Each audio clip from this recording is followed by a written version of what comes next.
IndusInd Bank. And if we talk about the support for market, once again, it was IT, and there was one name from banking space too. It was HDFC Bank. So the question is, why was HDFC Bank higher despite other banks seeing a major fall?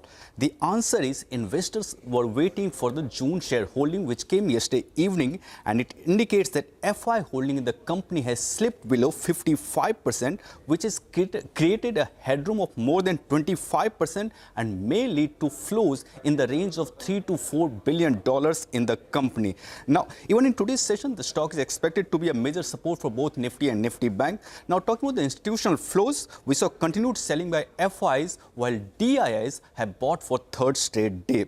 And from global markets too, Qs are looking stable for today. On Tuesday, we saw US market closing at day's high after Fed chairman's statement saying he is satisfied with the progress made on inflation. Even US 10-year yield too cooled off to 4.43%, but crude remains elevated but steady. Brent is around $87 per barrel.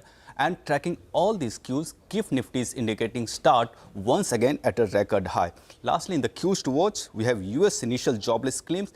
Estimates are we might see an addition of 235,000. And lastly, FOMC meeting minutes is expected at 11:30 p.m. tonight. Plenty of global cues to watch out for as well. Sudarshan, thanks a lot for that. Now over to Vamakshi, who would list out the stocks that you need to watch out for in today's session. Vamakshi, good morning.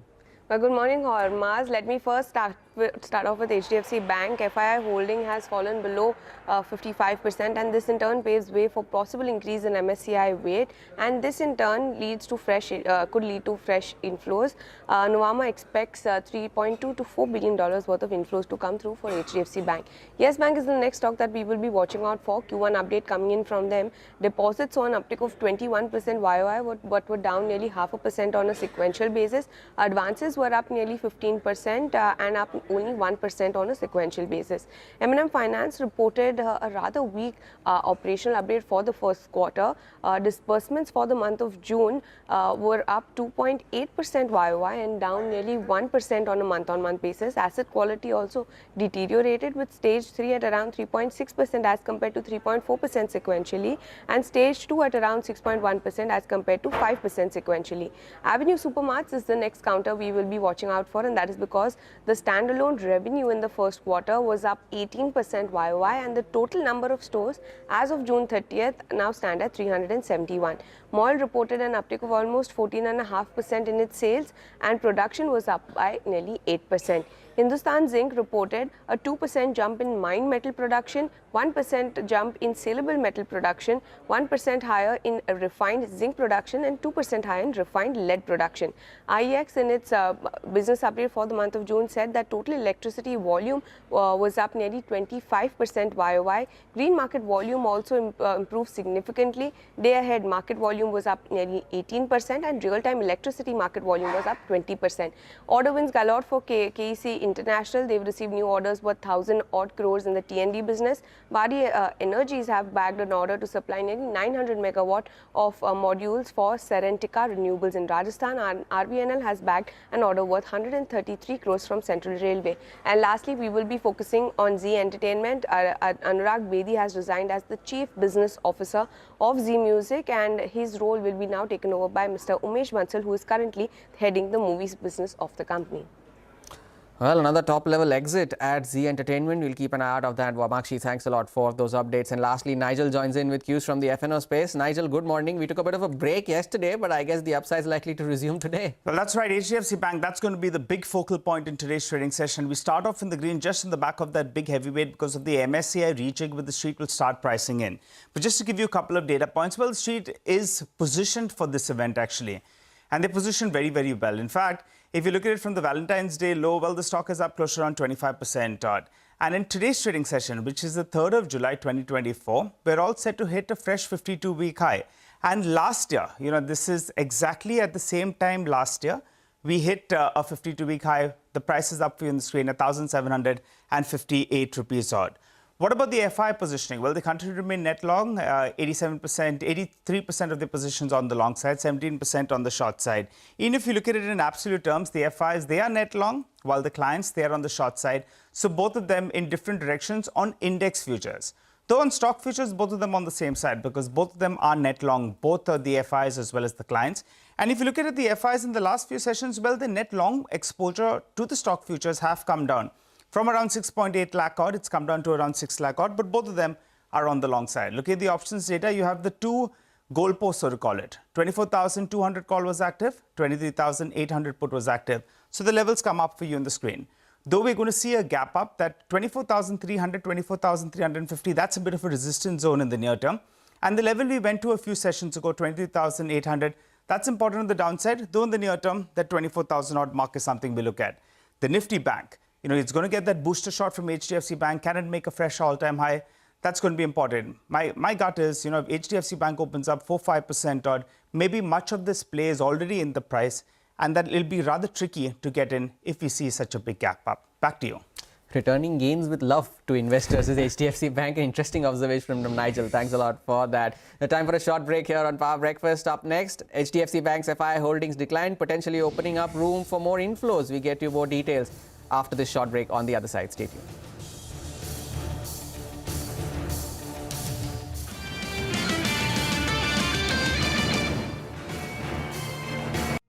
What does it take to build India's largest startup platform? It takes a journey of starting out as an unknown and ending up as unforgettable. It takes more than 2 decades of celebrating the most influential and influencing the most celebrated entrepreneurs. From chronicling the stories of India's startup universe to becoming a success story in itself, as India's longest running show on startups and entrepreneurship, celebrating 21 action-packed years of building India's biggest startup community. Young Turks at 21, only on CNBC-TV18 and CNBCTV18.com.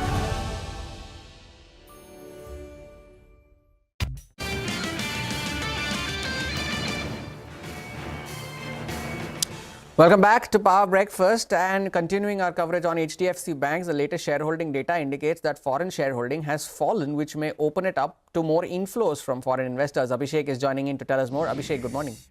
Good morning, Homa. So to begin with, HDFC Bank had released its, June 2024 shareholding, wherein they have seen FPI holdings or FIO holdings to be below the 55%, which is a key indicator for MSCI inflow. HDFC Bank is in focus. June shareholding indicates that their FI shareholding is at 54.8%. Now, FI holding has fallen below 55.5%, which is the key level for MSCI inflow into the stock. So HDFC Bank can see an inflow of anywhere between $3 billion to $4 billion, anywhere in that range they can see an inflow. So FI headroom has slipped below the 55%, which creates an overall headroom of 25% for FI holdings to increase. So foreign investment ceiling in HDFC Bank is at 74%, which is a key alert that I would want to give to our viewers. Back to you.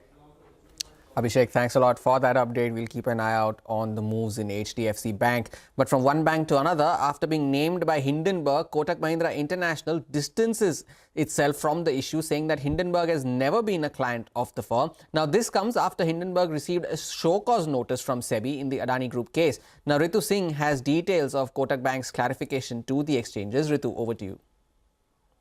Well, Kotak Mahindra finds itself dragged in the middle of this Hindenburg-Adani Group storm. But in a statement to the exchanges last night, Kotak Mahindra distanced itself further from the issue, but did acknowledge that K India Opportunities Fund Limited, which is managed by Kotak Mahindra International Limited or KMIL, did receive a show cause notice dated June 26th from SEBI on the 2nd of July. They clarified that the transactions in respect of which the allegations are being made were made by the fund on the advice and for the benefit of its investor Kingdon, and KMIL was informed by Kingdon that the transactions were made on a principal basis, that is for themselves. Kotak also said that Kingdon never disclosed that they had any relationship with Hindenburg, nor that they were acting on the basis of any price-sensitive information. In fact, they said all of the action was only on the basis of purely public information. They further said neither the fund nor KMIL were aware that Kingdon entities had any association with Hindenburg, and had no prior knowledge of the publication of the Hindenburg report either.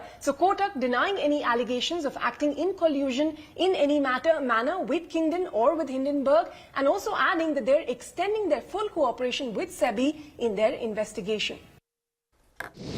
Ritu, thanks a lot for that update. Now, moving on, the finance minister is expected to table the union budget for the fiscal year later this month. The auto industry is batting for concessions for hybrid, CNG and flex fuel vehicles in the budget document. It also expects that the government will announce more incentives to ensure mass adoption of electric vehicles. However, the industry is equally vigilant that the government needs to maintain a fine balance between EV affordability and fiscal discipline. Abhimanyu Sharma has this story. Budget 2024 is here and India's automobile industry is looking for clarity on the third phase of the FAME scheme. While two-wheeler makers are getting ready to work with reduced subsidies, makers of hybrid, CNG and flex fuel vehicles are hoping for some fiscal concessions in order to promote these technologies. The need to support new technology which is more expensive and therefore needs to be brought more be made for more affordable for consumers. The other one, of course, is the need to maintain fiscal discipline. It's not only India but many other economies which are grappling with this issue. Going ahead, I think the industry does recognize that subsidies cannot carry on forever. And I think the government also is very cognizant of the fact that the momentum that's been gained so far needs to be maintained. So I believe a balanced approach will emerge, taking all stakeholders into consideration. As it pertains to electric vehicle mobility, we would request that the government continue the type of progressive policies that it has implemented over the last 5 years. I don't think subsidies are there forever, but until the critical mass is reached and it becomes almost irreversible so that the upfront cost of ownership can be mitigated, these should be continued. But they are not here forever, and the industry very well recognizes that. There is a continuing demand from the auto industry for demand-side incentives and PLI schemes to make sure that EVs achieve a critical mass. There is also a focus on fiscal discipline as subsidies will not last forever. In Delhi with video journalist Balbir Singh, this is Abhimanyu Sharma for CNBC-TV18. Abhimanyu Sharma there on the auto industry's hopes for the union budget. Now, time for a short break here on Power Breakfast. Up next, we get you cues from the commodity space. Stay tuned. Back on the other side.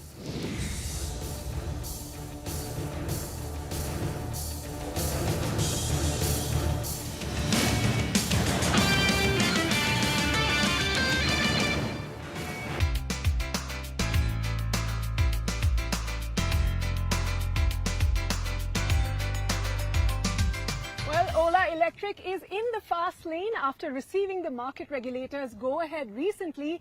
Ola is racing towards its IPO. It is going to be the first Indian electric vehicle company to go public on the Indian bourses. But before that long-awaited IPO, we're here at Ola's future factory in Krishnagiri in Tamil Nadu to tell you about how Ola is building its electric empire from the ground up. We're here at this colossal factory, which is where scooters like these are coming to life.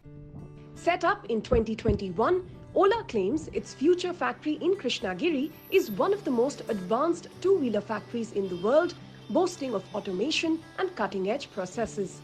The factory is automated with modular and flexible assembly lines and an in-house paint shop. When at full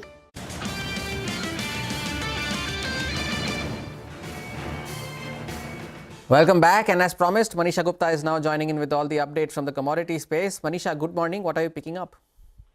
Well, I'm looking at the metal prices which have seen some support come in, and that is because, and that is even as the treasury yields are at a 1-month high, but we have seen the US dollar decline. So the gold prices have seen some support coming in because the US jobs opening in May has seen a rise, and the US Powell speech shows a higher possibility of easing in the month of September. If you look at metal prices also, it's a strong support for iron ore. Copper has come back above 4.5 and $9,600 a ton on LME prices. The Chinese manufacturing data has come in on the positive side. Japan numbers also seem fine, and that really seems to be supportive for the markets right now. If you look at the crude oil prices, we're looking at continuing support for this one as well. There is decline in U.S. inventories. The Hurricane Beryl has made a landfall in one of the Grenada Islands, but it will weaken as it enters Gulf of Mexico. But remember, this is one of the initial hurricanes, and there are 24 named storms coming up in this Atlantic season. So that's a premium that the markets will continue to hold on to. And then apart from that, the U.S. summer travel season is estimated to see an increase in travel. The car travel also is expected to go up by 5% in these next 2 to 3 months. So you are looking at stronger demand coming in from U.S. as well. So everywhere that you look, the month of July has started on a positive note, and today is yet another day when Asia is trading in positive. Manisha, thanks a lot for that update there from the commodity space. But moving on, over 100 people have been killed after a stampede broke out at a religious event in a village in Uttar Pradesh's Hathras district. As per eyewitnesses, a religious preacher and his wife were addressing a gathering comprising mostly women and children at a tent at the Ratibhanpur village located at the border of Etah and Hathras districts. The stampede broke out when the event came to an end and people started rushing towards the exit. Chief Minister Yogi Adityanath has set up a committee and ordered an investigation into the incident, while the state government will also give an ex gratia of 2 lakh rupees to the deceased. District Magistrate Ashish Kumar has assured that the administration is investigating the matter further and expediting relief efforts. And Prime Minister Narendra Modi also addressed the issue in Parliament. Let's listen into what he said. UP के हाथरस में जो भगदड़ हुई, उसमें अनेकों लोगों की दुखद मृत्यु होने की जानकारी आ रही है। जिन लोगों की इस हादसे में जान गई है, मैं उनके प्रति अपनी संवेदना व्यक्त करता हूं। मैं सभी घायलों के जल्द से जल्द ठीक होने की कामना करता हूं। राज्य सरकार की देखरेख में प्रशासन राहत और बचाव कार्य में जुटा हुआ है। And that's all we have on this edition of Power Breakfast. From me and the team that put this show together, thank you so much for watching. Bazaar Morning Call takes the action forward.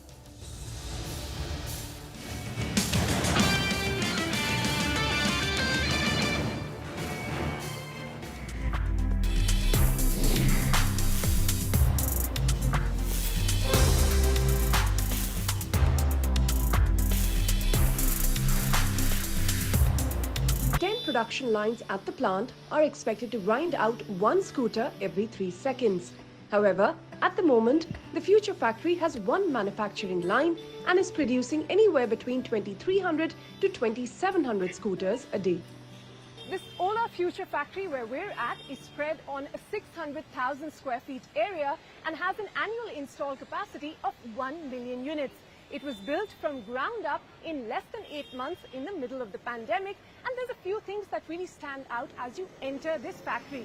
The first, of course, as the name signifies, the future part in it, a lot of the tasks here on the shop floor are automated, with robots also deployed to carry out many tasks. The second and the most interesting thing I thought is that this plant is largely run by a women-only workforce, so kudos to Ola for that.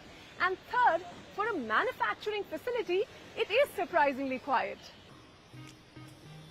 The female workers on the shop floor total 944 on-roll employees, representing 100% of the shop floor workforce and more than 25% of the total on-roll employee headcount.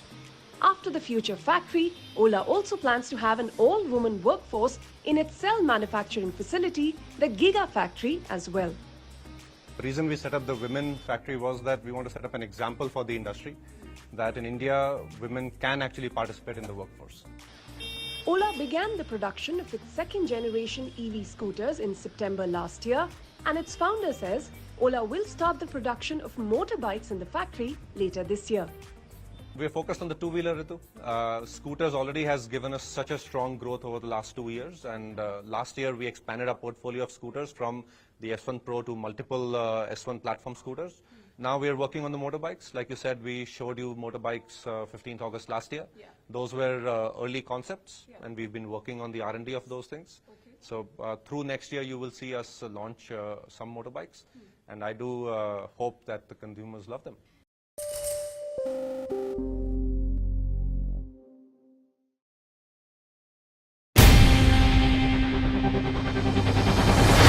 CNBC-TV18's most comprehensive and award-winning news show, India Business Hour, drops first on YouTube. So get the first access to the most influential architects of policies and politics, the key newsmakers of the day. Discover the big themes as we decode the business of markets, macros and more.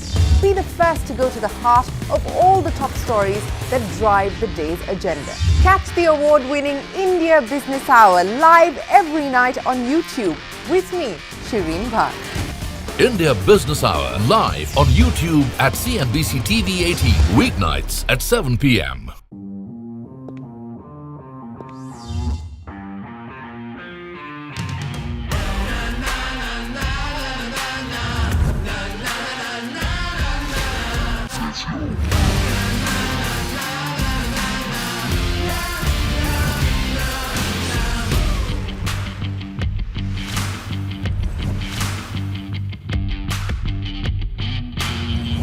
Make informed decisions with comprehensive analysis on the go.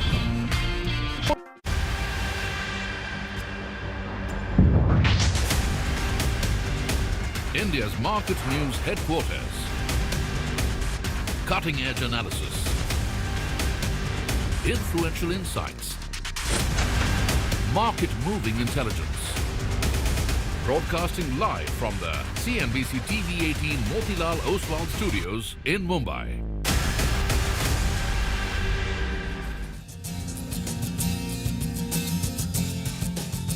Good morning. You're with us here on a fresh new edition of Bazaar Morning Call. It's a Wednesday morning, middle of the week. We are coming to you live from the CNBC-TV18 Motilal Oswal studios. And I mean, the news flow keeps coming. There is always something or the other. It has been that way for the last 6-7 sessions. This morning, you're going to hear a lot of HDFC Bank. I can promise you that. I'm Prashant. Would be my colleagues Sonia and Nigel. Guys, hi, morning. Hi, Prashant. You stole my words, right? HDFC Bank is really going to be in focus. But apart from that, we have a whole market to trade and lots to talk about. So a long day ahead. Well, that's right. And let's get straight to the action. Prashant, on the street was bracing for this big piece of news, and it's finally here. Well, more like arms open, right? Yeah. I mean, Aajao, ho jaye. I think it has happened. And, so I'll start with that, but I'll just a quick word on yesterday's session as well, because yesterday the markets took a bit of a break. It was, it was neither here nor there, a really ho-hum kind of a day. But this is, of course, on the backdrop of a very continuous up move that we've seen non-stop. Last week, the month of June, even, Monday was a 150-odd point up day. So yesterday, a bit of a break across the board. You look at mid-caps, you look at small caps, you look at PSUs. The market didn't do very much. Now, there was a widespread expectation that HDFC Bank will release its June quarter shareholding in the next couple of days. We discussed this yesterday during closing bell as well, in the last hour of trade as well. And that happened yesterday. They released the data, the shareholding. FI ownership is below the requisite amount, after which MSCI will feel inclined to review their weight on HDFC Bank. In all likelihood, HDFC Bank's weight in the MSCI index is perhaps likely to double. That's essentially the news flow. As I said, it's not a shocker. It's not, out of the blue. This was well advertised. But the point is, there has been a fair bit of waiting and then, it not happening over the last couple of quarters. It's now finally happened. And that's the reason why, although it was well advertised and it was expected, I think this is important. Now, the HDFC Bank ADR, to give you a sense, last night, overnight reacted. It ended about 4.5% higher. The stock is important, right, from a market standpoint, because it's got 11-12% weight on the Nifty, and it's got about a 28% weight, near 28% weight in the Nifty Bank as well.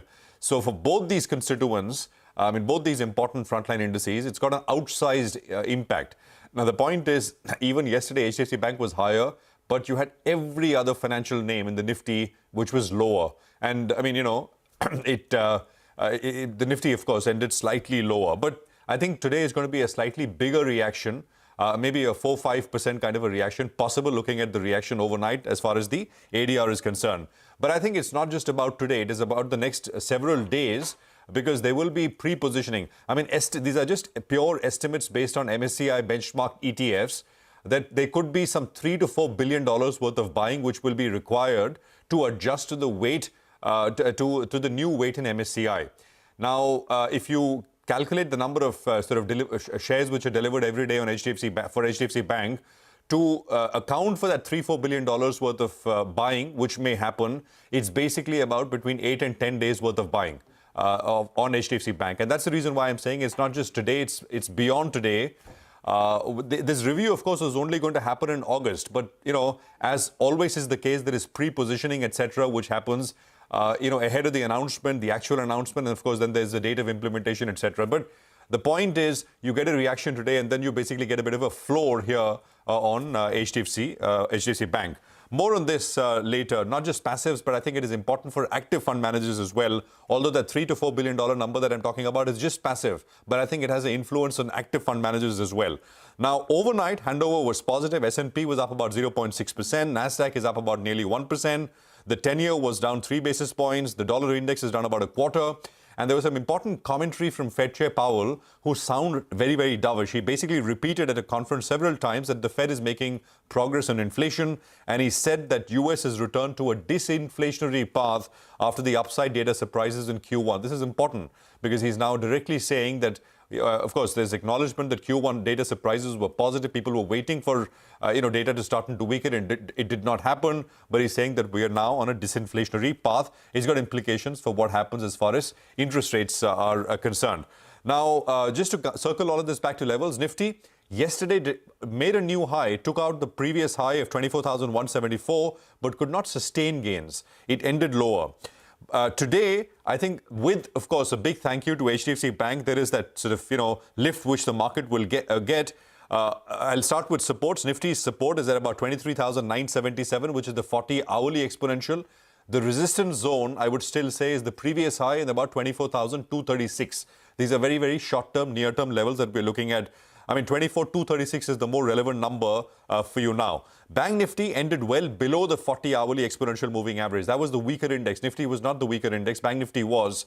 And here, the immediate support comes in at about 51,918. It's a 61.8% retracement of the recent up move. But I think here again, because of the outsized weight, the near 30% weight that HDFC Bank has, I think there's a bit of a lift here. The high of 53,181, I would imagine, is the immediate resistance for the Nifty Bank. And above that, we'll talk about higher levels. But I think outsized influence of that one name today perhaps will be seen. GIFT Nifty will come up on your screen. It's indicating a 130-odd point higher start. Sonia. Absolutely. I mean, it's a big move, 130 points. And I think this is what the market needed, right? The market was sort of consolidating for the last couple of days, needed some trigger on the upside. And now, lo and behold, HDFC Bank has come through like a knight in shining armor and sort of taking the markets above that 24,100 mark. It's not that we didn't have the kind of momentum. I mean, the Nifty has been holding on to 24,100. The DII buying continues, albeit the number is a bit smaller. So yesterday there was about 650 crores of buying from DIIs. But FII selling is something that's noteworthy. So 2,000 crores of selling is what we saw yesterday. Global markets have been very strong. The Nasdaq has been at record highs for the second straight day. The S&P 500 has also crossed certain milestones. So things are looking pretty good on that front as well. But as Prashant was saying, HDFC Bank will totally be in focus today. The weight in the MSCI index could increase, and that could lead to inflows of $3 to $4 billion. Now, the weight in the MSCI index of HDFC Bank is about 3.8%, and post the rejig, it could jump to 7.2 to 7.5%. So let's see how that goes today. Of course, it will be the driving force of the market as we kickstart trade. But let's not forget that HDFC Bank has rallied also. In the last 1 month, the stock is up about 10-odd%. So may not be prudent to sort of chase the news at this point in time. But nevertheless, I mean, this is going to be a big focus area today. Lots of other stocks in focus. But in the IPO market, you have Mcure Pharma and Bansal Wire's IPO will be opening today. And of course, Namita Thapar, of Namita Thapar fame. So you have Mcure Pharma, which will be in the news. But the only problem that I have is, of course, the company is very strong. Fundamentals are good. Revenue growth has been pretty decent, actually. In FY24, if you look at it, the top line growth was around 11-odd%. And in this generic space, it's a big company. The only problem is the profitability. The net profits actually of Mcure Pharma have fallen. In FY24, it was about 528 crores. In FY22, if you hark back to it, it was sitting on net profits of 700 crores. So a little bit of problem in terms of profitability, but otherwise a pretty strong company if you look at it. So let's see how that one opens up today. but lots of individual stocks in focus. So we'll continue tracking all of that for you. In the meantime, the GIFT Nifty is indicating a very, very strong start. Well, that's right. You know, the GIFT Nifty is suggesting such a strong start, which makes it even more tricky, right? Because you'll have that HDFC Bank pop. So buying at the start, in fact, may be a little bit tricky. But let's run you through the top cues that we're going to be looking at. For starters, well, HDFC Bank is going to support. So the start is going to be well in the green in today's trading session, courtesy HDFC Bank. The Nifty Bank as well, that'll play out the weekly expiry. So that's the next big trigger because the second half of trade could be fairly volatile. And also the trading volumes in the United States. You know, today the markets are shut for half the day over there. And tomorrow, in fact, they're shut totally. So the volumes there will be tepid, and in all probability, you won't get any big shocker that will come in from the US markets as well. So that's another point to know in terms of the global setup. But the street is positioned for this news with regard to HDFC Bank. And I'm going to pull up three reasons why. One, on Valentine's Day, the stock hit a fresh 52-week low. From there, the stock has rallied more than 25% odd. And 1 year later, you know, last year on the same date, that's on July 3rd, HDFC Bank made a 52-week high, and from there it corrected. Exactly a year later, it's going to make a fresh 52-week high on July 3rd itself. So that's going to be the crucial level which we'll breach in early morning trade.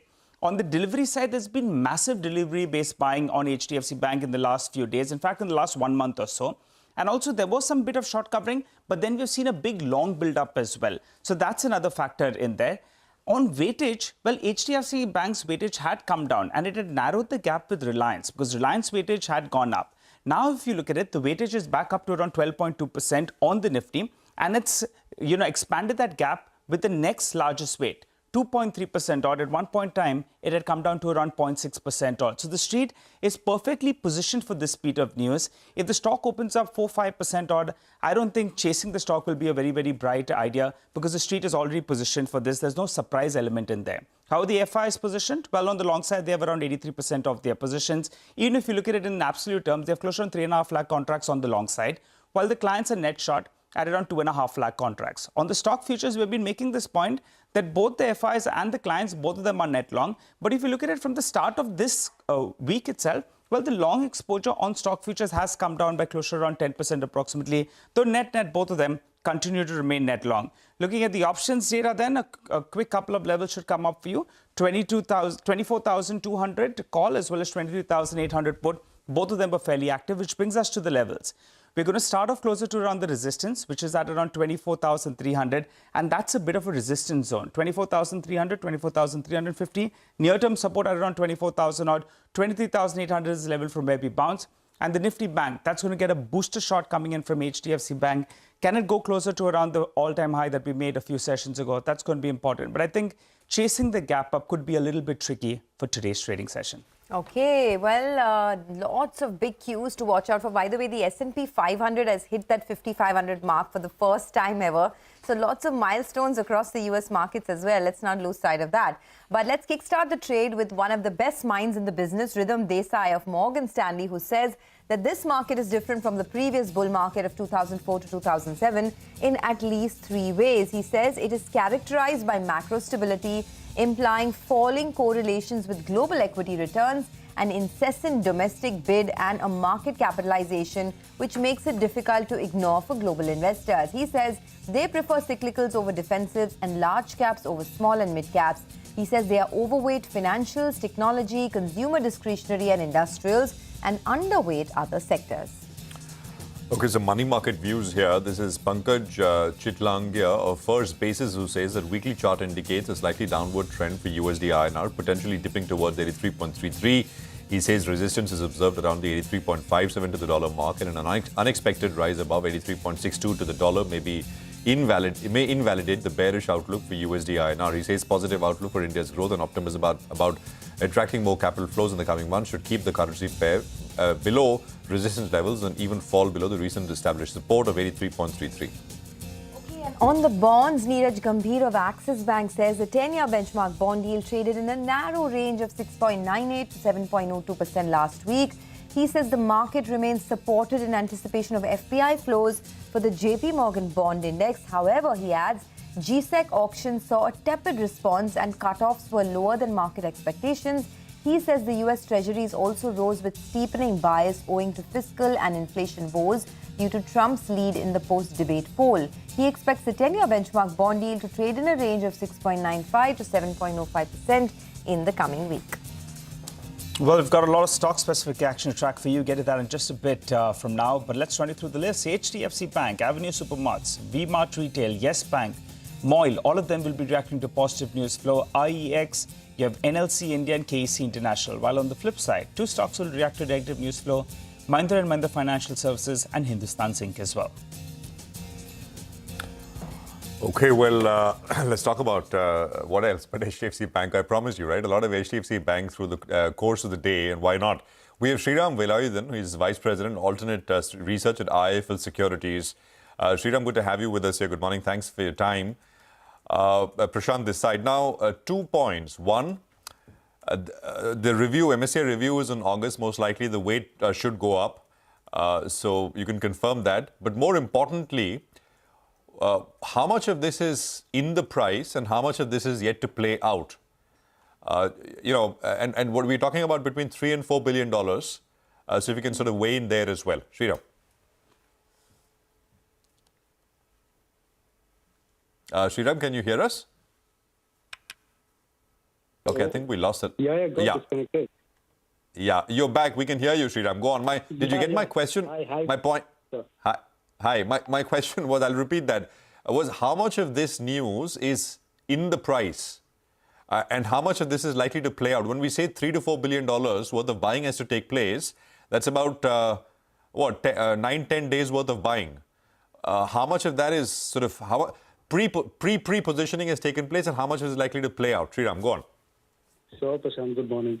So HDFC Bank weight up event has been one of the closely followed events in the Indian markets. So we were expecting this to happen. We have been highlighting this in your shows as well, in your earlier shows as well. So finally it has panned out. The foreign room has opened about 25% days. And as a result of this, the adjustment factor will be revised from half to 1. This should lead to passive inflows of roughly $2.8 to $3 billion. Now, Prashant, coming back to your question, in terms of positioning, what we have seen is, interestingly, till the end of June expiry, the stock has been witnessing short covering. So currently, at this juncture, the futures open interest aggregates to roughly $2.9 billion. It is safe that there will be an arbitrage angle as well here who would like to make the most of the basis. Let's say in terms of positioning, half of this or roughly around about 1.5 billion odd should be futures positioners. Coming back to the cash delivery post-election results beginning 5th of June, aggregated delivery markup in their name is roughly $4.5 billion. So when you look at these figures, this makes us believe that a reasonable quantum of positioning is in place. Correct. And I'm only talking about the passive inflows here. A lot of active fund managers also will keep the stock on radar. Because let's not forget, in terms of FPI portfolio allocation, there will be certain pockets who will be, equal weight or underweight in the name. And we won't rule out... Sriram, just, sorry, we'll get to actives in a bit, and that's a very important point, which is lesser discussed. But my question is, so you're saying that, 50-60% of the passive positioning is already in, you would say? 50% of the passive positioning is in, yes. Okay, so about 50% is yet to play out, and that will happen basically starting today. Starting today, it will play out. Yes. Okay. Yes. Okay. So we are expecting. Yeah. Go ahead. Complete your point. Yeah. Sure. So, we anticipate a further up move of 4 to 6% in the name in the run up to the T-Val event. Okay, that was actually my question. What is the kind of run-up that you're expecting? Yes. So you said passive inflows currently of $2.8 to $3 billion. What is the kind of active inflows that we're expecting in HDFC Bank going forward? And how is the FPI positioning at the moment? Overall, Sonia, if you look at on an aggregated basis, let's not forget the fact that HDFC Bank, still FPIs on an average are overweight in this name. But like, there will be certain pockets who will be underweight or equal weight in this name. And these funds might end up adding HDFC Bank now that the weight up is finally happening. Okay, all right. Hi, Sriram. Good morning. The number here is like this. Yeah. Difficult to put a number. All right, Sriram, first of all, congratulations. You have been bang on with regard to this analysis. And when you joined the channel as well, we asked you a few times and you were quite confident. So good on that. Now, my question to you is HDFC Bank's weight is going to move up, but it will come at the cost of a couple of stocks. Will there be some Indian listed companies that will see a weight decrease? Or since it's part of a global index, it'll be more global in nature in terms of the reduction. Someone's weight will come down for HDFC's weight to go up, right? Sure.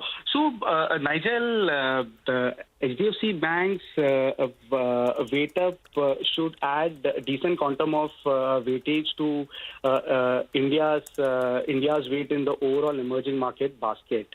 Yes. I don't have a hold on what is happening in the other emerging markets, but this will turn out to be pretty significant, assuming that the weight up happens in one tranche.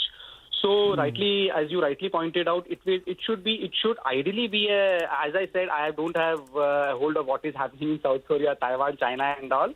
Other things remaining constant, if I keep the prices constant, assuming that it will be a funding cell for the other emerging markets, it will be, the weight up will be funded from the other constituents as well, of Indian constituents as well. So, all these would fund a weight up in HDFC Bank. Okay, but it won't come at the cost of any of the Indian listed companies is the point I want to make. What's happening globally, that will keep aside. HDFC Bank's weight goes up. No analysis in terms of whose weight comes down from the Indian listed company. No. We have it. We have done that as well. So in terms of ADV, ADV, Nigel, it wouldn't have much of an impact because ideally what happens is, so the stocks which have a relatively higher weight in the index ideally have to be sold to fund a weight up or fund a buy. There will be additions as well. Let's not forget. So where does the weight go down, Sriram? Which names? In terms of impact, Prashant, it would be the likes of Reliance, TCS, Infosys and all, which have a higher weight in the index. But in terms of ADV, it should not have that much of an impact because all these are very, very liquid names. All right, because I'm looking at the top weighted stocks, that's Reliance, ICICI Bank, Infosys, and then HDFC Bank in that order on that weightage front. Just one more question. Now, everyone's quite excited. You're going to see flows. When's the next review? The next review, I think, should be in November, right? And is there a possibility, again, it gets into that sticky spot where, it comes down below this 25%, or is there no worry till it comes down to around 15%? No, Nigel, one should not worry because we still have ample room. If it goes to 63.5 or 64%, that is where it becomes a cause of worry. And for that to happen, we have enough buffer right now. Yeah, because otherwise it'll get tricky, right? Everyone jumps in and suddenly the next review again, it'll be a weight reduction. Sriram, just a quick point. You said 4 to 6% rally will fully account for this move, right? For viewers who are watching. The stock perhaps has got about 4 to 6% to go, and then it will fully account for this news flow. This is what we believe. This is what I believe. Yeah. And this is only based on ETFs, passive, and does not account there's no way to account for what active fund managers will do, right? Although one can sense that they will also move in response to this. But your estimate is purely on the back of passive flows. No, I'm accounting for to some extent active as well, Prashant. Okay. Because let's not forget, it's a large cap name. It has almost moved up by 10 to 15% over the past month, if I'm not wrong. Okay. And again, very simply put, if I'm an active fund manager and I own HDFC Bank, in my portfolio, and I own little lesser than HDFC's weight in the benchmark, looking at HDFC Bank's weight going up, I perhaps go up proportionately to account for this weight increase, right? That's essentially where you're coming from. Correct. And that's Exactly. You put it right. For the domestics, it should not be a concern, best of my knowledge.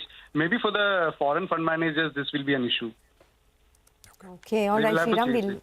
Yeah. Sure. We'll leave it at that. Thank you for joining us so early this morning and explaining, the HDFC Bank news flow to us and how one should approach it. Well, that's going to be the big stock in focus. So let's slip into a quick break. On the other side, our list of the other stocks that you need to watch out for coming up soon.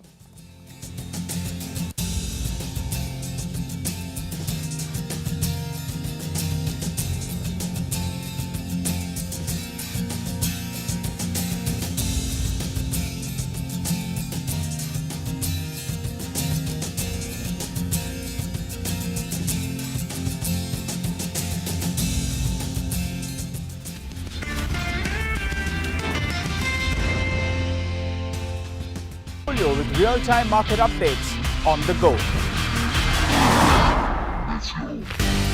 Create effective strategies with insightful expert opinions on the go. Grow on the go with CNBC TV18. Now streaming live 24/7 on YouTube.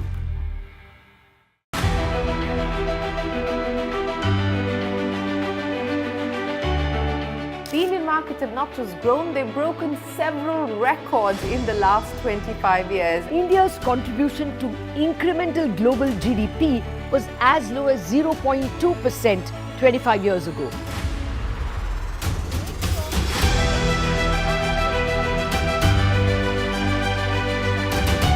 Over the last 25 years, CNBC-TV18 has closely followed the remarkable ascent of India's pharmaceutical sector. There was a time 25 years back that it was all about the FIIs. If FIIs would buy, markets would rally. If FIIs would sell, market would fall. Earlier, we were net importers of steel. From IT services to SaaS, from consumer electronics to space tech, from mere programming to AI ML. Cars, two-wheelers, three-wheelers, commercial vehicles have significantly become much more expensive than they were 2 decades ago.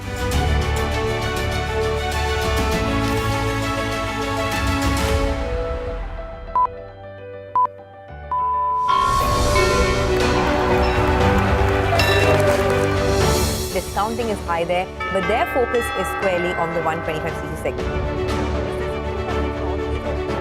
Now it is contributing 16% of incremental global GDP. Now we are looking at exporting the steel that's made here in India.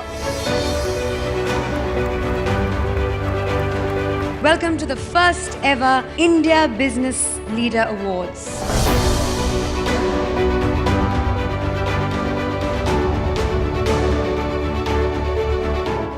Cars, two-wheelers and vehicles generally being manufactured today are much lower on emissions and much higher on safety. India's technology industry has been at the forefront of cutting-edge innovation over the last 25 years. It's the retail.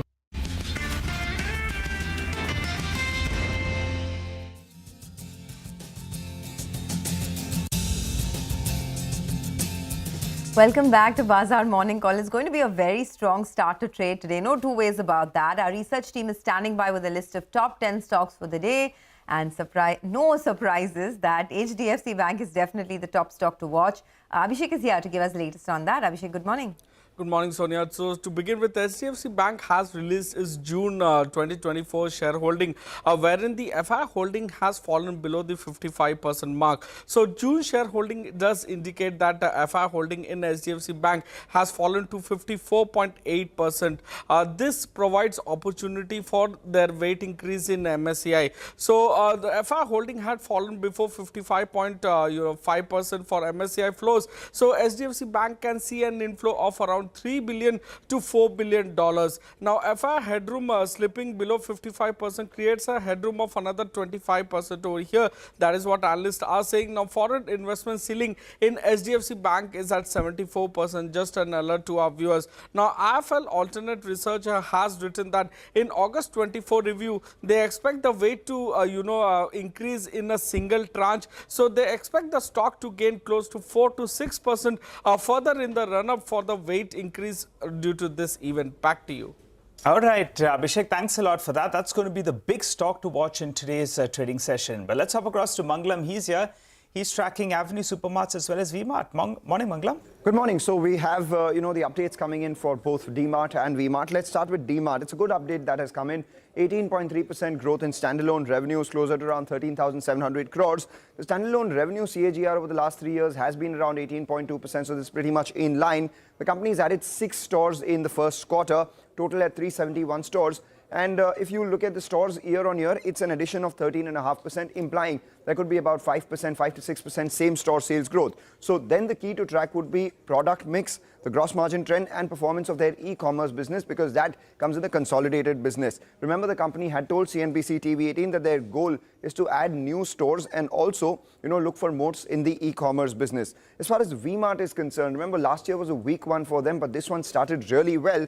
A 16% overall growth in the revenue for the company. V-Mart itself has grown at around 17%, whereas LimeRoad has seen some rationalization with a decline of 29%. Same-store sales growth for V-Mart has been about 12%, for Unlimited stores at around 8%, and they've added 7 new stores, closed 3. So the stores that they've added are V-Mart, and the ones that they have shut are Unlimited, which has lower margins. So all in all, positive for both D-Mart and V-Mart. All right, V-Mart and D-Mart both. Mangalam, thank you very much for that. Well, more business updates. M&M Finance and Yes Bank. Abhishek, back to you. Well, Prashant, to begin with M&M Finance, the business momentum looks to be on the weaker side while the stress has actually increased for them. So they have given out details with respect to disbursements that they have for the month of June, which is up just 2.8% YOY and decline of 1.35% month on month. Remember that in June of 2023, they had disbursements growth of 13.3% YOY and about 2.5% month on month. In Q1 FY25, the overall disbursements are down 16.6% quarter, seasonal in nature, but higher than what they saw in Q1 FY24 when the decline was about 11.7% sequentially in total disbursements. Collection efficiency has dipped to 95% versus 96% month on month. Total asset growth has slowed down a bit, 22.6% YOY and 3.7% quarter. Asset quality has deteriorated, 20 basis point increase that they have seen in gross NPA ratio in Q1 versus Q4. Last year, same time, their asset quality had actually improved and seen 14 basis point improvement in gross NPA ratio. Stage 2 as well, that's increased massively by 110 basis point on a quarter basis, while in the Q1 of last year, they had seen an increase of just 50 basis point in stage 3. Back to you. All right, Abhishek, thanks for that. Well, let's focus on a couple of mining companies. Moil, the update that they came out looked quite good. The sales number has increased by close to around 14.5%, so thumbs up. Then production number as well is up close to around 7.5%, so good on both those two parameters. The company also says they continue with their exploration activities. In meter terms, it's up by close to around 49% on a year-on-year basis for the same quarter last year. So going with green on Moil. On Hindustan Zinc, I'm going with the tinge of red out there. Remember, the float is very, very limited, only 2% in the market. But otherwise, on a quarterly basis, there has been a reduction. On a year-on-year basis, there's a mild growth if you look at the zinc as well as the lead production numbers. And silver, which is the key driving point, because silver prices were up. That, in fact, is lower both on a sequential as well as on a year-on-year basis. So going with the tinge of red on Hindustan Zinc as well. But as I said, float very limited out there. But Abhishek, coming back to you, tell us about Yes Bank. Well, deposits declined on a sequential basis for the first time in last 8 quarters. While the loan growth is below the industry level, it's one of the best that you are seeing in last 21 quarters on a YOY basis. To begin with, deposit growth is at 20.8% YOY and a decline of 0.55% sequentially. In that, the CASA ratio has dipped a bit, about 15-17 basis point on a sequential basis. So it looks like much of the high-cost deposits might have shrunk in this quarter. Advances growth is at 14.8% versus 15-16% for the industry on a YOY basis, and it's up 0.9% sequentially. So credit deposit ratio has improved on a sequential basis, which could keep the net interest margin at a healthy level, or at see a small improvement on a sequential basis. Their LCR has also improved massively to 137.8% versus 116% in the previous quarter. Now LCR is liquidity coverage ratio. Back to you. Okay, thanks a lot for that. So that is Yes Bank. Vamakshi is joining in with some other stocks that are in the news this morning. Vamakshi, over to you.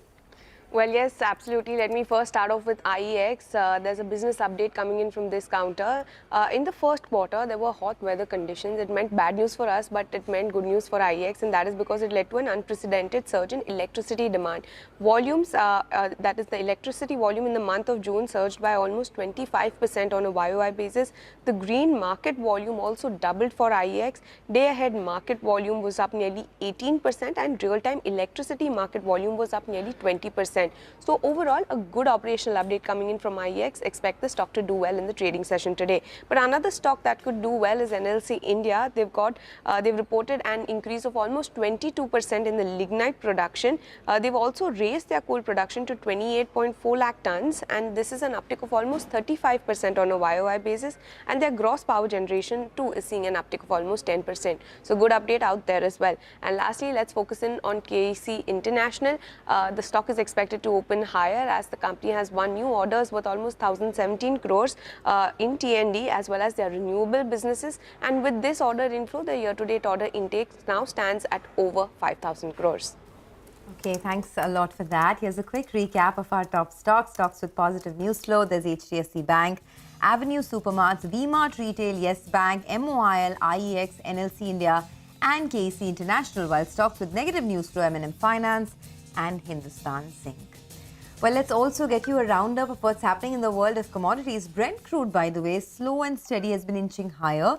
It's now at almost $86 a barrel the last time I checked, but Manisha Gupta is better placed to give you all the action from the commodity markets overnight. Manisha, good morning. Morning, Sonia. Well, yes, it's inching closer to 87 in the Asian markets right now. 0.5% of gains coming in for the crude oil prices. That is because the U.S. inventories have declined quite sharply by 9 million barrels in the previous week. Remember, this also is the U.S. Summer travel season, and the markets are anticipating a 5% increase in travel, and 4.8% of that travel could be coming in from car travel. So increased usage of gasoline is what the street is working with. Apart from that, the Hurricane Beryl has made a landfall in one of the Grenada Islands in Caribbean, but it will weaken as it enters into Gulf of Mexico. Remember, this is one of the initial hurricanes in the Atlantic hurricane season. There are 24 named hurricane storms right now, so this is going to be a busy and even a record hurricane season for that matter, and that is something that you'll need to keep an eye on. Apart from that, it also is about the OPEC June output, which is slightly higher from Iran and Nigeria, but the markets are anticipating that the rest of the OPEC countries will continue to cut their outputs as we get into 2025 as well, and that perhaps could be supportive. We have seen a stronger June and a stronger June quarter when it comes to crude oil prices, and the estimates for this quarter in sense of demand, estimate and prices are even on the higher side. All right, Manisha, thank you very much for that. So, I mean, oil holding, not seeing a big move, but refusing to come off as well. More on that later. We take a break. Devendra Choksi of DR Choksi FinServ will join in with specific comments on stocks. Lots to discuss. Stay with us.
Ola Electric is in the fast lane after receiving the market regulators' go-ahead.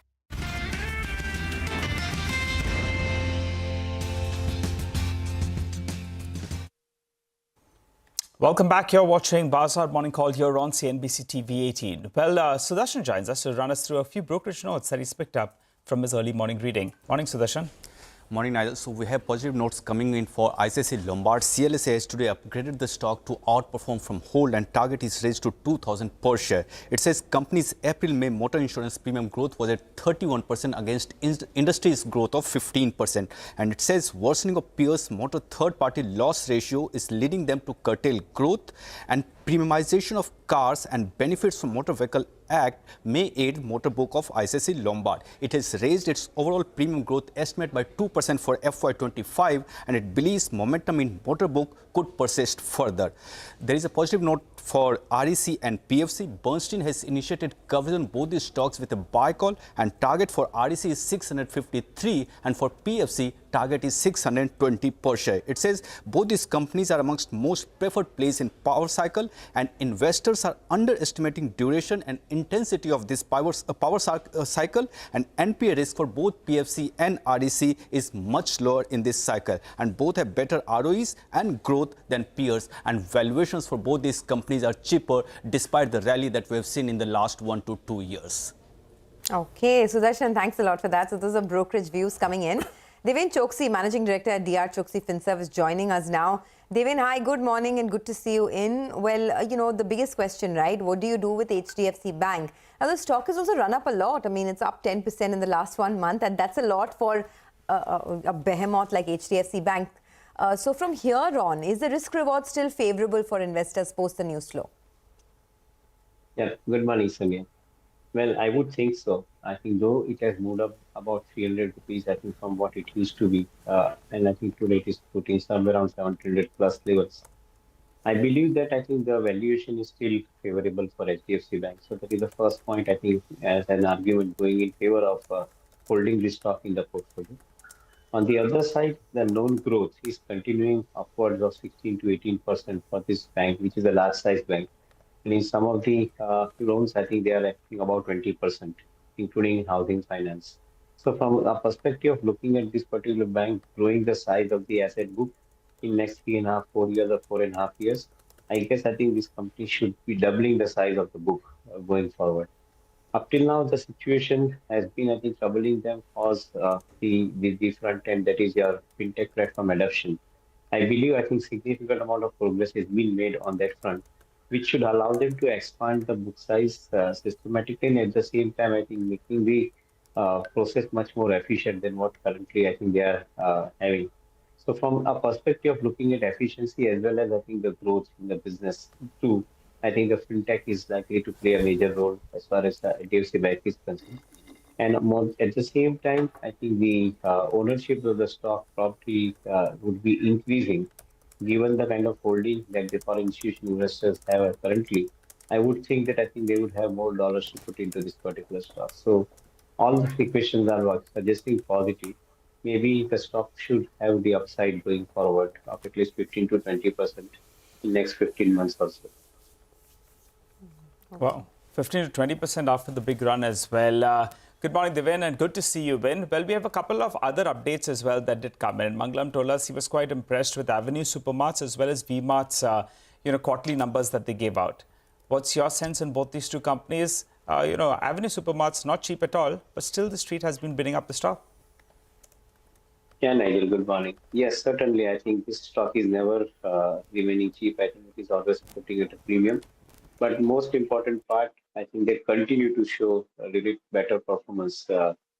Both, I think the existing stores are also suggesting that they are having more footfalls, and so the higher sales revenue reported on every successive quarter basis.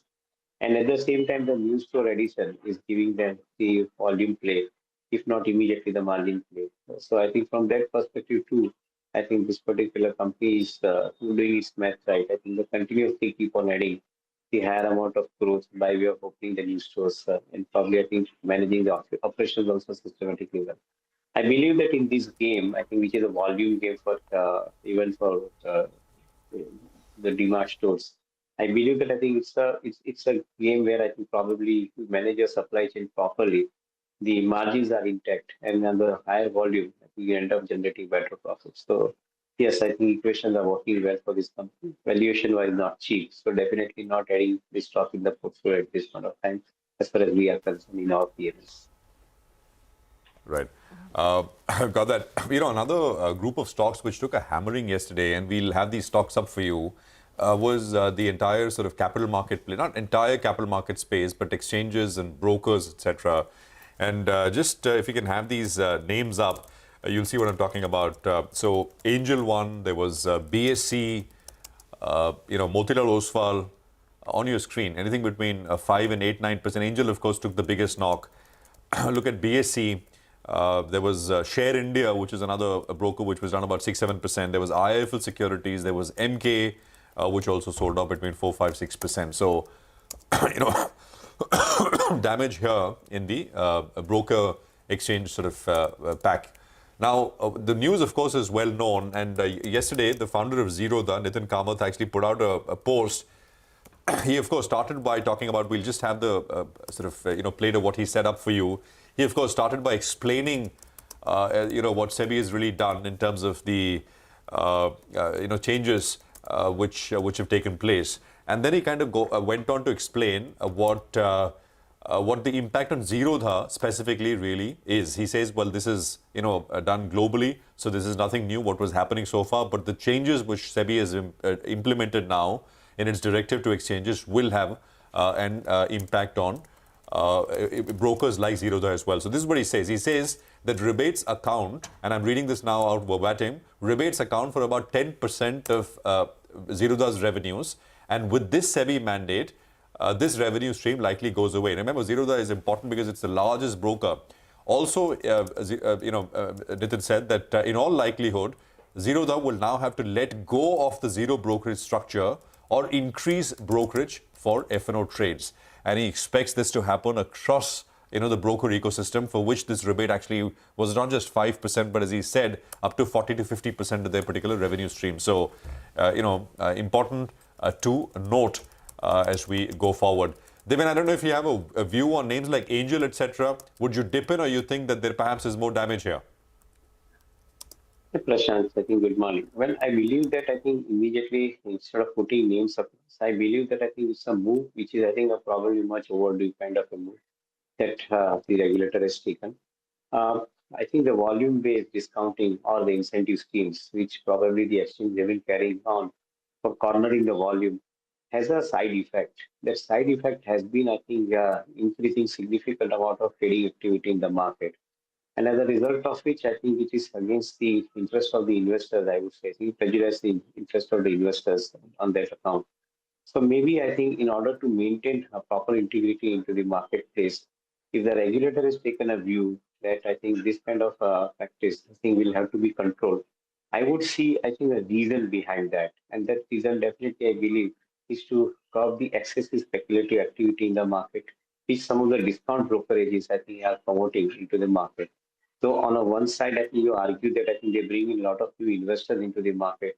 But on the other side, we always say that the kind of habits that is getting cultivated of trading, which is not probably, in the right interest of the market as well, and also for those investors.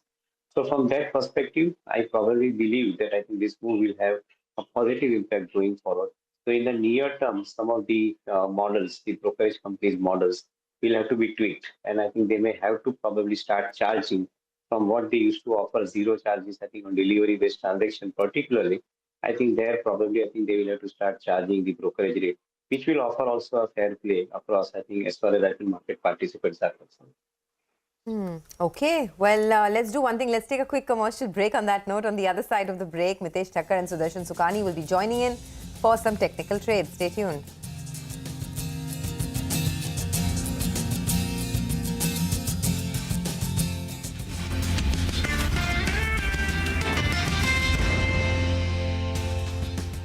Ola is racing towards its IPO. It is going to be the first Indian electric vehicle company to go public on the Indian bourses. But before that long-awaited IPO, we're here at Ola's future factory in Krishnagiri in Tamil Nadu to tell you about how Ola is building its electric empire from the ground up. We're here at this colossal factory, which is where scooters like these are coming to life.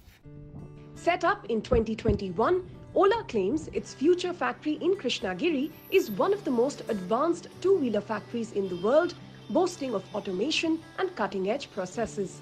The factory is automated with modular and flexible assembly lines and an in-house paint shop. When at full capacity, the 10 production lines at the plant are expected to grind out one scooter every 3 seconds.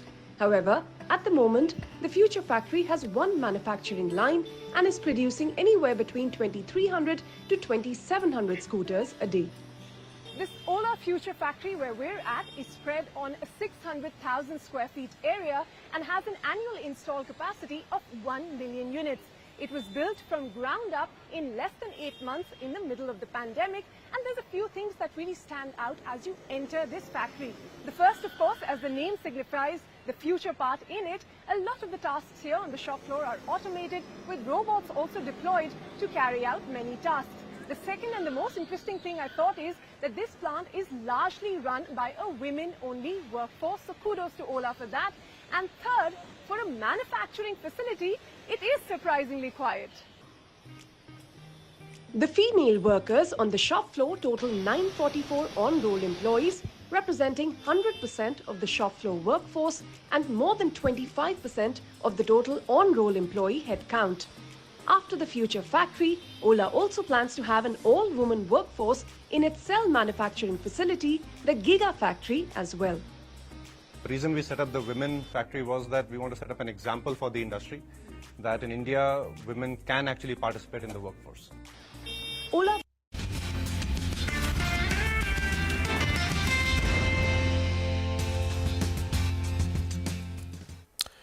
Okay, welcome back. You're with us here on Bazaar Morning Call. Anuj is now standing by with what he's making of things this morning. Anuj, good morning. Morning, Prashant. Big news, of course, this morning on HDFC Bank. I'll come to that, but this is a market which is perfect for positional traders. You're making money by not doing anything.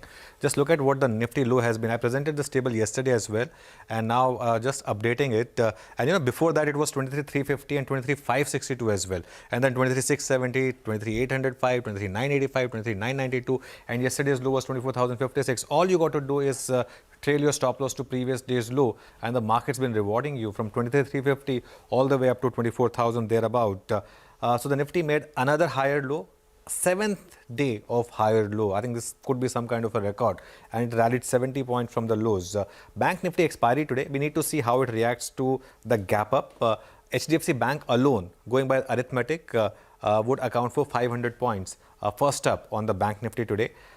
52,500 call on the Bank Nifty ended at 123 rupees. So the level to watch really would be somewhere around 52,700. But keep in mind, HDFC Bank news is not a wow factor. I think this is something which we were expecting for last 1 week or so, and it's come now. So there's a risk of sell-on news playing out. And the market is rewarding those who are buying the dips and not essentially chasing momentum. Coming to levels then, on the Nifty, the first resistance is 24,236 to 24,250. And then 24,400 to 24,500 based on the monthly options. Support, of course, first the neutral zone, 24,124, and then 24,056 yesterday's low. I think the Bank Nifty is more important index. Today is the kind of a day where you don't want to go in with predetermined strategy, because you know it needs to be seen how HDFC Bank reacts. You need to observe how it reacts. Also keep in mind the other components of Bank Nifty have been quite weak. ICICI Bank, SBI and Kotak. So we need to see how these things compensate each other. In terms of levels to watch, 52,700 based on the options that I just mentioned, and then 52,828 yesterday's high would be the levels to watch. Quote of the day would come up for you. Interesting one. Okay, it's our background and the circumstances might have influenced who we are, but we are responsible for what we become. So that's the quote of the day. Okay, very, very insightful there, and you know, a lot of sane advice both on the market and on life. Anuj, thanks a lot for joining in. Have a good day. Well, Mitesh Thakkar and Sudarshan Sukhani join us now to tell us how to approach trade this morning. Gentlemen, morning to both of you. Day after day, it's like, you know, you're sitting on a roller coaster and the roller coaster is slowly going upwards. At some point, a dip's got to come, but nobody knows when that's happening. At least for now, we're enjoying the ride. But Mitesh, how are you feeling about it now? Given that we have this HDFC Bank trigger, could we build on to our gains today? And what are the levels to watch? Good morning. So, yesterday I had a slightly negative view on the Bank Nifty and it did trade weak. Today with the gap up, I think it will open around 52,650, 700 zone, which is my first pivot on the upside. So the way I'll approach is I'll see if there's follow through post the gap up, especially in the Bank Nifty. If it fails to sustain above 52,700, then I think we'll avoid taking longs. Only if we see the Bank Nifty getting past and showing strength beyond 52,700, I would then want to buy into the banking stocks or even Bank Nifty. Okay, Sudarshan, how about you? Good morning. Is it an easier trade to take a long trade, or do you think that, now it's starting to get a bit tricky? Yeah, good morning. There's no sense in thinking now it's starting to get toppy. It's, I've been thinking about it since 23,000, but it doesn't. So that's not a good idea. Yesterday was a day for a pause. We had an idea that let's not trade, yes, and that was a good idea. Today again, I would be a buyer for the Nifty and for the Bank Nifty both. Now you're talking about HDFC Bank and maybe that something can influence prices. I cannot anticipate that or predict it. Other things being equal, the Bank Nifty is a buying opportunity and so is the Nifty. For the Nifty, wait patiently for a minor dip, and that applies to both the indices, but be long. Okay, be long. And what about in individual stocks? Does HDFC Bank feature on any of your lists in terms of taking a fresh long trade? Sudarshan, let me begin with you. What does your list look like today? No, since we want to take a long position in the Bank Nifty itself, there's no need for a bank to be in the list. Sometimes there is. ABB is a buy with a stop under 83.50. Alchem is a buy with a stop under 48.90.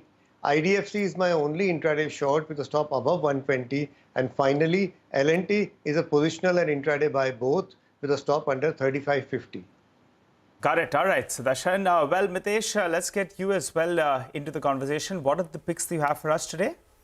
Morning, Ajal. I, in fact, have some mix of sell calls as well. So I have a buy and sell mix kind of a strategy today. Deepak Nitrite was a stock which is buzzing and still shows a lot of strength. So I would now look at a target of 27.80 and recommend buying this with a stop below 26.50. A buy on TCS, and we've been very positive on the IT stocks in the last few days. They've done well and still show strength. So TCS looking at a target of 4,100. Buy here with a stop at 39.80. A sell on Airtel with a stop at 14.41 for a target of 13.75, and a conditional sell on Ashok Leyland if it starts trading below yesterday's low, which is 233.5. Then go short with a stop at 238.5 for a target of 222.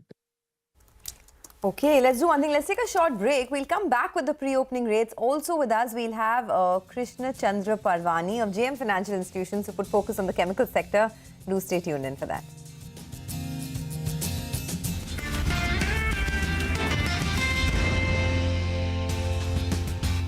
Of its second-generation EV scooters in September last year, and its founder says Ola will start the production of motorbikes in the factory later this year.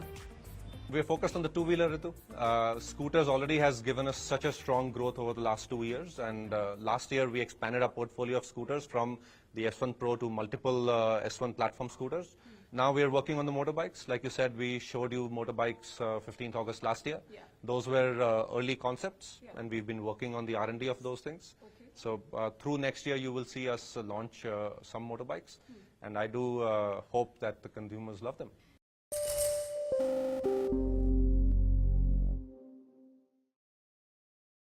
Dr. Sunil, one of the statistics say that only 50% of Indians brush twice a day. Do you think that's simply because of a lack of awareness, or do you think it's also a cultural issue where, one of the statistics or reports that I was reading indicated that we just don't feel the need to brush more than once a day? It's not a question of need. It is absolutely required. It's a mandate that you should brush twice a day. In the morning to remove everything that has been lying in your mouth while you're sleeping at night, and the acidogenic bacteria that work on it and create harmful acids, etc., and to generate freshness. And in the evening, of course, to remove all food debris and material that may be going to remain in your mouth through the night. You clean it up, you rinse it, and then you go to sleep. Okay, but what happens if you don't? If you can just explain to us what are the risks of not doing so? So what happens is there's a buildup of what is known as a biofilm on the teeth, and the biofilm contains bacteria, especially bacteria like strep mutans, which is what causes cavities. So, and of course, gum disease has different bacteria, but there is a whole bacterial biofilm that happens in the teeth. So if you don't remove that biofilm, then the bacteria will remain there and they will act on the gums and of course on the teeth. And so the gum disease and the dental caries both will be a factor if you don't remove the biofilm. So it's extremely important, especially at night, because when you've just eaten and then you go to sleep and it has time to act. Is it more of a rural problem? Is it also as prevalent in the urban population?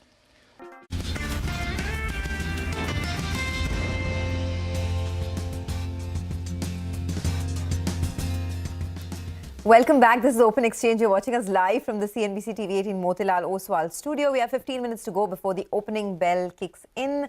And we have Rajesh Palvia, the Vice President, Technical and Derivative Research at Axis Securities, joining us now. Rajesh, hi, good morning and good to see you in. It's been a rollicking ride for the market, but how are you feeling about it now? And what is the level to watch? What are the F&O cues today? Good morning, Sonia. So it was a brief consolidation in terms of Nifty. Nifty remained in a tight range, and Nifty is still holding the ground at around 24,000. That's the major put concentration for this current weekly series. So looking at the near-term structure, 24,000 is likely to act as an important support area for any kind of minor dip. Even in the previous day also, we have witnessed, put writers have added their position for 24,000 as well as 24,100 strike. So we believe that if we open today's day about 24,100, then possibly rally can extend further. And again, we may see a level of 24,250 to 24,300 also. So buy on dip should be your strategy at this juncture till we are holding about 24,000 level on Nifty spot. To play this up move, we are initiating here to buy 24,150 call option, which was closed at around 100 rupees. You can buy this call option. Keep your stop loss around 65 rupees. And on the high side, we expect that, as we believe that, Nifty may again, attempt to move further higher. So this call option may give you target towards 155 to 165. So here you can initiate a long position. On the stocks front, I think one can look at L&T. Stock managed to give breakout of its falling trend line on the daily chart. And stock now trading about to its 20-day, 50-day moving average. Looking at the near-term, short-term structure, we believe that there could be a up move in L&T in the near term. So one can buy L&T for upside target of 3690 to 3700. Your stop loss should be placed at around 3595. The second stock that we like is from Samvardhana Motherson. That stock is continuously moving in a higher top, higher bottom formation. The stock is almost trading near to its all-time high trajectory. The way stock has shown long built up in last couple of days, we believe that here we could see another round of rally. So possible target for Samvardhana Motherson, we can expect towards 212 to 215. Your stop loss should be placed at around 197. And the third stock that we like is Persistent System. That stock is also showing very good traction. Stock now managed to give breakout of its previous swing high. The way stock is moving up across all time frame, there is a high possibility that here we can see another round of rally towards 4580 to 4600. So some Persistent System can be a buy with stop loss of 4470. All right. Thanks very much for that. By the way, Persistent, of course, has done exceedingly well. There is this acquisition as well, which we are sort of carrying at the bottom of the screen. And we'll try and get in touch with the company. But those are trades which are coming through. Now, sort of just rewinding back, before that, just a quick word on HDFC Bank, because the pre-open is kicked off, and maybe we could take a first quick look. I think it's up 2.5%. So it's nothing wild. 3%. It's a solid, decent, big move. So it's a 3% up move on HDFC Bank, and I think, of course, should be the largest sort of weight, the impact on the upside for the Nifty Bank, etc., etc. So we'll see how much more this has got, but in the pre-open, it's starting about 3.25% higher. Now, after being named by Hindenburg, Kotak Mahindra International has distanced itself, and it said that Hindenburg has never been a client of the firm. Remember, this comes after Hindenburg received show cause notices from SEBI in the Adani Group case. Ritu is here with details of Kotak Bank's clarification to the exchanges which was put out yesterday. Ritu, over to you.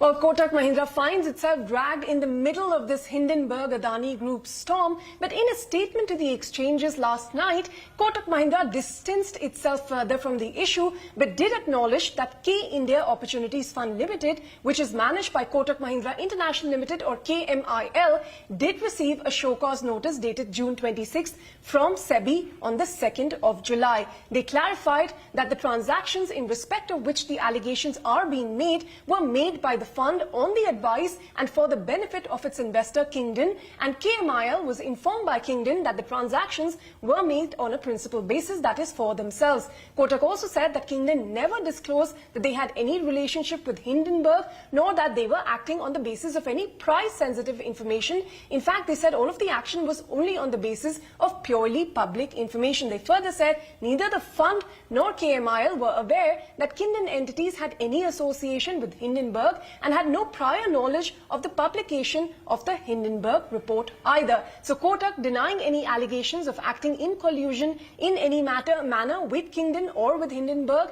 and also adding that they're extending their full cooperation with SEBI in their investigation. Thanks for that update, Ritu. Well, let's move across to Vamakshi, who's joining us to tell us about the stock that's on our Momentumizer list today. Vamakshi, take it away.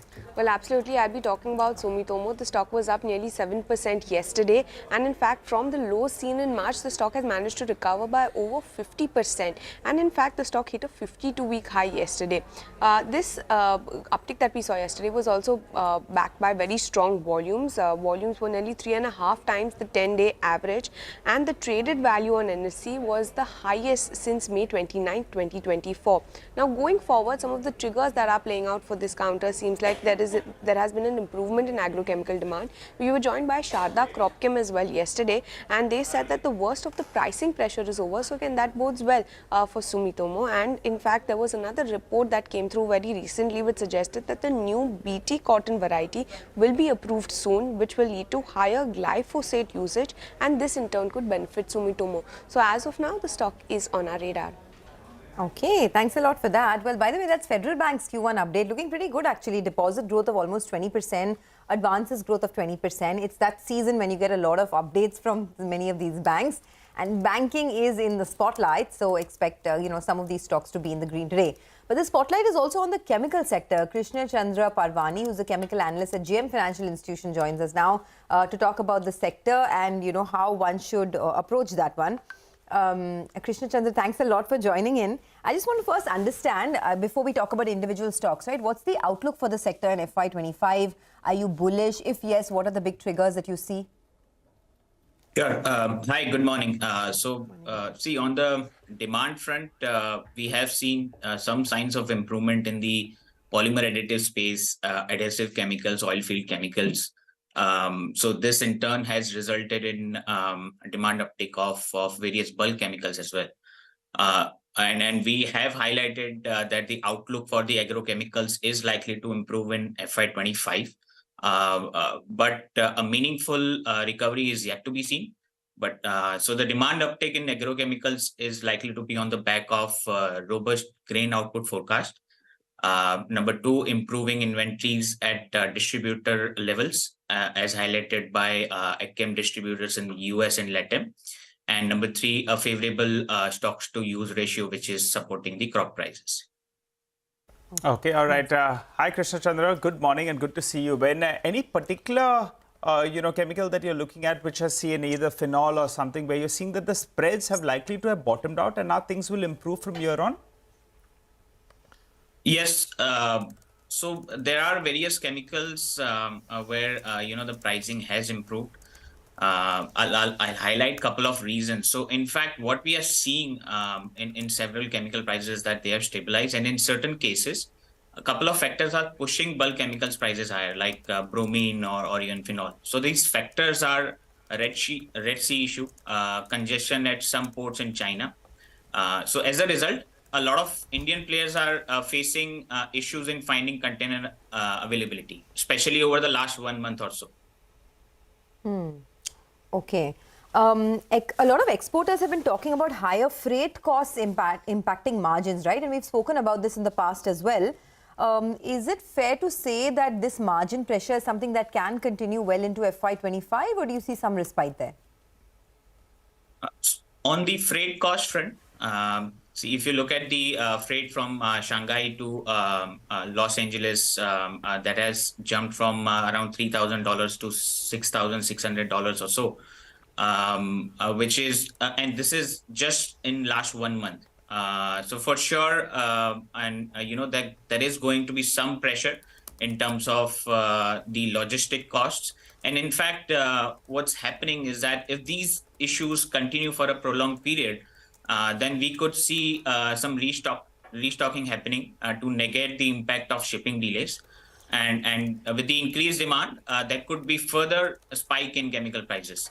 So this situation could be similar to what we saw during June to September 21. Okay, all right. For the sector on the whole, Krishna Chandra, how is the valuation picture looking like? Some of these stocks haven't performed much. We had a big run post-COVID, and then the stocks came off the top. But on a valuation parameter, how is the sector currently placed if you compare it with, say, the 5-year average? Sure. So in terms of valuations, the valuations have not corrected, especially for the larger names, and the reason behind it is that people or the market is factoring in a steep recovery, which is very likely if the current situation continues and if the agrochemicals play out just like we have highlighted. So yeah, I think valuations wise there is no comfort, but at least if the recovery continues, then there could be increase in the current estimates that the market is penciling in. Okay, Krishna, thanks a lot for joining in and talking about the chemical sector. Appreciate your time here. Well, we have the markets that are going to be opening in less than 5 minutes. So let's get Sudarshan Sukhani to give us the 9-10 call of the day. Sudarshan, what's the big call today? Well, buy L&T with a stop under 35.50. Okay, buy on L&T. Mitesh, what about you? Buy on TCS for targets of 41. Buy TCS with a target of 41. I wanted your thoughts, Mitesh, on Wipro because it has been in the news after the double upgrade that came in a couple of days ago. At 541, is the risk reward favorable on Wipro? So I think we've been covering Wipro as a trading recommendation for a couple of times in the last few days, and we've had a target of around 550. There's a significant gap down over there, which was made way back in April 22. I think around 550, 560, you will see some profit booking happening. So not the best entry point, but the chart structure is good. So eventually post that decline, I would want to buy.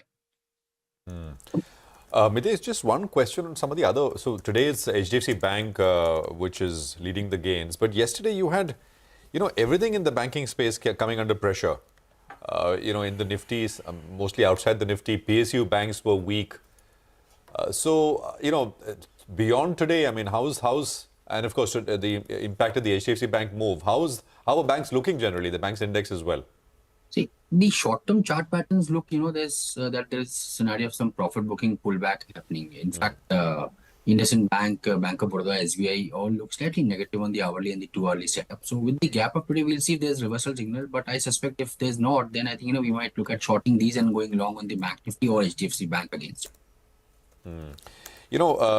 These brokers, and we should pull those up as well. Angel One, 8% cut yesterday. I don't know in the pre-open how they're starting. Look at BSC, look at Motilal Oswal, etc. Anything sort of jumps out at you with a trade here, or you think it's done now? No, actually, Prashant, I think there's more decline left. But since they are not FNO stocks, you can't short them. I think, for example, Angel One, the stock is an exceedingly well. But now clearly signs of, a medium to short-term downtrend are there. I suspect targets of 2200 and below can be tested here. Similarly for BSC, I think, the 200 average comes in at about 22,875, which is my first target. But in the worst case scenario, I'm even looking at 2050. All right. Fair enough, Mitesh. We'll leave it there for now. More later. IEX is in focus. Vamakshi is standing by to tell us why. Vamakshi, morning. Well, good morning. An operational update has come through for the company. Hot weather conditions led to an unprecedented surge in electricity demand in Q1, which in turn boded well for IEX. When it comes to the total electricity volume in the month of June, that saw an uptick of almost 24.7% on a YOY basis. The green market volume too has doubled on a YOY basis, now coming in at 744 MU. Day ahead market, the volumes also surged by 18.2%, and the real-time electricity market saw an uptick of almost 20.1% in the volume. So overall, good operational update coming in from IEX. The stock, as you can see on your screens, is holding nearly 2% higher in pre-open. Okay, well, Sun Pharma is also in focus this morning. Sudarshan is here to tell us why. Sudarshan, over to you. So the stock is expected to be in focus today as there is an update on warning letter issued to Dadra unit on June 18 by US FDA.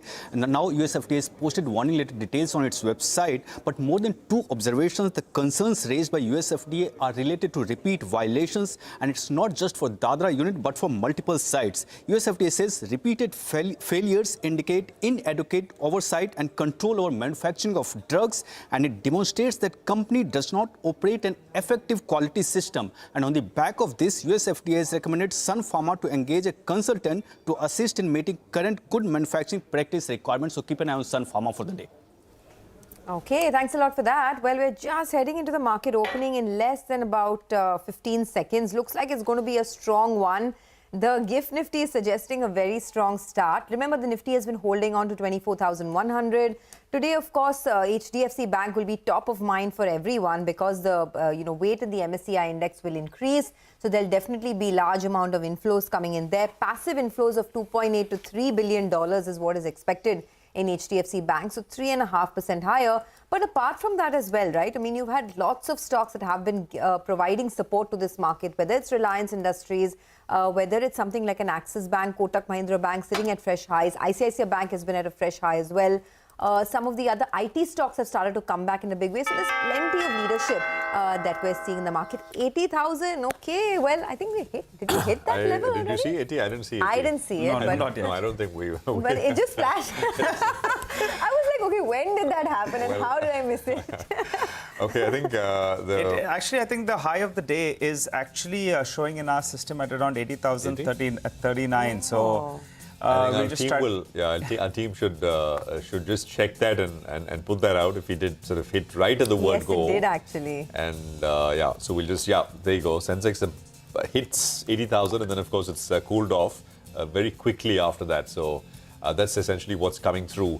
The markets, of course, had a relentless move higher. The Nifty, by the way, is up about 90 points and 24,218. It'll be nice, interesting to see the contribution played for the Nifty right at the word go. And I think overwhelmingly it should be, that single name, which is HDFC Bank, which should come up next on your screen with that, near 11%, 12% weight in the Nifty and about a 30% weight in the Nifty Bank. There you go. 3% higher on HDFC Bank, 1778, 1780 on that particular stock. But so much more opening up, Sonia. Absolutely. I mean, I just can't, look away from the headline index, right? 80,000 for the first time ever. Remarkable move. Of course, I think the market has come off a little bit from there. But, I mean, we're just talking about 200 points here and there on the Sensex, right? The grand old index hitting that milestone. Terrific move in this market, right? The Nifty is now up over 100 points. 100 points has become par for the course now. On a daily basis, we've been seeing this huge opening. And some of the other, player is sort of performing. Today, it's HDFC Bank's turn. But apart from that, you have Kotak Bank, Axis Bank. The entire Bank Nifty is really on fire. Look at that. 500 points higher on the Bank Nifty right now. It's a 1% move straight off the back. The Midcap index is firing on all cylinders. Just goes to show that, the basis of every bull market rally has been fundamental growth, earnings growth. And that is something that is really working for our markets. So let's take stock of some stocks that are in the news, right? Avenue Supermarts, let's look at that. The business update was very strong. 18.5% revenue growth is what the company clocked in Q1. So that's a 0.5% rise over there. ICICI Lombard is also on my radar this morning because CLSA has upgraded ICICI Lombard to a outperform from a hold. And look at that, 2.5% higher there. They've actually raised their target price to 2,000 rupees on ICICI Lombard. So big moves coming in there. IEX, of course, we've spoken about that ad nauseum. Strong business update in June. Electricity volumes have gone up almost 25%. So that's another stock that has been looking very good over there. Couple of these names like, Hero MotoCorp, etc. continue to move higher. Maruti Suzuki is also in the green this morning. So auto stocks are not doing too badly, but really it is the overall market that is just surging away. Even in the broader markets, MOIL, Nigel has been talking about that all morning, 8% higher on MOIL this morning. And a couple of other names like Federal Bank, very strong business updates coming through. But Nigel, what a terrific market, right? 400-point rally on the Sensex now is just not letting up. Absolutely, Sonia. Just take a look at a few of these names which are moving very, very well. PFC and REC, both of them are in focus. Bernstein has come out with the note. They've initiated coverage. I like the head of the note. They say love them or hate them, but you can't ignore them. REC and PFC, both of them opening with gains of around 2 to around 3%. IRDA, that ended yesterday virtually at the high point of the day, and that's building on one of the top volume movers today. In fact, that's up close to 5.5%. So from yesterday's low till today, the stock has gained close to around 10%. That's in the matter of 2 sessions. MMF, FSL, well, they have come, that stock has come under pressure post its quarterly update that they reported. So that stock, in fact, is down close to 2.5%. It was down 3.5%. It's pulled back a little bit from the low point of the day. As Sonia mentioned, MOIL, that's reacting to a favorable, operational performance that it reported. So very good going out there. That stock is up close to around 8% as we speak. It actually had corrected close to around 10% from the recent peak, and now it's pulling back a little bit. You have NLC India. Well, out there, the lignite production was up 22%. The coal production was up close to around 35%. So the street likes that. Allied Blenders, new listing. Well, yesterday it ended with a gain of more than 10%. Today as well, it's up close to around 3%. And KEC International, they've received new orders worth around 1,000 crore rupees from the T&D as well as renewable business. So the street likes that. So all these stocks doing well. On the flip side, JK Paper, after yesterday's big run, under some pressure, and Angel One as well continues to see some profit taking, down close to around 2%. We've heard from the regulator. Let's see what's the counter action that they can come up with. Prashant. So 100 points to show for it this Wednesday morning as we open trade. 24,230 is where we are at. I think we kind of sort of ran through most of what is moving. Maybe one or two more names. Genus Power is up 5% and very large volumes. Orient Cement had a big day on Monday. Yesterday it was down sharply. It's back up about 4% once again here. Subex Limited is up about 4.5-5%. And there is Schneider, which is up 3.5%. Walchand Nagar is another one, which is starting about 5% in the green. So this is, roughly and broadly what's going through. On the downside, you've got CDSL, which is down 2%. So a little bit of pullback. It's had a sharp move up on the back of that sort of first bonus, pre-bonus announcement. And then, of course, after the bonus came through, Garden Reach Shipbuilders, one-way move. It's consolidating down slightly. Infosys, which has seen a sharp move going into, of course, next week earnings, etc. They're seeing a bit of a pullback. And I think PG Electroplast, which is, again, a one-way move, which is seen is down about 2.5%. Viatech Vabag is down 1%, Policy Bazaar is down 2%, but this is just, SL Propack is down 0.5%. It was a big mover yesterday. These are just pullbacks after sharp run-ups. Everywhere you look, markets have done exceedingly well. So you get some sort of bouts of profit taking as well. Pratik Gupta is with us, CEO and co-head Kotak Institutional Equities. Pratik, good morning. Great to have you with us here. Thank you very much for your time. So right in front, of course, is our earnings now for the first quarter. But let's sort of skip ahead of that and look at the budget. We are still awaiting a formal date for the union budget. But in your conversations with investors, etc., what are you picking up? Is it going to be really important, or you think it perhaps will signal continuity? Because we've not really heard from the government in terms of policies, etc., what they'd like to. And the budget nowadays is also about articulating a vision for the next couple of years, more than just the tax numbers, etc. So what's your sense? What are you picking up, Pratik? Yeah, hi, good morning, Prashant. I think as far as the budget is concerned, expectations are somewhat muted this time. No one's expecting any dramatic transformation kind of in the budget. There is some expectation that the government will take some, do something to boost consumption, but not a whole lot. And that the government will continue with its fiscal deficit glide path, 5.1% in FY25, 4.5% in FY26. They have enough cushion given the RBI dividend and so on. And the general assumption is that the government will continue with its infrastructure thrust, its capex, the government capex that's going on, and there will be an increase in the outlays over there, but not like what we've seen in the last few years, which was at the expense of boosting consumption. And there was a little bit of a worry earlier about an increase in the capital gains tax, but those conversations, those worries seem to have subsided given some comments by various officials. So it's more like a muted expectations from the budget that this will be more of the same, no major dramatic change. So therefore, if in the budget we do indeed get some dramatic announcements, some really visionary statements, although then obviously there'll be question marks on the execution, implementation, etc. But as of now, it's not seen as a very big game-changing event for the earnings outlook in the next 1 or 2 years. Okay, Pratik, but I mean, just trying to play the devil's advocate here, right? You spoke about a much larger RBI dividend, a stronger tax collection. Doesn't that give the government more space to go ahead with, say, higher capex, perhaps social spending, yet a tighter fiscal? So can they actually walk that tightrope, do that tightrope walk better than what they did in the last couple of years, purely because of what we spoke about, the higher dividend and higher tax collections? And in that context, if there is a meaningful, say, income tax cut that comes for, say, the middle class, right, something that a lot of brokerages are talking about, does that mean more focus on consumer stock, consumer discretionary stocks, etc.?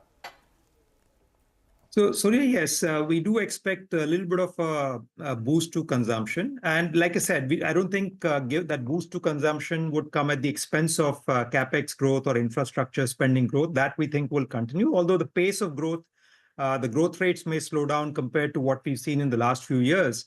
As far as consumption is concerned, that's definitely suffering, especially the low end of the economy is still not fully recovered. It's only gradually getting back on track. The high end continues to do well, but it's really the mass segment which is suffering, and the middle class, as you said.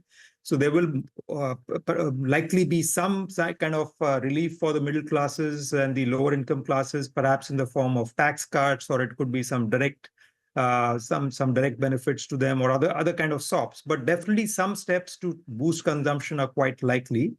The question is, will it be big enough to move the needle? We think there'll be some steps, but not dramatic. I think the government will stay focused on the fiscal deficit. So even with, 50,000 crores extra boost for the consumption side, or 80,000 crores, that's not going to be, dramatically game-changing for the economy as a whole, given that we're now running at almost a $4 trillion economy size this year. But as far as the stocks are concerned, we prefer the staples to discretionary. Discretionary is still struggling. We're still seeing volume growth being quite weak. Margins are somewhat elevated. Competitive intensity remains quite high. And most importantly, demand remains somewhat weak. Staples, on the other hand, it's relatively marginally more attractive, just given that we've been through a bad patch last couple of years, and finally we're beginning to get the first initial green shoots of demand picking up. So at the margin, we prefer staples, but overall, don't forget, these stocks are still quite expensive. Most consumer staples or discretionary stocks are anywhere between 40 times 1 year forward to 80, 90 times 1 year forward. So even if you get an earnings upgrade of 5-10%, these would still be very, very expensive stocks. All right. Hi, Pratik. Good morning and good to see you. When I recall at the end of Q4, I asked you, what about the real estate cycle? And you said it's quite strong. Where at the end of Q1 of FY25, it's looking even stronger. Where do you think we are in the real estate cycle, and how do you play that theme? Do you go and play the real estate companies? Do you play the financiers, or do you play the ancillaries, the pipes, the tile makers, etc.? So, Nigel, yes, we're still very bullish on the real estate sector, especially the residential real estate sector. We think demand remains very strong, especially both the premium and the mid-end in particular. And in fact, now we think, and one area where we think there could be a boost to growth is the affordable housing segment. The way to play it still remains the same. We continue to like the residential real estate companies and the housing finance companies in particular. In fact, NBFCs is one place we like, and within that, vehicle finance and the housing finance companies look pretty attractive. We think funding costs are under control. NIMs are going to be somewhat stable. The loan growth is picking up. Competitive intensity is somewhat stable. So as demand is picking up across the country, and we are also going to see a good monsoon. So maybe after that we could start seeing more construction activity coming up. The ancillary companies also should do somewhat better, but there we think the valuations are quite stretched in most of the ancillary companies, the tile makers, the paints, the ceramics companies, and so on. So there is more a concern on valuations. Valuations are no longer cheap for the real estate companies also, but at least we think there's potential for pretty sharp earnings upgrades in the next few years. So we would still stick with buying the real estate companies and the housing finance companies. Okay, buy the real estate and the housing finance companies. Got it. I also wanted your thoughts on some of these new age companies, right? Whether it is since we were talking about consumer discretionary demand, so whether it's the Zomatos, Nykas, Honasa consumers of the world, not just that, even some of these players like Jubilant, Devyani, so both e-commerce as well as some of the traditional players. Do you think that if there is any major boost for the middle income to low income class in the budget, could some of these themes continue to work? Yeah, if there is a meaningful boost in the budget, obviously we think there will be a boost to consumption. These companies, all of them will benefit to some extent. There will be some earnings upgrades perhaps. But again, you have to be somewhat stock specific. Some of these stocks are already trading at fairly elevated valuations. Again, if you see even a 5-10% earnings upgrade, is that enough to make these stocks cheap? Probably not. So with these stocks, like with majority of the market, you have to take a slightly longer term view, a 3 to 5 year view that as India's per capita GDP keeps on improving, the addressable market for these companies will keep on increasing. That in turn will drive earnings growth, and you have to buy them for the slightly longer term period rather than just the next 2-3 months. Budget plays, yeah, these are probably some of the budget plays, but at the same time, at these kind of valuations, not without risk as well. Prateek, what about on the power side, right? There's a note today from a broker in PFC and REC. I'm not sure if you've coverage at Kotak on these names, but what's the view? Even something like a IREDA. The management was with us earlier this week. They're talking about very large numbers because there is demand for credit in that space, in the space that they're in. The book should swell to almost 2-3x of what it is right now over the next 3 years or so. And the market seems to be willing to pay that number, assign a one-time book or whatever. Just your thoughts on some of these names. So we don't cover all of them, but we cover 1 or 2 of them. But generally, our view is a bit cautious over there, just given, again, the valuations over there. Some of these stocks are trading 2.5, 3 times price to book 1 year forward. And the ROEs are likely to be 14-15%. In that context, I would say you may as well buy the private banks or even some of the PSU banks, which are trading at much lower valuations, offer similar ROEs. And earnings growth there is also at about 15-16%. So it's more about the price which you pay for these businesses. The outlook is definitely strong in terms of the loan growth prospects, but you also have to keep in mind the NIM compression, the NPL risk, etc., longer term. And historically, they've not been very well managed businesses, tend to be quite cyclical. So at current valuations, we would go back and prefer the traditional banks and NBFCs instead. Okay, got it. Prateek, thanks a lot for being with us. Appreciate your time here. So you prefer banks, NBFCs, and you expect a sharp uptick in earnings for sectors like real estate. Got that. For the market, it's still chugging along, and what a time to be in this market, right? Almost at 80,000 now on the Sensex. We briefly hit that number. In case you missed it in early morning trade, we just touched that and pulled back. but we're what, 100 points away from that 80,000 mark on the grand old index. So chugging along really well for the market. But the first management on the show now is Narayana Health.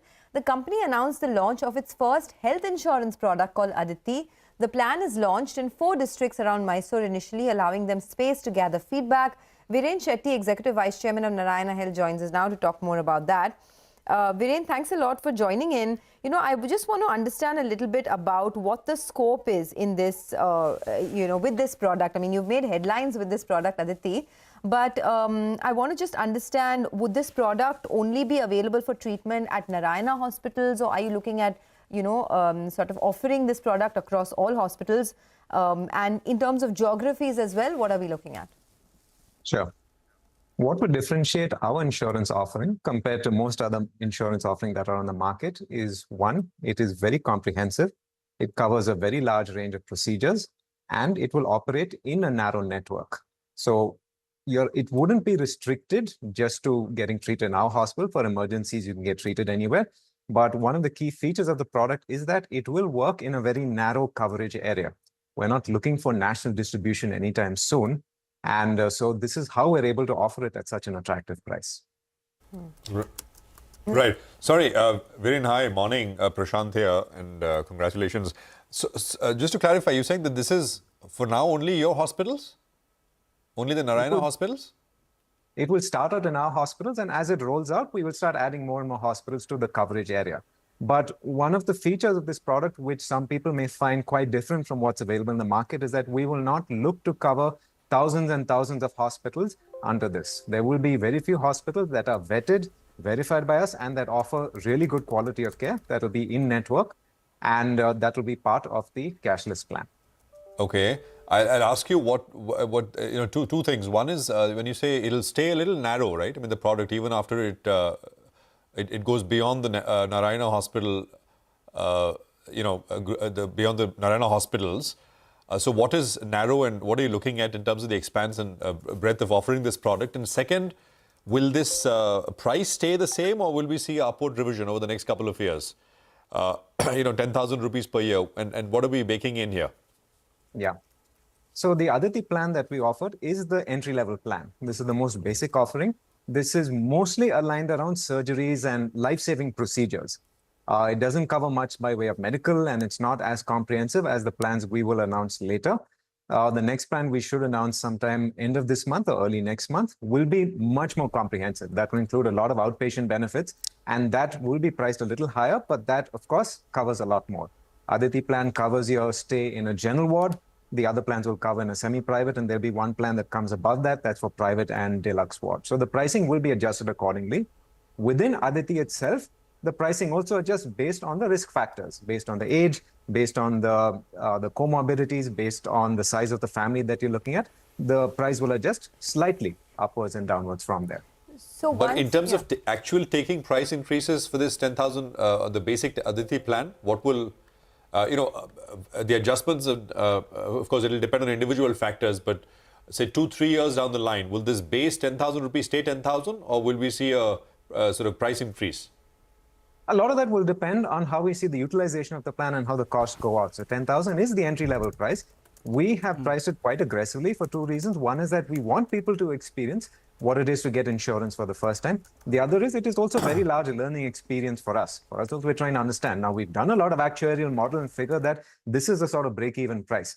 But if it turns out either utilization is a lot higher, then the price may go up. If it turns out utilization is a lot less, if we are successful in the mission, what we started out with, which is preventing hospitalization and getting people more into prevention mode and getting them a lot more healthy, utilization comes down, then there's no reason for us to increase the price. All right. Hi, Viren. Good morning and congrats on this new initiative. On a like-to-like basis, this 10,000 rupee insurance policy that you're offering, in comparison to its peers, what is it? Is it at half? Is it at a fourth? Because normally a 1 crore cover would come at a premium of around 40 to 50,000, very, very roughly. So how much lower are you? You just said it, right? At 1 crore cover for 10,000, it is quite low. So we did price this extremely competitively. Yes. But it is very different from the other plans in that while they do 1 crore at a much higher price, they cover the whole country, they cover a very large number of hospitals, whereas for us, we are very narrow in scope. And it's restricted at this point just to Mysore and the surrounding areas, Chamarajanagar, Hassan, Mandya, so on. So it allows us to really try a different model, which is not distributor driven, which is driven through our internal network, and try and see if we're able to save a lot of costs on that front and pass those costs on, pass the saving on to the patients. Okay, all right. Just to understand a little bit more on the financial aspect, the loss ratio for various health insurance companies is in that vicinity of around 65 to around 80%. What about y'all? What's the matrix y'all will be operating at? We've projected it to be more or less the same. The data as it comes in, we'll be in a much better position to tell everybody in a year or two how this pans out. But we've expected that utilization claims ratio would be more or less on par with plans of a similar size. Okay, so you've told us about the health insurance plan. What else is in the pipeline? What are we looking at in terms of products from the Narayana Health stable over the next 1 year or so? What we've planned are 2 more products. So Aditi is the entry-level mass market product. There will be 1 more that is designed more for the middle class. This costs a little bit more, offers much wider range of coverage, mostly in the realm of outpatient benefits, which is testing, unlimited consultation with the doctor, medical cover, as well as inpatient stay at semi-private rooms. And of course, there's a plan that's much higher than that, which is everything, plus a lot more concierge services and a much higher amount of unlimited benefits. Okay. So, I just had one more question. I mean, since you're getting into this space, it is become a very competitive space now, and standalone health insurers take about 7 to 9 years to break even. I just want to understand, I mean, since you are entering the space, what is the kind of break-even timeline that you're looking at for the insurance business? Not 7 to 8 years, at least in the business plan that we projected, it would be less because we're not chasing scale. Our plan was never to become a national level insurance provider and to restrict it to, at least we're starting out with 3 states, and to keep the numbers low and to keep the amount of cover quite moderated and to be able to provide high levels of service. So we projected a much lower break-even point, but to be fair, a lot of this exists on a spreadsheet. The reality is that you are right. It's a very competitive space. A lot of products are out there. But we believe that we want to provide something that's very, very different from what's there in the market. And it should not boil down to a numbers game. And it should be something that people enjoy, they love, and they get a tremendous amount of benefit from. And we're able to provide some extreme surplus to customers from that front, and we believe we'll be quite successful in this. Well, the intent is good, Viren, and kudos on that front. But, if it's going to be lower than 7 to 9 years, as per the spreadsheet at least, what are you projecting? 4 or 5 years to break even? Well, I've been told not to talk about those things, especially during the silent period. But yes, it is something that we are confident that investment in the insurance shouldn't be any different from the investment that we're making in the hospital business. And the amount of money that we set aside for the insurance would be as much as we'd set aside for creating a brand new hospital. In the amount of capex outlay of 300, 400 crores would be roughly equivalent to how much we'd invest in the insurance. And the break-even period for hospitals, again, is between 2 to 5 years. And this, again, would be planned the same way.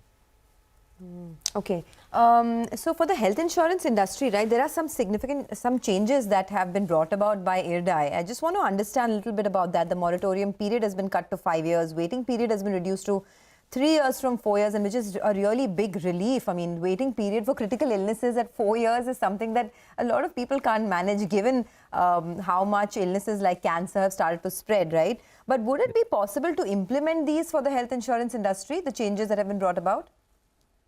See, the one thing we'd have to say, our entire effort of applying for an insurance license and getting the fastest approval in the history of this country would have absolutely not been possible with the sheer number of reforms that the IRDA has been pushing through.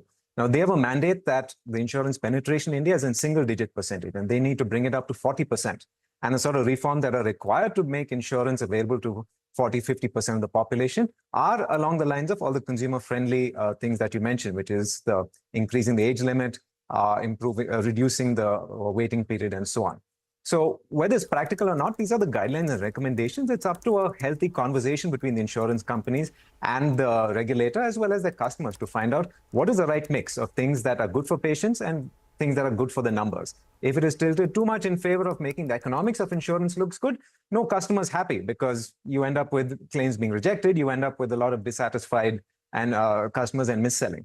So there is a healthy mix between the two. On the practicality of it, we're always more oriented towards what is best for the patients, what's best for the customers, and we will constantly push for that. All right, Viren, good luck to you and your team as you sort of roll this out, and look forward to speaking with you again soon after the first quarter results come through. Appreciate it very much here on CNBC TV18. There's Narayana with the insurance product, Aditi, 10,000 rupees a year.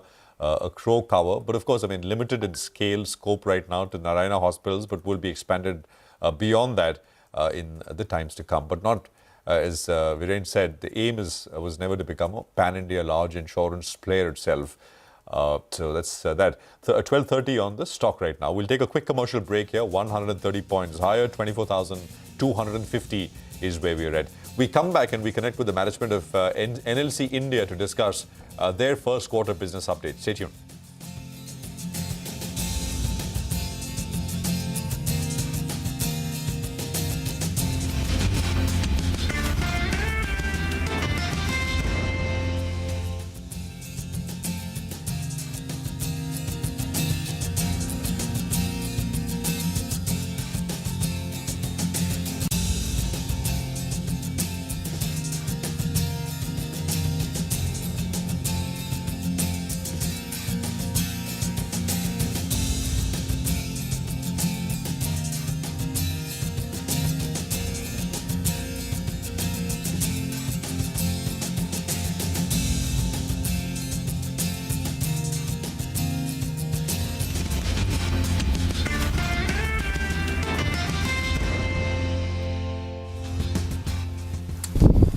Welcome back. Well, NLC India, that's the next company on our radar. They reported a good growth actually for the past quarter. 22% growth in lignite production in the first quarter. Even coal production was up by close to around 35% odd. Mr. Prasanna Kumar Motupalli, the chairman and managing director of NLC India, joins us on the show. Hi, sir. Good morning and good to see you in. I went through your release. You're quite happy with regard to the performance that you've delivered.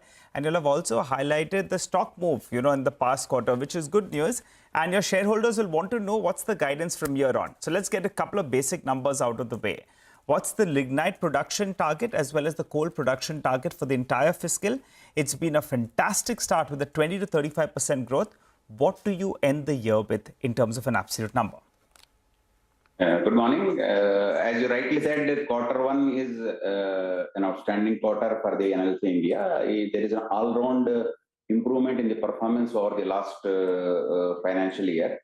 Our coal production improved by 35%, lignite production by 22%, power generation by 10%.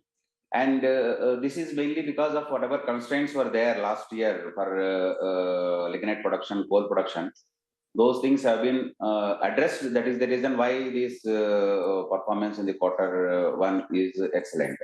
And our coal production target for the year we set at 16 million metric ton compared to 12.5 million metric ton last financial year. So with the production levels we achieved in the quarter one, we are hopeful that we will be achieving the more than the targeted production of 16 million metric ton. And our lignite production target is 24 million metric ton, and seeing the production levels in the quarter one, we will be able to maintain the production target which we set for lignite production. Similarly, for the there is a substantial improvement in the performance of the thermal power stations also, and our generation levels improved by 10%. So we are hopeful to achieve the target of 32 to 35 billion unit in the coming financial year, next financial year. Okay, all right. So we've got the coal at 16, lignite at 24, and the power generation will be what for the year? I missed that number. And out of the total power generation, I think renewable is close to around 10% approximately. You can correct me on that number. And how do you see the renewable part of that business shaping up? Exactly. What you said is right. Last year, our generation was at 25 billion unit. Out of that, around 10% is from renewables. This year, we are targeting for 35 billion units. Out of that, around 10% would be from renewables. Okay. So how can you tell us about any upcoming projects or expansion that you plan in NLC's power generation capabilities over the next, say, 1 to 2 years? What are we looking at? our Ghatampur thermal power station, which is having 3 into 660 megawatts, all the activities have been completed. One unit already oil synchronization is done, and it is on the verge of declaring the commercial operation. We are expecting that in the month of July. Similarly, the unit number 2 also we are expecting by October, and unit number 3 by March. So in the current financial year, the entire capacity of 3 into 660 megawatt, the commercial operation will be declared and it will start generation commercially. In addition to that, our Pachwara South coal block, which is 9 million metric ton, that is also expected to start its production in the current financial year. Our Tarabera thermal power station, the 3 into 800 megawatt, which was the foundation stone was laid by Honorable Prime Minister in the month of February. All the activities are in fast progress, and the geotechnical activities are going on. So we are hopeful that we will be progressing and commissioning the project within the time schedule committed. Okay, all right. What about the renewable capacity, sir? What is the current capacity and where is that number headed? And I think last time we were briefly discussing about some value unlocking in that space. When does that happen? As on date, we are having 1.4 gigawatt of renewable capacity, both solar as well as wind. And we are targeting to increase this four times by 2030. So already actions are in pipeline, and already we are having 2 gigawatt of renewable capacity in pipeline, both solar and wind. 600 megawatt in Gujarat, 800 megawatt in Rajasthan, and 50 megawatt wind in Gujarat, and also another 300 megawatt in the state of Gujarat. We are targeting to become a 6 gigawatt renewable power capacity company by 2030. And as you rightly said, for asset monetization of renewable assets, we formed a 100% owned subsidiary, NLC India Renewable Energy Limited. And we are in the process of transferring these assets of 1.4 gigawatt to that subsidiary. Then subsequently, it will be monetized. When will it be monetized? Some part of this year, sir? By the end of this year, given that you have these ambitious plans to take it from 1.5 gigawatt to 6 gigawatts. So sometime in 24-25, do we see some kind of value unlocking? Maybe in the last quarter of this current financial year or the first quarter of the next financial year, that will be completed. Will you look at an IPO or will you look at diluting some stake? Yes. Which one, sir? Will it be an IPO? Yes, exactly. Okay, IPO expected by quarter 4 of FY25. Got that. Just for the company on the whole, what's the guidance for the coming fiscal? I think you were guiding for around 15,000 crores of revenues and margins in the vicinity of mid 30%. Is that correct? Exactly. That is correct. And final question before we let you go then. The regulated equity is, I think, at around 9,000 crores odd. And you were looking to take that regulated equity to around, I think, 24,000 crores by 2030. But in the near term, that's in FY25, FY26, what does the regulated equity move to from around this 9,000 crores? See, our Ghatampur thermal power station, which is going to be commissioned in the current financial year, with that, our regulated equity moved from this 9,000 crores to around 12,000 crores. And going forward, with the further addition of mines and power generation capacity, finally we are targeting 23,500 crores regulated equity by 2030. Okay, we'll leave it there. Thank you very much for your time. Great speaking with you, and appreciate you joining us here, sir. Good luck. That's NLC India with Perspective. Now, we'll stick with the power space because that is essentially where there is, of course, continued momentum and visibility because we need more power capacity. I mean, we're falling short and players are scrambling to put up capacity both on the thermal side and, of course, on the renewable side as well. So let's take this forward in some more details. We have Nikhil Negadia, Director, Senior Analyst at Bernstein, who is joining us. Nikhil, good to have you with us here. Thank you very much for your time. Prashant this side. You guys have initiated coverage on PFC and REC, Nikhil. Those are your notes, your coverage, Nikhil? They are. So it's us along with our financials team. So we essentially look at them more as... Yeah. Sorry, could you take us through, the rationale behind the coverage and, and what are you seeing here for these companies? Because stocks, first look, people will argue that they've done so well already. Maybe the best is behind. Valuations on a price-to-book basis look very stretched. How would you respond to all of that and sort of your thrust here on these two names? Sure. So our thesis, it's a four-part thesis that we have on these two stocks. Number one is loan book growth. We think investors are underestimating the quantum of loan book growth these entities are likely to see. So if I give you simple numbers, for example, in India in the last 6 years, we added about 100 gigawatts of generation capacity. In the next 6 years, we think we'll be adding more than 300 gigawatts, a combination of both renewables and thermal. All of that will lead to more transmission and hence more capex across the power value chain. And these guys are the preferred lenders to that space. The second part of our thesis is a lower risk of NPAs in this area. So historically, these stocks have traded low given loans given to thermal private plants where defaults have happened in the past. But if you look at the incremental loans they are giving are largely either government or private renewables. In renewables, it's much less. I mean, the probability of an NPA is much lower than what it is in a thermal plant. Given this a very shorter execution time, you can execute a renewable plant in a year or two. Hence, PPA is a condition precedent to disperse a loan. The third reason we like them is competition side as well. So earlier, renewable companies used to borrow in dollar bonds. But if you look at the spread between US and India 10-year GSEC, it's cheaper to borrow in rupees now than in dollars. Hence, rupee loans are preferred by renewable companies. And the fourth reason is reversion of provisions. So if you look at the power cycle, we have gone from shortage to surplus to shortage again, especially in the evening hours. So thermal plants are making good money. And hence, the distressed assets in their book, we think they're likely to get resolved this year. So we could see provision reversal happen. So those are the four reasons we like them. See, repeat of the last year is unlikely, but we still see more room for re-rating. Hence, we have a positive view on the stocks. Okay. So total capacity in the next 6 years, 2x of what was done in the last 6 years. Much shorter execution timeline for renewable projects, right?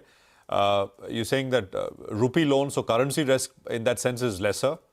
And number 4, you're saying thermal plants are making a comeback. These are the four kind of four reasons on the back of which you're building this thesis. Now, just talk to us about the valuations here for PFC and REC and what should one be willing to pay for these companies?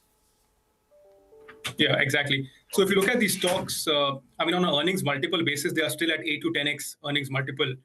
So if you look at the historical range, that's about 1 standard deviation away from historical mean. So not too expensive that way compared to historical mean.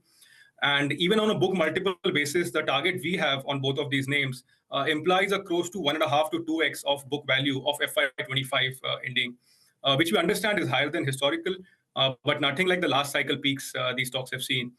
Hence, we see some more room for re-rating on them.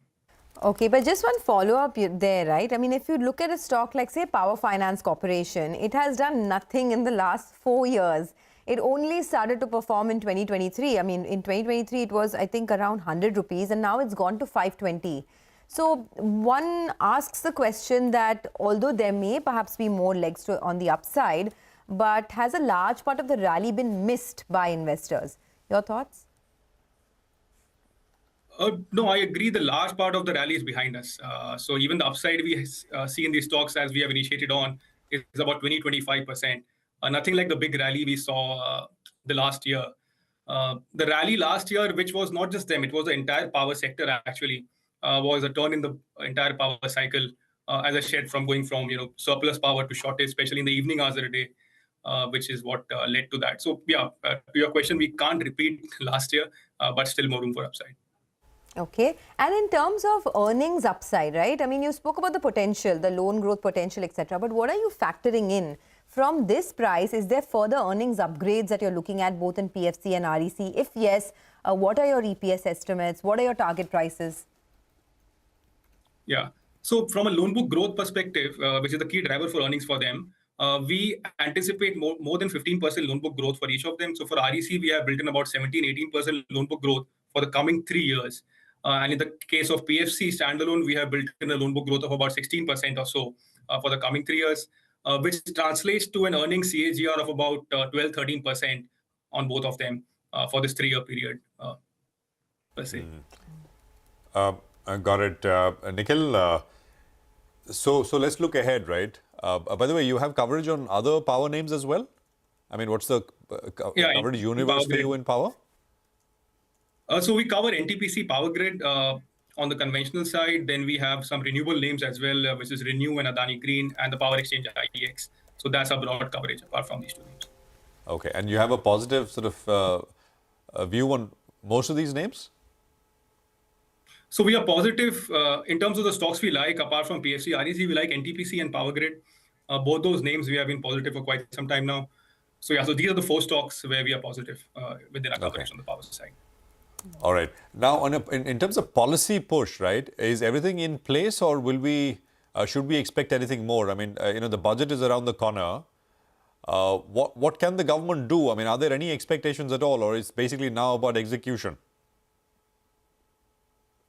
So on the budget front, I think maybe a couple of areas to look out for. Power is not super critical from a budget perspective, but 2-3 areas we are keeping an eye out for. One is the rooftop solar scheme, which the government announced.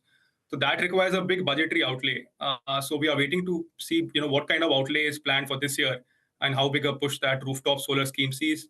The second thing to watch out for in the budget would be the funds for the DISCOMs, the power DISCOMs, the RDSS scheme, which the government runs.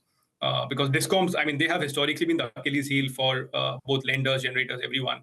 So what kind of support they get. So those are the 2 areas we are watching out for on the budgetary side. Okay, we'll leave it at that. Thanks a lot, Nikhil, for joining in and talking about the power sector. But just look at the market. It is soaring away right now. Sensex at that 80,000 mark, that milestone has been hit. The Nifty is up 156 points.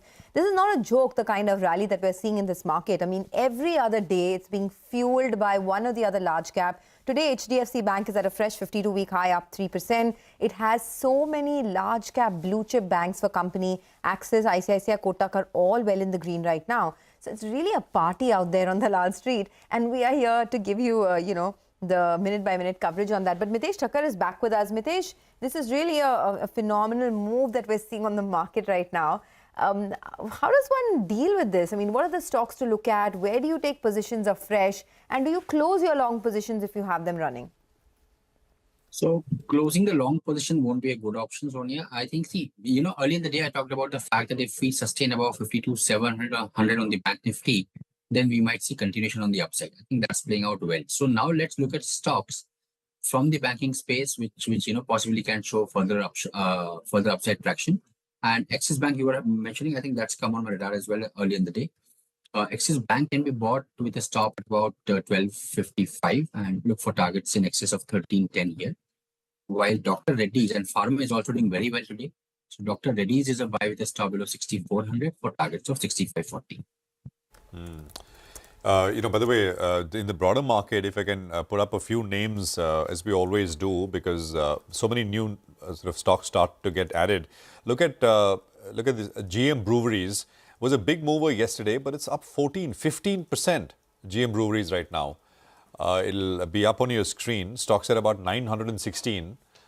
Big volumes for this point in the day. Look at that. This is after yesterday's move. Castrol India was a big mover yesterday, was not in the mix in the morning when we opened. It's up 6% after yesterday's 6% rally, 226, 227. So there is a move afoot here. Action Construction Equipment, 1580 on ACE, and that is going up on very sharp volumes. There is D-Link India, which is a telecom equipment maker. Again, humongous volumes, and that's why I'm mentioning this. 15%, 547 on D-Link India. I think it's done well recently. Power India is another one, which continues to move higher. Power Space doing well, 6% on that one coming through.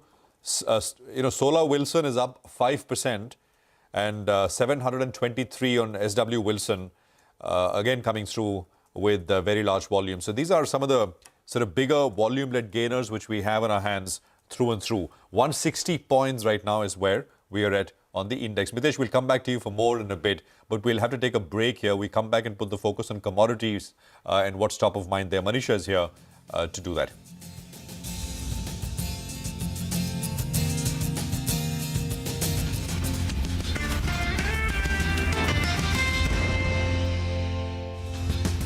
I would assume, looking at the stats, that the rural problem would be slightly more because also availability of, toothbrushes, toothpastes, and other oral health aids is much less than in the urban areas. But awareness, and as Sunil said, awareness and knowledge has to be imparted so that people will be more, able to do what they have to do.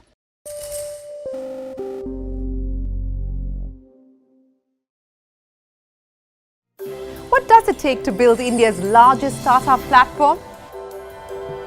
It takes a journey of starting out as an unknown and ending up as unforgettable. It takes more than 2 decades of celebrating the most influential and influencing the most celebrated entrepreneurs. From chronicling the stories of India's startup universe to becoming a success story in itself, as India's longest-running show on startups and entrepreneurship, celebrating 21 action-packed years of building India's biggest startup community. Young Turks at 21, only on CNBC-TV18 and CNBCTV18.com.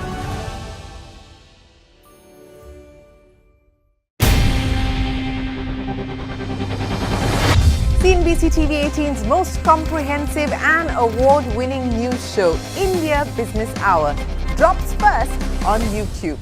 So get the first access to the most influential architects of policies and politics, the key newsmakers of the day. Discover the big themes as we decode the business of markets, macros, and more. Be the first to go to the heart of all the top stories that drive the day's agenda. Catch the award-winning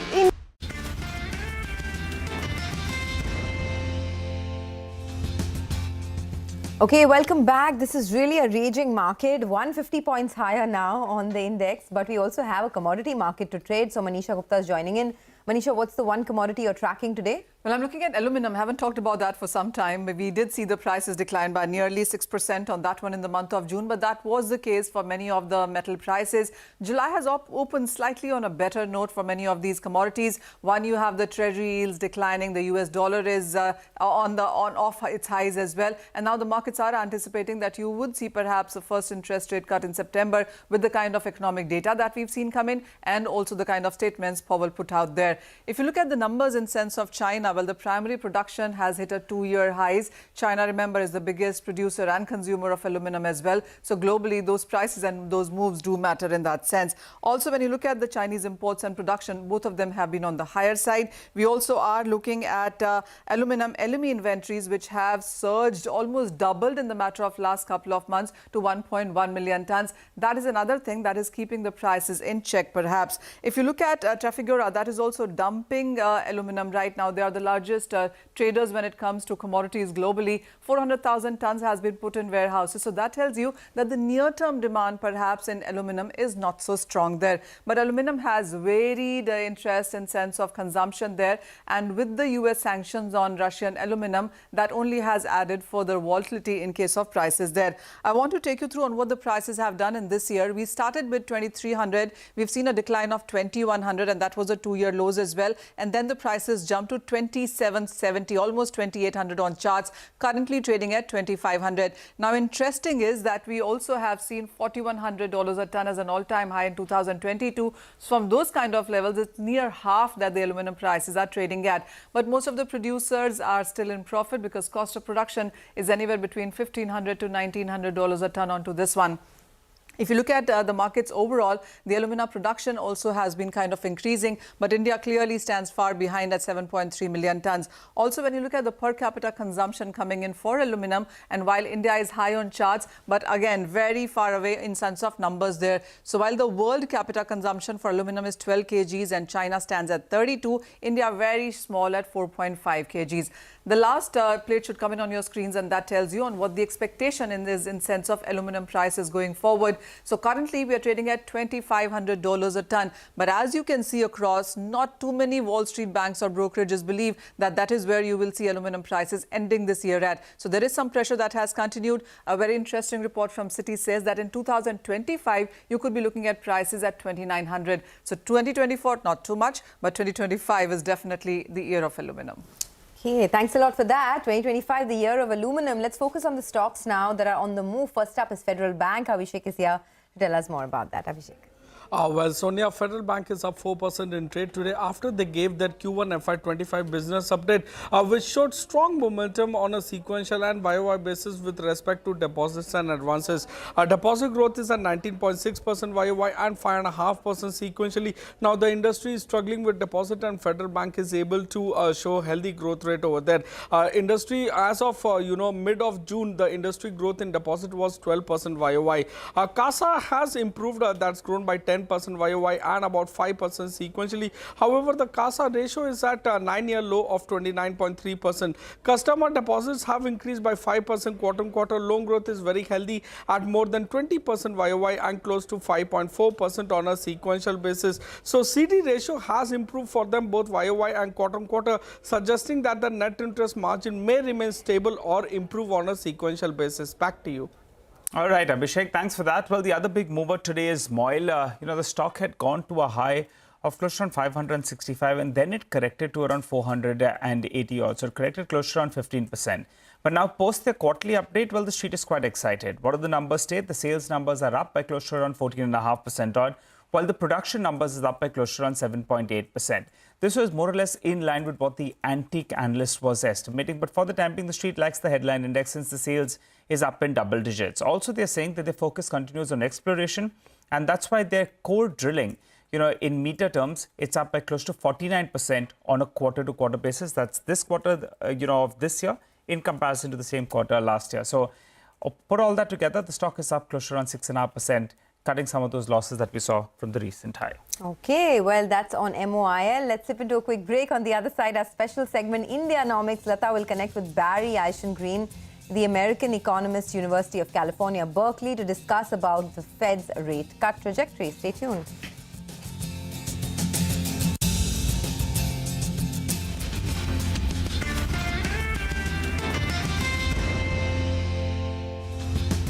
Live every night on YouTube with me, Shireen Bhat. India Business Hour live on YouTube at CNBC-TV18 weeknights at 7 p.m.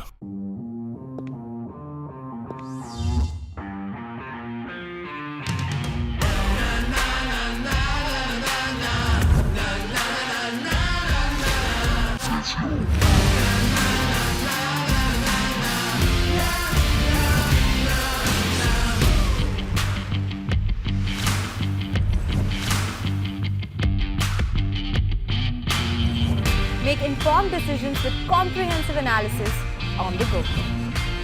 Strengthen your portfolio with real-time market updates on the go.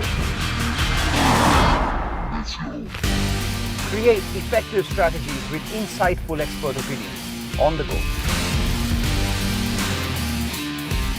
Grow on the go with CNBC TV18. Now streaming live 24/7 on YouTube.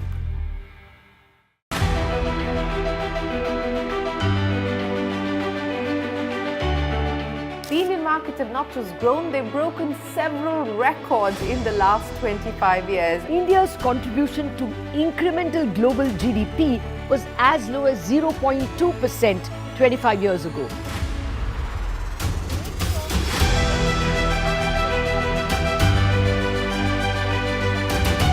Over the last 25 years, CNBC-TV18 has closely followed the remarkable ascent of India's pharmaceutical sector. There was a time 25 years back that it was all about the FIIs. If FIIs would buy, markets would rally. If FIIs would sell, market would fall.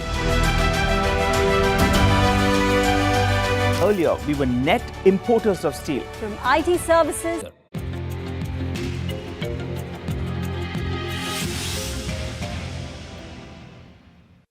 Welcome back to a very special edition of Indianomics. Special because we have an expert who will be able to gauge for us how the US and global economy is doing. And he's an expert on India as well. I have with me Professor Barry Eichengreen, Professor of Economics and Political Science at the University of California in Berkeley. He's also a research associate at the NBER and the CEPR, the Center for Economic and Policy Research in the United States. Professor Eichengreen, thank you very much for sparing time for us. Good to be back with you. Thank you. Well, first up, the big worry, question mark in financial markets is about the US inflation trend and what will be the Fed's next step. What's your estimate? Were the the numbers, the PCE inflation numbers that came good enough to expect a Fed cut? I think the Fed is going to be very cautious. Number one, it doesn't want to surprise the markets, especially in an election year. So the markets expect one rate cut between now and early November. And I think the Fed would very much like to conform to that expectation. The inflation number we saw last Friday will permit it to do so. Okay. All right. But what's your overall impression? Is inflation, definitely headed down, or would it be one and a long wait, one cut and a big wait? The worst thing would be if the Fed cut now and then it had to reverse course later. So the latest inflation numbers have been good, slightly below what we saw in prior months, not dramatically lower. So there still is a risk of persistent inflation above target. So I think the Fed will wait to see more better numbers before it cuts a second time. I wouldn't expect that second cut until next year. Okay, so one in 2024 is a reasonable expectation. I think that's what the markets are factoring in, if you look at the And that's right. The Fed doesn't want to do anything to surprise the markets. Okay. Well, they have surprised in the past. The markets are running away with 3 and 4 cuts, and it was one when the latest dot plot came in. But let me zoom out to the global growth picture. Recently, we had the IMF and the World Bank up the global growth by a bit. You think growth is fairly robust at this point in time globally? I think the global economy is continuing to expand modestly. I don't attach cosmic importance to this very small tweak in the global growth numbers coming from the Bretton Woods institutions. Okay, but the question mark, especially after the presidential debate, is a kind of an increased likelihood of a Republican presidency. And President Trump has made it very clear that he's going to increase import tariffs and even more sharply on Chinese goods. All these are a recipe for inflation. So, what should we be prepared in case it is a Republican presidency, which now looks not unlikely? Which looks possible, indeed.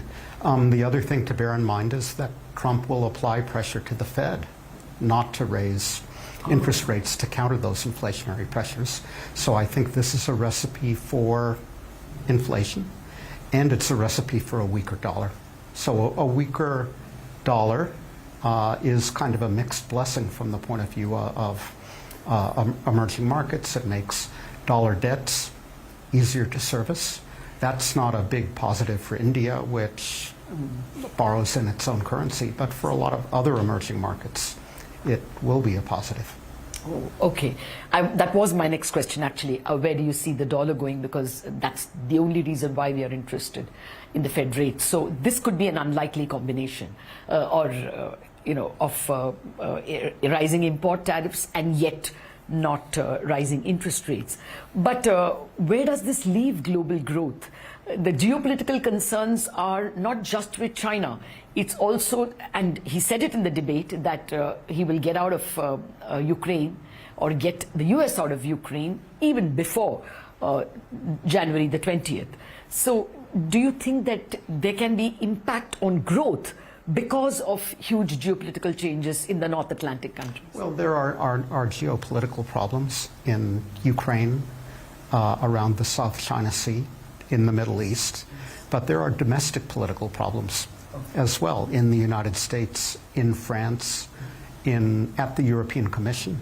now that the government of Hungary is taking over the rotating presidency of the Commission. So I think there is a lot of political noise, domestically, nationally, regionally, and geopolitically. One thing we know with certainty is that investors don't like uncertainty, and there is a lot of uncertainty coming. But you began by saying that you're reasonably confident of growth. You used the word robust. So even in the face of these likely geopolitical tremors, you think global growth might be reasonably sound? I continue to worry, but what is striking and remarkable is that all the geopolitical tremors from, as I said, the Middle East and the South China Sea and Ukraine haven't weighed down the markets or weighed down global growth yet. That can still happen, but it hasn't happened yet.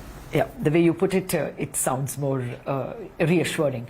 Now, if that's the global ambience, I want your assessment of certain things that have happened in India. India is actually pretty dependent on good, robust global growth, as you know better than anyone else. We've had a current account surplus only for the fourth quarter, and even for the full year FY24, we've had only 0.7% current account deficit, a historic low, actually. So, do you think this is a likely, continuing trend?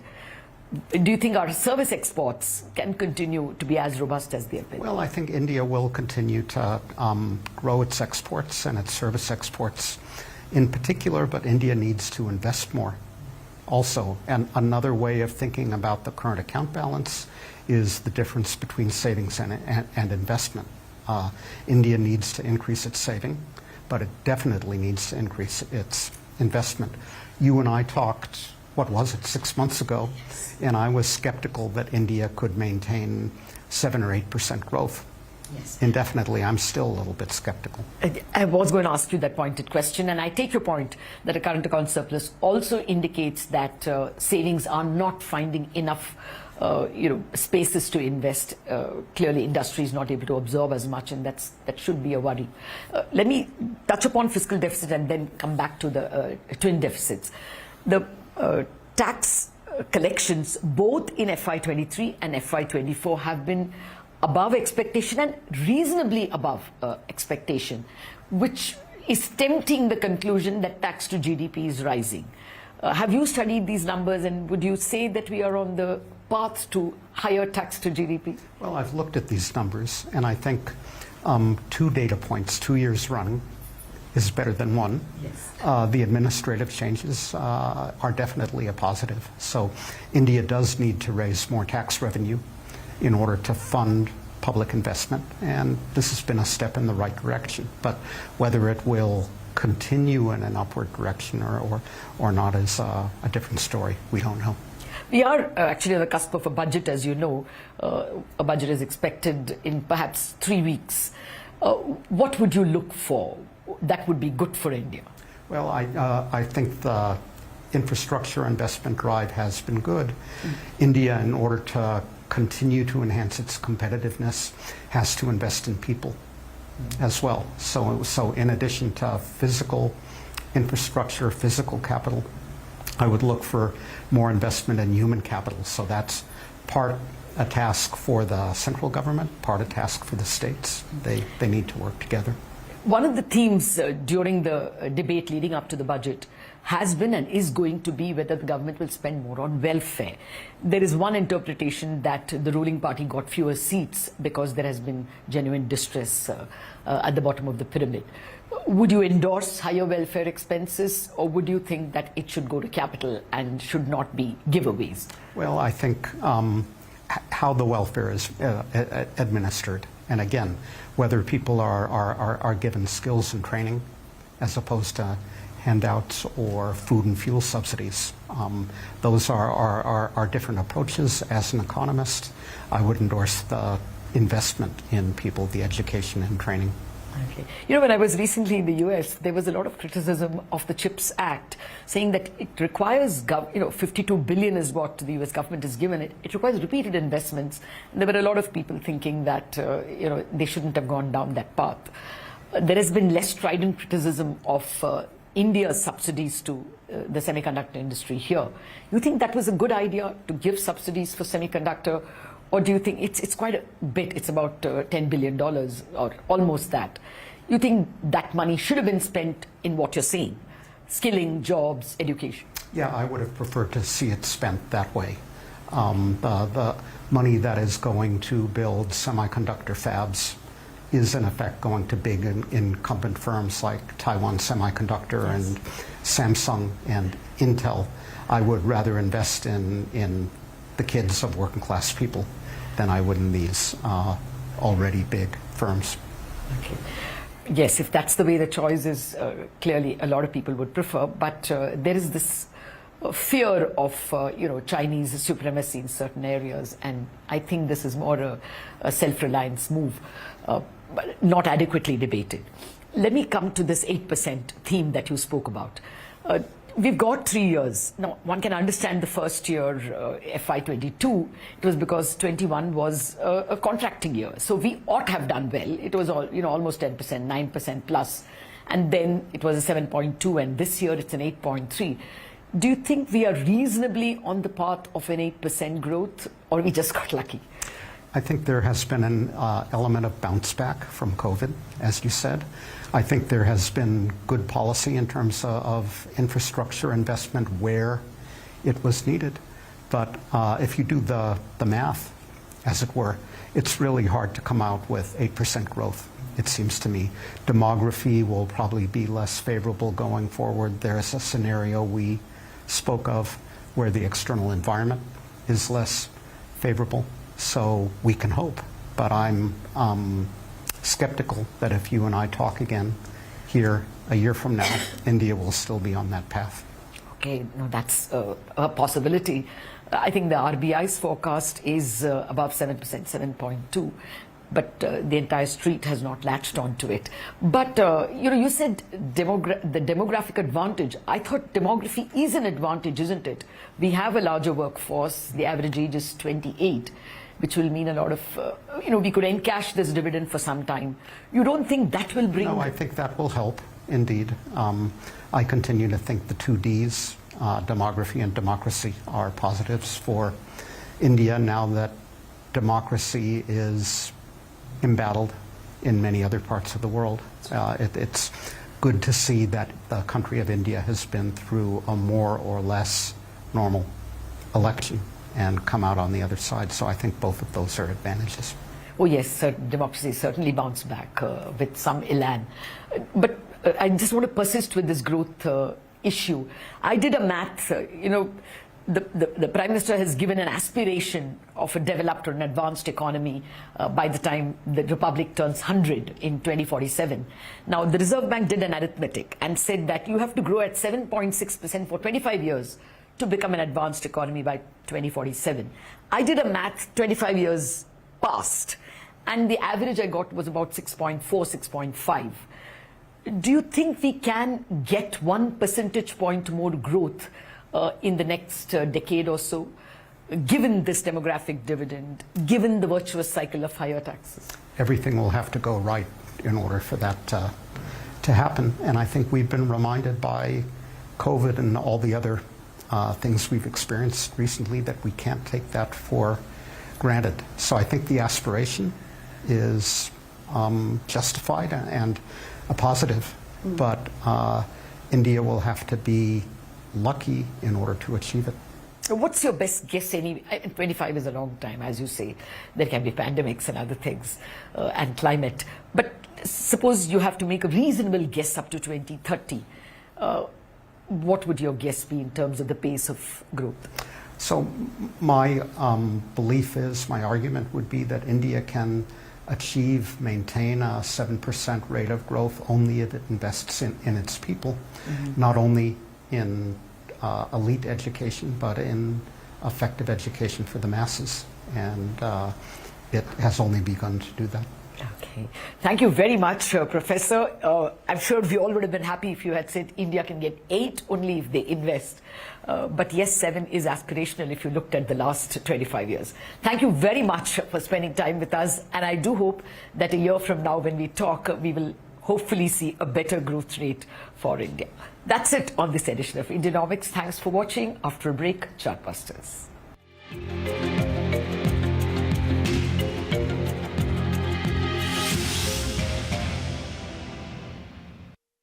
From consumer electronics to space tech, from mere programming to AI ML. Cars, two-wheelers, three-wheelers, commercial vehicles have significantly become much more expensive than they were 2 decades ago.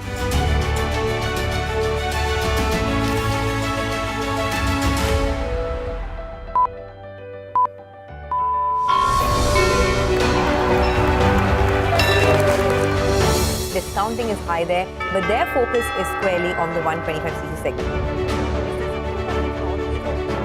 Now it is contributing 16% of incremental global GDP. Now we're looking at exporting the steel that's made here in India. Welcome to the first ever India Business Leader Awards.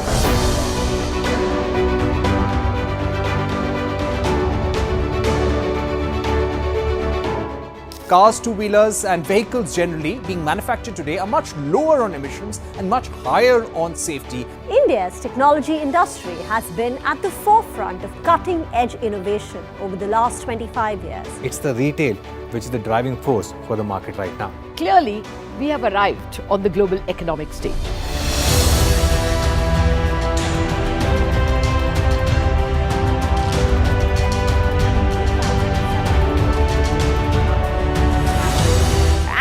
Great way to celebrate our own 25th year with new milestones being achieved on the Lal Street. 21 years of the Nifty from 1,000 to 10,000 today. Sensex and Nifty hit a record high. The Nifty rallying to a record high. We invite you to join us as we persist in leading coverage of the pharmaceutical and healthcare domain, documenting India's expanding expertise in medicines.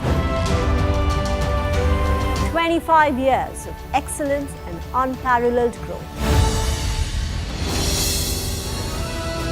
CNBC-TV18, embarking on a quarter century of excellence.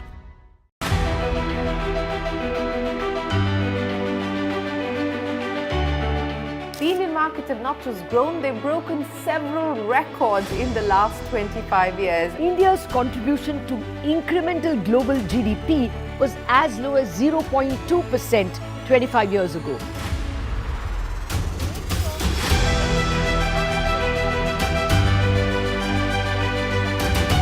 Over the last 25 years, CNBC-TV18 has closely followed the remarkable ascent of India's pharmaceutical sector. There was a time 25 years back that it was all about the FIIs. If FIIs would buy, markets would rally. If FIIs would sell, market would fall. Earlier, we were net importers of steel. From IT services to SaaS.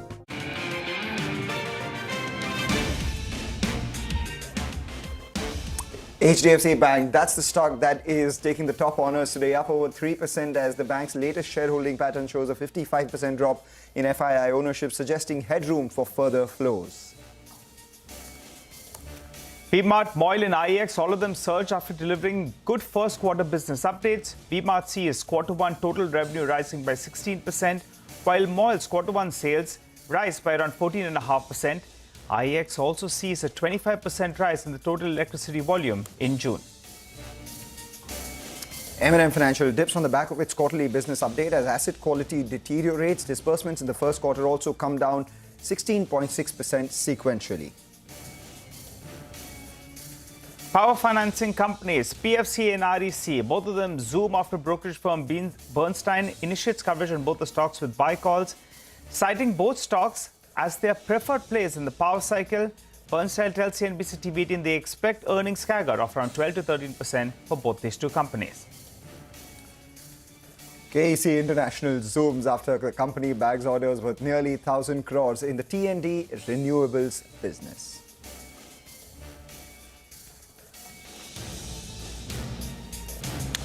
Hello and welcome to Chartbusters. I'm Nigel D'Souza. Joining me as always is Mangala Malu. And at the top of the screen, as you can see, all the indices trading well in the green. HDFC Bank, that's the poster boy for today's trading session. But giving it company on the upside is a lot of those banking names. That explains why the Nifty Bank made a fresh all-time high and it's holding with a gain of nearly around 950 points. Hey, Maglam. Absolutely, Nigel. You know, we thought that maybe the pop that we saw in the Nifty Bank may get sold into, given the sort of rally that we've seen on HDFC Bank in particular. Yesterday as well, that stock ended at the high point of trade, even as the Nifty Bank was slightly weak.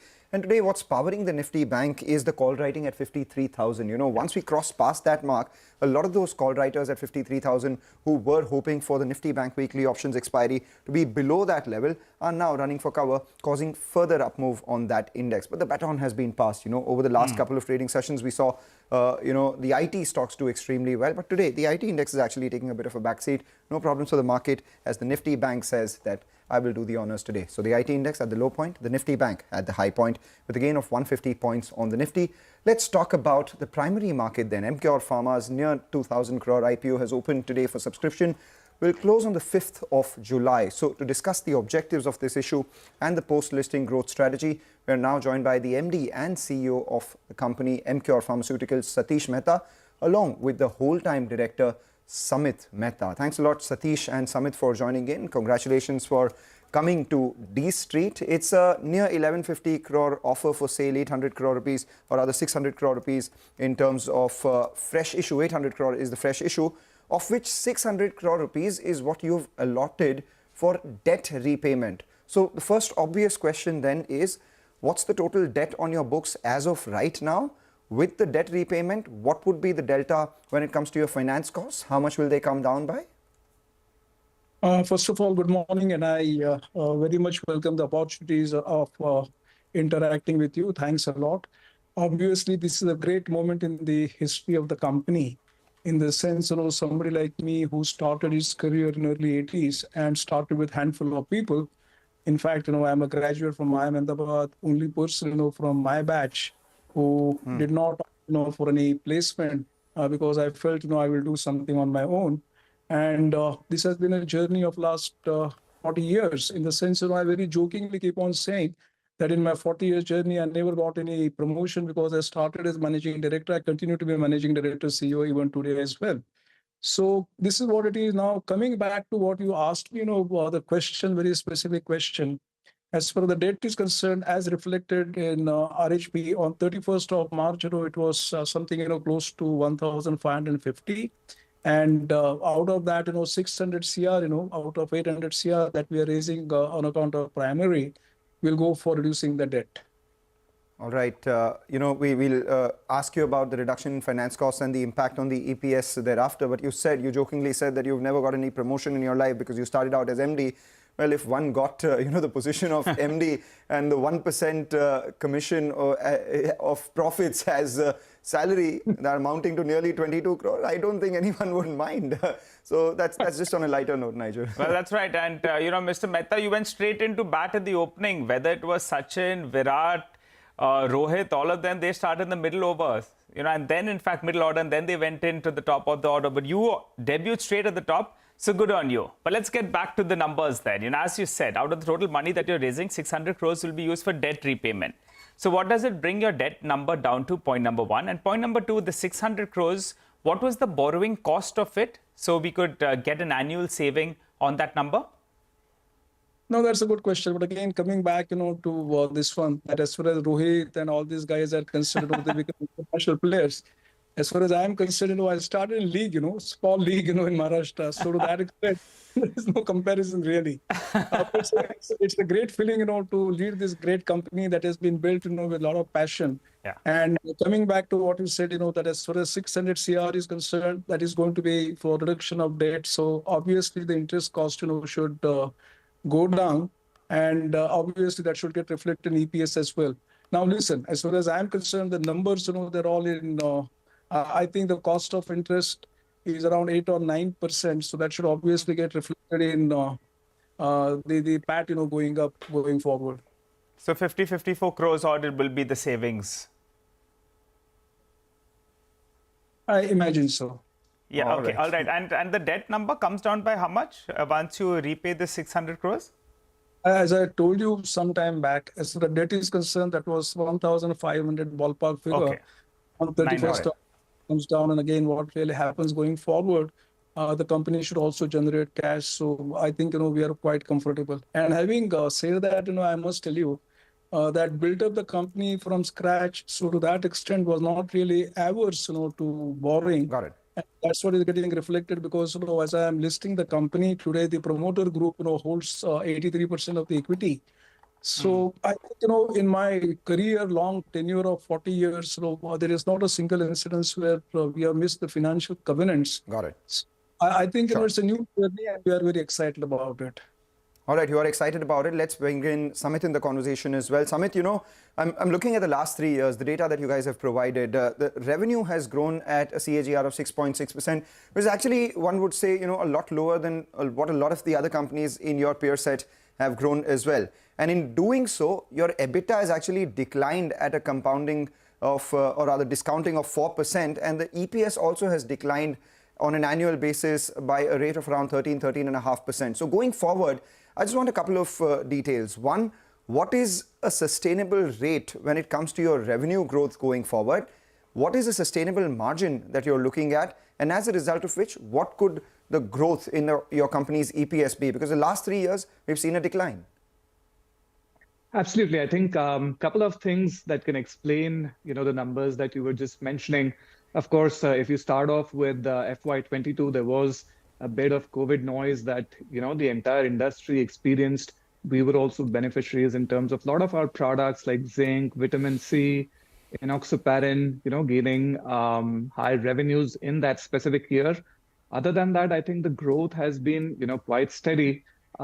Specifically talking about the EBITDA and the PAT and, subsequently the EPS, two things that have happened also over the last 24 months. One is we have consciously invested in increasing our field force. So we have, enrolled more than 1,000 medical representatives over the last 18 to 24 months, which is almost a 25% jump compared to where the number was earlier. And the second is there's been a significant capex over the last 18 months in the second wave of investment, given that, most of the first wave facilities were reaching optimal capacity utilization. Giving you some outlook, I think, I can talk about the three functions and give you a perspective there in terms of R&D, manufacturing, and BD. And, the kind of initiatives in terms of R&D and manufacturing, creating the additional capacity, we see a lot of runway. We've made the right investments in science, technology, and innovation, which should continue to drive growth. And of course, Sanofi partnership is one example of the in-licensing. We will continue to work on several more partnerships. Okay, all right. Just want to confirm, R&D as a percentage of sales was, I think, around 4.5 to 4.7%, right? Will it hold around these levels? That is correct. We believe, as has been historically, anywhere between 4.5 to 5% is our investment in the R&D. All right. And, you won't be able to give us the fixed number, but on listing, we'll try to squeeze that number out of you all. But margin trajectory will improve from here on? So a couple of things, right?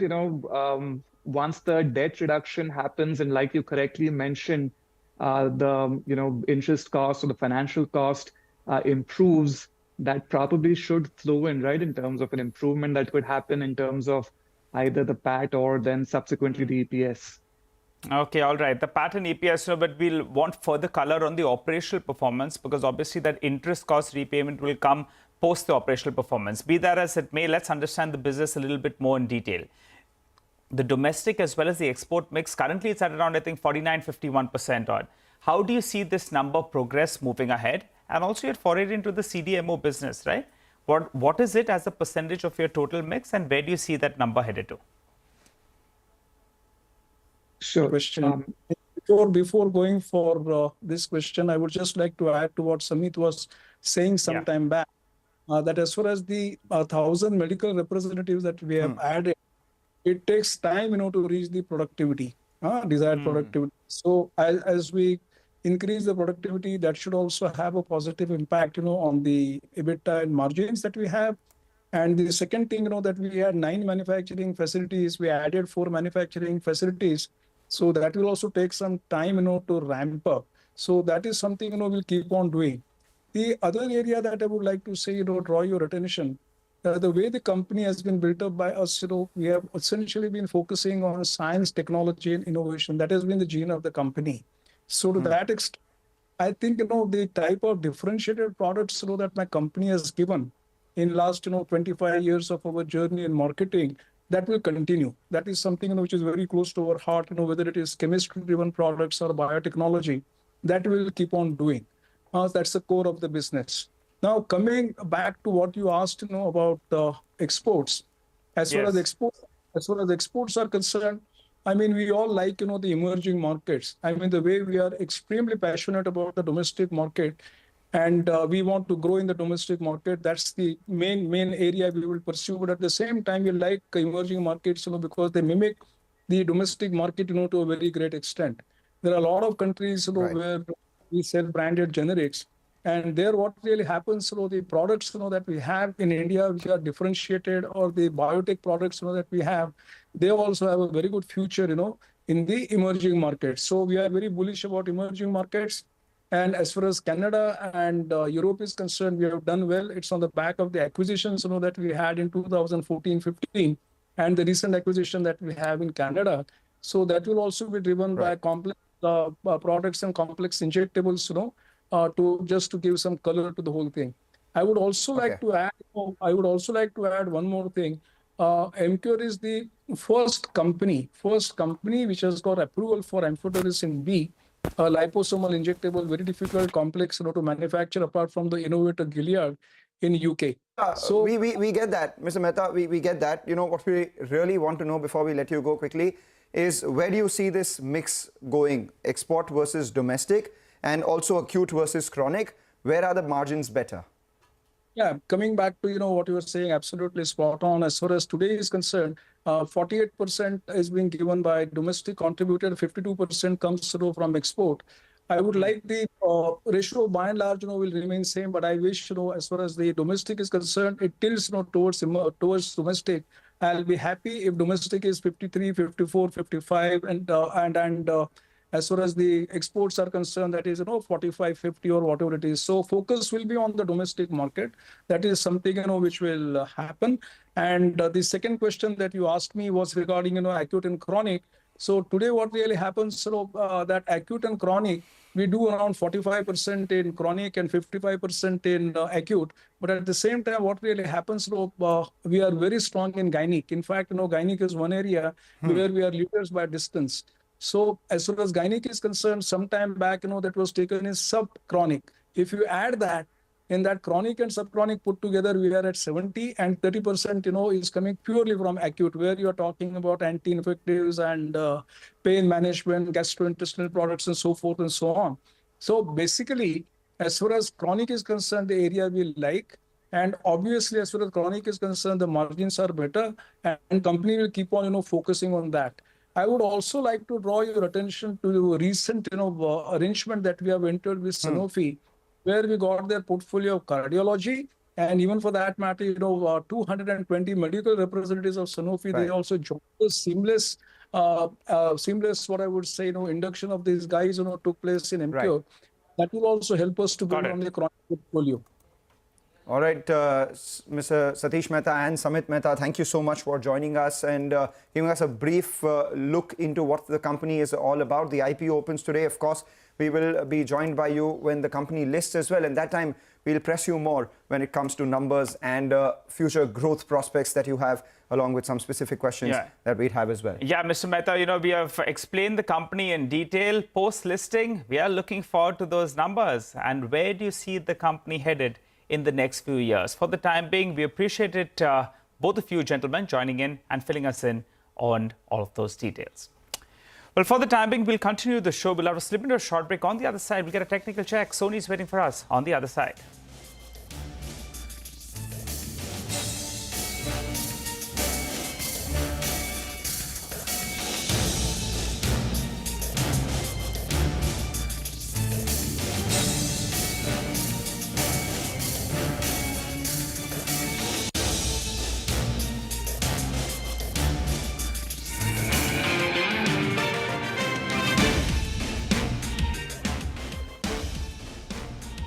Electronics to space tech, from mere programming to AI ML. Cars, two-wheelers, three-wheelers, commercial vehicles have significantly become much more expensive than they were 2 decades ago.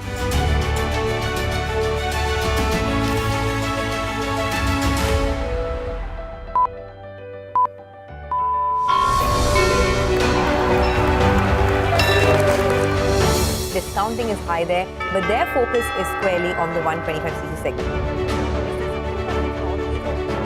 Now it is contributing 16% of incremental global GDP. Now we are looking at exporting the steel that's made here in India. Welcome to the first ever India Business Leader Awards.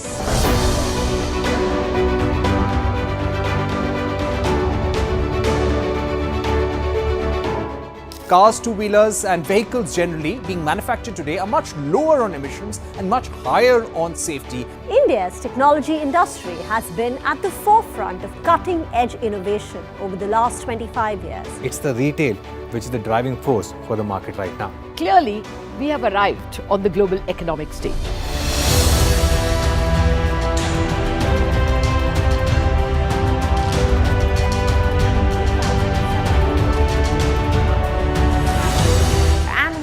Way to celebrate our own 25th year with new milestones being achieved on the Lal Street. 21 years of the Nifty from 1,000 to 10,000 today. Sensex and Nifty hit a record high. The Nifty rallying to a record high. We invite you to join us as we persist in leading coverage of the pharmaceutical and healthcare domain, documenting India's expanding expertise in medicines.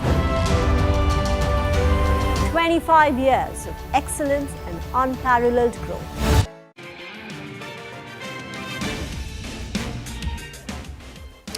Welcome back. There's a big move underway in a couple of these names. Pull up Rallis India. The stock is up around 8%. A big move is what we've seen. The stock is at the high point. Giving it company on the way up is RCF and Ami Organics. Both of them doing extremely well in today's trading session. And also a lot of these financials are doing very well too. We have Hudco, which is up 6.5% as we speak as well. So there are big gains beyond the frontline indices as well, and beyond the HDFCs of the world. We're seeing a big move in some of these cash stocks as well. So good time to get in Soni Patnaik for a quick check on the way the market's moving from here on and the stocks that she would bet on. Soni, one was expecting some sort of resistance around that 24,250 odd mark, but now that we've broken out of that range, where do we go from here? Do you think this is a fresh breakout? Good morning, Mangalam and Nigel. Thank you for having me on the show. Certainly, I think because Nifty is holding on to a very good support of 24,000, and you can also see there's a lot of put writing that has been happening since yesterday. So I think that level, as long as it's getting defended and intact as a good support, Nifty can head towards 24,400 odd levels. I think that would mostly be led by Bank Nifty's strength, which is clearly a better performing index. Even as per the rollovers, Bank Nifty has seen a lot of shorts getting squeezed out of the system. So Bank Nifty is essentially just left with a lot of net longs. So from current levels that Bank Nifty has broken above 53,200 today, it has tested those levels.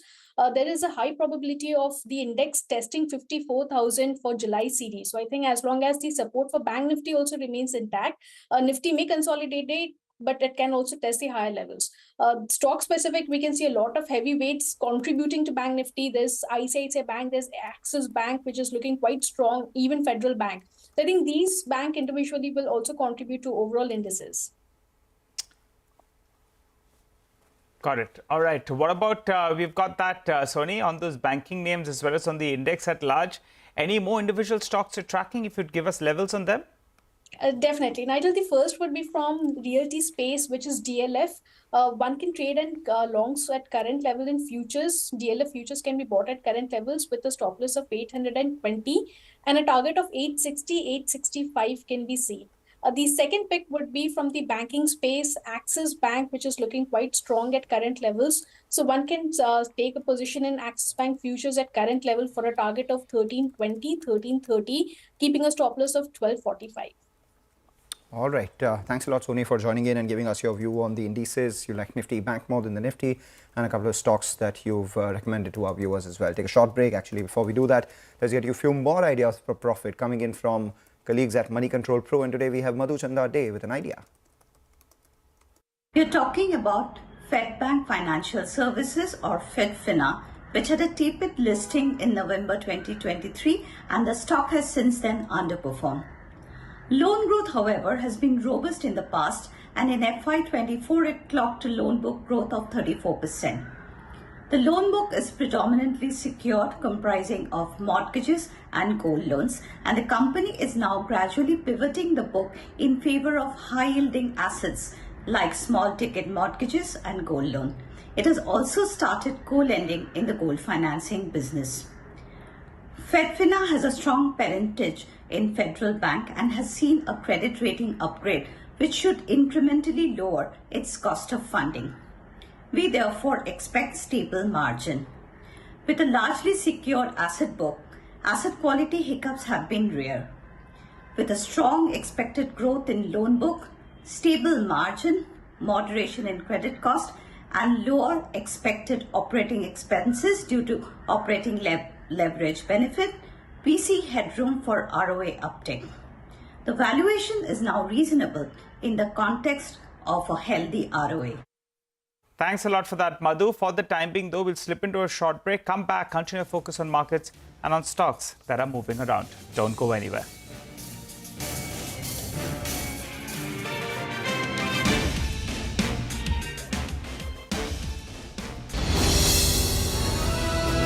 CNBC TV18, embarking on a quarter century of excellence.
Ola Electric is in the fast lane after receiving the market regulator's go-ahead recently. Ola is...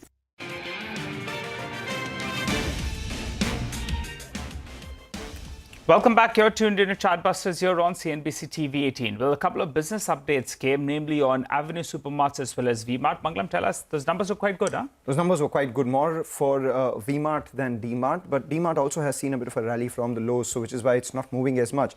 No problems with the numbers, though. Standalone revenue growth this time around for the first quarter for D-Mart, 18% higher, close to around 13,712 crores on the top line, and that is in line with the last 3 years CAGR of around 18.2% as well.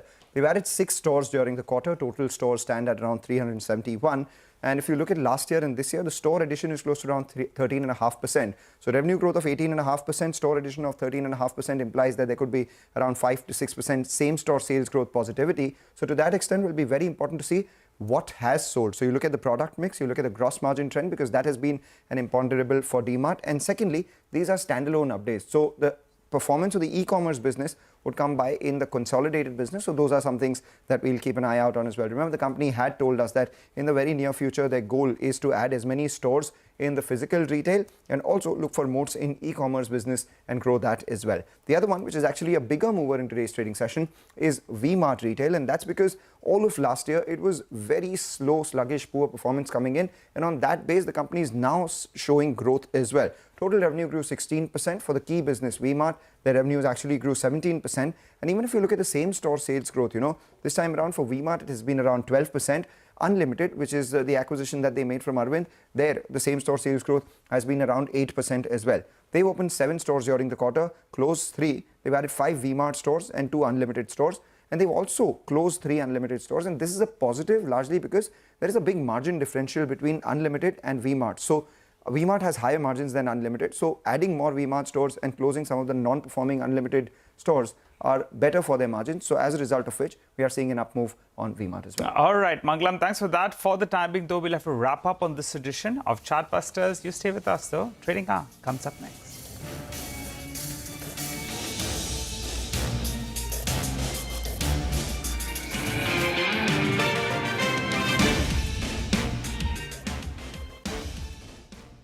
Its IPO. It is going to be the first Indian electric vehicle company to go public on the Indian bourses. But before that long-awaited IPO, we're here at Ola's future factory in Krishnagiri in Tamil Nadu to tell you about how Ola is building its electric empire from the ground up. We're here at this colossal factory, which is where scooters like these are coming to life. Set up in 2021, Ola claims its future factory in Krishnagiri is one of the most advanced two-wheeler factories in the world, boasting of automation and cutting-edge processes. The factory is automated with modular and flexible assembly lines and an in-house paint shop. When at full capacity, the 10 production lines at the plant are expected to grind out 1 scooter every 3 seconds. However, at the moment, the future factory has 1 manufacturing line and is producing anywhere between 2,300 to 2,700 scooters a day. This Ola future factory where we're at is spread on a 600,000 square feet area and has an annual install capacity of 1 million units. It was built from ground up in less than 8 months in the middle of the pandemic, and there's a few things that really stand out as you enter this factory. The first, of course, as the name signifies, the future part in it, a lot of the tasks here on the shop floor are automated, with robots also deployed to carry out many tasks.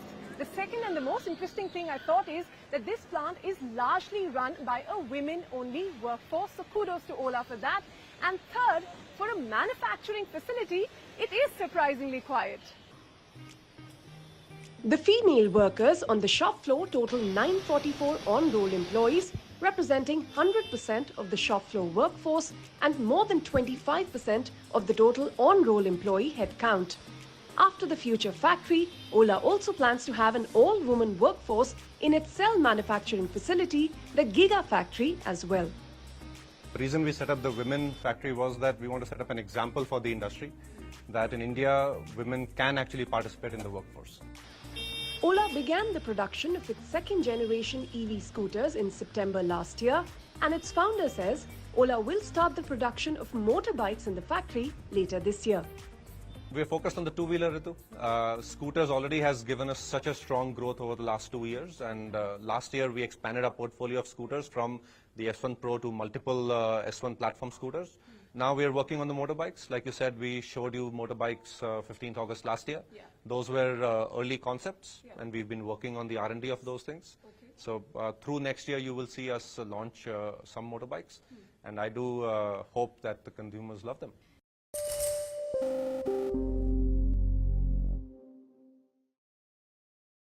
Dr. Saneen, one of the statistics say that only 50% of Indians brush twice a day. Do you think that's simply because of a lack of awareness? Or do you think it's also a cultural issue where, one of the statistics or reports that I was reading indicated that we just don't feel the need to brush more than once a day? It's not a question of need. It is absolutely required. It's a mandate that you should brush twice a day. In the morning to remove everything that has been lying in your mouth while you're sleeping at night and the acidogenic bacteria that work on it and create harmful.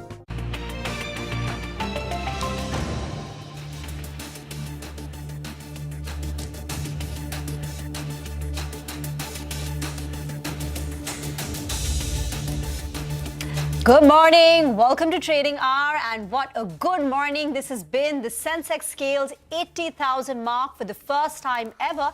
And the good news is the morning has been largely steady. Yeah. Right now on the ticker, it's not that the Sensex is showing a number above 80,000, but we're more or less there. It's not that there has been a very sharp profit booking after scaling that milestones, and it's all courtesy banks. You pull up the contribution plate and you will see it's HDFC Bank right on top providing that support. ICICI Bank, Axis Bank, that's where those gains are. And you know, year to date, HDFC Bank has been such a laggard.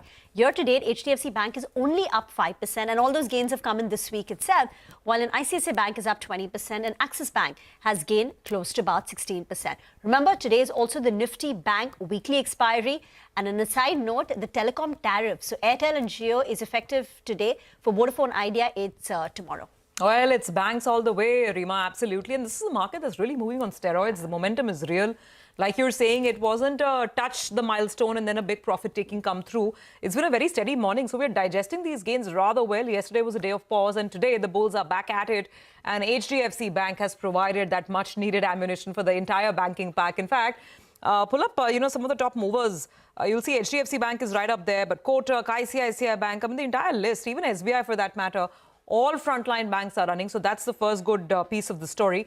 The second story is that some of the consumer stocks and some of the auto stocks, they're also powering through. So it's not a very narrow banks only or HDFC Bank only kind of a move. Look at some of the top winners on the Nifty. You'll see Britannia there. You will see names like Tata Consumer over there. In the auto pack, you're going to see names like Eicher Motors come back. M&M is revving up again. There's buying on a Bajaj Auto. So stocks that have already been strong. Basically, buyers are going back to where the strength has been. That's sort of really showing up, at least in the auto space today. Pull up the Nifty contribution chart. So that will kind of complete the picture. It is an overwhelmingly green day. There's no denying that. It's actually only some of the big IT boys. They're cooling off after yesterday's run. So your TCS, Infosys, those are the names on the downside. Small tweaks there. Not like a big slide or anything. And Reliance is the other one that is, a drag on the lower side. But, not really a drag because the Nifty is cruising along. The intraday high for the Nifty, by the way, has been above the 24,300 mark. So milestone after milestone, almost on a daily basis. And we're not too far away from that intraday high. That's a large cap space. Very quickly to round up mid-caps as well. Midcap index is not bad. It's about a 0.5% increase for the mid-caps. And if you go down to individual stock level names, then lots of high flyers, and we'll get to some of them as we go along. The advanced decline ratio, very strong at well over 1,600 stocks on the advancing side of the screen. So it's a green screen. It's a green market. Plus, Rima, there's a lot of primary market action as well today, right? 2 IPOs opening up for subscription. One of them is Mcure. We chatted with the management just about 10 minutes back.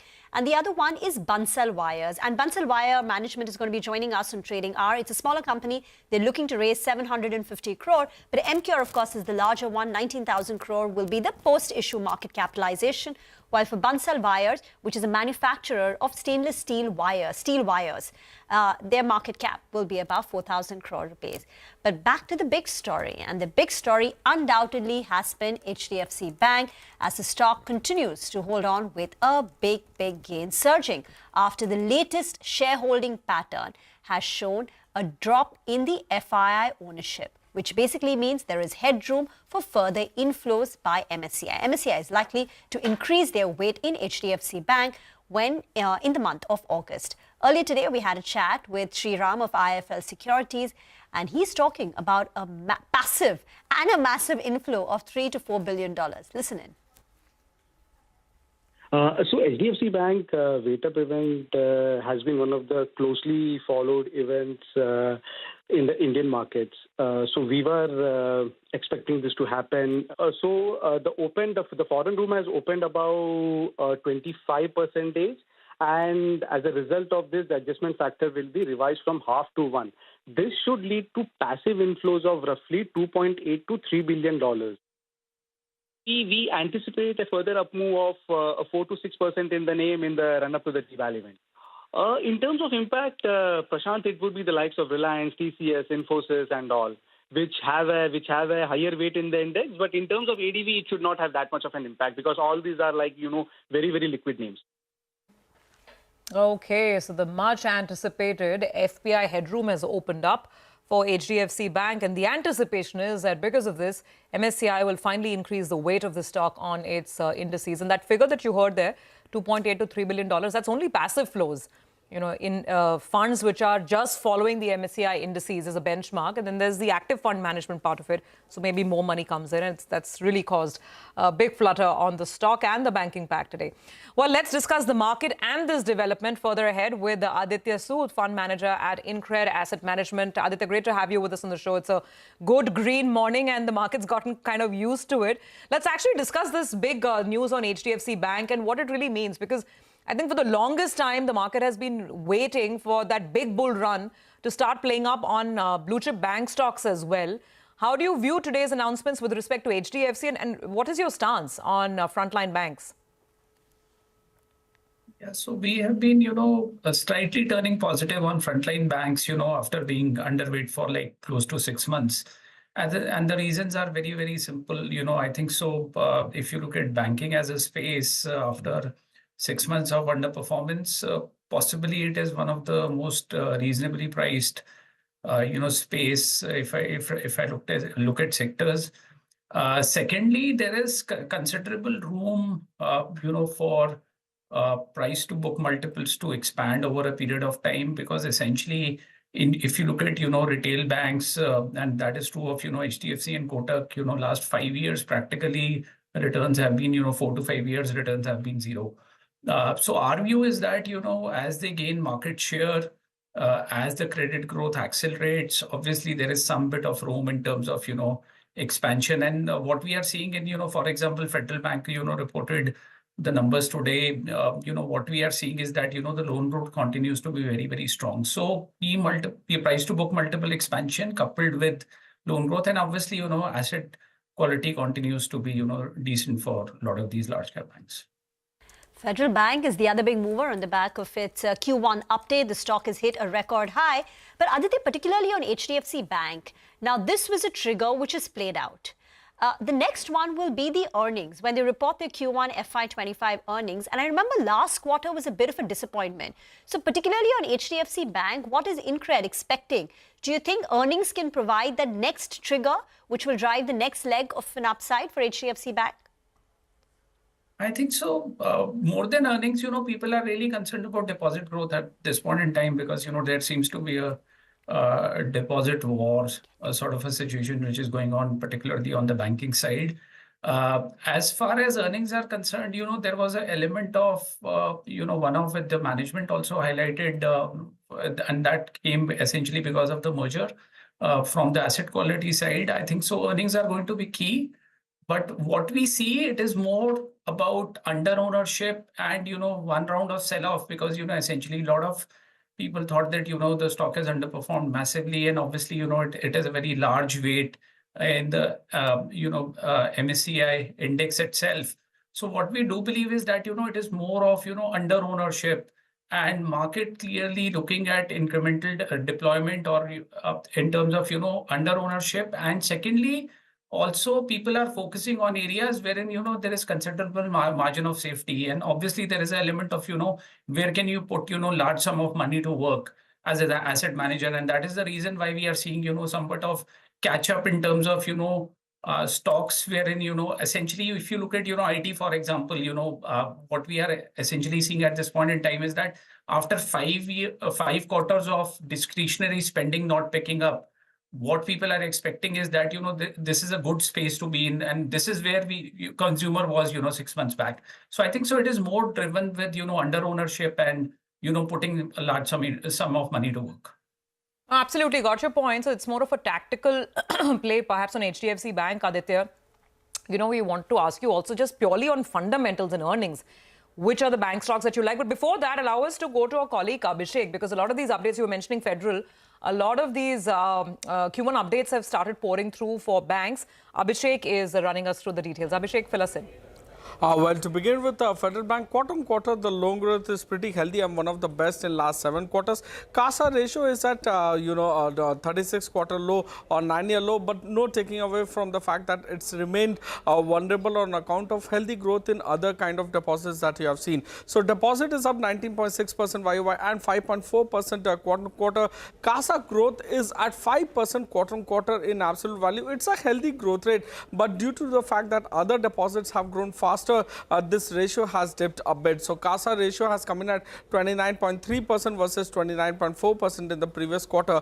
Customer deposits have grown robustly at 19.8% YOY and 5% sequentially. Healthy loan growth as well, more than 20% YOY and about 5.5% sequentially. So you have, a credit deposit ratio which has improved both YOY and quarter on quarter for Federal Bank as well. Back to you. Okay, all right, Abhishek, got it. So that's Federal Bank. We had a couple of others, yes, etc. all play out as well. So just to complete the picture on banking and lenders, Aditya, so purely on fundamentals, we've discussed a tactical move on HDFC Bank. Purely on fundamentals, where would you put your money on banks? Whether it's large or mid-cap, I mean, you can pick any market capitalization. So we like banks, wherein there is considerable optionality of, price to book multiple expansion. So if you look at, Federal as a case in point, ROE profile is, closer to 15%. There is obviously impending CEO change, which can act as a catalyst, from a near-term perspective. If you look at the price to book multiple, it is trading at 1.1 time, forward. If you look at, ROAs, and generally our framework on banking says that, possibly ROAs, there are very few banks which have ROAs northwards of 1.5%. Obviously the big banks in India have got ROAs northwards of 2%. So if we are considering a mid-cap sort of a bank in our portfolios, we would look at, scope for ROA improvement.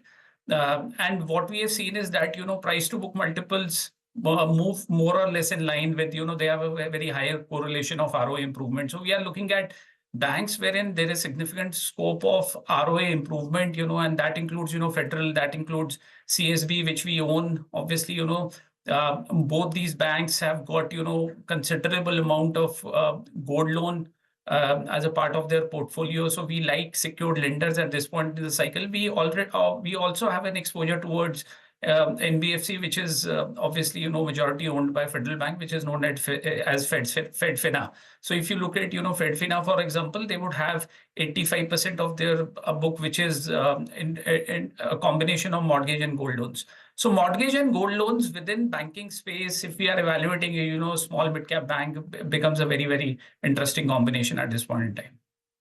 Okay, so you like CSB and you like FedFina, which is owned by Federal Bank. Aditya, what else? The last time we spoke to you, you said you're overweight on technology, auto and consumption. Has there been any shift in your portfolio and can you talk about it?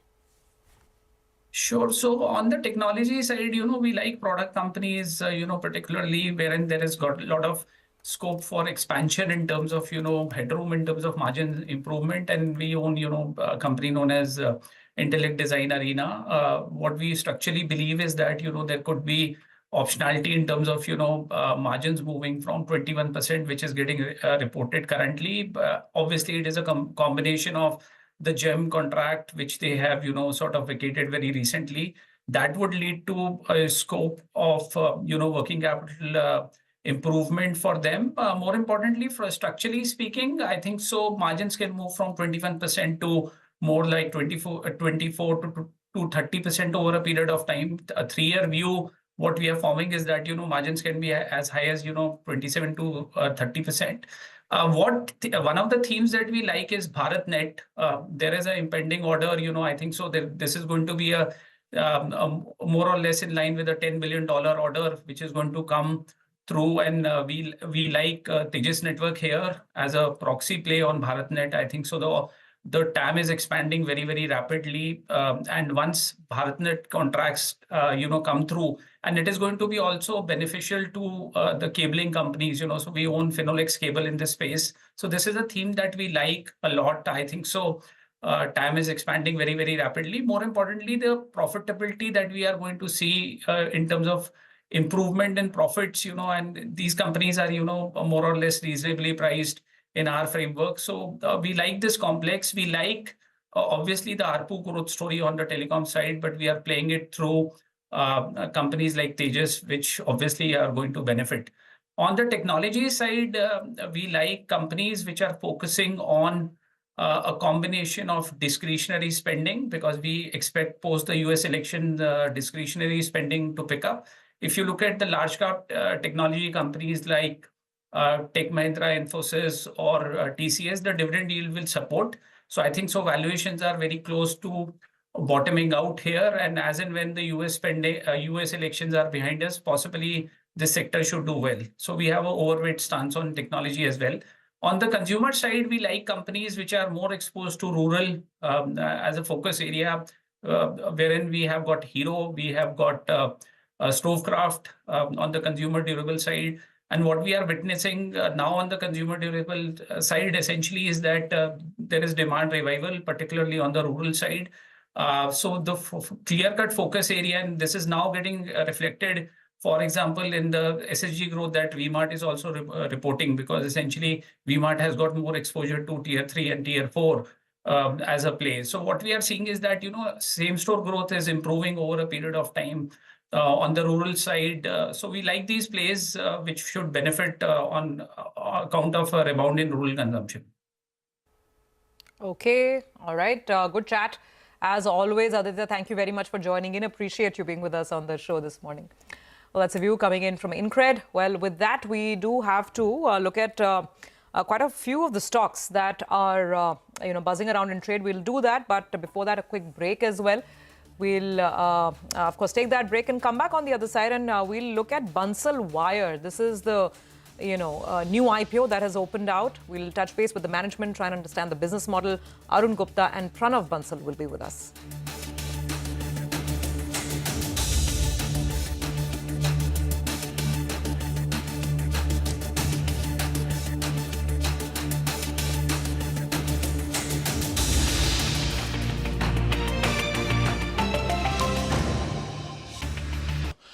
And to generate freshness. And in the evening, of course, to remove all food debris and material that may be going to remain in your mouth through the night. You clean it up, you rinse it, and then you go to sleep.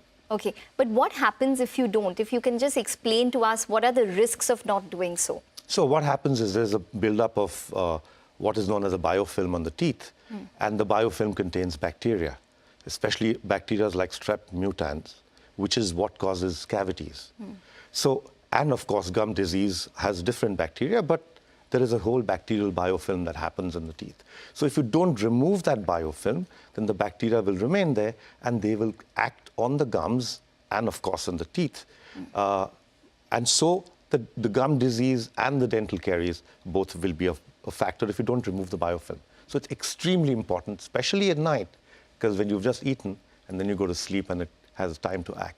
Is it more of a rural problem? Is it also as prevalent in the urban population?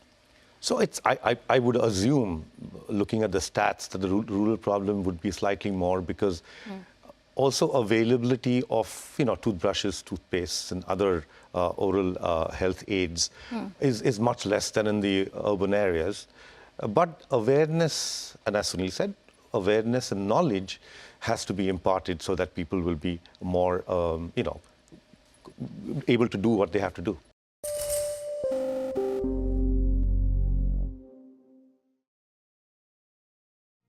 What does it take to build India's largest startup platform? It takes a journey of starting out as an unknown.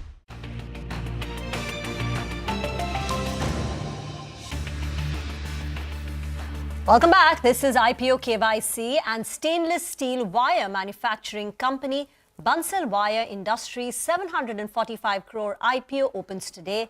They've set the price band at 243 to 256 crore rupees. It's an entirely fresh issue, no offer for sale. And we're now joined by Arun Gupta, Chairman, Whole-Time Director, and Mr. Pranav Bansal, the Managing Director and the CEO of the company. Gentlemen, thank you very much for joining in. Mr. Arun, if I may start the discussion with you, you're looking to raise about 745 crore rupees. Fresh issue, most of it will go in repaying your debt. What is the current debt And after you utilize some of the money to pay the outstanding borrowings, what will the debt number stand at, and how will this bring down your interest cost?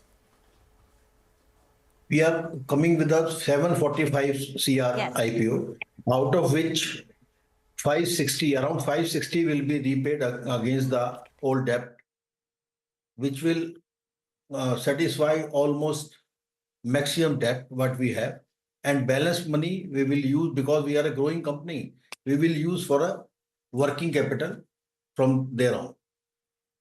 Okay. So Pranav, will you be debt free after this? Not 100% debt free, but almost debt will be repaid. Okay. Pranav, just a quick word on the company's financials. We were looking at your company and the listed peer, Rajratan Wires, the comparison with your peer, Rajratan Wires. While you're much larger in size, your revenue is about 2,400 crore plus, and Rajratan has revenues shy of 1,000 crore rupees. Your margins are much lower at 6%, while they have, low teens kind of margins. One, can you explain that? And two, what is the outlook on improving margins from here on, or is this a 6% kind of margin level for the company? Let me give you first a brief on the kind of products that we make to make you better understand, what we do and where we are. So today we are already the second largest steel wire company in India there is. In stainless steel, we are the largest stainless steel producers in the country. The journey started for us in 1938. So today I am the third generation of my family in this business. My father is the one who started manufacturing, hence Bansal Wire, the company, was started in 1985. And since then, we've been growing. We keep on adding new products, new verticals. So today we are in three main verticals. High carbon wires is one, stainless steel wire is second, and third is the low carbon wire. High carbon wire is a product that is used majorly in automotive, general engineering, infrastructure applications. Low carbon is a product that is used majorly for cables, fencing, and these kind of products. Stainless steel as a product, I would say, is used in all your consumer durables. So wherever wire is exposed to the environment, stainless steel plays the critical role. So you will see in all your modular kitchens these days, for example, everything is made out of stainless steel. Kitchen baskets, fittings, everything is stainless steel. So as far as product goes, we supply for the simplest product like a stainless steel scrubber, and a wire even is supplied to Boeing. So we are there across the whole spectrum. Now, when we talk about margins, we today have more than 3,000 products, and therefore, our margins for all 3,000 products are quite different. So now, how we look at our margin is more from the return ratios. So we look at we try to focus on ROEs and ROC more than EBITDA margin, because the kind of diversity that we have, every product will have a different kind of a margin. No, absolutely. Pranav, allow me to come in over here. Pranav, hi. Great to have you and Mr. Gupta. This is Surbhi here. Allow me to come in over there. And, since we're trying to understand the model, we'll come to ROCE and ROE separately. But just to understand, to go back to Rima's question, can you tell us between low carbon, high carbon and stainless steel wires, between these three broad categories, which is the most margin accretive for you? And again, just to understand why a peer would be operating at 14% margin, you're operating at 6%, just to understand whether there is any plan to maybe, as you're looking at your product mix, to maybe gear it more towards the higher margin products. Just a little more color on the EBITDA margin front, because we'll require that from a quarterly analysis point of view. So, as I said, we are in three main verticals. High carbon for us is a product that gives us about 13, 14, 15% kind of an EBITDA. Low carbon is a product that gives us about 5-7% EBITDA. Similarly, stainless steel is a product that gives us 5% EBITDA. From here on as well, we are adding a fourth vertical from the Dadri facility, which is a facility that we've just started. It is, of course, India's largest, but also one of the largest wire facilities there is in Asia today. And in that, we are adding a fourth vertical, which we call specialty wire, which is more towards higher margins and higher growth areas, for example, automotive, and especially in the tire industry. And in that product, the main focus area for us is steel cord, in which we will be the first Indian company to manufacture it in India. And, so that's really kind of interesting. So Pranav, yeah, Pranav, so just to expand on that point, that's really interesting. So now you'll have a fourth big sort of segment coming up, and it's a large facility. You're saying probably one of the largest in Asia, and this is specialty wires. So let's say 2 years or maybe 3 years down the line, what's your aspiration to move from 6% margin? Do you think by the time your product mix evolves, I mean, are you looking to get into double digits? Just give us a directional sort of aspiration for the company. So, ma'am, even for the last 10 years, if you look at our performance, we as a company, we've grown at about 18-20% every year, be it for 10, 5 or 4, whatever years you want to see. Similarly, in EBITDA, we've been increasing our EBITDA by about 21%, whereas our PAT has increased by about 30% every year for the last 10 years. And well, honestly, we are very happy with where we are, with the kind of margin profile that we have today, because we believe our return on our investments are quite okay. Going forward as well, because the kind of products that we make, we consider it to be a backbone of any industry in India today. Therefore, we are still relying, and we will heavily bank on these product mix that we have been making for the last 85 years. But with that being said, definitely specialty wire is a vertical that we are focusing on, and well, we are going all hands on specialty wire, especially steel cord, because this is a product that has tremendous potential for us. Today, the market size of India is 2.5 lakh tons, and 60-70% of the demand is being met by imports. So we have only started with a 20,000 ton pilot project in Dadri, and well, we will continue to grow from there. 20,000 ton project for specialty steel wires. What's the revenue potential, and when will it accrue to you? So the specialty wire project, the production will start within this financial year. If you look at the market prices today, it's about 140, 150 rupees a kg. So, I mean, looking at the current prices, it would give us about 300 crore if we make the full capacity. So at 100% capacity, specialty wires revenue potential is 300 crore rupees, and it'll start sometime this year. What about exports? You also have about 11% of your revenues from exports. How are the margins there? Is that a growing market for you? And how much will it contribute, say 2 years, 3 years down the line? So, ma'am, export has actually been a good business for us. In fact, this is a segment that we've recently started. We've only started focusing on export since 2016-18, something like that. And today, we've touched almost 11, even 14% of our sales in export. And the interesting thing, or the main accomplishment for us in export, has been that 75% of our export comes from only Europe and US. So we believe being in such an industry which supplies, we today supply wires for almost all kinds of industry, whether it is auto, power and transmission, consumer durables, agriculture. So there is a demand of our product everywhere in the world. As long as any country in the world is growing, for us, our demand is growing. And from our performance for the last 5-7 years in export, we see something good happening in the future as well. But with that being said, our focus has always been domestic, has always been India. And with India now poised to grow at a higher rate than it has been in the last 5 years. Sure. Just a quick last word. We've got 30 seconds, not even 30, 20 seconds left. Pranav, very quickly. So after repaying the debt, how much money will be put to work on the CapEx? Where is your current capacity utilization level, and by how much will capacity expand, say by the end of this year and by the end of next year, FY26? Very interesting question. In fact, we are today almost at full capacity. For the last 2 years, we've been at peak capacity utilization, with 2.5 lakh tons of full capacity being there. But now, and only this year, we've started production in the 5th facility of ours, which, as I said, is India's largest and one of the largest wire facilities there is in Asia.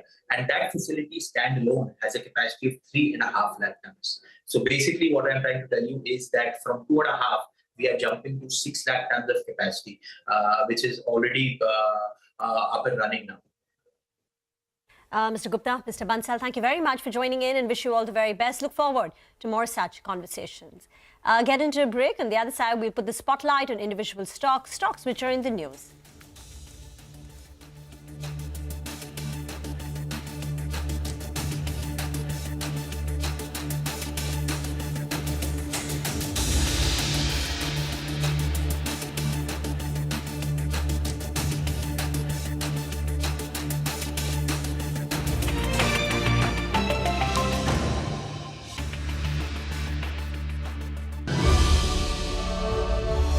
ending up as unforgettable. It takes more than 2 decades of celebrating the most influential and influencing the most celebrated entrepreneurs. From chronicling the stories of India's startup universe to becoming a success story in itself, as India's longest-running show on startups and entrepreneurship, celebrating 21 action-packed years of building India's biggest startup community. Young Turks at 21, only on CNBC-TV18 and CNBCTV18.com.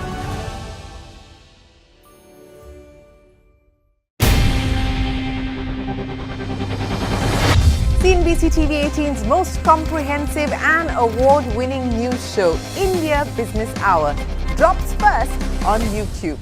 So get the first access to the most influential architects of policies and politics, the key newsmakers of the day. Discover the big themes as we decode the business of markets, macros and more. Be the first to go to the heart of all the top stories that drive the day's agenda. Catch the award-winning India Business Hour live every night on YouTube with me, Shireen Bhan. India Business Hour live on YouTube at CNBC-TV18 weeknights at 7 p.m.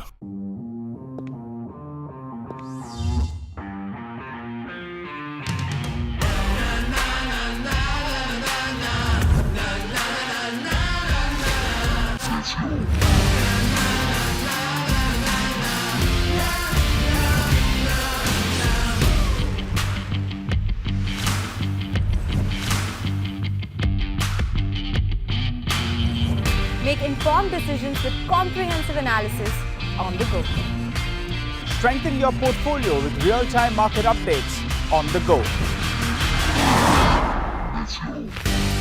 Create effective strategies with insightful expert opinions on the go. Grow on the go with CNBC-TV18, now streaming live 24/7 on YouTube.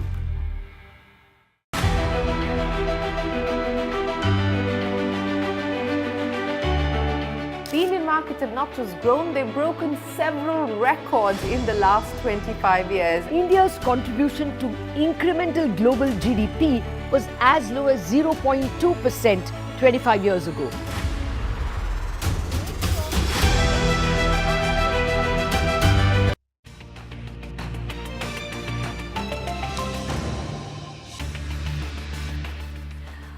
Welcome back. Now, Persistent Systems is holding up in an otherwise dull market for IT. So, Persistent Systems is a gain of 1.5%. The company has made a small tuck-in acquisition. They've acquired Starfish Associates. The total spend is going to be $20.8 million for a company which has revenues of a little more than $8 million as of the last 12 months ending March of 2024. Small tuck-in acquisition. The impact on the revenues is going to be less than 1% and it's expected to get closed in the next 4 to 6 weeks. And the company that they've acquired provides enterprise communications software.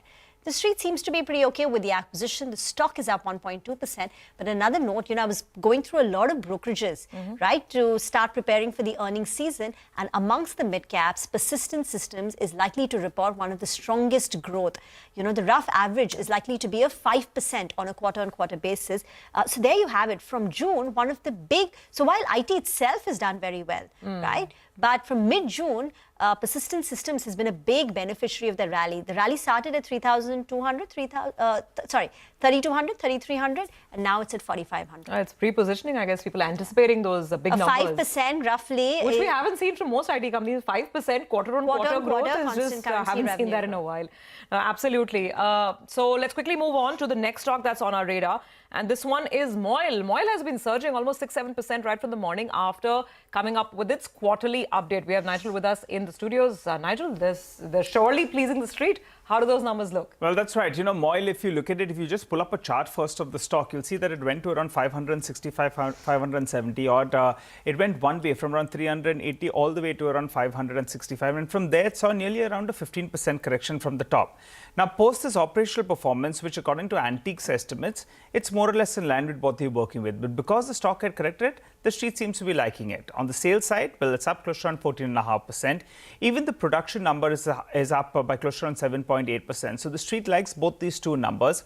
And keep in mind, they're also talking about expiration in meter terms on a quarter-to-quarter basis. That's this quarter, first quarter of FY25 in comparison to the first quarter of FY24. That's up by close to around 49%. That gives you visibility with regard to future production. Put everything together, pricing has been fairly good in the first quarter. Volumes as well up. Explains why the stock is surging in today's session. Back to you. Thank you very much for that. And now let's go across to Mangalam for the business updates from V-Mart Retail. Mangalam. Well, for V-Mart Retail, it's been a good quarter. If you look at the overall revenue of the company, it's grown at around 16%. The core of the company is V-Mart Retail, which has seen actually a revenue growth of 17%. Remember, all of last year, it was rather weak for the company. So on a low base, now we're seeing improvement. More importantly, improvement in the first quarter implies that maybe the second half of this year could be even better, and as a result of which we are seeing a bit of an uptick on the stock itself. Is this led by same-store sales growth? Hell yes. We have almost 12% same-store sales growth coming in for V-Mart Retail and about 8% coming in for Unlimited as well. And they've added about 7 stores in this quarter, of which 5 have been directed towards V-Mart and the others have been Unlimited as well. And they've closed 3 stores as well. What's more important this time around for them is that, as sales increase for Unlimited, the margins will start looking like what they are for V-Mart Retail itself. And as they are closing some of the non-performing stores, that would lead to better operational efficiencies as well. So revenue growth with better operational efficiencies, with underlying improvement in consumer sentiment would be a trifecta that the street would be looking at for this year in particular. All right, that is V-Mart Retail. Mangalam, thanks very much for that. The stock's been doing well. Let's move on and look at one large cap name from the pharmaceutical space. Now, here the news has not been that great. We're talking about Sun Pharma, and CNBC-TV18 has managed to access the warning letter that was issued by the US FDA to the company's Dadra facility. Remember, this came out a couple of days back, but now we have the details of this letter. Sudarshan will fill us in. Sudarshan, what does it say? So Sun Pharma is in focus today on the back of an update to the warning letter that company's Dadra unit had received from US FDA on June 18. Now, US FDA had put the warning letter details on its website, but more than 2 observations that US FDA had made. The concerns are related to that US FDA is talking about the repeat violations that not company's only Dadra unit, but multiple sites that US FDA has observed repeat violations. US FDA says repeated failures indicate inadequate oversight and control over manufacturing of drugs, and it demonstrates that company does not operate an effective quality system. And on the back of these statements, US FDA has recommended Sun Pharma to engage a consultant to assist in meeting current good manufacturing practice requirements. And on the back of this, Sun Pharma's stock is currently near flatline. Thank you very much for that. Get into a break. On the other side, we'll discuss market technicals. Mitesh Thakkar will join in on the other side.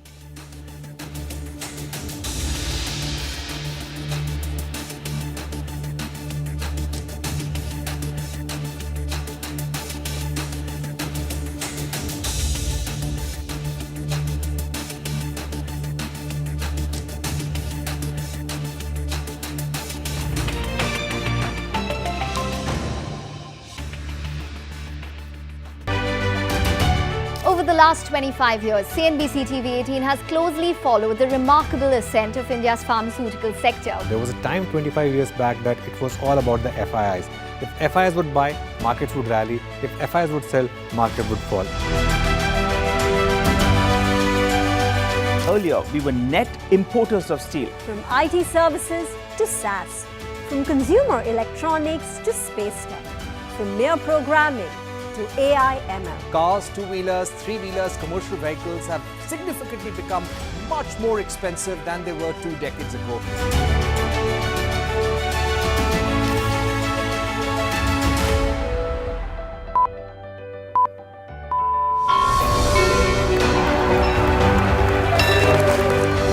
Discounting is high there, but their focus is squarely on the 125cc segment. Now it is contributing 16% of incremental global GDP. Now we are looking at exporting the steel that's made here in India.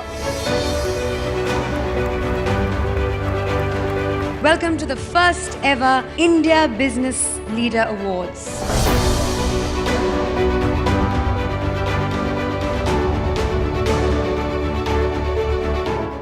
Cars, two-wheelers and vehicles generally being manufactured today are much lower on emissions and much higher on safety. India's technology industry has been at the forefront of cutting-edge innovation over the last 25 years. It's the retail which is the driving force for the market right now. Clearly, we have arrived on the global economic stage.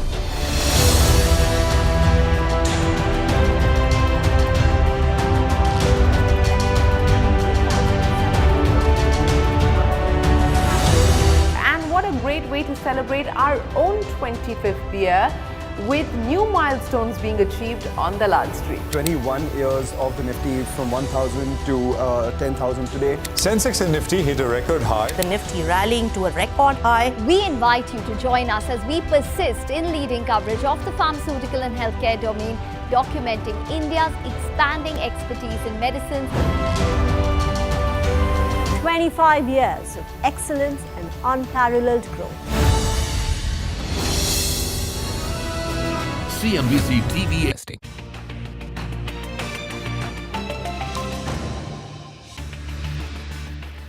Welcome back. The bulls are completely fired up. There's not been much change in terms of the way the indices are behaving. Yeah, you can say that from the highest point, there's been a minor cool off because the high was above 24,300. We've got Mitesh joining in now for some perspective and some more ideas. Mitesh, hi, good to be speaking with you today. So it's been it's an absolute blockbuster day thanks to banks and the Bank Nifty. What suggestions now? So I would say thanks to HDFC Bank.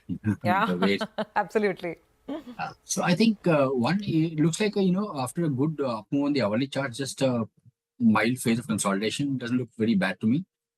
So we'll continue recommending and trading on the long side. Have a buy on granules with a stop at 499. Targets of 525 can be looked at. And ICICI Pru, I think, after a long time, that stock has come on the radar. That's a buy with a stop at 620 for targets of 660. And on HDFC Bank, is there upside from here on, or do you think the rally's played out?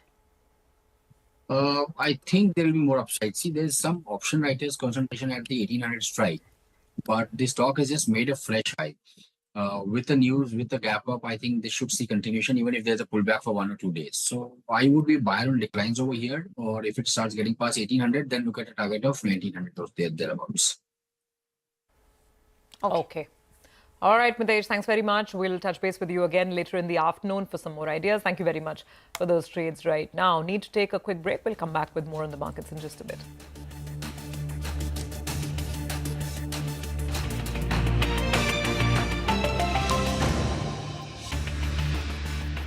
On a quarter century of excellence.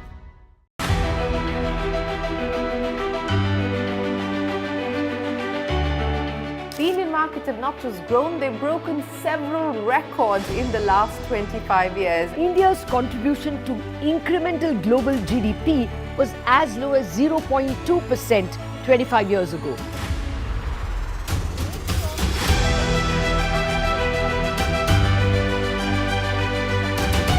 Over the last 25 years, CNBC-TV18 has closely followed the remarkable ascent of India's pharmaceutical sector. There was a time 25 years back that it was all about the FIIs. If FIIs would buy, markets would rally. If FIIs would sell, market would fall. Earlier, we were net importers of steel. From IT services to SaaS, from consumer electronics to space tech, from mere programming to AI ML. Cars, two-wheelers, three-wheelers, commercial vehicles have significantly become much more expensive than they were 2 decades ago.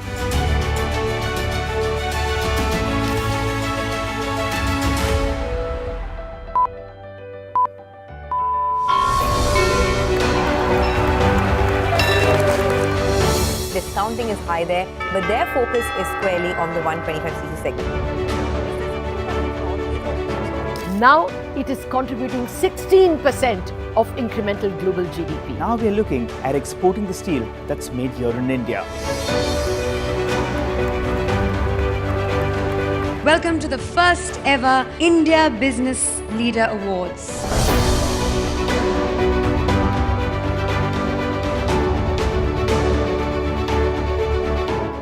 Cars, two-wheelers and vehicles generally being manufactured today are much lower on emissions and much higher on safety. India's technology industry has been at the forefront of cutting-edge innovation over the last 25 years. It's the retail which is the driving force for the market right now. Clearly, we have arrived on the global economic stage.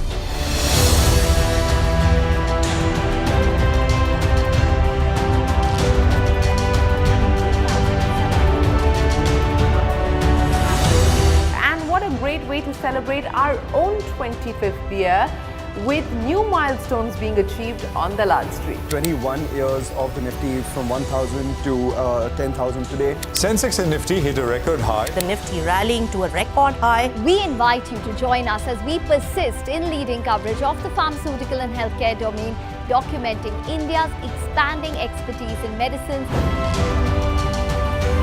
25 years of excellence and unparalleled growth. CNBC TV18, embarking on a quarter century of excellence.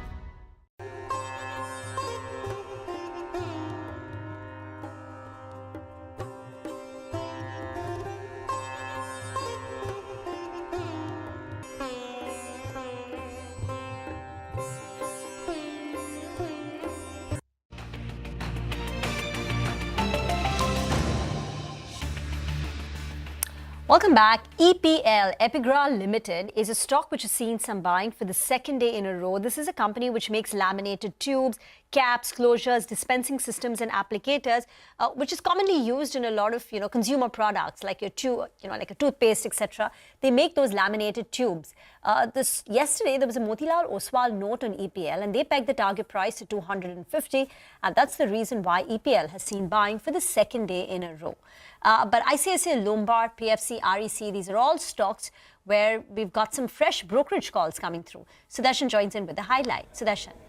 So after yesterday, Jefferies had upgraded ICICI Lombard. Today, CLSA has come out with its note on ICICI Lombard and it has upgraded the stock to outperform from hold, and target is raised to rupees 2,000 per share. It says company's April-May motor insurance premium growth was at 31% versus industry's growth of 15%. It says worsening of peers' motor third-party loss ratio is leading them to curtail growth, and premiumization of cars and benefits from Motor Vehicle Act may aid the motor book. It has raised overall premium growth estimate by 2% for FY25 and believes momentum in motor book could persist further. The next is on PFC and REC. Bernstein has initiated coverage on both these stocks with buy call, and for REC target is rupees 653 per share, and for PFC target is rupees 620 per share. It says both these companies are amongst most preferred plays in power cycle, and investors are underestimating duration and intensity of this power cycle, and NPA risk for both PFC and REC is much lower in this cycle, and it believes that valuations are for both these companies are cheap despite the rally these companies have seen in the last 1 to 2 years. All right, got it. Thank you very much, Sudarshan, for all the details. So those are some of the stocks buzzing on the back of those brokerage notes. We'll take a break, come back on the other side, and crude oil prices, they have surged past the $86 a barrel mark on Brent. We'll bring in Manisha with the latest on the oil market.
Ola Electric is in the fast lane after receiving the market regulator's go-ahead recently.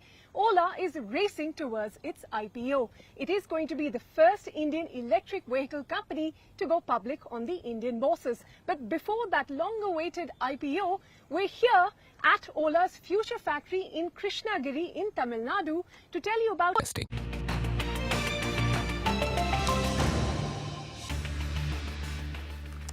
All right, welcome back. As promised, let's now talk commodities. Oil is indeed on the boil. Let's get the price up on the screen because Brent, forget 80, 83, 84, 85. Now we're talking over 86, almost $87 a barrel. It's been a massive surge in oil prices. We've got Manisha joining in to fill us in on the latest.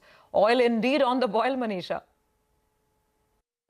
Well, I'm looking at the crude oil prices, which are trading at a 9-week highs right now, and we've seen constant gains into this one. For the month of June, we saw the crude oil prices gain up by 6 to 7%. For the quarter as well, it has been up by 13 to 14%, and the month of July has started on a positive note as well. So we've almost nudging that $87 a barrel mark for the Brent prices right now, and the support comes in because of the US inventories. The latest API data shows that US inventories have declined by more than 9 million barrels in the previous week, and there's an anticipated decline in gasoline and distillate stocks as well. The reason for this is that it is the US summer driving season demand, and the anticipation is that you will see travel increase by more than 5%, and the car travel will increase by 4.8%, and that will dip into the US inventories there. So that is the first reason. The second is also about the decline in US dollar that has led to many of these dollar denominated commodities trading on the higher side. The third is the Hurricane Beryl. Now this is the Hurricane Atlantic season which has begun, and Beryl has had a landfall in Grenada Islands there, but it is expected to enter into, even as a weaker version, into Gulf of Mexico by the end of this week. So this is something that is adding premium to prices. And remember, this is just the beginning of the hurricane season, so whether there is something that most of the oil watchers will keenly watch out for.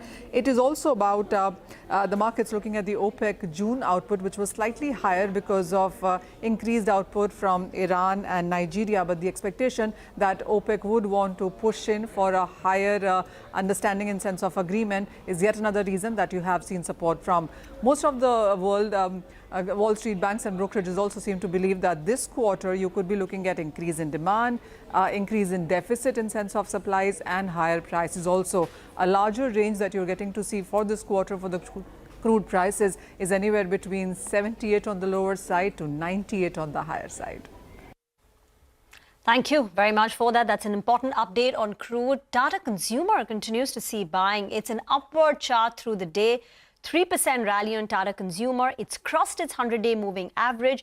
It's still not at its 52-week high. The 52-week high on Tata Consumer was 1,269. So the stock is still about 10% away from its 52-week high, which it hit in the month of March. But there is that buying which has come through since morning on Tata Consumer. We'll wrap up on Trading Hour, but as we do that, we leave you with some important market opinion that we got earlier today from Prateek Gupta of Kotak Institutional Equities. The general assumption is that the government will continue with its infrastructure thrust, its capex, the government capex that's going on, and there will be an increase in the outlays over there, but not like what we've seen in the last few years, which was at the expense of boosting consumption. It's more like a muted expectations from the budget that this will be more of the same, no major dramatic change. So therefore, if in the budget we do indeed get some dramatic announcements, some really visionary statements, although then obviously there'll be question marks on the execution, implementation, etc. But as of now, it's not seen as a very big game-changing event for the earnings outlook in the next 1 or 2 years. As far as consumption is concerned, that's definitely suffering, especially the low end of the economy is still not fully recovered. It's only gradually getting back on track. The high end continues to do well, but it's really the mass segment which is suffering, and the middle class, as you said. So there will likely be some kind of relief for the middle classes and the lower income classes, perhaps in the form of tax cuts, or it could be some direct benefits to them, or other kind of SOPs. But definitely some steps to boost consumption are quite likely. The question is, will it be big enough to move the needle? We think there'll be some steps, but not dramatic. I think the government will stay focused on the fiscal deficit.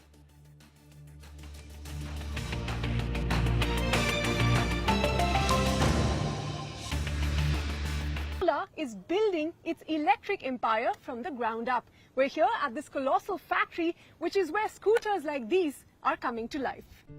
Set up in 2021, Ola claims its future factory in Krishnagiri is one of the most advanced two-wheeler factories in the world, boasting of automation and cutting-edge processes. The factory is automated with modular and flexible assembly lines and an in-house paint shop. When at full capacity, the 10 production lines at the plant are expected to grind out one scooter every 3 seconds. However, at the moment, the future factory has one manufacturing line and is producing anywhere between 2,300 to 2,700 scooters a day. This Ola Future Factory where we're at is spread on a 600,000 square feet area and has an annual install capacity of 1 million units. It was built from ground up in less than 8 months in the middle of the pandemic, and there's a few things that really stand out as you enter this factory. The first, of course, as the name signifies, the future part in it, a lot of the tasks here on the shop floor are automated, with robots also deployed to carry out many tasks. The second and the most interesting thing I thought is that this plant is largely run by a women-only workforce, so kudos to Ola for that. And third, for a manufacturing facility, it is surprisingly quiet. The female workers on the shop floor total 944 on-roll employees, representing 100% of the shop floor workforce and more than 25% of the total on-roll employee headcount. After the future factory, Ola also plans to have an all-woman workforce in its cell manufacturing facility, the Giga Factory, as well. The reason we set up the women factory was that we want to set up an example for the industry that in India, women can actually participate in the workforce. Ola began the production of its second-generation EV scooters in September last year, and its founder says Ola will start the production of motorbikes in the factory later this year. We are focused on the two-wheeler, Ritu. Scooters already has given us such a strong growth over the last 2 years, and last year we expanded our portfolio of scooters from the S1 Pro to multiple S1 platform scooters. Now we are working on the motorbikes. Like you said, we showed you motorbikes 15th August last year. Yeah. Those were early concepts, and we've been working on the R&D of those things. Okay. So through next year, you will see us launch some motorbikes, and I do hope that the consumers love them.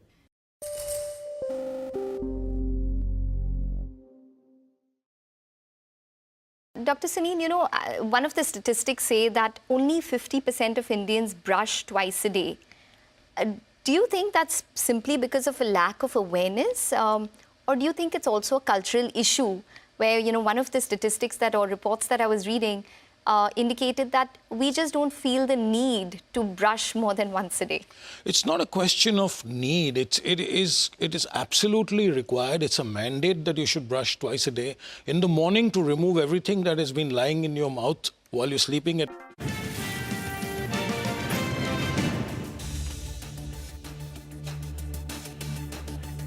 Stocks push higher with the BSE Sensex scaling to 80,000 for the first time ever. Financials and healthcare are the big gainers, even as IT and energy drag. HDFC Bank perks up after it reports a foreign holding of below 55%, which creates room for passive buying by MSCI Emerging Market Index tracking funds. IIFL Securities estimates these inflows to be anywhere to the tune of $3 to $4 billion. Federal Bank gains on strong growth in deposits and advances, and Moyle jumps in posting its highest quarterly sales. But Mahindra Finance skids on weak business momentum and a dip in asset quality. Brent oil prices scale to $87 per barrel as US inventories dip amid growing summer demand. Hurricane Beryl only adds fuel to the fire as it nears the Gulf of Mexico.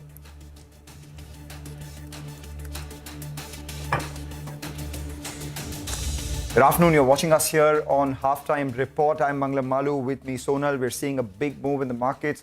Today, it's led by the Nifty Bank, which is almost 1,000 points higher, a fresh record high for all the frontline indices.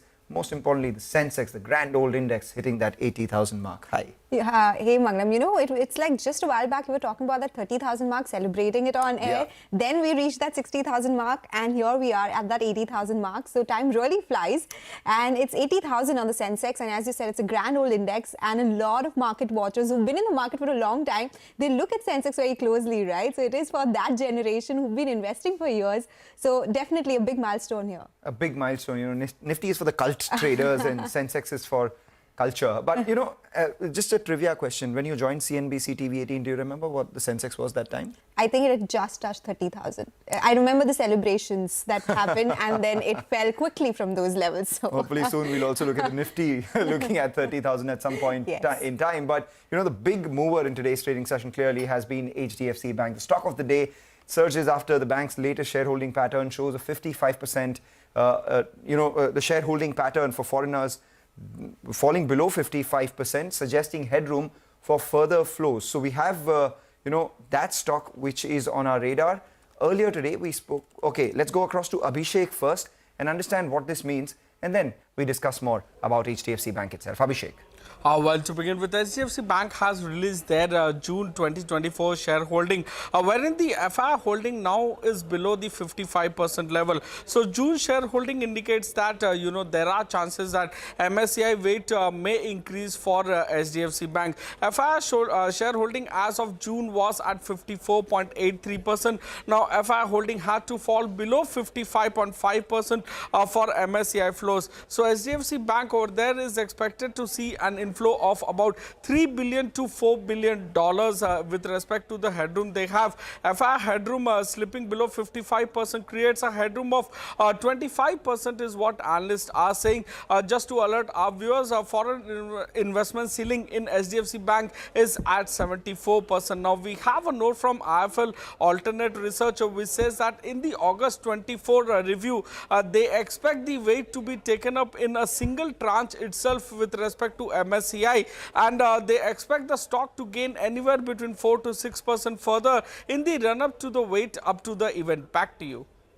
Okay, all right. That's a big event, and that is the analysis on what's leading to that surge in HDFC Bank stock today. Earlier today, we spoke to Sriram Velayudhan of IIFL Securities, and he says he expects a passive inflow of $3 to $4 billion into the stock. Let's listen into some key excerpts.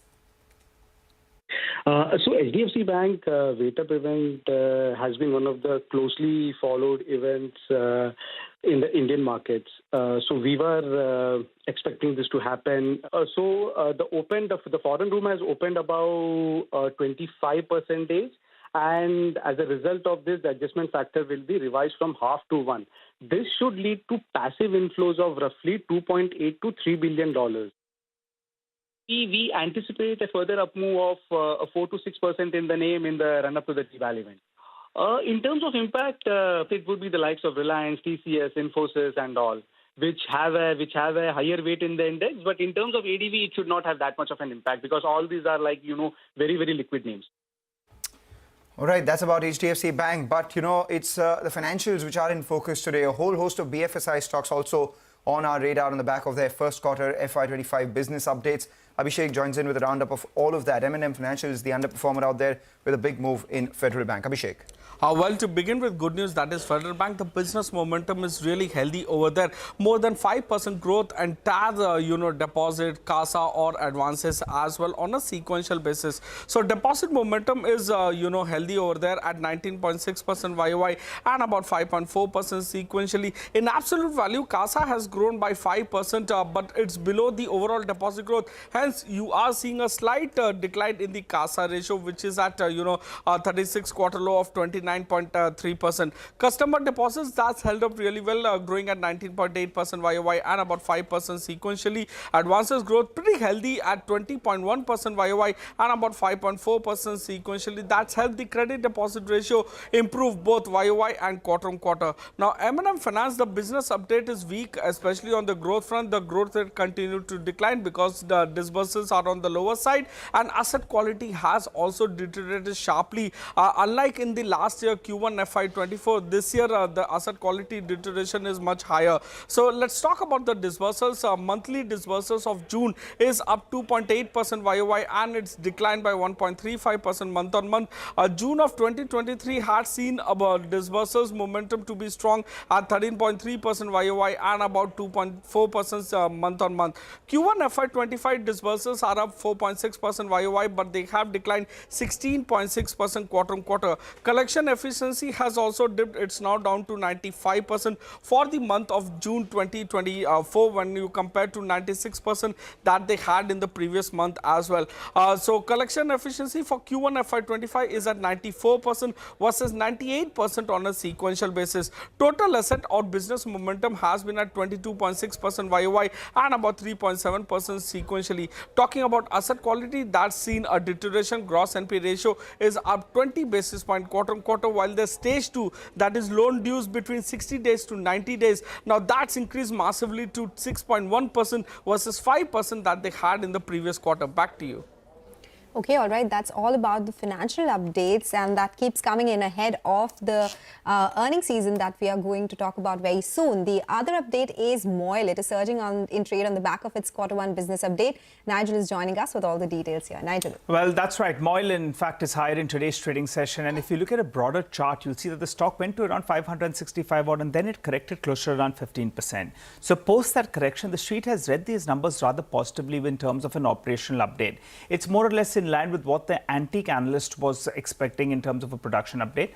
Let's run you through the numbers though. The volumes are up by close to around 14.5% for the first quarter on a year-on-year basis, which is good news. And the production number was up by close to around 7.8%. They also go on to say that exploration is up by close to around 49% on a year-on-year basis. So that gives you a bit of visibility for the time ahead. Even after this run-up, how does the valuation stack up? Well, the market cap has now moved to around 10,000 crores approximately. They have around 1,000 crores of cash in books. That means around 10% of the market cap is covered in cash itself. X of the cash, if you look at the EPS estimates, in the past year, they've done EPS estimate of close to around 14 rupees. That, in fact, has increased as per antique estimates to around 25 rupees.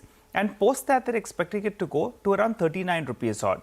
So on a forward earning basis, that is on FY26, if that EPS can go from around 14 to around 39 rupees per share, then it's trading at around 12 times core business. So the stock is excited in today's trading session. It was relatively much cheaper, around 2 months or so ago when it was at around 380 rupees. But for the time being, the street has read this operational update positively. Good volume growth, pricing has been strong as well, and a favorable balance sheet is what is exciting the street. Back to you. 7.5% higher on MOIL. Thank you so much, Nigel, for joining us with all those details. Well, more Q1 business updates, this time around from Avenue Supermarts.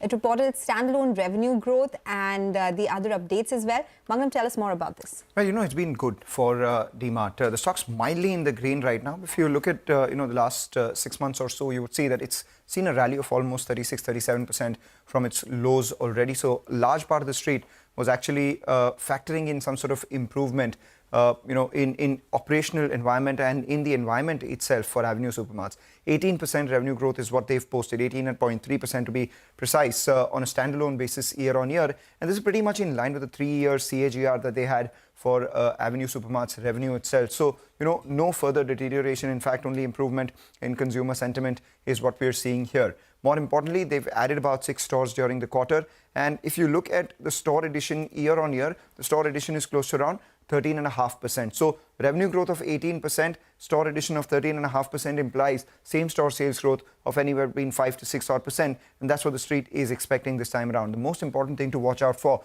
when the numbers of the company would be reported are 3. 1, what happens to the product mix of the company? Increasingly, we've seen a veering of the product mix towards lower margin products like FMCG and not so much for general merchandise and apparel. So that's something we'll have to watch out for, and as a result of which the direct impact of that would be on the gross margins of the company. And the third most important thing, remember, these are standalone revenue updates that we've gotten. On the consolidated basis, we'll have the performance of e-commerce or DMart Ready as well, which will be reported by the company. So those are a couple of important things to track. And just from a directional standpoint, When we spoke to the management on May 15, the company said that their key goal is adding new stores to the business and looking for moats in the e-commerce business and growing it. And that is something we'll be watching out for going forward as well. But for now, 18% revenue growth is good. Okay, it is good. So far it's been decent for all the Q1 updates that we've got, barring some of those BFSI updates. But we'll slip into a short break. When we come back, we'll connect with Anand Agrawal, the CFO of V-Mart, to discuss their Q1 business update and demand outlook. Stay tuned for that.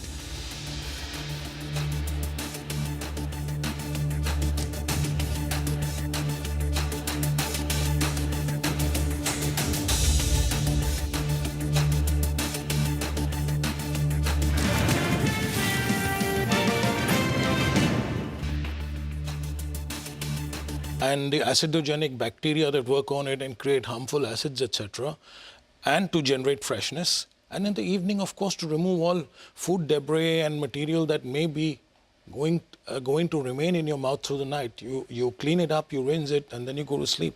Okay, but what happens if you don't? If you can just explain to us what are the risks of not doing so? So what happens is there's a buildup of what is known as a biofilm on the teeth, and the biofilm contains bacteria, especially bacteria like strep mutans, which is what causes cavities. So, and of course, gum disease has different bacteria, but there is a whole bacterial biofilm that happens in the teeth. So if you don't remove that biofilm, then the bacteria will remain there and they will act on the gums and of course on the teeth. And so the gum disease and the dental caries both will be a factor if you don't remove the biofilm. So it's extremely important, especially at night, because when you've just eaten and then you go to sleep and it has time to act. Is it more of a rural problem? Is it also as prevalent in the urban population? So it's, I would assume, looking at the stats, that the rural problem would be slightly more because also availability of, toothbrushes, toothpastes and other oral health aids is much less than in the urban areas. But awareness, and as Sunil said, awareness and knowledge has to be imparted so that people will be more, able to do what they have to do.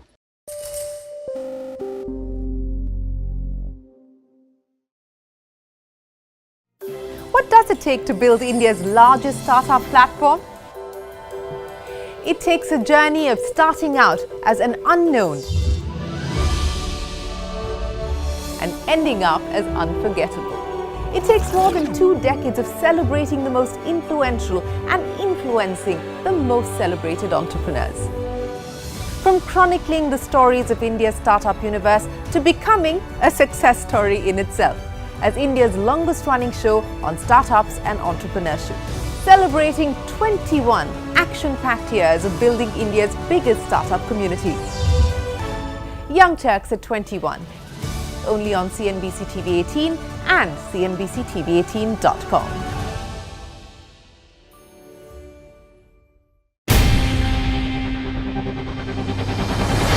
CNBC-TV18's most comprehensive and award-winning news show, India Business Hour, drops first on YouTube. So get the first access.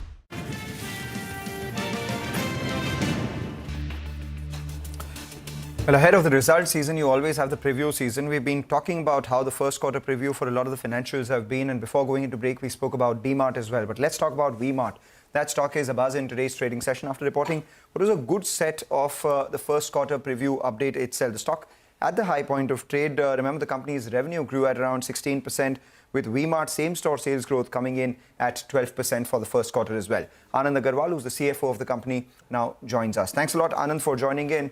Always a pleasure speaking with you. The first obvious question is that FY24, the SSSG was just about 1%.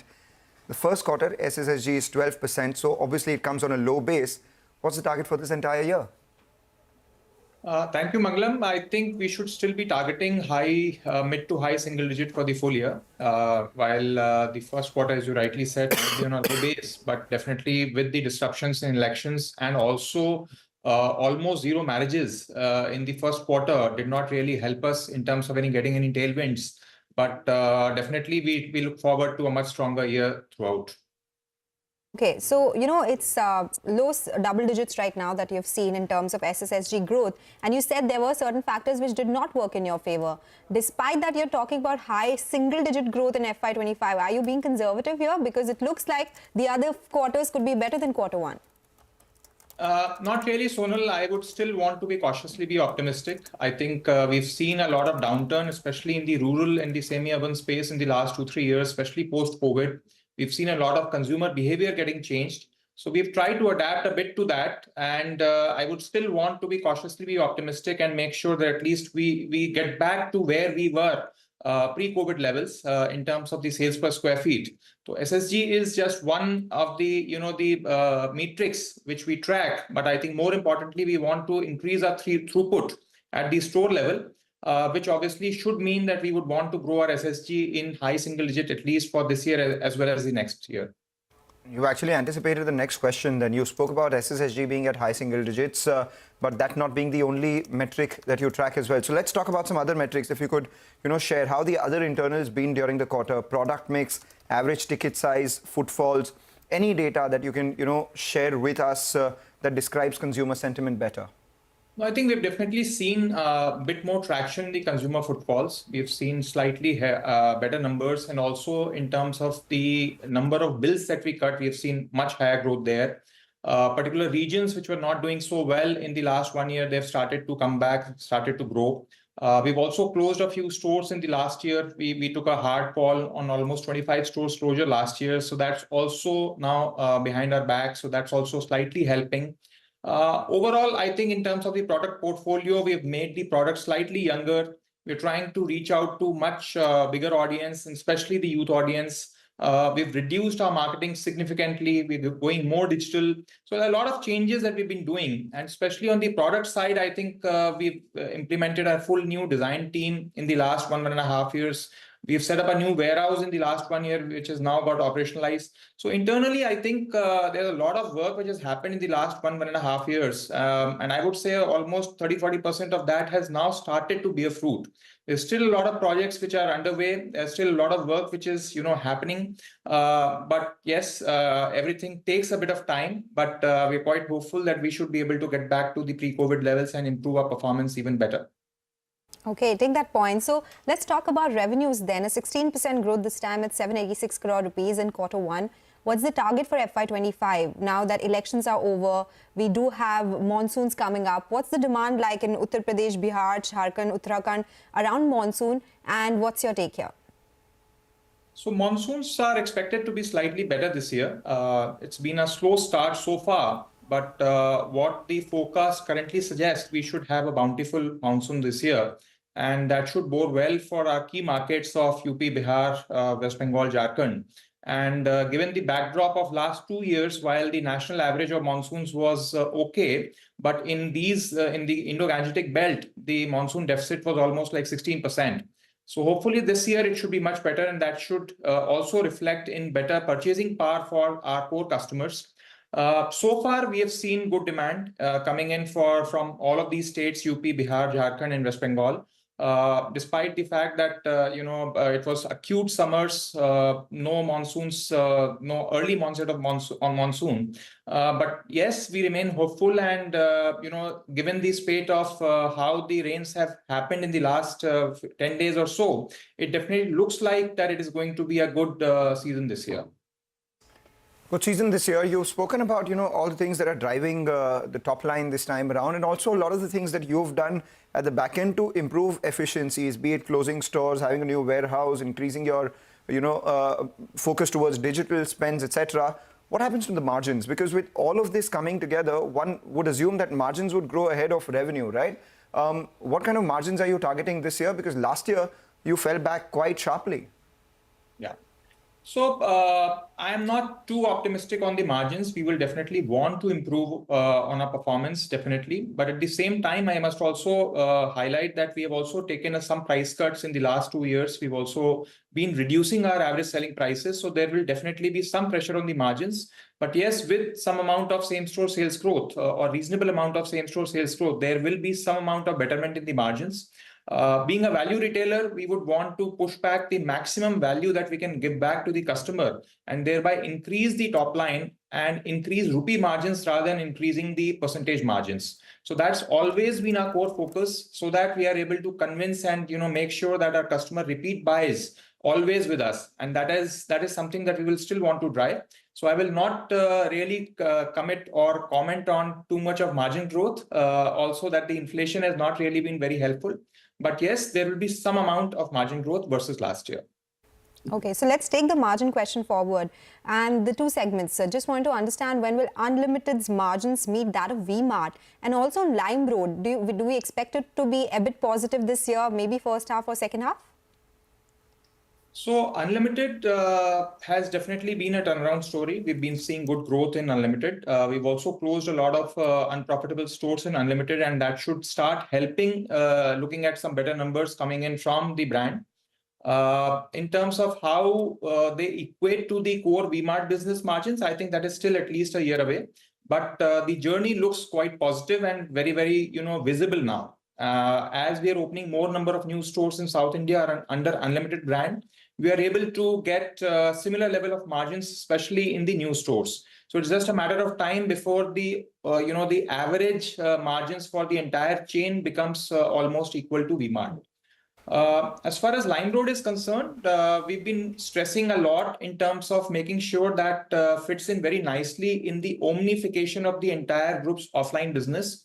That's where the key focus lies. And I think there's still a lot of work to do there. We should not be able to probably look at profitability in that business before next year. Would not really want to comment on exit the year at profitability, but yes, we will be reducing our losses on that business quarter on quarter, like we have been doing for the last 3 quarters, and going forward also we should see reduction in losses every quarter. It's a very small business. It's a very less than 2% of our business, so not really material. All right, take that point. Just one thing, you said there would be improvement in margins even if you're not very optimistic. Last year was 7.5% versus 11% in the previous quarter. Do you have an aspiration to be around high single digits or perhaps double digits? Just trying to understand that. Your own aspiration here. No, aspiration will always be to be in high, at least in double digits, but really can't comment at this stage what the full year number is going to look like. Okay, all right. Mr. Agrawal, thank you so much for joining us today and speaking with us with the outlook going forward. That's the word coming in from VMart Retail. They expect high single-digit SSSG growth in this fiscal itself, and some idea about the demand trends in different geographies as well. Time for a break. Pritesh Mehta of Yes Securities joins us on the show with some trading strategies on the other side. Stay tuned.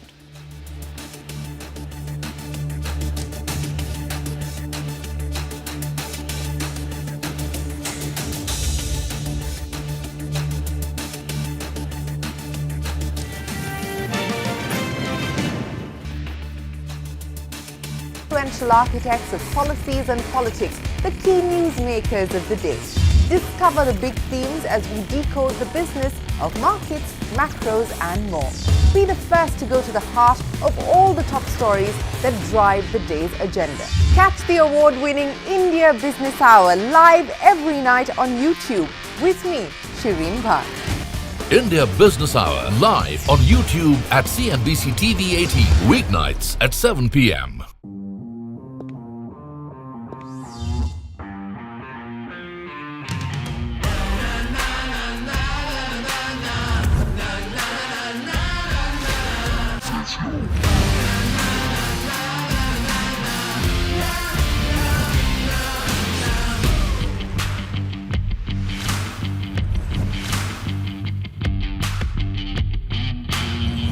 Make informed decisions with comprehensive analysis on the go. Strengthen your portfolio with real-time market updates on the go. Create effective strategies with insightful expert opinions on the go. Grow on the go with CNBC-TV18, now streaming live 24/7 on YouTube.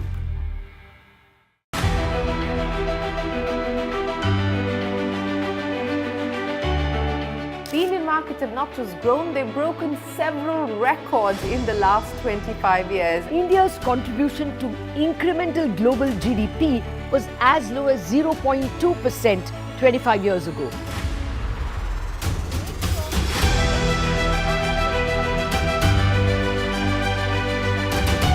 Over the last 25 years, CNBC-TV18 has closely followed the remarkable ascent of India's pharmaceutical sector. There was a time 25 years back that it was all about the FIIs. If FIIs would buy, markets would rally. If FIIs would sell, market would fall. Earlier, we were net importers of steel. From IT services to SaaS, from consumer electronics to space tech, from mere programming to AI ML. Cars, two-wheelers, three-wheelers, commercial vehicles have significantly become much more expensive than they were 2 decades ago.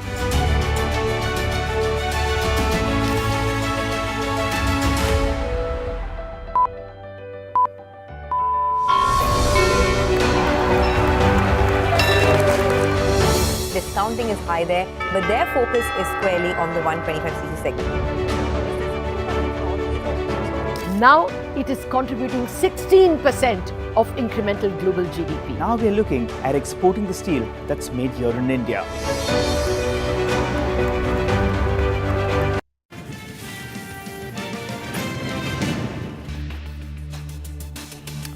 Welcome back. You're watching us here on Halftime Report. It's a 150-point move that we're seeing on the Nifty right now. Some updates coming in from ABB India, where their pixel paint technology has been selected by M&M for its new EV paint facility. So a new client coming in for ABB India, increased business, and that means increased performance on the stock price as well. It spiked a little at the high point of trade. But with the 150-point gain that we're seeing on the Nifty, if you just take a look at the tug-of war that is underway between Nifty Bank and Nifty IT. Yesterday, we were speaking about how the IT index was doing a lot better and lifting the weight on its shoulders. So the Nifty, when the Nifty Bank was lower, but now today, the IT index is actually lower, with the Nifty Bank being higher, and it's HDFC Bank that has been the top contributor to both the Nifty as well as the Nifty Bank. So you have the contribution chart for both, the Nifty and the Nifty Bank coming up for you on the screen, and you would see that this near 3% up move that we're seeing on HDFC Bank has meant that it has been contributed. It's contributed more than 50% of the gains that we're seeing on the Nifty. It's got 12% weight out there. And the Nifty Bank, that one comes up for you as well, where you see a big move. But where does HDFC Bank grow from here right now? The 1800 call has maximum open interest. So levels upwards of 1820 would see some stiff resistance. But at the same time, the 1780 put is extremely active as well. So levels where we are right now, closer to 1770 thereabouts, would see some strong support as well. So it's this very narrow range that the street is looking at as well. For the Nifty Bank, the 53,000 mark was extremely crucial this morning because that had the maximum call writing out there. But once it went past that, there was short covering at the 53,000 call, and the 53,000 put writers have seen maximum open interest. But levels upwards of 53,200 continue to face some supply on the Nifty Bank, especially from an expiry standpoint, because 53,200 call writers are equally active as well. Where does that lead the Nifty to? So you have the 24,200 put writers very active at around 50 rupees a pop. That means that 24,150 would be an important support at the lower end for the Nifty. And on the way up, however, the 24,300 call writers equally active for a 50 rupee premium as well. So 24,150 to closer to 24,350 is the range that we're looking for on the Nifty. Remember, it's the Nifty weekly options expiry tomorrow as well. In terms of stocks, a lot of short positions being added on Ashok Leyland, and at the same time, we're seeing a lot of long positions being added on ICICI, Lombard, as well as Axis Bank. So those are a couple of stocks that I'll keep on my radar. Okay, and these two stocks doing well as well. There's a CLSA note as well on ICICI Lombard. They've raised the target price there.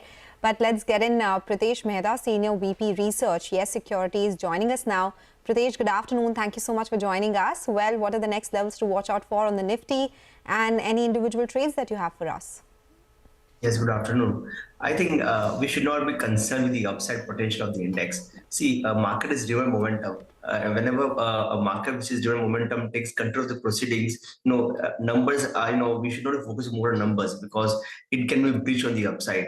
See, we have seen financials taking the lead 2 weeks back, and the last 2 days we had IT doing well. Today, HDFC Bank is driving the markets higher. So different pockets are participating in the market, which is a good sign. My breadth is impressive. My Nifty breadth is impressive. It is reversing off lows. So there is strength, there is momentum in the market. So I think focusing on the upside, target with the right approach, I think we should participate in the rally. As far as the number is concerned, I think 24,600 should be the upside target, at least in the near term. But I think focusing on the stocks would be the right way to play this market. And since we're talking about the stocks, we have created one customized insurance index, and one stock that we like from this space is SBI Life. The stock has been, underperformed recently, but it has come up sharply. We are witnessing a bullish turtle breakout, and I'm expecting the stock to rally to 1650. The stock would be around 1470 from here on. The second stock that we like is for the PSC basket. PSC basket came off slightly, came up in the last few days. But from here on, I'm expecting strong move coming in. We already seen the bullish ABC breakout, and our target was 335 possible.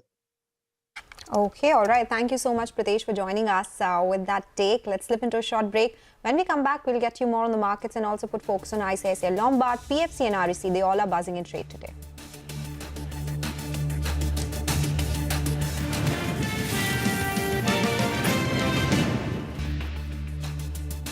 To the first ever India Business Leader Awards.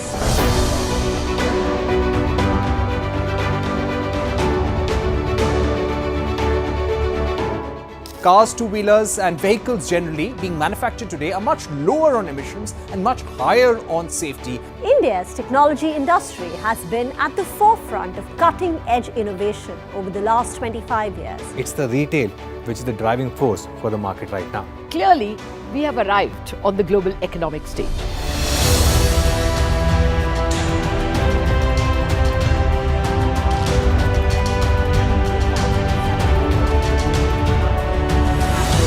And what a great way to celebrate our own 25th year, with new milestones being achieved on Dalal Street. 21 years of the Nifty from 1,000 to 10,000 today. Sensex and Nifty hit a record high. The Nifty rallying to a record high. We invite you to join us as we persist in leading coverage of the pharmaceutical and healthcare domain, documenting India's expanding expertise in medicines.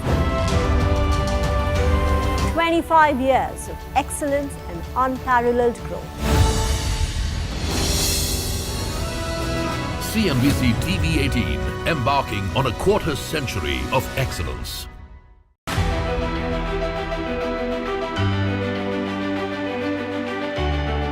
The Indian markets have not just grown, they've broken several records in the last 25 years. India's contribution to incremental global GDP was as low as 0.2% 25 years ago.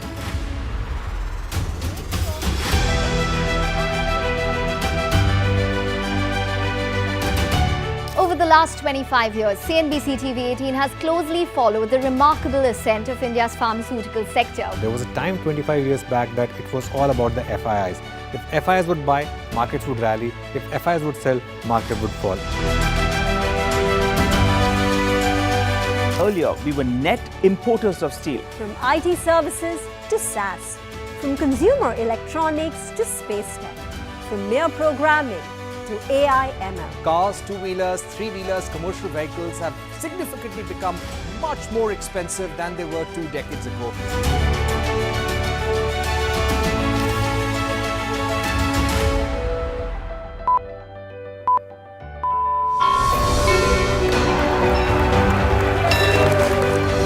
Discounting is high there, but their focus is squarely on the 125cc segment. Now it is contributing 16% of incremental global GDP. Now we are looking at exporting the steel that's made here in India. Welcome to the first ever India Business Leader Awards.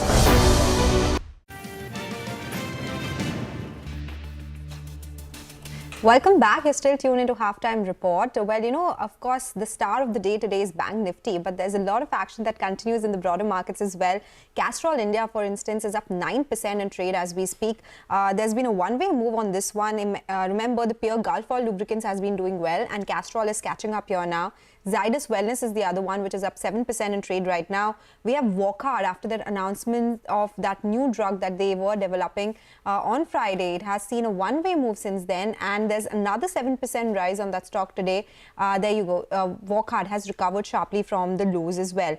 Some of these packaging names, Cosmo First, Ester Industries, Polyplex, all of them are buzzing in trade. We'll have to figure out what is happening with the spreads there because they've been under pressure.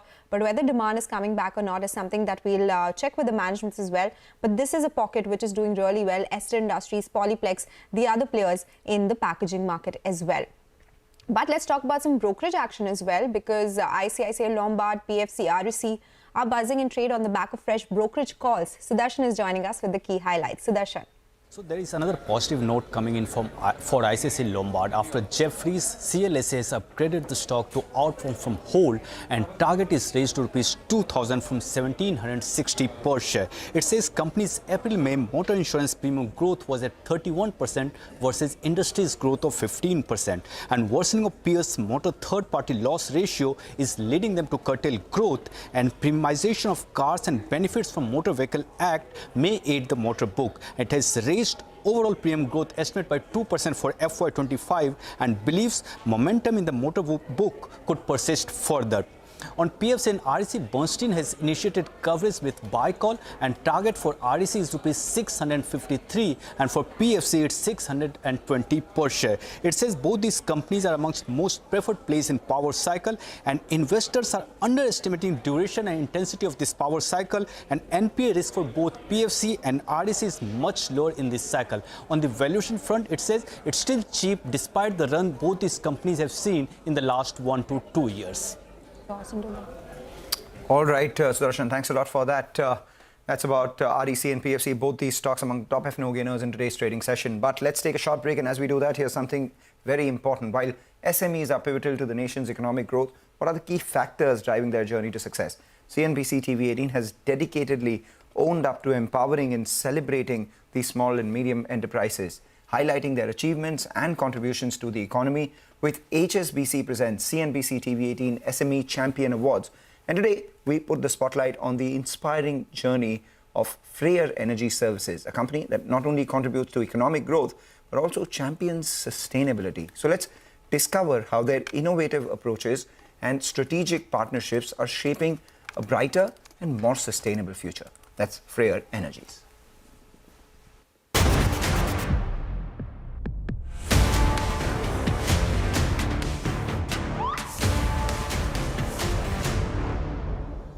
Hi, I'm Saurabh Marda. I'm from Freyr Energy. I'm one of the co-founders of the company and the managing director.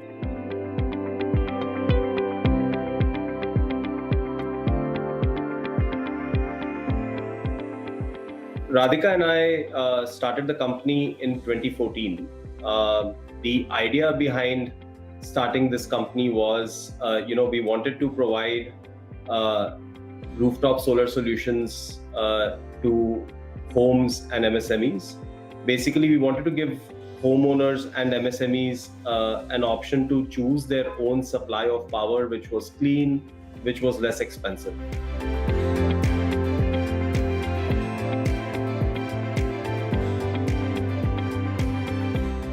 Our banking partner in this journey has been HSBC. They have supported us in multiple ways, right? One of the ways where they were really different from a lot of other financial institutions that we've worked with in the past is the speed at which they moved. The second piece has been the capital that they've provided, obviously has been very helpful. The rate of interest has been phenomenal. It played a big role in in us moving towards profitability.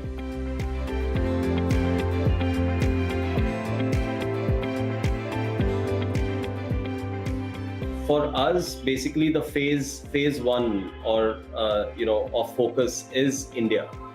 The market opportunity is significant.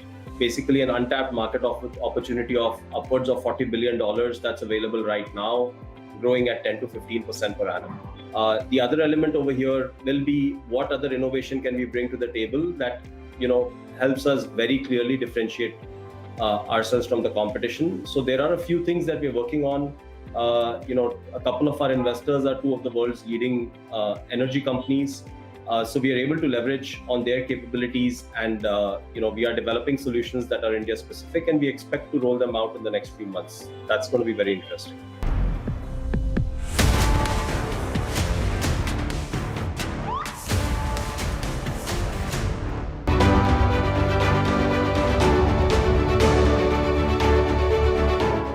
Cars, two-wheelers and vehicles generally being manufactured today are much lower on emissions and much higher on safety. India's technology industry has been at the forefront of cutting-edge innovation over the last 25 years. It's the retail which is the driving force for the market right now. Clearly, we have arrived on the global economic stage.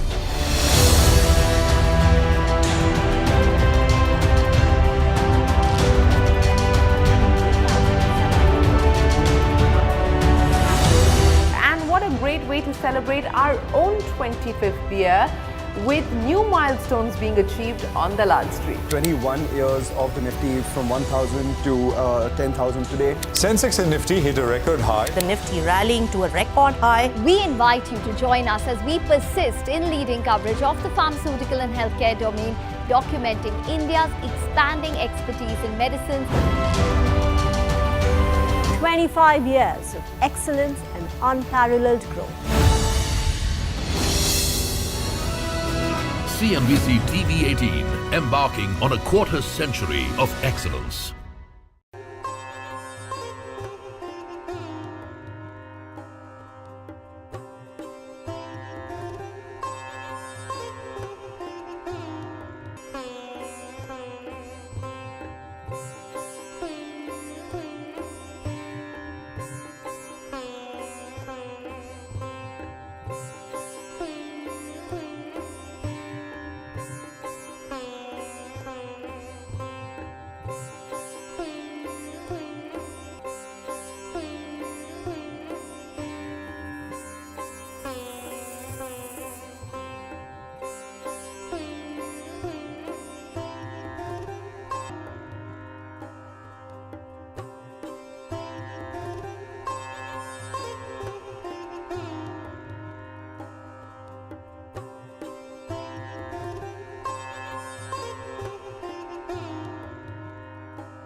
Welcome back. A couple of stocks from the cash markets which are spiking. We have Cosmo first, which is up around 7% Som Distilleries is the other one, which is up 4%. A big move is what we're seeing in a couple of these, QSR space names. So Sapphire, for instance, has moved higher.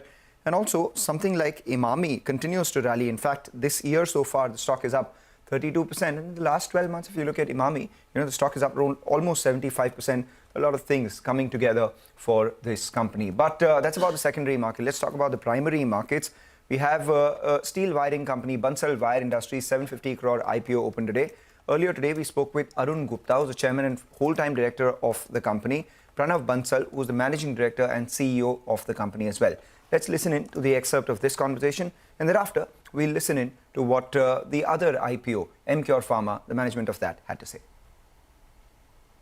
We are coming with a 745 CR IPO, out of which 560, around 560 will be repaid against the old debt, which will satisfy almost maximum debt what we have.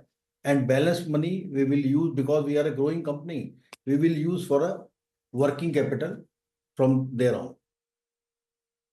We are very happy with where we are, with the kind of margin profile that we have today, because we believe our return on our investments are quite okay. Going forward as well, because the kind of products that we make, we consider it to be a backbone of any industry in India today. Therefore, we are still relying, and we will heavily bank on these product mix. We are today almost at full capacity. For the last 2 years, we've been at peak capacity utilization, with 2.5 lakh tons of our total capacity being there. But now, and only this year, we've started production in the 5th facility of ours, which, as I said, is India's largest and one of the largest wire facilities there is in Asia. And that facility standalone has a capacity of 3.5 lakh tons. So basically, what I'm trying to tell you is that from 2.5, we are jumping to 6 lakh tons of capacity. Even Mcure Pharma's 1952 crore IPO has opened for subscription today. Earlier today, we spoke with company's MD and CEO, Satish Mehta. He tells us that 48% revenue is coming from domestic business, and they talk about the outlook going forward as well. Let's listen into excerpt of that conversation. 48% is being given by domestic contributor, 52% comes through from export. I would like the ratio by and large, will remain same, but I wish, as far as the domestic is concerned, it tilts, towards domestic. I'll be happy if domestic is 53, 54, 55, and as far as the exports are concerned, that is, 45, 50 or whatever it is. So we do around 45% in chronic and 55% in acute. Obviously, as far as chronic is concerned, the margins are better, and company will keep on, focusing on that. That as far as the 1,000 medical representatives that we have added, it takes time, to reach the productivity, desired productivity. So as we increase the productivity, that should also have a positive impact, on the EBITDA and margins that we have. Okay, all right. Time for a break now. On the other side, Manisha Gupta joins us with Shan Narsaria, President, Overseas Agro Trader Association, Myanmar. Stay tuned for that conversation.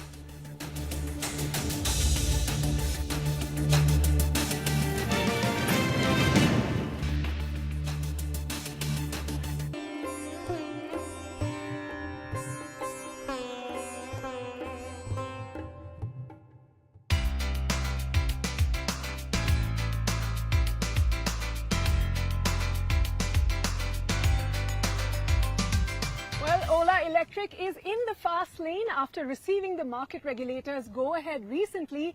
Ola is racing towards its IPO. It is going to be the first Indian electric vehicle company to go public on the Indian bourses. But before that long-awaited IPO, we're here at Ola's future factory in Krishnagiri in Tamil Nadu to tell you about how Ola is building its electric empire from the ground up. We're here at this colossal factory, which is where scooters like these are coming to life.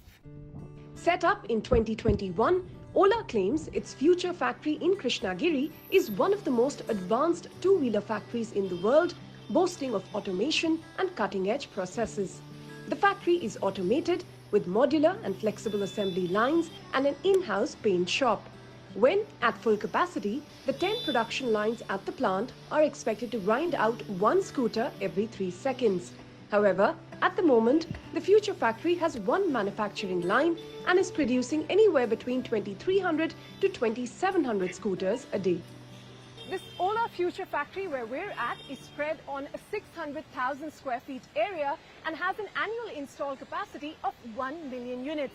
It was built from ground up in less than 8 months in the middle of the pandemic, and there's a few things that really stand out as you enter this factory.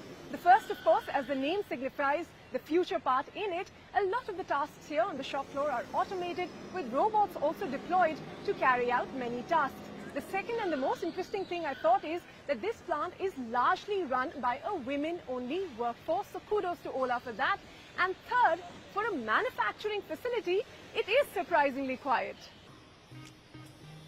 The female workers on the shop floor total 944 on-roll employees, representing 100% of the shop floor workforce and more than 25% of the total on-roll employee headcount.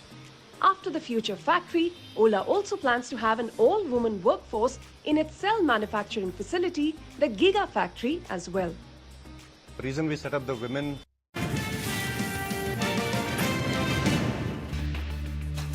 Welcome back, and joining us on the show now is Shyam Narsaria. He's President, Overseas Agro Trader Association at Myanmar. Mr. Narsaria, hi, thank you so much for joining us. And the topic of conversation clearly is pulses, where India really seems to be tackling that one for the last 18, 20 months, but with little results, while we have seen various actions being taken to ensure that this is one area of inflation which can somehow be brought under control. I want to talk about the kind of imports that India seems to be doing from Myanmar, which is an important country, trade partner as well when it comes to pulses. What are the kind of numbers that we're looking at for the quarter gone by? Thank you, Manisha ji. Myanmar has been consistently exporting mainly black market and crude oil to India, and the numbers are quite good. Means like 3 years, the average is around 50,000 tons per month for black market and 18,000 metric tons per month for crude oil. But during the past 6 months, Myanmar has exported 65,000 tons on average of black market and 31,000 per month of crude oil, which is 50% more than the average for the past 3 years, and also is 50% more than the last year same period. So as far as the numbers are concerned, Myanmar is exporting very well. It's a good support to India to tackle the inflation. And for the coming 6 months also, I believe we have sufficient number of black market, around 400 to 450,000 tons, which is a good number. Again, we can export at the same rate of 60 to 65,000 tons per month. For crude oil, yes, we have a limited stock, around 1 lakh tons is available. So I think around 15 to 20,000 tons per month will be available for export. So, Mr. Narsaria, just to get the point right, that Myanmar is exporting these couple of pulses to India 50% higher than what we've seen in last 3 years average? Correct. Okay. And do you see that sustaining with the kind of push that India has in sense of self-sufficiency? Perhaps we'll hear something in the budget as well. How are you looking at this number going forward? See, self-sufficiency, I believe, as we see the monsoon, this year the monsoon is 8 days earlier, almost it reached entire India. And as per the last sowing data which I received on 28th of June, India, especially the pulses sowing of Kharif, Turhol and black market, the percentage is 32% more compared to the last year. So I do believe, yes, India will be able to, not 100%, but at least 85 to 90% will achieve the self-sufficiency. And rest for the balance, especially pigeon peas, have to depend on overseas market like Myanmar and Africa. For black market, yes, the dependency is 100% in Myanmar for the shortage. And Myanmar is also having a good number of, say, 8 to 9 lakh tons. So I believe India production will go up this year, but still need to import some quantity, say 4 or 5 lakh tons from Myanmar. Point taken.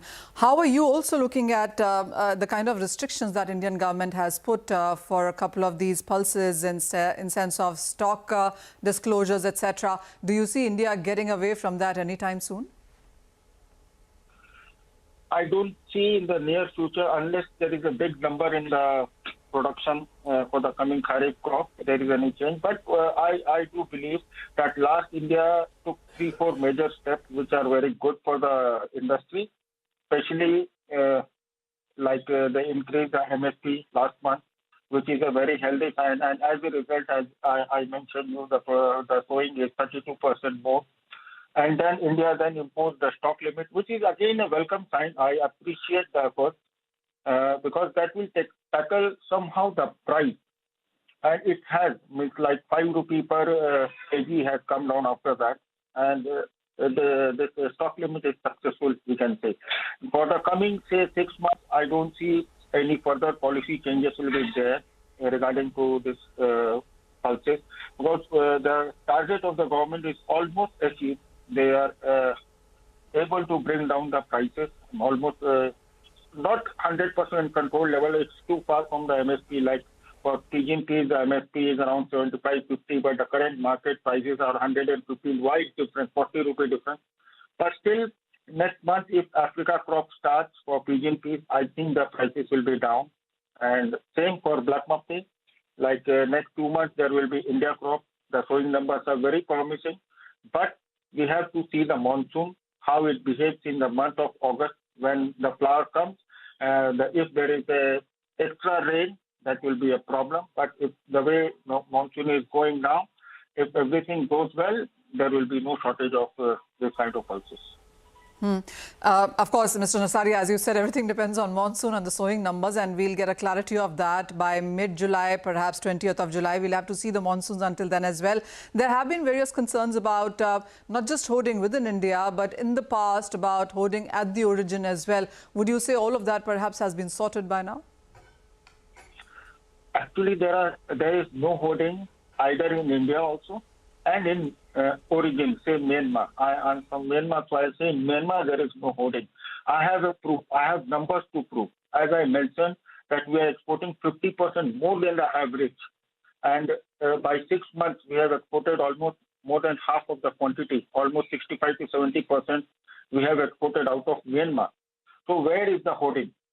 So whatever impression the trade has that the origin is hoarding is not correct. Even I believe in India there is no hoarding. Yes, the millers are holding, that is up to their installed capacity, say 30 to 40% they were holding. That is not holding, that they need to maintain the stock. So I don't believe there is a holding anywhere. Okay, all right. Thank you, Manisha, for that discussion. Thank you, Mr. Nasaria, for joining us with your take. That's our commodity segment. With that, we'll wrap on this edition of Halftime Report with the news that the Nifty is up 162 points, Sensex again very close to that 80,000 mark. Midcaps continue to do well and Bank Nifty is outperforming. We'll take your leave, but do stay tuned. Business Lunch will take all the action ahead.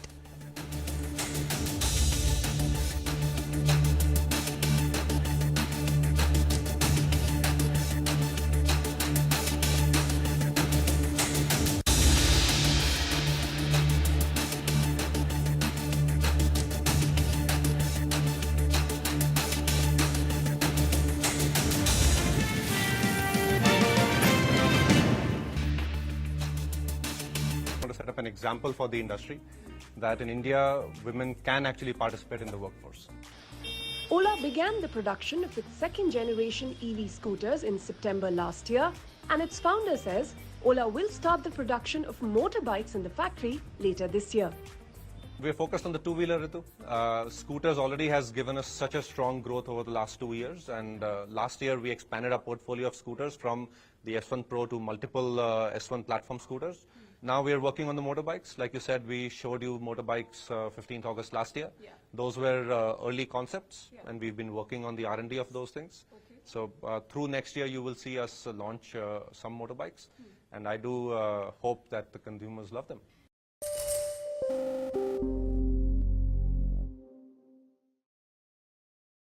Dr. Saneen, you know, one of the statistics say that only 50% of Indians brush twice a day. Do you think that's simply because of a lack of awareness, or do you think it's also a cultural issue where, you know, one of the statistics that or reports that I was reading indicated that we just don't feel the need to brush more than once a day?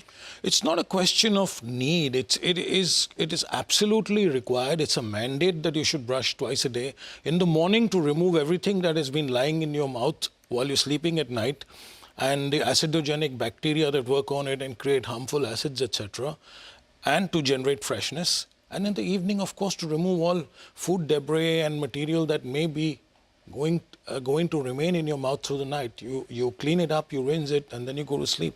Okay, but what happens if you don't? If you can just explain to us what are the risks of not doing so? So what happens is there's a buildup of what is known as a biofilm on the teeth, and the biofilm contains bacteria, especially bacteria like strep mutans, which is what causes cavities. So, and of course, gum disease has different bacteria, but there is a whole bacterial biofilm that happens in the teeth. So if you don't remove that biofilm, then the bacteria will remain there and they will act on the gums and of course on the teeth. And so the gum disease and the dental caries both will be a factor if you don't remove the biofilm. So it's extremely important, especially at night, because when you've just eaten and then you go to sleep and it has time to act. Is it more of a rural problem? Is it also as prevalent in the urban population? So I would assume, looking at the stats, that the rural problem would be slightly more because also availability of toothbrushes, toothpastes, and other oral health aids is much less than in the urban areas. But awareness, and as Sunil said, awareness and knowledge has to be imparted so that people will be.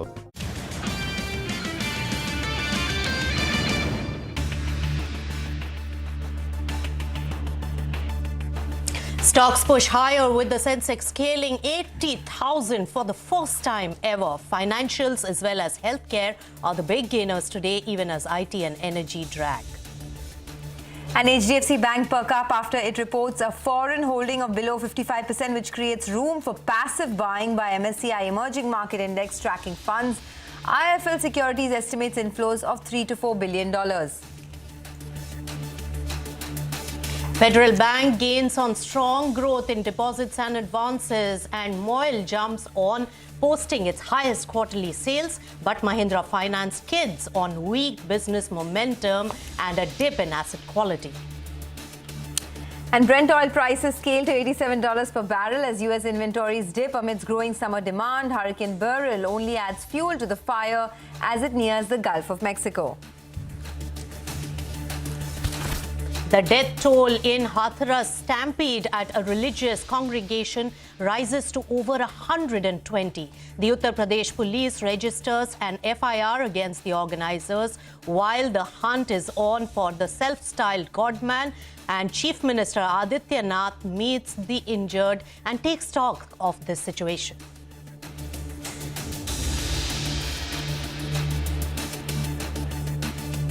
Hello and welcome. You've tuned into Business Lunch midweek. I'm Nisha Podar. With me, as always, is my co-anchor Sonia Shenoy. So, Sonia, yesterday was a breather, but today, look how the market has really bounced back. And Sensex stole the show today. It has waited quite patiently for Nifty 50 to really reach a lot of levels. But today is the day for Sensex. 80,000 mount being really successfully conquered is actually a big deal. Let's take stock of lunch hour trade at this point. Nifty 50 smiling at 24,278 levels. It is 0.65% up in trade. Sensex 2 is just a shade below the 80,000 level that it really conquered for the first time ever.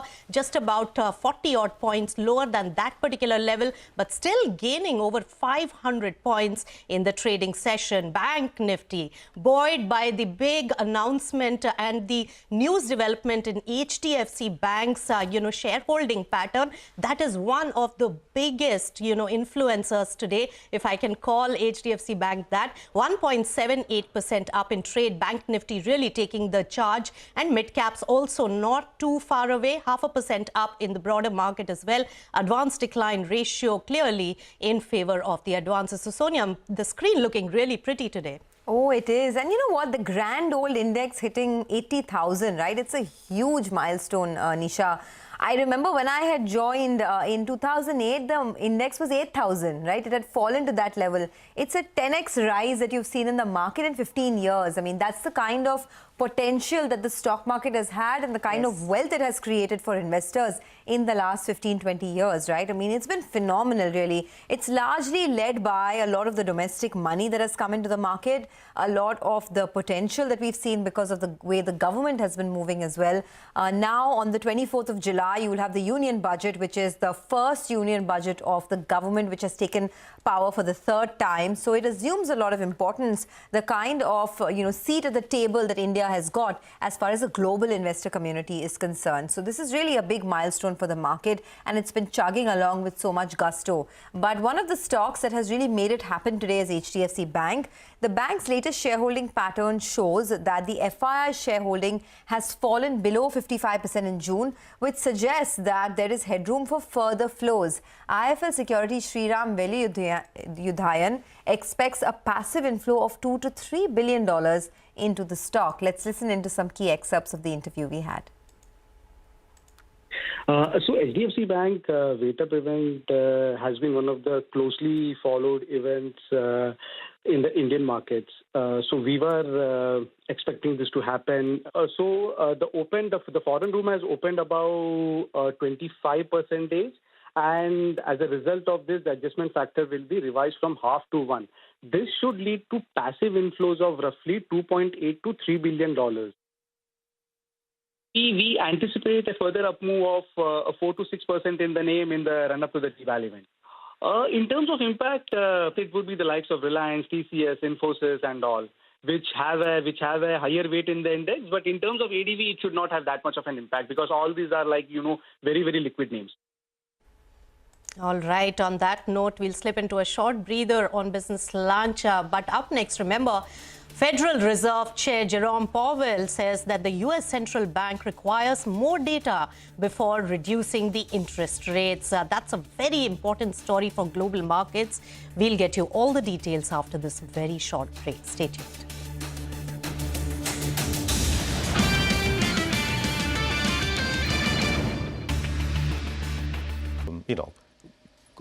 Able to do what they have to do.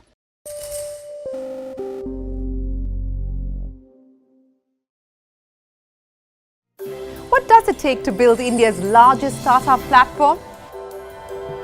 It takes a journey of starting out as an unknown and ending up as unforgettable. It takes more than 2 decades of celebrating the most influential and influencing the most celebrated entrepreneurs. From chronicling the stories of India's startup universe to becoming a success story in itself, as India's longest running show on startups and entrepreneurship, celebrating 21 action-packed years of building India's biggest startup community. Young Turks at 21, only on CNBC-TV18 and CNBCTV18.com.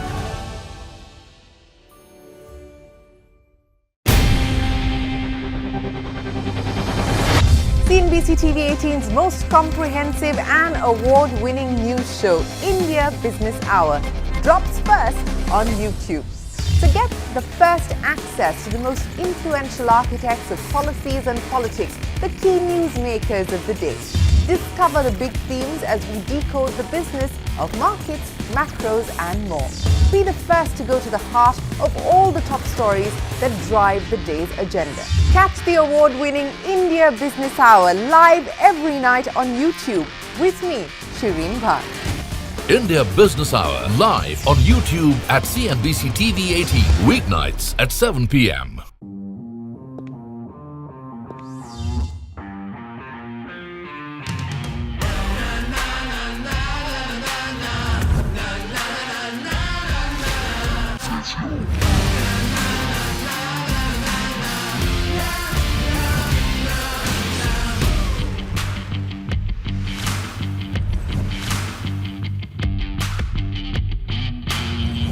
Make informed decisions with comprehensive analysis on the go.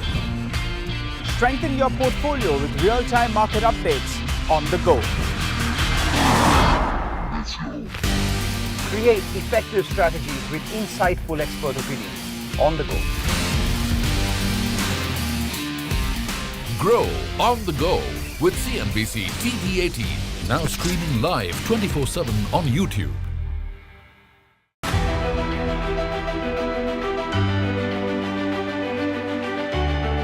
The Indian markets have not just grown, they've broken several records in the last.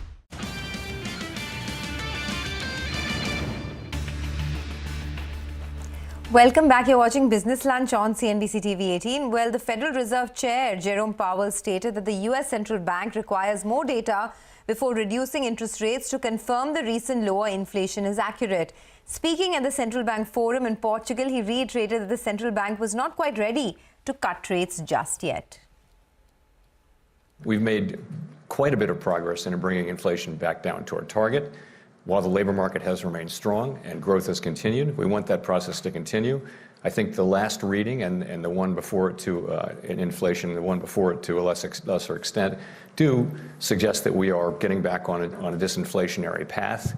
We want to be more confident that inflation is moving sustainably down toward 2% before we start the process of reducing how tight our policy is, of loosening policy. And that's what we've said. And what we'd like to see is more data like what we've been seeing recently. We'd also like to see the labor market remain strong. We've said that if we saw the labor market unexpectedly weakening, that is also something that could call for a reaction. I'm not going to be landing on any specific dates here today. Let me also say that we're well aware that if we go too soon, that we could undo the good work we've done in bringing down inflation, and if we go too late, we could unnecessarily undermine the recession, the recovery, and the expansion, and so we're aware that we have two-sided risks now, more so than we did a year ago. That's a big change. I'd say risks are coming much more into balance now.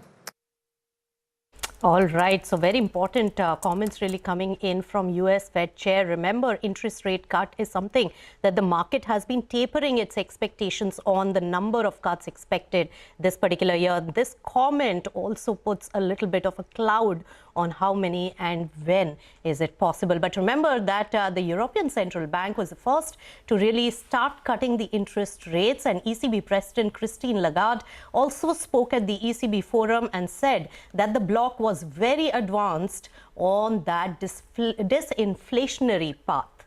Listen in.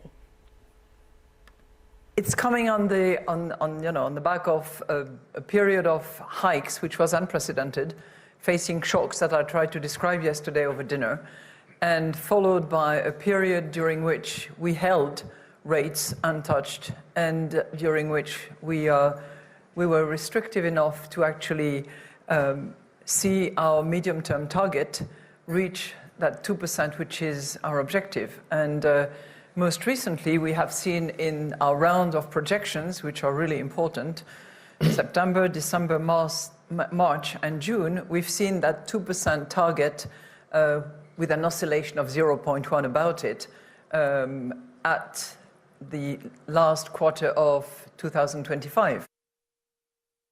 In the same breath of air, I also said that it was not a linear process, that it was not a predetermined path that we were embarking upon, but a step that would be followed by further review of data, further understanding of where our three legs reaction function would be. So that's pretty much where we are, and I would simply maybe add that we are very advanced in that disinflationary path, and we are in that sort of slow recovery which came about during the first quarter and which we hope will persevere. We still believe that it's likely to be a bumpy road until the end of 2024, but we still have target at the end, in the second half of 2025. That's Christine Lagarde. But moving on, let's listen into a whole host of market experts and economists react to the Fed chair's comments at the forum. I found myself very much in agreement with his sentiment that if you look over the last year, where we got inflation coming well down, and I think we are restrictive. The Fed funds rate in real terms, interest rate minus inflation, is as high as it's been in many decades. And as inflation comes down, that gets tighter. We're real tightening. And I think you should tighten by choice, not by default. You know, so this argument that if we get more months of inflation readings like what we've seen in the last couple of months, or like we saw in the last 7 months of the year last year, that would give us a lot more confidence. Jay Powell wanted to reiterate that they're in wait-and-see mode. They want more confidence on inflation outcomes in particular before they move ahead with the easing program, and I think they mostly accomplished that. The labor market remains relatively strong. One statistic I've been looking at, which no one looks at, is the year-over-year non-farm payroll growth. So a year ago, if we were sitting here, that number would have been 2.5%. Growth over from the previous year. Right now it's 1.75%. It's basically a declining sloping line if you look at the picture. So, you know, that kind of gives you the sense that there is slowdown, but the chair does a great job in saying that that's not really slowdown, that's normalizing the jobs market. I think the Fed is going to be very cautious. Number one, it doesn't want to surprise the markets, especially in an election year. So the markets expect one rate cut between now and early November. The latest inflation numbers have been good, slightly below what we saw in prior months, not dramatically lower. So there still is a risk of persistent inflation above target. So I think the Fed will wait to see more better numbers before it cuts a second time. I wouldn't expect that second cut until next year. All right. So the big, focus on the debate point is, will US Fed cut interest rates in September? With that, we'll slip into a short breather on Business Lunch. But remember, an important story on the other side, the death toll in the Hathras stampede climbs to 121. And we get you all the latest details right after this short break. Stay tuned.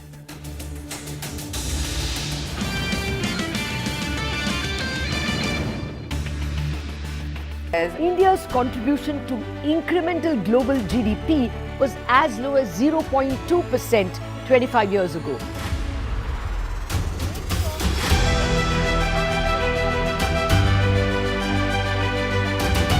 Over the last 25 years, CNBC-TV18 has closely followed the remarkable ascent of India's pharmaceutical sector. There was a time 25 years back that it was all about the FIIs. If FIIs would buy, markets would rally. If FIIs would sell, market would fall. Earlier, we were net importers of steel. From IT services to SaaS, from consumer electronics to space tech, from mere programming to AI ML. Cars, two-wheelers, three-wheelers, commercial vehicles have significantly become much more expensive than they were 2 decades ago.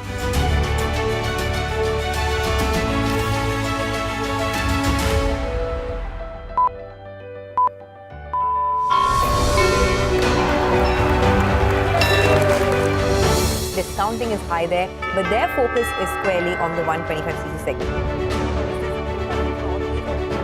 Now it is contributing 16% of incremental global GDP. Now we are looking at exporting the steel that's made here in India.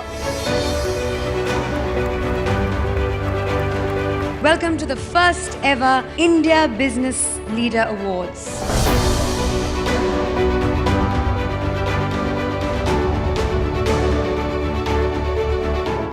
Cars, two-wheelers and vehicles generally being manufactured today are much lower on emissions and much higher on safety. India's technology industry has been at the forefront of cutting-edge innovation over the last 25 years. It's the retail which is the driving force for the market right now. Clearly, we have arrived on the global economic stage.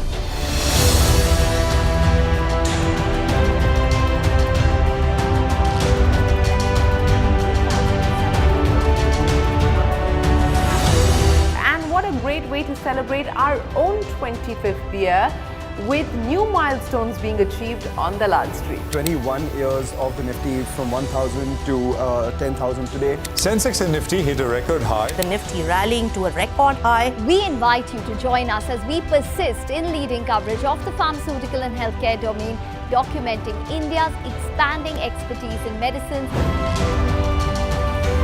25 years of excellence and unparalleled growth. CNBC-TV18, embarking on a quarter century of excellence.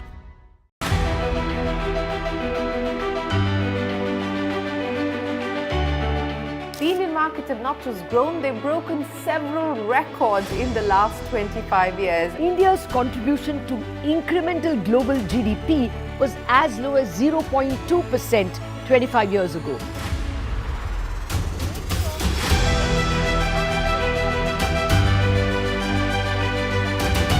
Over the last 25 years, CNBC-TV18 has closely followed the remarkable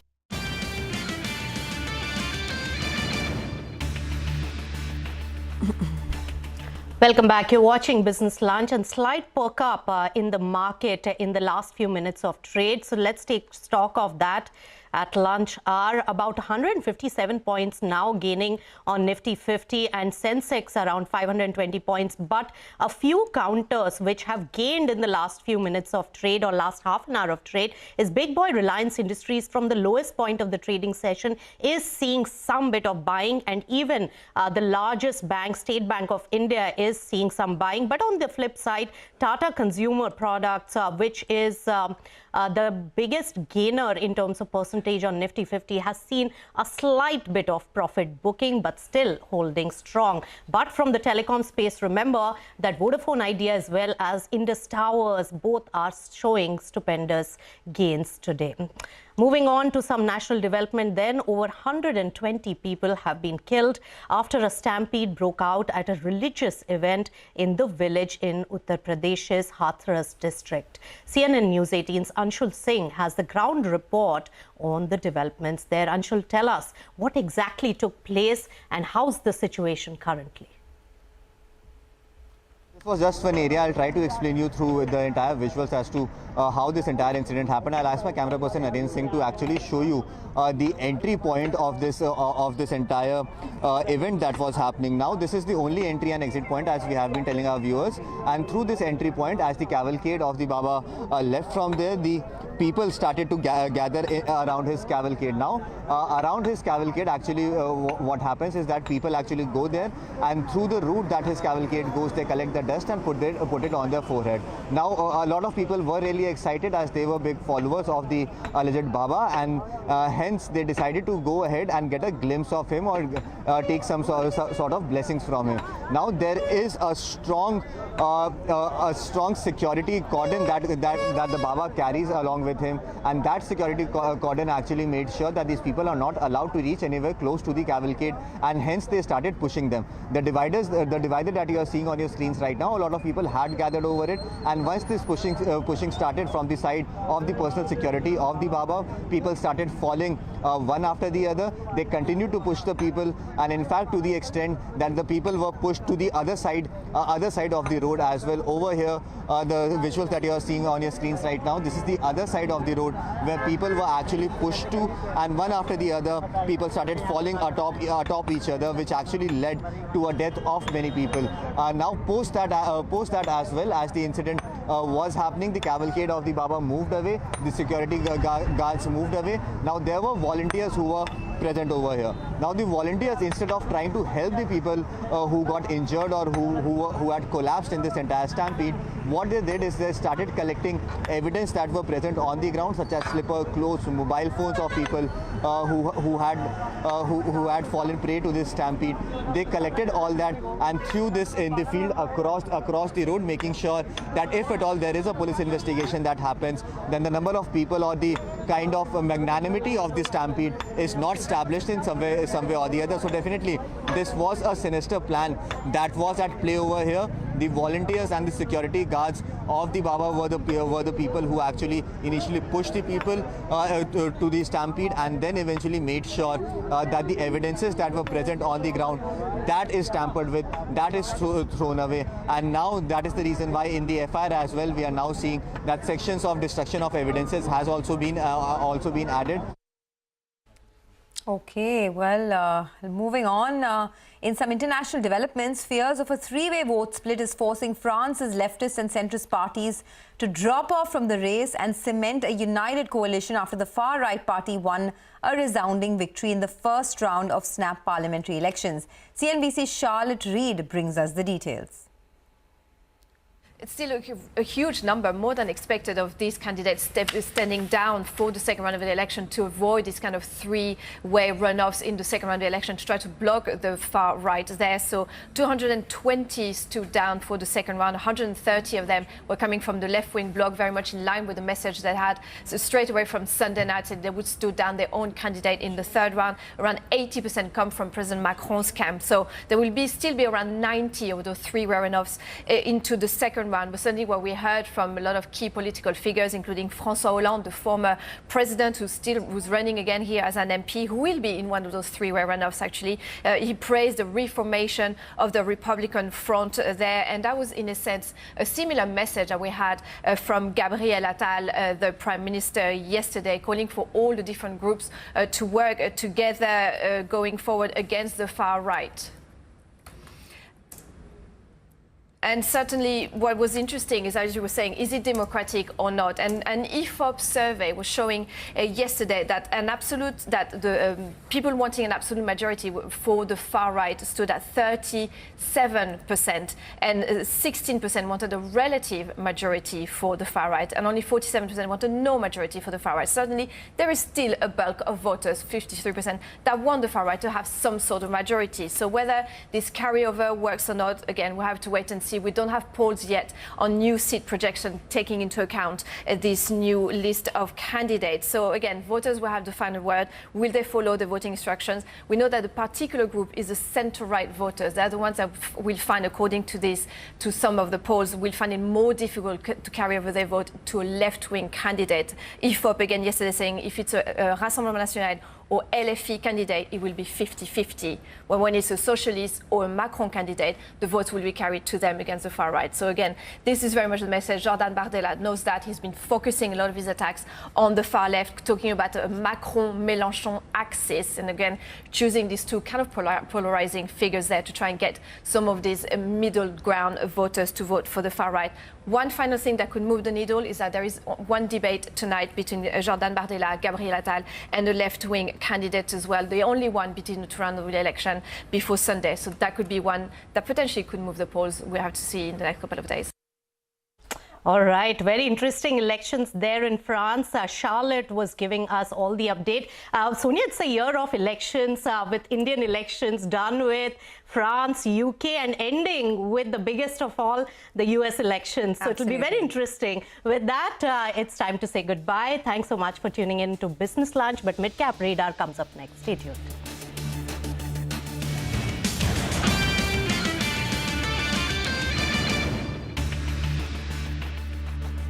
India's pharmaceutical sector. There was a time 25 years back that it was all about the FIIs. If FIIs would buy, markets would rally. If FIIs would sell, market would fall. Earlier, we were net importers of steel. From IT services to SaaS, from consumer electronics to space tech, from mere programming to AI ML. Cars, two-wheelers, three-wheelers, commercial vehicles have significantly become much more expensive than they were 2 decades ago.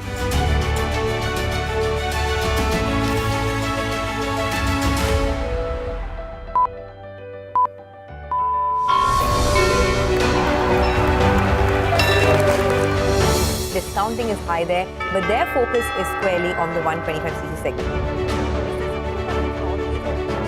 Now it is contributing 16% of incremental global GDP. Now we are looking at exporting the steel that's made here in India. Welcome to the first ever India Business Leader Awards.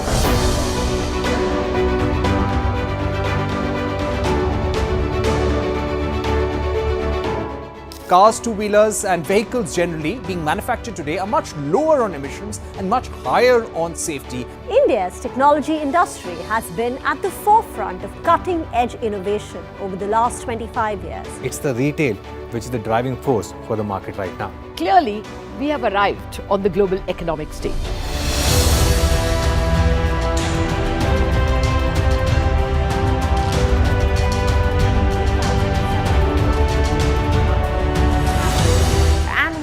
Way to celebrate our own 25th year with new milestones being achieved on the Lal Street. 21 years of the Nifty from 1,000 to 10,000 today. Sensex and Nifty hit a record high. The Nifty rallying to a record high. We invite you to join us as we persist in leading coverage of the pharmaceutical and healthcare domain, documenting India's expanding expertise in medicines.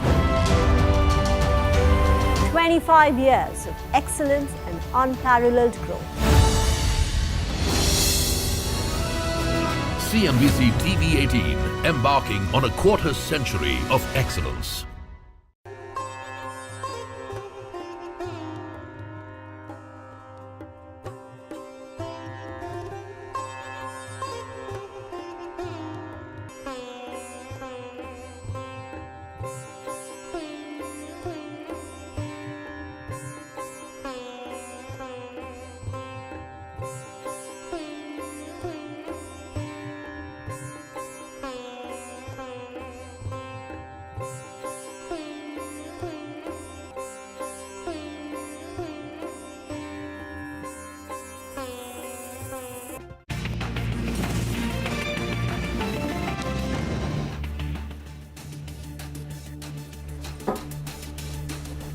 Good afternoon. Welcome to Midcap Radar. I'm Sonal Bhutra. With me is Urmas Vatakia, and we're talking about a midweek cheer for the bulls today.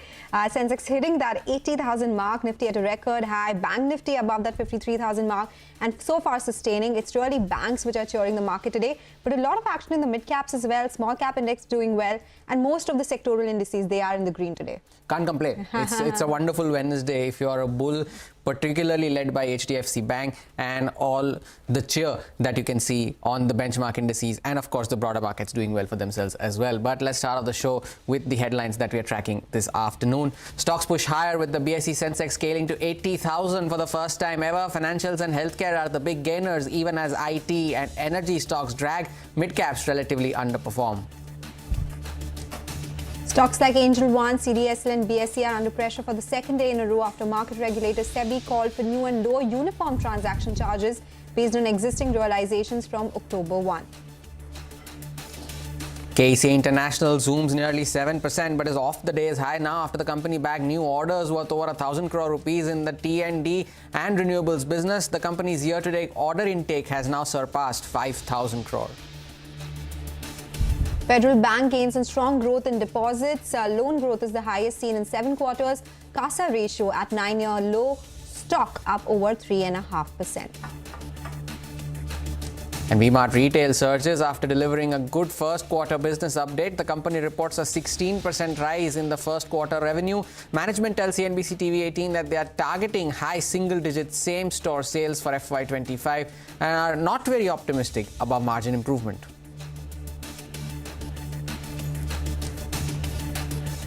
Okay, all right, those are the top headlines that we are tracking. Well, yet again, let's talk about what the Nifty is doing. It's a 160-point gain on that index right now. The Sensex are 513 points. Bank Nifty almost up 2%. That's an almost 1,000-point gain on that index right now. And the mid-caps also doing well, 0.5% higher. We'll, of course, discuss the mid-cap movers in greater detail in just a bit. But again, it's an all-round sectoral move that we are seeing, barring Nifty IT, which is seeing some profit-taking today. But the cuts are not that large. Even Nifty Infra, Nifty Energy, that has come for some profit booking, Hormaz. Indeed, and there is some bit of index balancing going on as well, right? At one side, you have the banks that are leading the index higher, but then keeping the gains in check are stocks like Reliance and TCS. But yes, the broader markets are doing well for themselves. Most of the sectoral indices are trading with gains as well. PSU banks are rebounding around 0.9% higher is the PSU bank index. The small cap index too is trading with gains of almost 0.8%. But the Nifty Pharma index is what I wanted to highlight, though. It's almost now nearing that mark of 20,000 is the Nifty Pharma index. It made an intraday high of 19,965. It's slightly off the highs of the day, but still trading with gains of 0.6%. But some stock-specific moves then in the broader markets, and Nigel is joining in to take us through the mid-cap movers this afternoon. Nigel. Well, there's plenty happening actually in the broader markets, and if you look at the PSU trading companies, well, you have STC and MMTC. Sometimes their financials are questioned, but that's not stopping those stocks. Both of them are at the high point of the day, at some cheers actually, because JM Breweries is another stock that's up in today's trading session, moving on rather large volumes. Besides that, you have stocks like Dealing. There's hopes that maybe there could be some tender or something on that front that will open up, and that's why the street is bidding up that stock. So that's up closer on 17%. DCM, well, that's up closer on 11% as we speak. So big up move is what we're seeing on some of these stocks. Castrol, there are some murmurs in the market with regards to some positive news flow. Today, the stock is up closer around 10%. You put it up for this week, in fact, it's up nearly around 17-18%. Also, a big move is what we're seeing on that one. And Subex as well, it's been quite volatile. It went much higher, then it saw a big correction, but at least in today's trading session, it's up closer on 9%. Well, a couple of these financiers, the public sector financiers that could be eligible for some bonds, tax-free bonds, and that could throw up a big opportunity because they'll be getting funding, at a lower cost. So you have HUDCO as well as IRDA. Both of them are higher in today's trading session. And Gujarat Pipavav, it's been a rank underperformer. But I think from the time JSW Infra and the likes have listed, well, that's suddenly got re-rated. And that one, even in today's trading session, is up closer around 6.5%. Let's wind this down with a few losers, though. Some of those stocks that saw a sharp spike up, well, they have come in for some profit taking. So you have JK Paper. Yesterday, it was up, I think, closer on 10-15% odd. Vesuvius has been an outperformer. That as well has come in for some profit taking. And Atul Auto, the stock that was up more than 15% on the first day of this week, well, that as well has come in for some profit taking. But otherwise, a good day for the broader markets. Back to you. Okay, all right. Interesting names there, Nigel. Thank you so much for joining us with that list. It's time to welcome Ruchit Jain of 5paisa.com for a technical check on the markets. Ruchit, good afternoon. Thank you so much for joining us.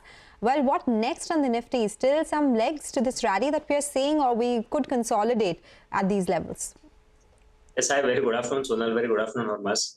Well, there's no doubt about the broader trend, which still remains on the positive side. We have seen that recently. In the last 3 or 4 weeks, the heavyweights are more in momentum. Whether you take it private sector banks or even stocks such as Reliance Industries recently witnessed a good up move. Even IT stocks have started participating, which were laggards for since last 2 quarters. So I think the momentum when there is there in the heavyweights, this should lead to a continuation of the uptrend. Especially if you look at the F&O data, interestingly, FIs have about more than 82% of the positions in the index futures on the long side, whereas client section, which includes retail traders, HNIs, they have more on the short side with only 34% long short ratio.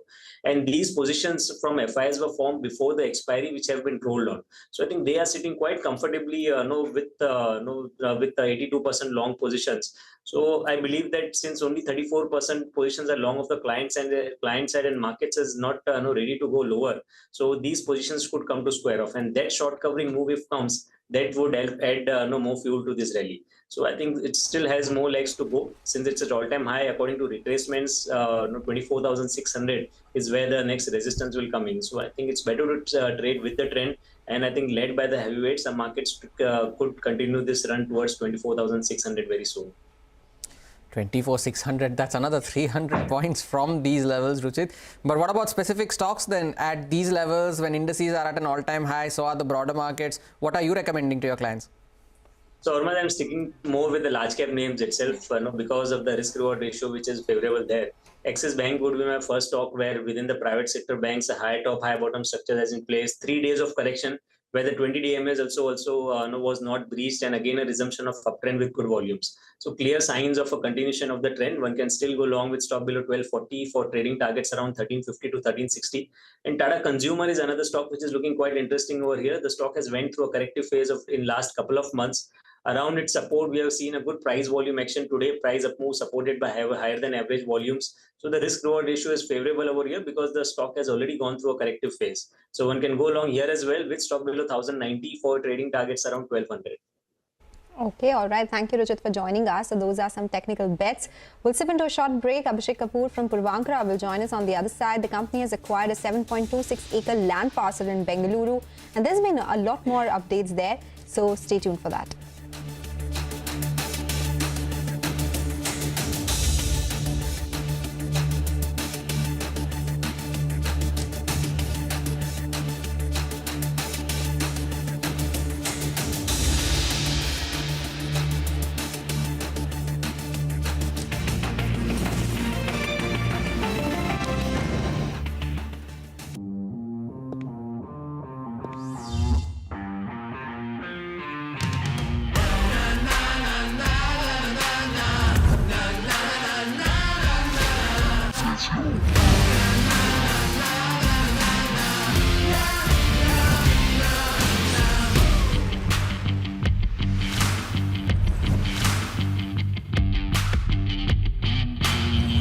Make informed decisions with comprehensive analysis on the go.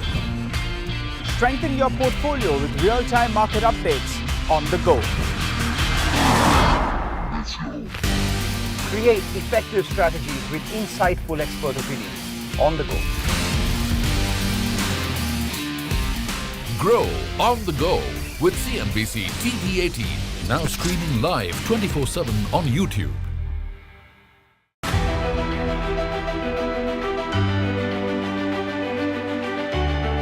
The Indian markets have not just grown, they've broken several records in the last 25 years. India's contribution to incremental global GDP was as low as 0.2% 25 years ago.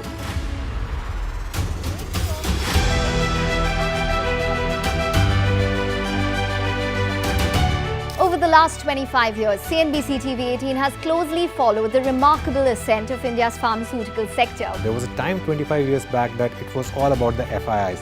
If FIIs would buy, markets would rally. If FIIs would sell, market would fall. Earlier, we were net importers of steel. From IT services to SaaS, From consumer electronics to space tech, from mere programming to AI ML. Cars, two-wheelers, three-wheelers, commercial vehicles have significantly become much more expensive than they were 2 decades ago.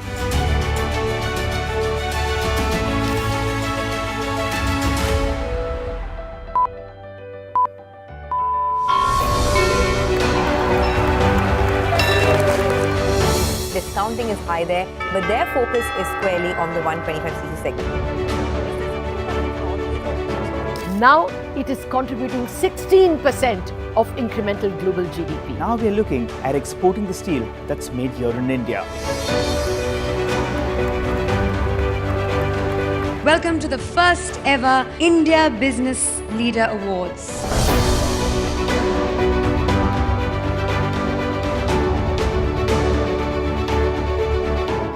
Cars, two-wheelers and vehicles generally being manufactured today are much lower on emissions and much higher on safety.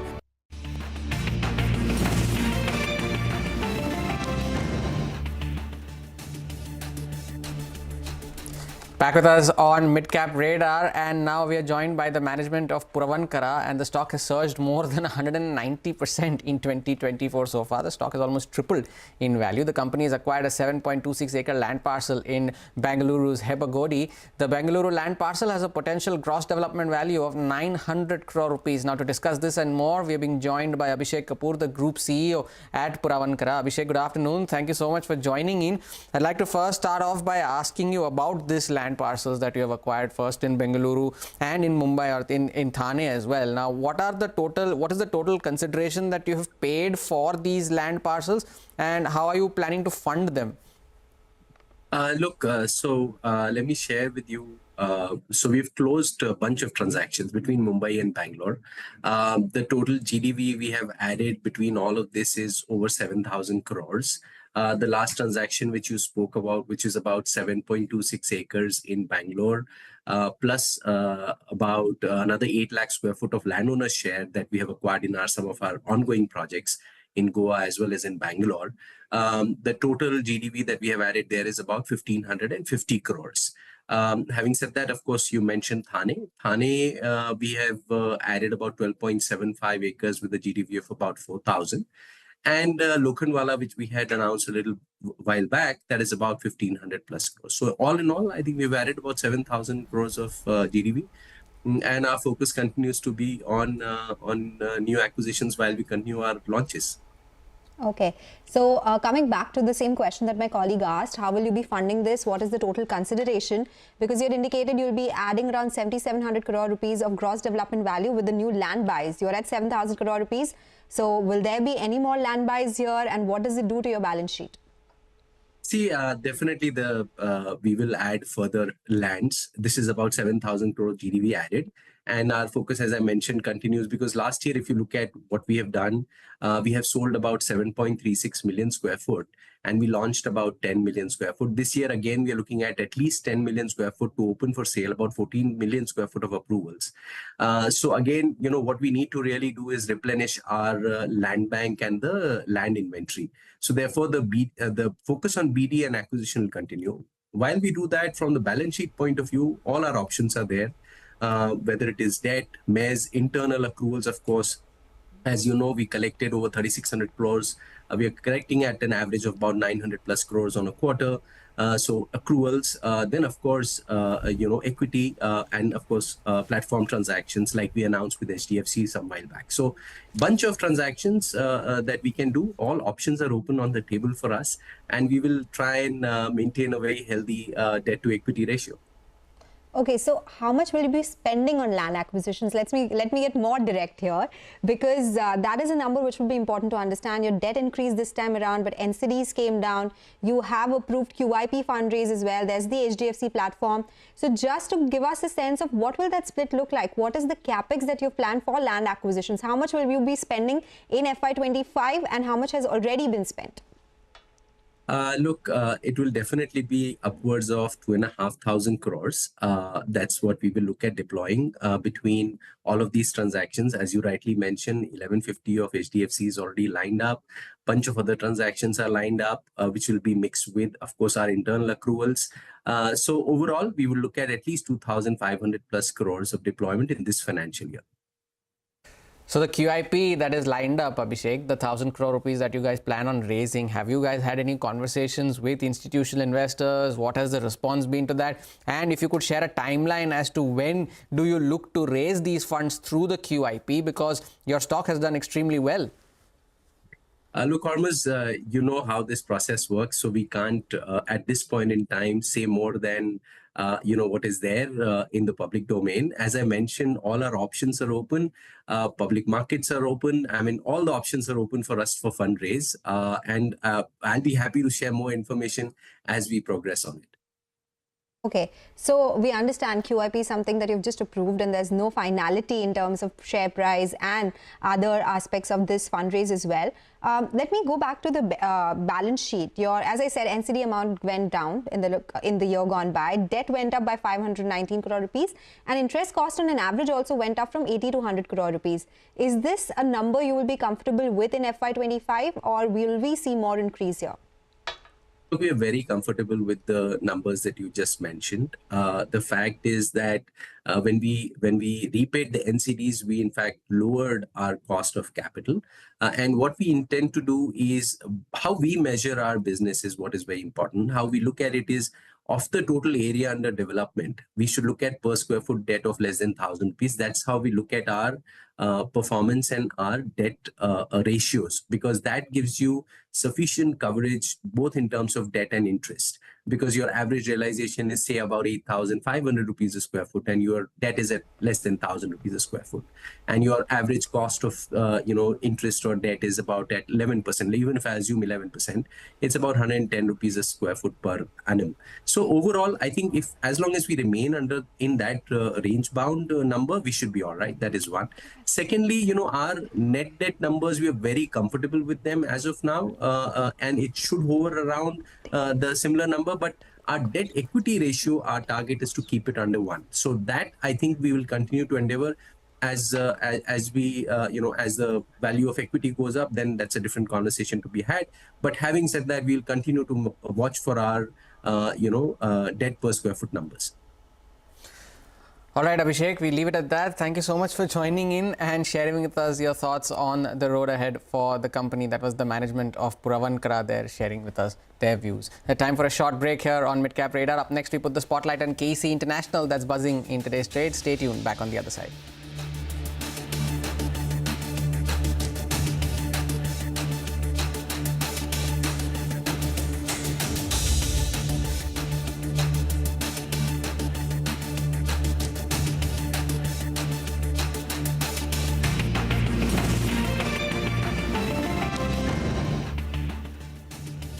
The industry has been at the forefront of cutting-edge innovation over the last 25 years. It's the retail which is the driving force for the market right now. Clearly, we have arrived on the global economic stage.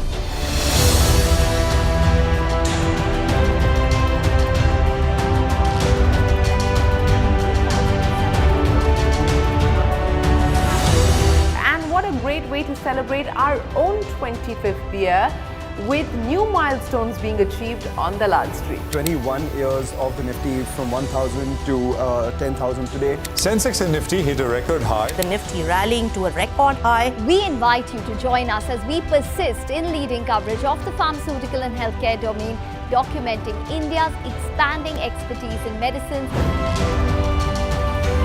25 years of excellence and unparalleled growth.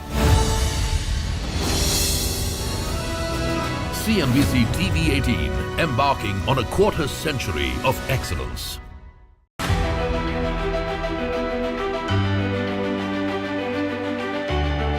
The Indian markets have not just grown, they've broken several records in the last 25 years. India's contribution to incremental global GDP was as low as 0.2% 25 years ago.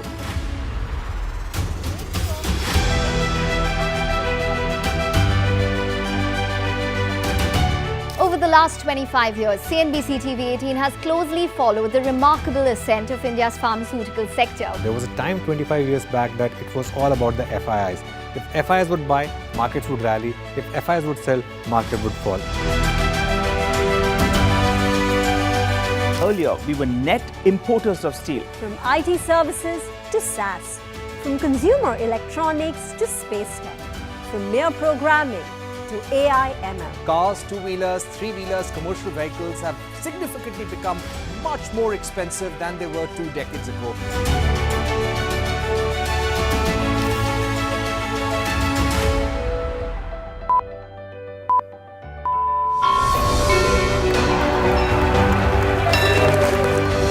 Discounting is high there, but their focus is squarely on the 125cc segment. Now it is contributing 16% of incremental global GDP. Now we are looking at exporting the steel that's made here in India. Welcome to the first ever India Business Leader Awards.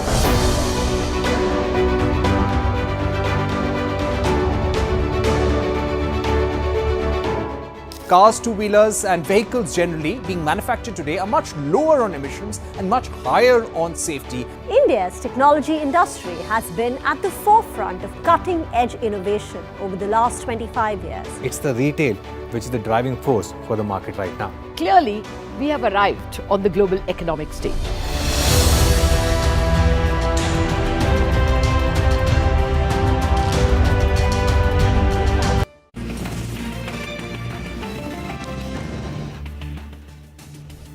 Welcome back. You're still tuned into Midcap Radar on CNBC TV18. This is our special segment, Midcap Spotlight.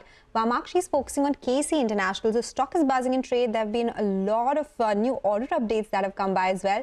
Vamakshi, tell us more. Well, absolutely a slew of order wins for KEC. Very recently, in fact, just yesterday, the company announced that they've secured orders worth 1,017 crores and they've received these orders for EPC projects and supply of towers in the Middle East. And additionally, they've also secured the largest solar order in India. In fact, just a couple of days ago, on June 26, they also announced winning orders worth 1,025 crores in T&D and the cables business. So with these orders now coming in, the year-to-date order inflow for the company now stands at over 5,000 crores. Keep in mind that the company had guided for an order inflow of almost 25,000 crores in FY25, and so far the company has managed to achieve nearly 20% of its guidance. In fact, the management also joined us recently and indicated that currently the order book stands a little over 30,000 crores. They've got an L1 position of almost 8,000 crores and nearly 90% of this L1 book is in the T&D space. They also highlighted that government bodies are going back to their board for awarding projects with the elections now behind. So they're expecting L1 conversions to order soon, and in fact they're expecting a lot more ordering activity in the second quarter as compared to the first quarter. They also additionally said that they've bid for large solar projects and they're expecting to bid for some more of these solar projects. So overall, they're winning quite a few orders, and as a result, the stock is abuzz in the trading session today. Vamakshi, thanks a lot for that update. A new record high intraday session for KC International, around 968 is the intraday high. The stock significantly off the highs of the day, but still managing to hold on to gains of around 2.5%. But on to some primary market action now, and Mcure Pharma's 1,950 crore IPO has opened for subscription today. Now, earlier today, we spoke to the company's managing director and CEO, Satish Mehta, and he said that 48% of the company's revenue comes from the domestic business. Listen into a slice of that conversation. 48% is being given by domestic contributor, 52% comes through from export. I would like the ratio by and large, will remain same, but I wish, as far as the domestic is concerned, it tilts, towards domestic. I'll be happy if domestic is 53, 54, 55, and as far as the exports are concerned, that is, 45, 50 or whatever it is. So we do around 45% in chronic and 55% in acute. Obviously, as far as chronic is concerned, the margins are better, and company will keep on, focusing on that. That as far as the 1,000 medical representatives that we have added, it takes time, to reach the productivity, desired productivity. So as we increase the productivity, that should also have a positive impact, on the EBITDA and margins that we have. Okay, all right. Stainless steel wire manufacturing company Bansal Wire Industries 745 crore IPO opened today as well. 560 crore rupees from the IPO will be used to repay debt. We spoke to Arun Gupta, the chairman and whole-time director, and Pranav Bansal, the managing director and chief executive officer of the company. Let's listen into the excerpts of that conversation. We are coming with a 745 CR IPO, out of which around 560 will be repaid against the old debt, which will satisfy almost maximum debt what we have, and balance money we will use, because we are a growing company, we will use for a working capital from there on. We are very happy with where we are, with the kind of margin profile that we have today, because we believe our return on our investments are quite okay. Going forward as well, because the kind of products that we make, we consider it to be a backbone of any industry in India today. Therefore, we are still relying, and we will heavily bank on these product mix. We are today almost at full capacity. For the last 2 years, we've been at peak capacity utilization, with 2.5 lakh tons of our full capacity being there. But now, and only this year, we've started production in the 5th facility of ours, which, as I said, is India's largest and one of the largest wire facilities there is in Asia. And that facility standalone has a capacity of 3.5 lakh tons. So basically, what I'm trying to tell you is that from 2.5, we are jumping to 6 lakh tons of capacity. It was a busy 2023 for IPOs. It was a busy first half of 2024 for IPOs, and it promises to be an equally busy second half as well. Some primary market action coming your way. But with that, it's a wrap on this edition of Midcap Radar. From Sonal, me, and the team that put this show together, thank you so much for watching. Your stocks up next.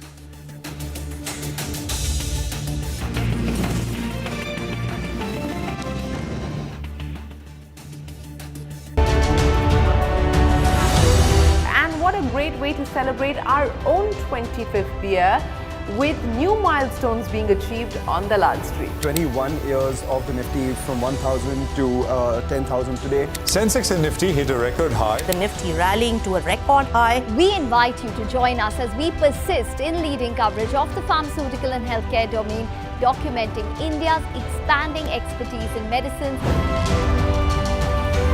25 years of excellence and unparalleled growth. CNBC-TV18, embarking on a quarter-century of excellence.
Dr. Sanin, you know,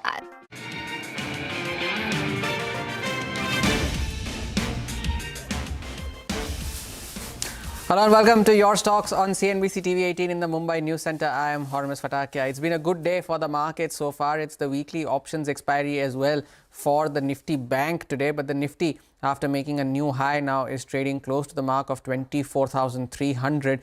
And the Nifty Bank, though, that is the one that is in the spotlight. It also made a new record high in today's session, now slightly off the highs of the day, but still trying to hold on to the gains of close to 2%, almost 1,000 points higher on the Nifty Bank. And the gains led by HDFC Bank and almost every other banking stock also contributing very well for itself in today's trading session. The broader markets also underperforming in absolute terms, but they are also doing well for themselves. The Midcap index is up 0.5%. The small cap index is also up around 0.75%. As we speak, plenty of stocks that are moving around in the broader markets. The PSUs continue to do well. IREDA made a new record high today. Mazgaon Dock is at a record high. So all of these PSUs doing well in today's session. The PSU Bank Index as well doing well for itself. But joining us on the show today is Rajat Bose of RajatKBose.com and Parthiv Shah, Director at Tracom Stock Brokers, to answer all your queries. Gentlemen, good afternoon. Thank you so much for joining in.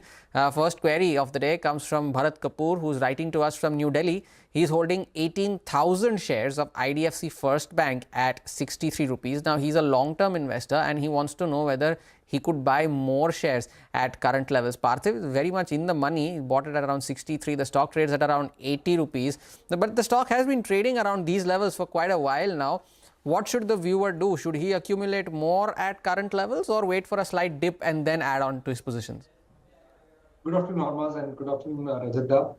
See, I think it's a brilliant buy. And this is why we feel now this bank should do extremely well is that we know for the fact that IDFC First was originated thanks to the merger from Capital First, which was the NBFC run by Mr. Vaidyanathan with IDFC Limited and its banking operations. And it had a lot of legacy issues, a lot of wholesale assets which had gone haywire, as a result of which I think there were a lot of write-offs done. And, you know, for the next leg of growth in the retail assets, IDFC First Bank had to continuously raise capital and dilute equity. Their diluted equity, I remember, even at levels of 2021. And until very recently also, they were successfully able to raise a lot of capital with very marquee names on it. So now I think the positioning of the bank is looking extremely good. I think the asset mix is extremely good. They have one of the best names in the industry, and PPOP are also very, very strong. More importantly, I think going ahead, there is a good chance that the credit cost should also start to decline.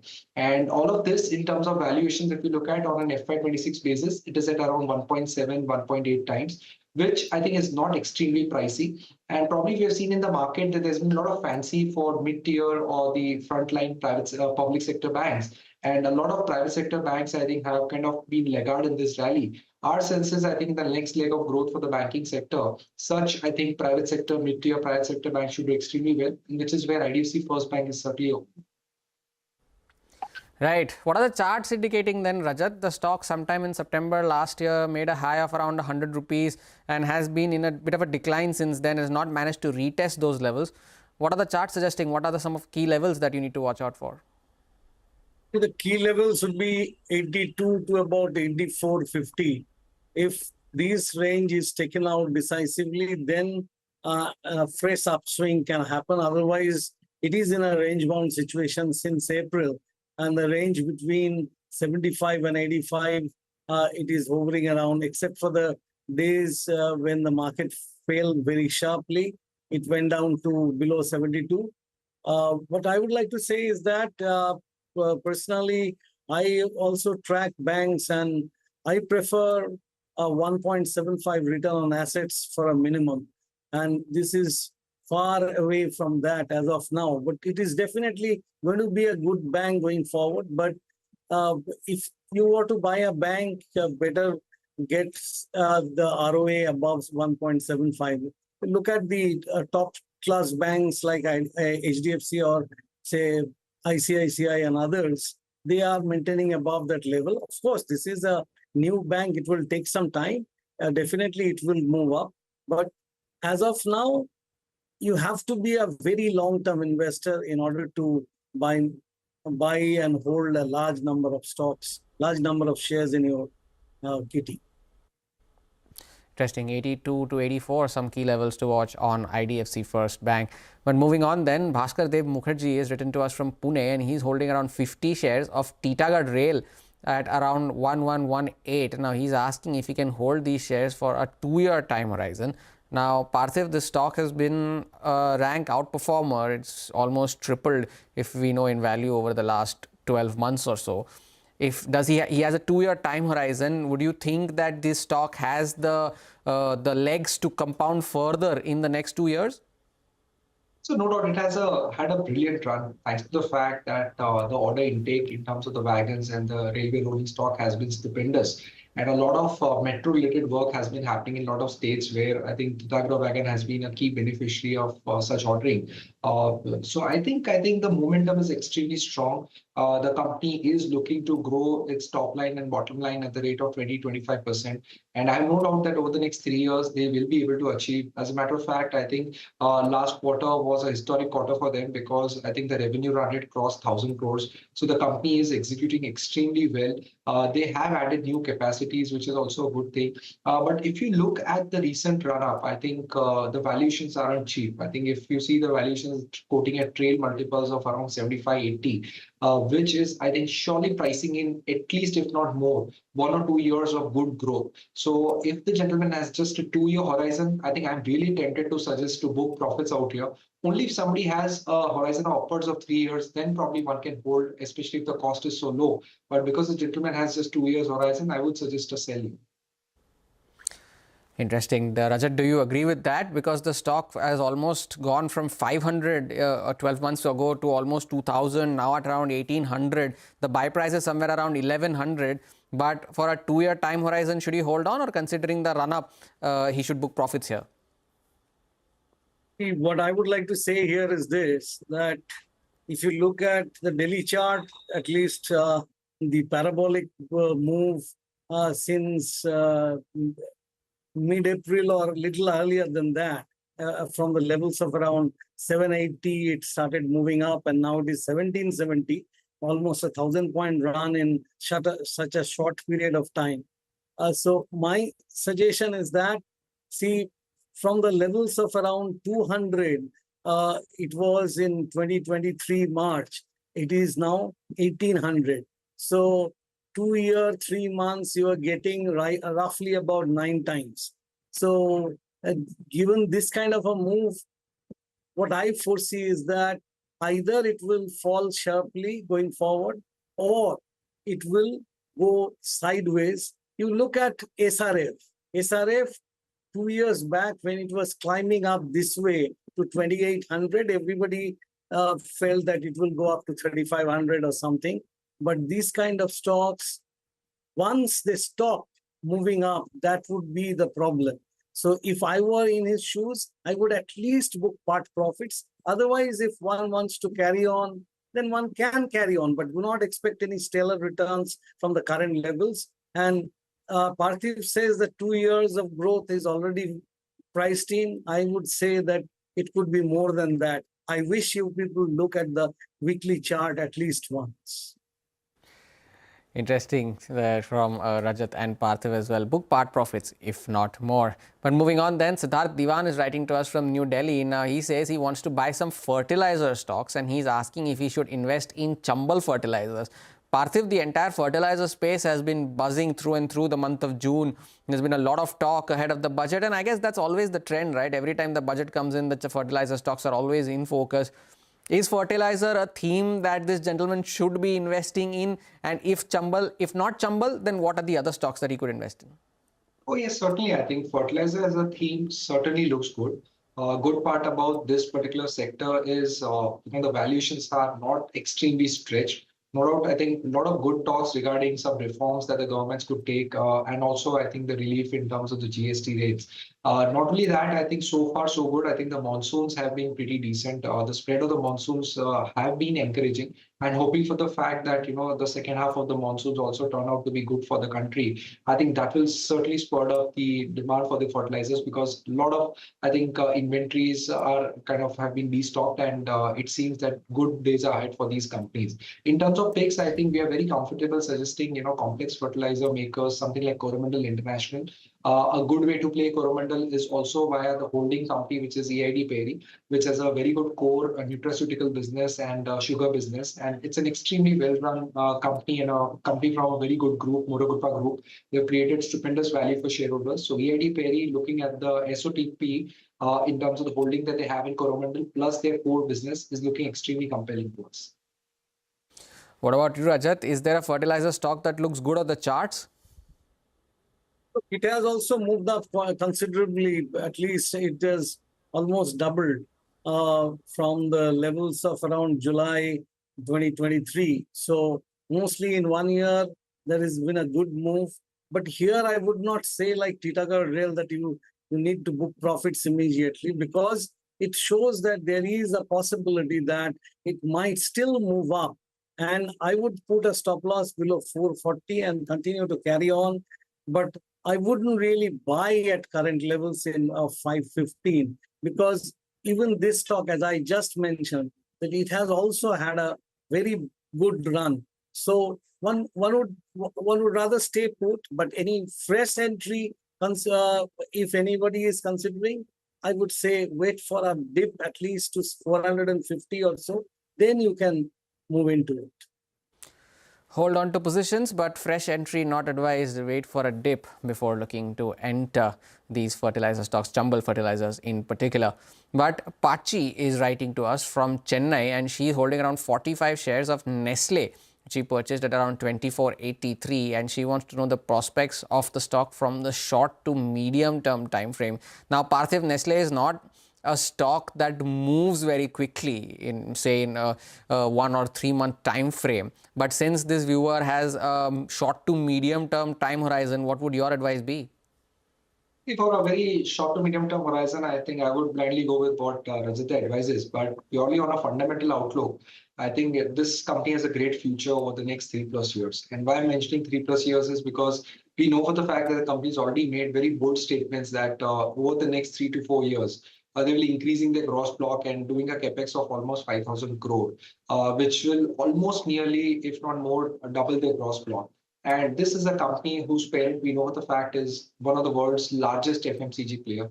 And there's still so many products that they can explore in India. And they've been pretty innovative. They've grown the volumes pretty reasonably well. And despite the fact that there has been rural stress, I think their urban segment has performed pretty well. Our sense is that going ahead, as and when the rural also tends to pick up, I think Nestle has been focusing extremely well on the premiumization strategy. May it be Maggi, may it be Nestle, or the chocolate division, which is Kit Kat, Lactogen, and the cereals division. I think they are focusing on great products. Our sense is that it's a great stock for long term, but short to medium term, I think it could stay on the sideways thanks to the valuation, which are a little expensive right now. Right. What are the short-term charts suggesting then, Rajat? Because the stock may have done well in the last 1 month. It's up around 8%. But when you check a year-to-date chart or a 6-month chart as well, the stock hasn't done much. What are the charts indicating here? First of all, a caveat. Take my view with a pinch of salt, because I am also an investor in Nestle. So my views could be to that extent predilected. But I would try to give an objective view. That is, it has still about,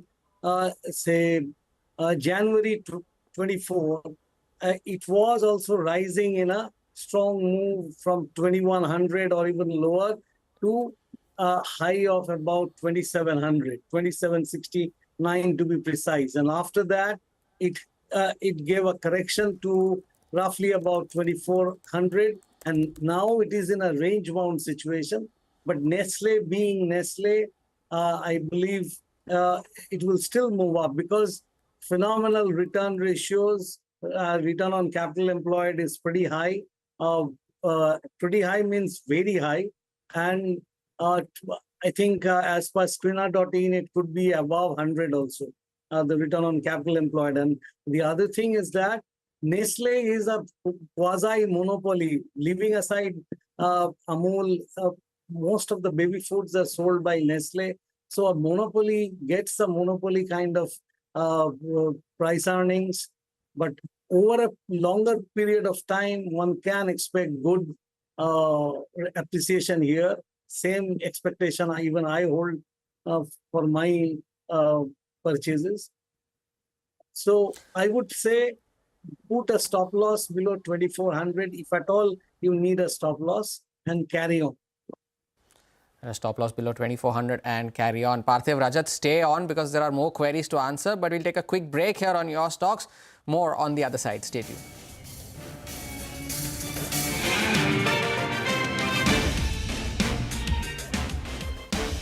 Statistics say that only 50% of Indians brush twice a day. Do you think that's simply because of a lack of awareness, or do you think it's also a cultural issue where, you know, one of the statistics that or reports that I was reading indicated that we just don't feel the need to brush more than once a day? It's not a question of need. It is absolutely required. It's a mandate that you should brush twice a day. In the morning, to remove everything that has been lying in your mouth while you're sleeping at night, and the acidogenic bacteria that work on it and create harmful acids, etc., and to generate freshness. And in the evening, of course, to remove all food debris and material that may be going to remain in your mouth through the night. You clean it up, you rinse it, and then you go to sleep.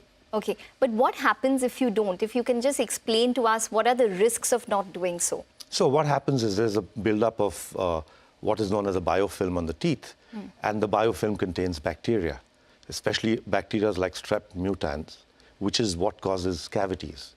So, and of course, gum disease has different bacteria, but there is a whole bacterial biofilm that happens in the teeth. So if you don't remove that biofilm, then the bacteria will remain there and they will act on the gums and of course on the teeth. And so the gum disease and the dental caries both will be a factor if you don't remove the biofilm. So it's extremely important, especially at night, because when you've just eaten and then you go to sleep and it has time to act. Is it more of a rural problem? Is it also as prevalent in the urban population? So I would assume, looking at the stats, that the rural problem would be slightly more because also availability of toothbrushes, toothpastes, and other oral health aids is much less than in the urban areas. But awareness, and as Sunil said, awareness and knowledge has to be imparted so that people will be more, able to do what they have to do.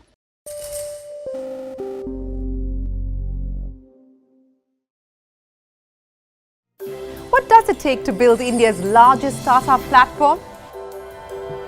It takes a journey of starting out as an unknown and ending up as unforgettable. It takes more than 2 decades of celebrating the most influential.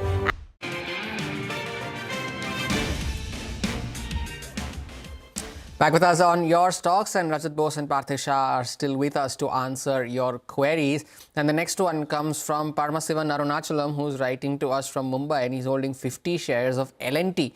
And the purchase price is somewhere around 3,600 rupees a share. Now he wants to know whether he could hold the shares for the long term. Rajat, on the charts, what are the charts of L&T suggesting? The purchase price is somewhere close to the current market price itself. What I see is that L&T has had a major run from 2022 to about 2022. It was 1,500, and then currently it is 3,600. So just as I said about SRF, or if you look at the IEX chart, IRCTC chart, similar kind of a pattern is here. So L&T may continue to move sideways. What I foresee is that, say, between 3,200 and 4,000, this will be the range for L&T, and it will continue to consolidate because it has been rising, say, from 1,000 levels from COVID to current 3,500 or 3,600 levels. It will take quite a bit of time before another major upsurge happens, because over the last few months, the kind of movement it is showing is that some people are booking profits. Some people are definitely entering too. That's why it is not falling much. But this will continue for quite a bit of time, just as my classic example of SRF.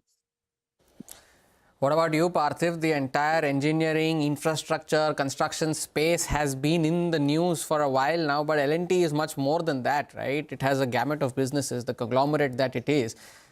Do you think the prospects are still remaining bright for the longer term? Absolutely. On a longer term basis, I think we have no doubt that the infra space and especially L&T, as you rightly mentioned, has multiple verticals like infra, hydrocarbon, precision engineering, defense, and also via the subsidiaries, the financial services, and also the IT services business. I think it's a fantastic conglomerate to hold on to in such a super cycle. If you look, last year, they have taken almost 3 lakh crore worth of orders. And the current order book kitty is sitting at around 4.7 lakh crore. I think this is on a historical high, and they've guided for very seamless execution. If you see the vision they had, which ends sometime in FY26, I think they have done extremely well in terms of improving the net working capital cycle, which has come to around 12% of their revenue, which is, I think, a brilliant thing. Not only that, I think our sense is that going ahead, I think the only concern that the street has for L&T is the margins, because I think the guidance that they're given for the margins for FY25 kind of did spook the street initially. But I think there is a genuine problem in the industry regarding the labor shortages. They are working on it, subcontracting, things like that. But our sense is that despite the margin issue, I think overall the guidance looks good. And going ahead, they might even be upping the order intake. That is where we feel that L&T for the next 3 to 5 years looks like an extremely good stock to hold on to the portfolio. Indeed. And moving on now, T.S. Prasad is writing to us from Hyderabad, and he's holding 100 shares of Tata Elxsi at an average price of 7,800 rupees. Now, he's a short-term investor and wants to know whether he should book his losses or stay invested. Now, Rajat, the current price of Tata Elxsi is well below the viewer's purchase price. What do you think is the short-term chart suggesting? Does it have the legs to go back to 7,800, or should he book his losses here? Would say that Tata Elxsi might just go to those levels that the investor wants, or his purchase price, that is 7,800. Because even though Tata Elxsi has seen a major correction since early 2024, in between it was range bound between 7,800 and say 7,600, and then failed to something like 6,600, came back, and still languishing. But Tata Elxsi, being an enterprise R&D company among the software makers, it's I suppose already whatever was to be discounted on the downside for its non-performance in the recent past, that is already done. Just as lots of stocks their upsides are already discounted in my view, this one's downside has been discounted. I would say one should continue to hold on to the stop loss below 6,800, carry on 7,800, definitely going to be there because its pedigree is there. The kind of jobs it does will definitely go up there. Interesting there. So moving on then, Shivaji Ragala is writing to us from Visakhapatnam, and he's holding 150 shares of India Cements with a buy price of 295. Now he's asking whether he should stay invested or switch over to some other stock. Now Parthiv, India Cements, the entire cement space has been in the news, but India Cements in particular, what do you suggest? Now the current price is below his buy price. What are the prospects for India Cements now that Ultratech is also interested here? See, I think the investor might have looked into the Ultratech news and jumped a lot. I think early days, no doubt, Ultratech has taken a substantial stake, and all the speculations regarding the change of promoters, etc., is there in the market. One has to note that, whosoever will be the buyer in India Cements in the long run, I think they will have to invest a lot of capital because a lot of their plants and machinery are kind of outdated and old. So a lot of modernization capex will go through, and it won't be very easy to create a lot of value from here. And I think the price at which India Cements is quoting at in terms of enterprise value and the way the company has been performing, I think in terms of efficiency, a lot of its other players in the south have done a lot better. We are not very gung-ho on this stock at these levels, despite the big move by Ultratech. Our sense is I think there are better plays, cheaper value bets, names like KCP, I think looks extremely compelling. Ramco Cements, I think also looks very good in terms of cement plays of the south. So I think we are better off suggesting the investor to go look into these names versus India Cements at this juncture. All right, Parthiv, Rajat, thanks a lot for joining in today and answering all our viewer queries. Parthiv Shah and Rajat Bose there answering all your queries. But that's all we have on this edition of Your Stocks. But do remember to email us your queries and we will address them with our experts. Stay tuned for Closing Bell on the other side for the last hour of trade.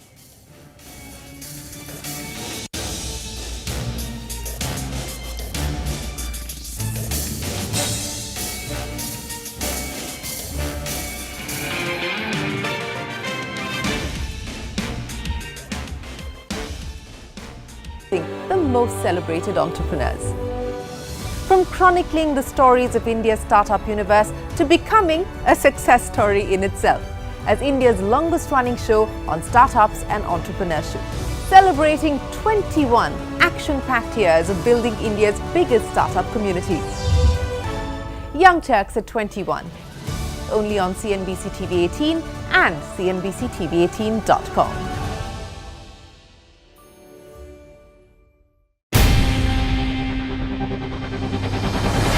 CNBC-TV18's most comprehensive and award-winning news show, India Business Hour, drops first on YouTube. So get the first access to the most influential architects of policies and politics, the key newsmakers of the day. Discover the big themes as we decode the business of markets, macros and more. Be the first to go to the heart of all the top stories that drive the day's agenda. Catch the award-winning India Business Hour live every night on YouTube with me, Shireen Bhat. India Business Hour live on YouTube at CNBC-TV18 weeknights at 7 p.m.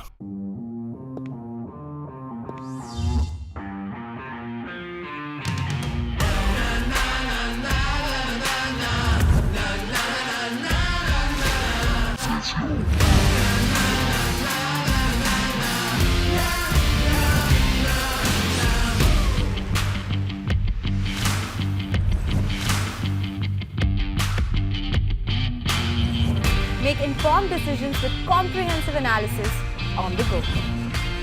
Strengthen your portfolio with real-time market updates on the go.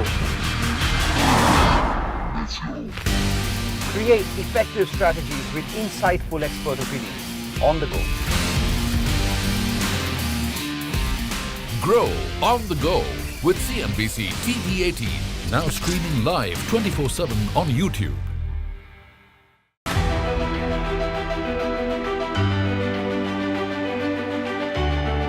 The Indian markets have not just grown, they've broken several records in the last 25 years. India's contribution to incremental global GDP was as low as 0.2% 25 years ago.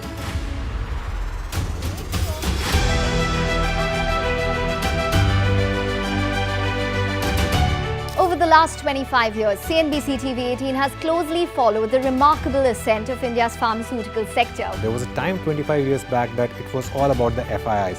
If FIIs would buy, markets would rally. If FIIs would sell, market would fall.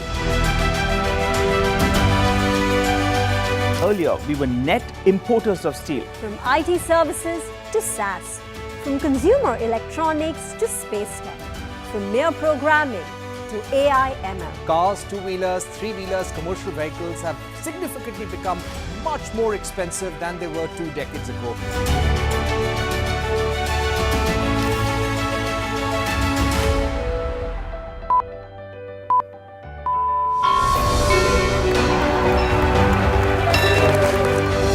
Discounting is high there, but their focus is squarely on the 125cc segment.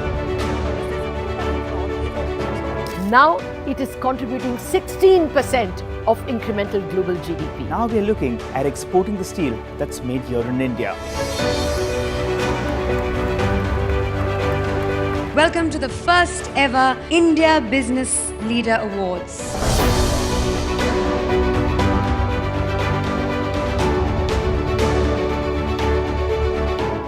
Cars, two-wheelers.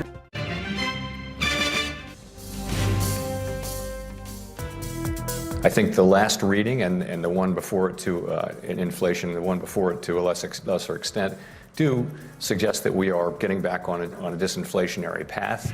The HDFC Bank had released its June 2024 shareholding, wherein they have seen FPI holdings or FIO holdings to be below the 55%. Well, Kotak Mahindra finds itself dragged in the middle of this Hindenburg-Adani Group storm, but in a statement to the exchanges last night, Kotak Mahindra distanced itself further from the issue. The resistance zone, I would still say, is the previous high in about 24,236. These are very, very short-term, near-term levels that we're looking at. Concerns raised by US FDA are related to repeat violations, and it's not just for Dadra unit, but for multiple sites. Sensex hits 80,000, and then, of course, it's cooled off very quickly after that. So that's essentially what's coming through. the markets, of course, had a relentless move higher. The Nifty, by the way, is up about 90 points.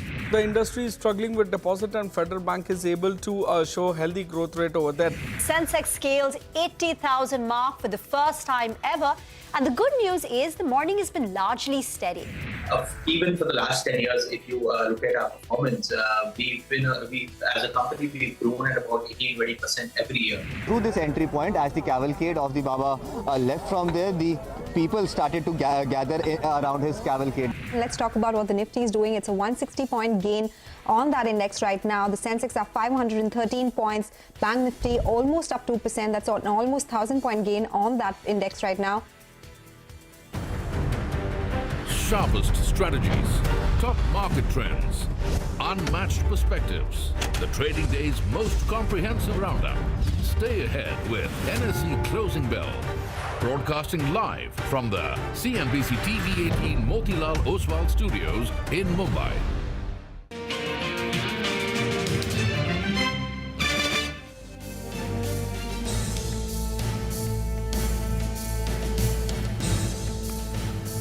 Okay, well, it's another day, another good day here for the markets. This is Wednesday afternoon. This is Closing Bell. We are coming to you live from the CNBC-TV18 Motilal Oswal Studios.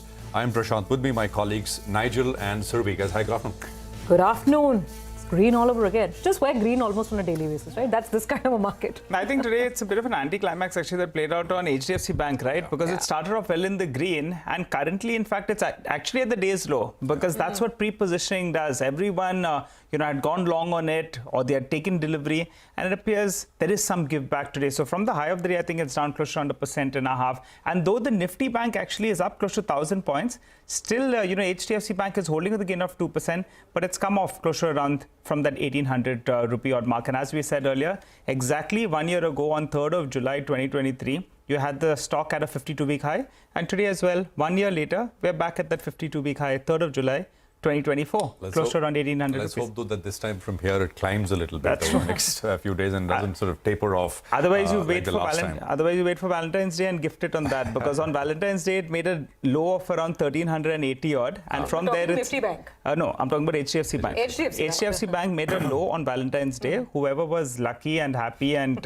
big-hearted enough went and gifted that stock away. That person made 28% returns from there. That's on a lighter note. But let's get straight to the market action. No, HDFC Bank is, of course, coming off a little bit from the day's highest point, but it's still all banks. Actually, the private financials index, the Nifty private bank index, is the top sectoral gainer.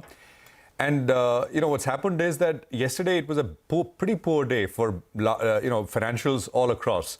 HDFC Bank was up 1%, and every other bank in the Nifty and perhaps a little bit outside of it was down between 1 and 2.5%. It's all reversed. So there is HDFC, which is still up almost 3%, but ICICI, Axis, State Bank of India. Actually, the top 4 contributors to the Nifty move that you're seeing are all banks. These 4 banks that I mentioned, HDFC, ICICI, Axis, SBI, they are contributing. Before I walked in, I looked at the table. They're contributing 120 points to the Nifty move that we have, the 130-point Nifty move that we have, 120 coming in from just these 4 banks. So, that's the kind of session that we seem to be having. Outside of it, that resistance that I did mention, we are trading just above it.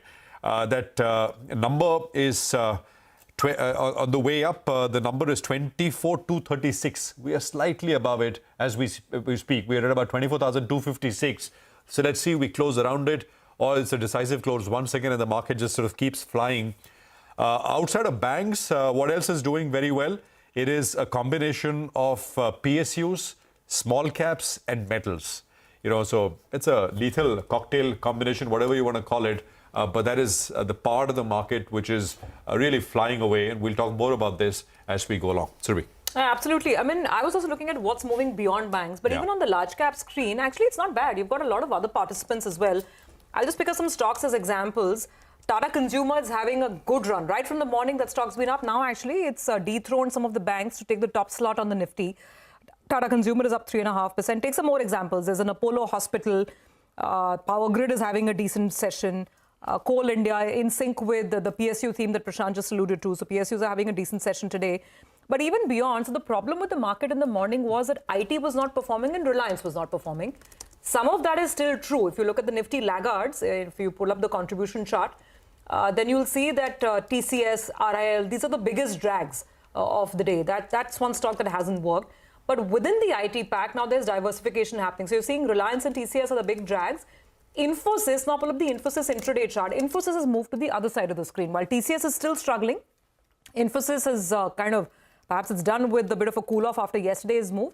And the stock took off in the second half of the session. So let's see how this plays. Basically, it's a very diverse set of stocks, even beyond banks on the large cap screen. That's one good point. The second point is on the mid cap screen, just to show some stocks here. We were talking about the PSU theme. Look at Mazagon. Look at these shipbuilders and what they're doing all over again. Mazagon Dock, Cochin Shipyard, these stocks are flying all over again. Big move, 6-7%. Yeah, there we go. And look at an IRIDA. IRIDA is having a big session as well. We'll talk more about the stock as we go ahead. And then you have the low float guys who tend to party every now and then. And MMTC is doing exactly that today. MMTC is gaining on volumes and price on both fronts. But beyond PSUs, I mean, there are other names as well. Smaller names like GNA Axles, GM Breweries. So it's a fairly vibrant screen, even on the mid-cap side. So all in all, I think, plenty for a lot of traders out there today. Well, that's right. And as you all were taking us through the market action, just take a look at a couple of stocks that were trading in the red that have actually been big movers. BHEL as well as India Cements, both of them from the low point of the day, have seen a sharp spike up. So I think we should get the intraday chart of both those two names. Just a few minutes ago, at the start of this hour, actually, both of them were in the red. They've already seen a big move in the recent past, but in today's trade, in the last 1 hour or so, you're seeing a big spike up from the low point of the day. Well, let's find out how do you trade the final hour of trade, because today we have the Nifty Bank as well that plays out the weekly expiry. Mitesh Thakkar is back with us. Well, Mitesh, the highs that we saw in the first hour, they haven't got revisited on the Nifty or even HDFC Bank. So give us your view on both these two names. On HDFC Bank, where does support lie? And on the Nifty Bank, what's the trade? Yeah. Afternoon, so I think, after the gap of opening, HDFC Bank has kind of gone sideways, given a mild pullback. But the other banks have picked up, Bandhan Bank, Axis Bank, etc. They've made days high. And since HDFC Bank enjoys the best of the weightage, maybe, that's why the Bank Nifty is also sideways. But being sideways after gap up is not a very bad thing. You might need a few hours of consolidation. I still believe that there is a chance of us recording a slightly stronger closing than where we are at right now for the Bank Nifty, expiry. And therefore, the traction could be on the upside. So maintain a positive bias on HDFC Bank particularly. With this gap up, I think the bigger support is around 1720, which was the earlier highs which the stock had done. If you look at the weekly charts for HDFC Bank, we got a highest weekly closing of around 1700 and an intra-week high of 1710 way back in December 23. And again, a closing of around 1690 and an intra-week high of 1698 way back in June of 23. So the 1700-1720 band should be a very important band for the stock price. In fact, I would recommend any declines to those levels would be excellent levels to add or maybe take fresh long positions with a 20-30 point kind of a stop loss. So stay positive on both the Bank Nifty as well as the HDFC Bank stocks. And the good thing is that the other banking stocks are picking up. Absolutely, that is the case today. Mitesh, what about stocks beyond banking? What else would you trade in the last hour?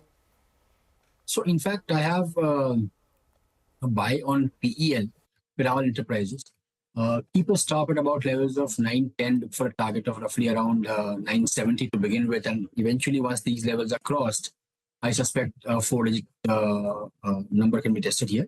And PFC is a buy with a stop at 520 for targets of 545. Okay. All right. Got that, Mitesh. Thanks very much. We'll come back to you and get some more trading ideas going in a bit. But right now, let's move on. We'll introduce Prakash Dhiman in just a bit. He's joining us on the show this afternoon. Get him on in just a second. But let's take a look at some interesting moves. I mean, right from the morning today, the power financiers, they've been in sharp focus and they've reacted quite well to a note that came in from Bernstein. Bernstein is sounding quite optimistic on power financiers, and it seems to suggest that maybe the financiers are perhaps one of the best ways to play the power sector itself. We have Sudarshan with the details on that note. Sudarshan, so what did you pick up?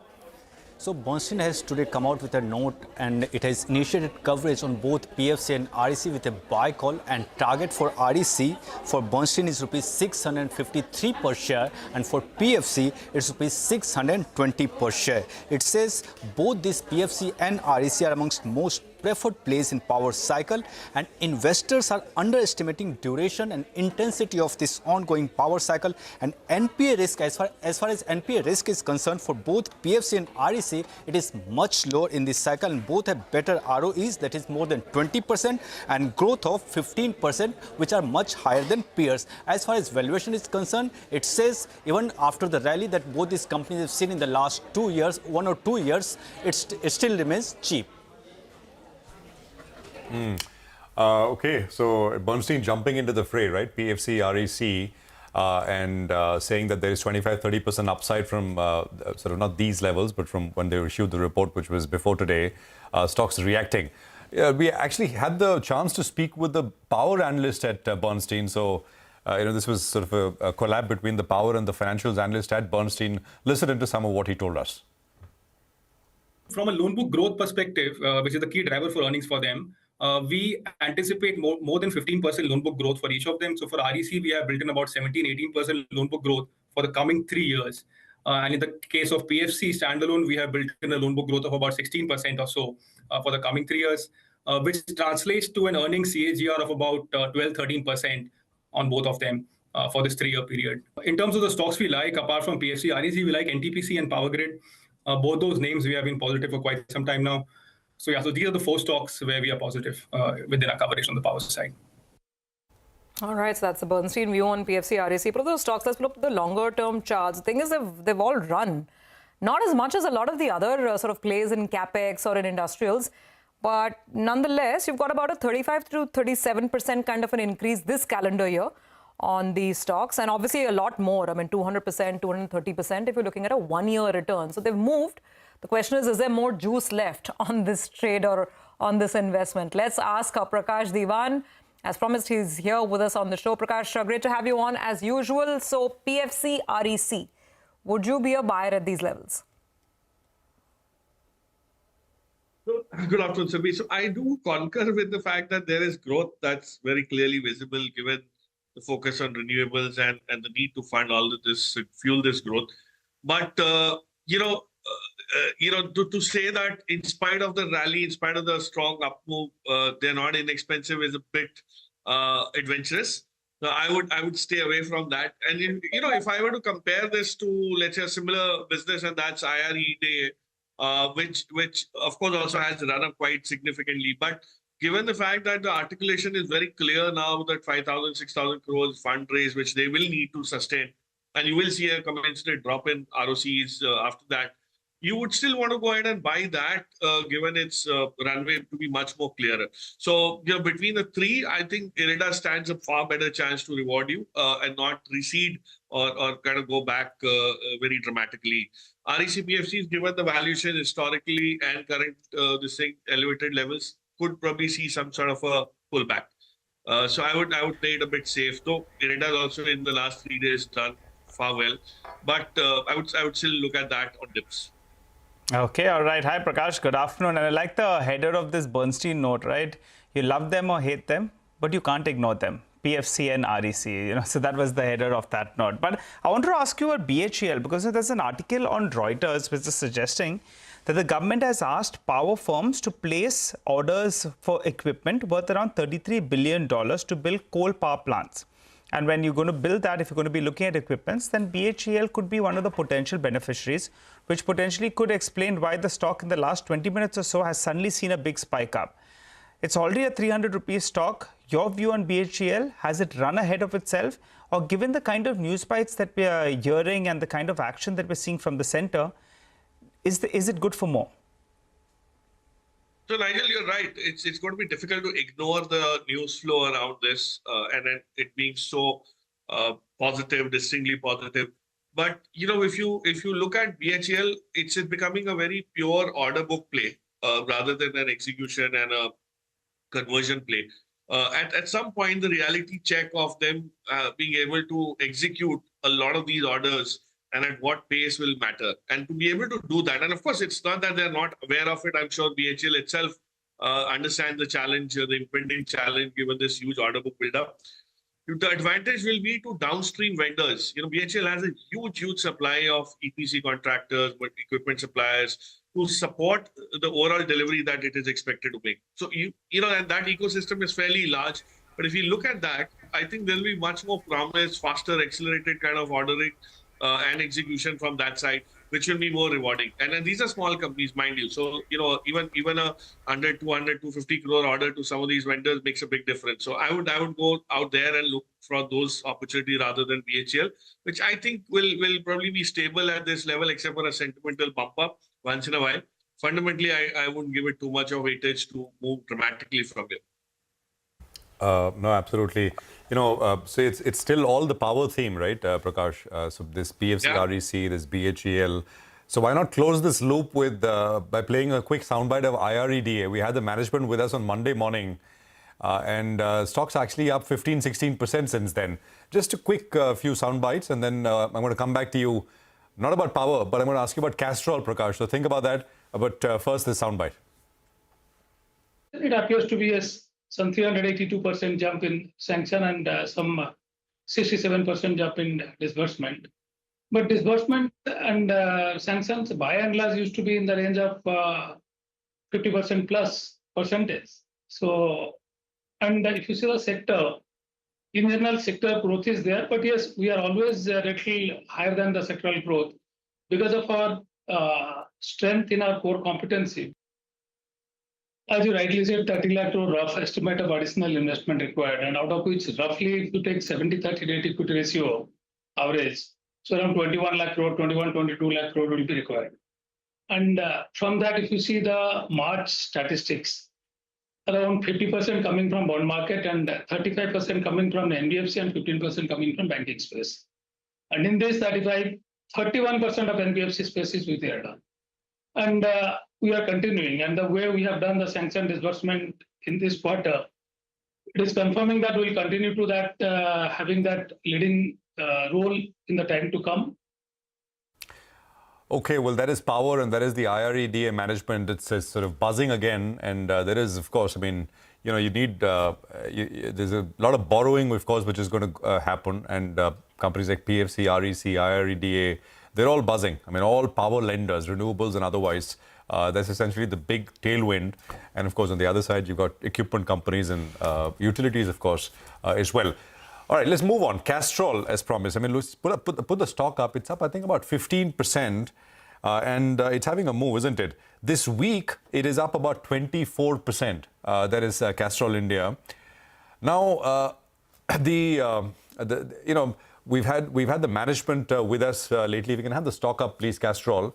We've had the management with us over the last couple of months. And if you look at the sort of growth numbers, projections, etc., they've told us that the industry, which is the lubricants market, will grow about 5%. The category will grow 5%. They aim to grow faster. That's essentially been their guidance. Margins have been about 22% or so. And they said, well, we'll try and expand it, but broadly should be in the region of between 22 to 24% over a period of time. So which they're already there, I think, at about 22% or so. But is there something new happening here? That is the question. And one buzz in the market is that, they essentially are going to be launching a product in India, lubricants aimed towards data centers, cooling data servers and data centers.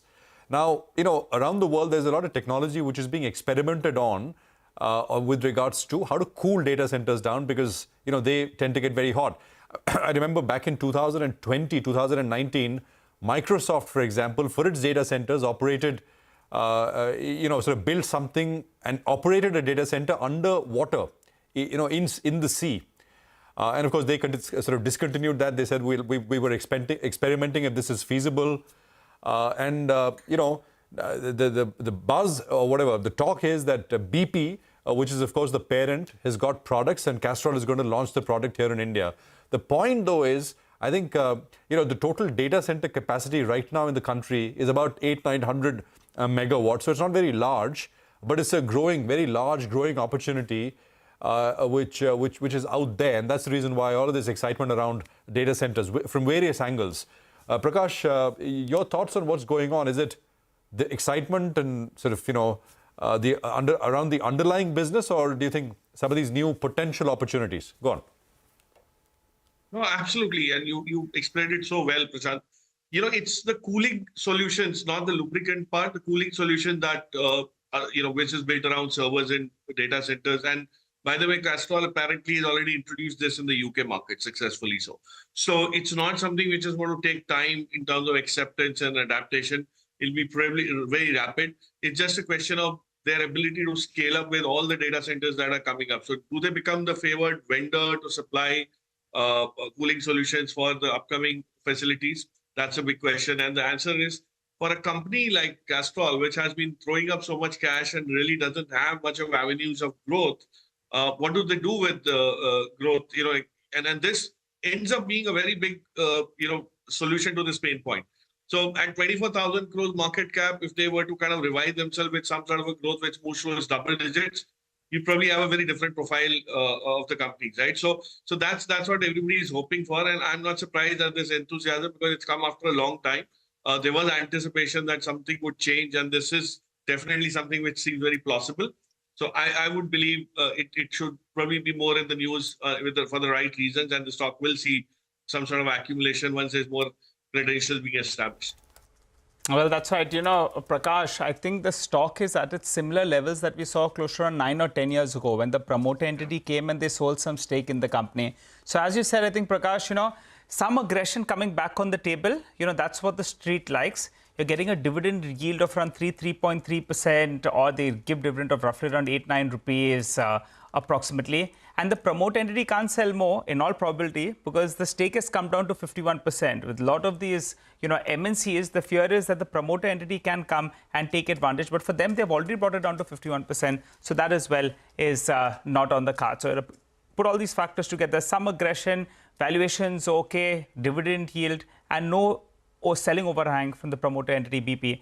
That could be one of those reasons as well. Well, thanks a lot, Prakash, for joining in, giving us your take on all of those stocks. Look forward to having a chat with you as the week does progress. For the time being, we slip into a short break. On the other side, we'll be joined by Sonam from Tata Asset Management to help us out with some insights into the market mood.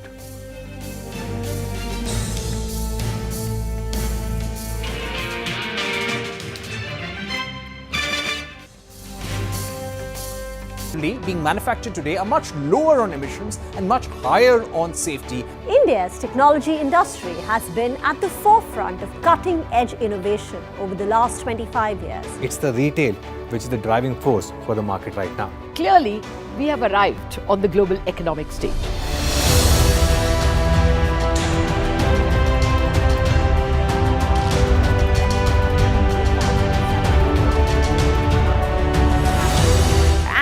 Great way to celebrate our own 25th year with new milestones being achieved on Dalal Street. 21 years of the Nifty from 1,000 to 10,000 today. Sensex and Nifty hit a record high. The Nifty rallying to a record high. We invite you to join us as we persist in leading coverage of the pharmaceutical and healthcare domain, documenting India's expanding expertise in medicines.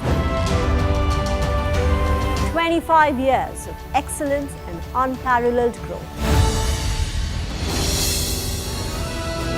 CNBC-TV18, embarking on a quarter century of excellence.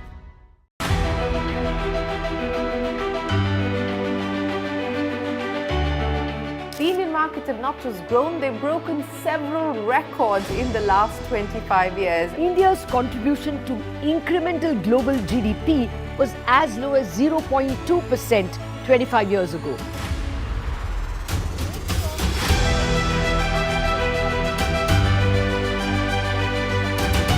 Over the last 25 years, CNBC-TV18 has closely followed the remarkable ascent of India's pharmaceutical sector. There was a time 25 years back that it was all about the FIIs. If FIIs would buy, markets would rally. If FIIs would sell, market would fall.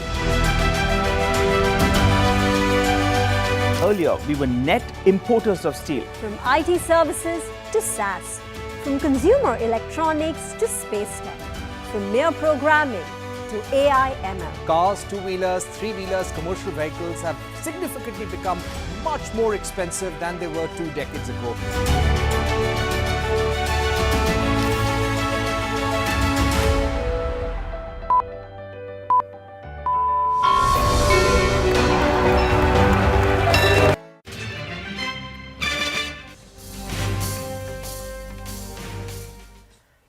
Welcome back. Here with us on Closing Bell. Let's actually get to some more stock-specific news. Gujarat Gas has been in focus. The company has hiked industrial gas prices. So let's get to the math behind this. Sonal, how much is the hike? What's the impact? Well, you know, the company has gone ahead and hiked prices by 2 rupees per SCM to 44.68 rupees per SCM. This is as per sources which have suggested this price hike. And price hike is effective from 4th of July 2024. Now, remember, we've seen a sharp surge in spot LNG prices as well. They are at $13 per MMBTU. And this is a major source of raw material for Gujarat Gas. And that is the reason why they could have gone ahead and taken this price hike as well. Now, in terms of the analysis, a price hike would mean better margins for the company. However, it could mean low volumes for the company as well. Because remember, Morbi Association, which is the biggest customer for Gujarat Gas, is the one which can use propane if Gujarat Gas's pricing is higher. And right now, after this price hike, the differential or Gujarat Gas's product is 3 rupees per SCM, highly priced versus propane right now. So we had spoken to the Morbi Association just 20 days back, and they had indicated that propane is cheaper back then by 1 rupees per SCM. So with this price hike, it's a 3 rupees per SCM gas gap between propane and Gujarat Gas. But they did indicate that despite this higher pricing, they would like to stick with Gujarat Gas and they will continue to use all their volumes from Gujarat Gas itself. But surprisingly, they had expected a price cut, but now the company has gone ahead and taken a price hike. So there is a possibility there could be some loss in terms of volumes, and that's why maybe the stock is low by 2%, because yes, margins will go higher, but there could be a hit on volumes for Gujarat Gas. All right, Sonal, thank you very much for that. So it's a neat explainer on the implications there. Sonam Udasi is with us. He's Senior Fund Manager at Tata Asset Management. He's with us to take some questions. Sonam, good to have you with us here.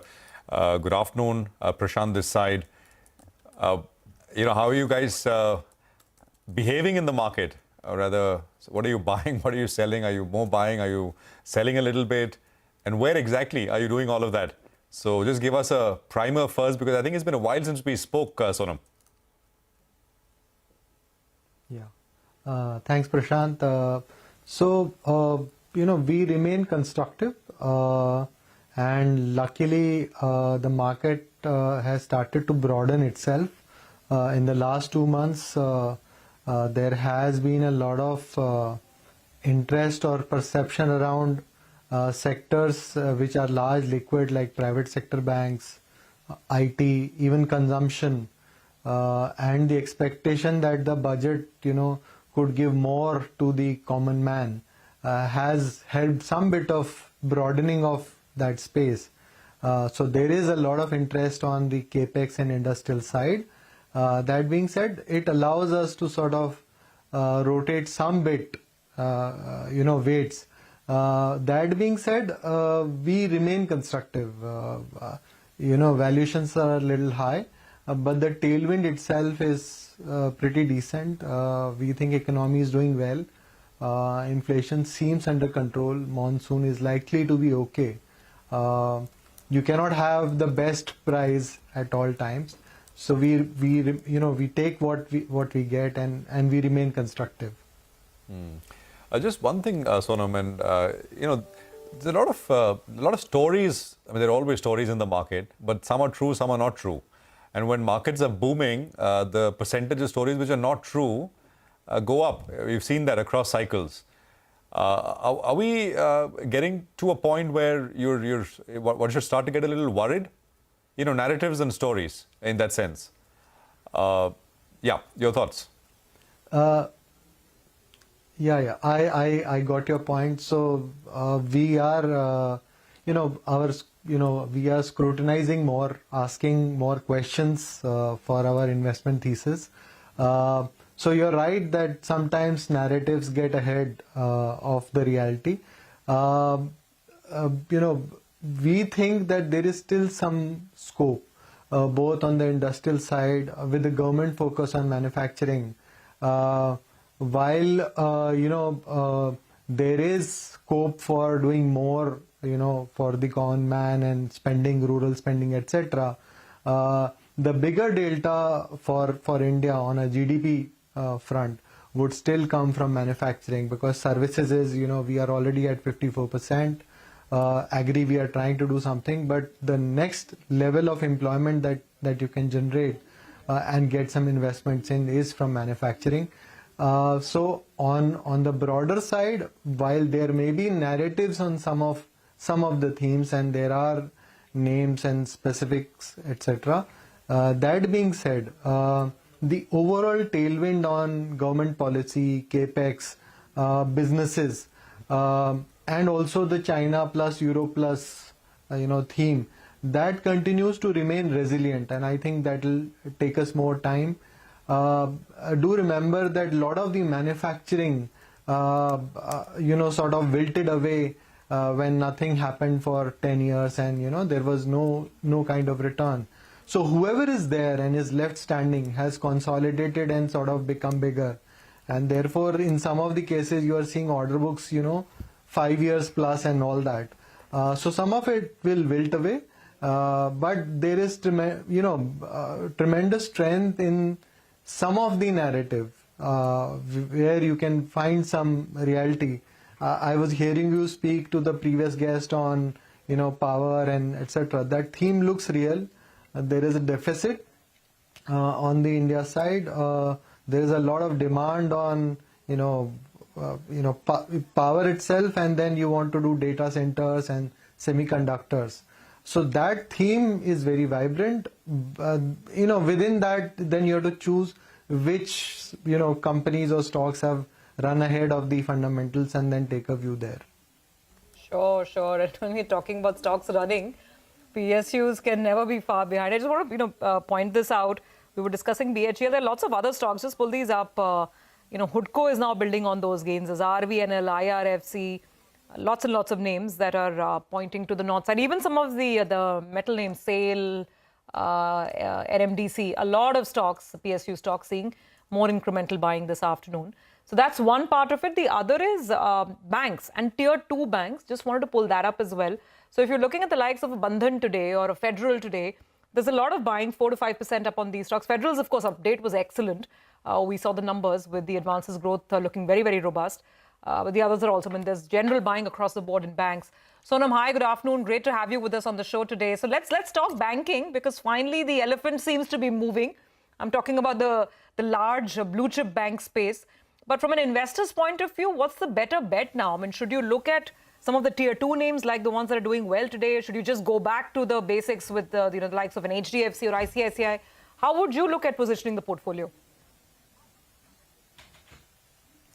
So I think within banks, the good thing is that overall, whether it's a large bank or a medium bank, the valuations are still within longer term trends. There is still, balance sheets are robust, NPA cycle remains under control for all banks. ROE profiles are decent. So for us really, it's relative where we think credit costs can move up, and we want to tinker with that. And this is one, portion of the market where I can say that valuations are palatable, and that valuation is not a concern. So we are doing both. We are doing both mid and large, wherever we find our comfort. More importantly, we are looking at themes which can be more longer term, where people are spending more on digital, making their systems robust and underwriting robust. And if we find that, whether it's a large or mid, we are looking at it constructively. Hi Sonam, good to see you on the show. Thanks a lot for joining in. I recall, I think you all were part of the initial investors in Metro Brands. You'll still hold on to that investment? Yeah, we do. All right. But the specifics, yeah. That's something that we have discussed in the past as well, I think. So when I recall, even a few months ago or maybe a year or so ago, you all continue to hold on to that position. It's been a good one for you all. But let's spice things up a little bit. Besides that, in your portfolio, I think you had stocks like Radico Khaitan, you had United Spirits. We had a new listing, by the way, Allied Blenders as well. And that management as well sounding very, very confident. So it seems there's a fair bit of penetration in this space. What is your view, in terms of all these stocks? More focus on P&A, That's what's helping margins. You have input costs that have cooled off as well. These stocks, well, they're dancing away to the bar, not to the bank. So bar and bank look similar for both of them, really. That being said, so I think the broader theme, the way I look at it, is that as India gets richer at the margin, you will have people who are living it up in certain cases.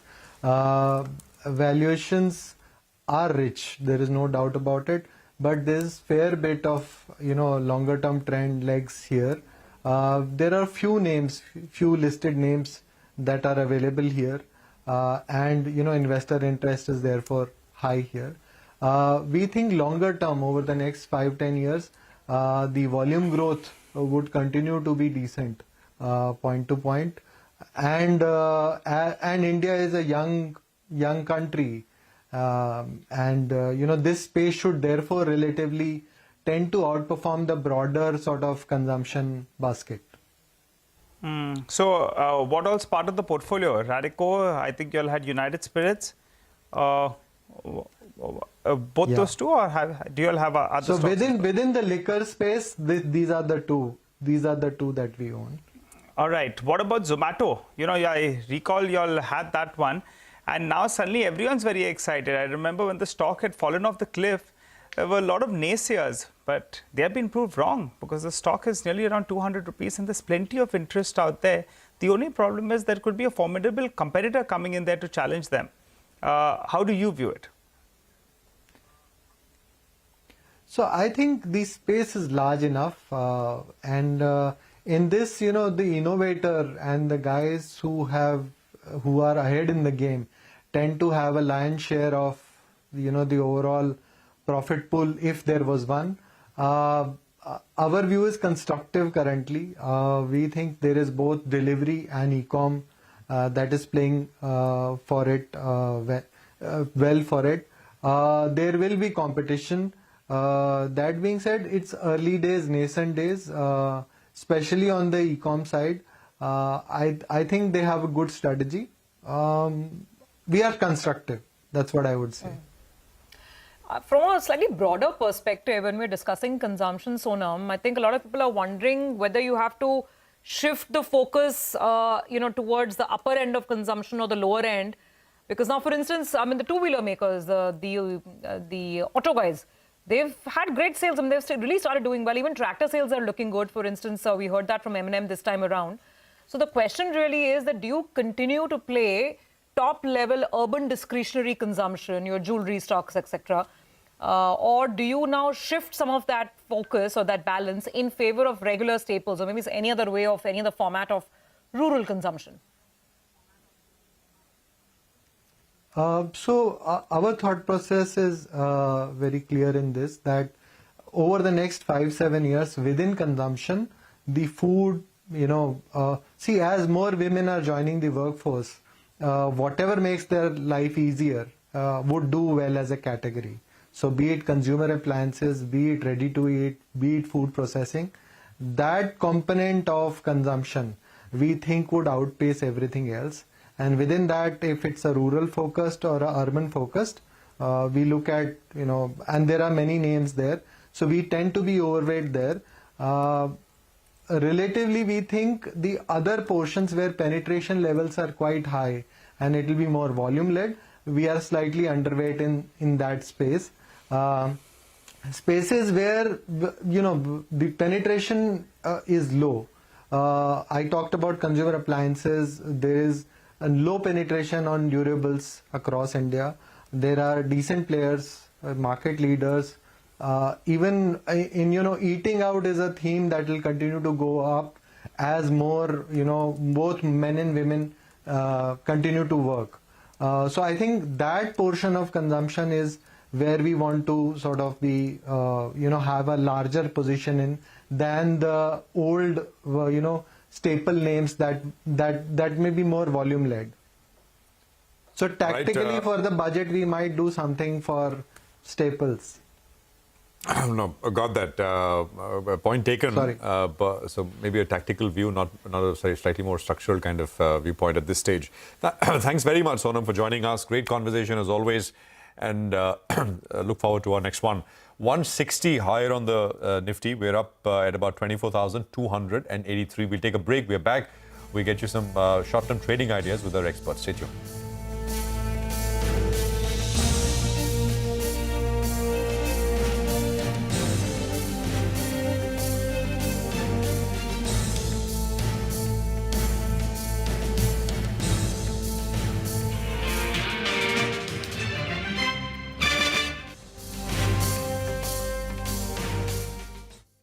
Discounting is high there, but their focus is squarely on the 125cc segment. Now it is contributing 16% of incremental global GDP. Now we are looking at exporting the steel that's made here in India.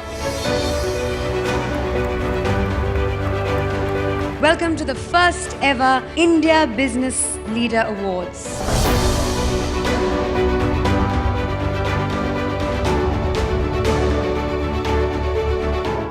Cars, two-wheelers and vehicles generally being manufactured today are much lower on emissions and much higher on safety. India's technology industry has been at the forefront of cutting-edge innovation over the last 25 years. It's the retail which is the driving force for the market right now. Clearly, we have arrived on the global economic stage.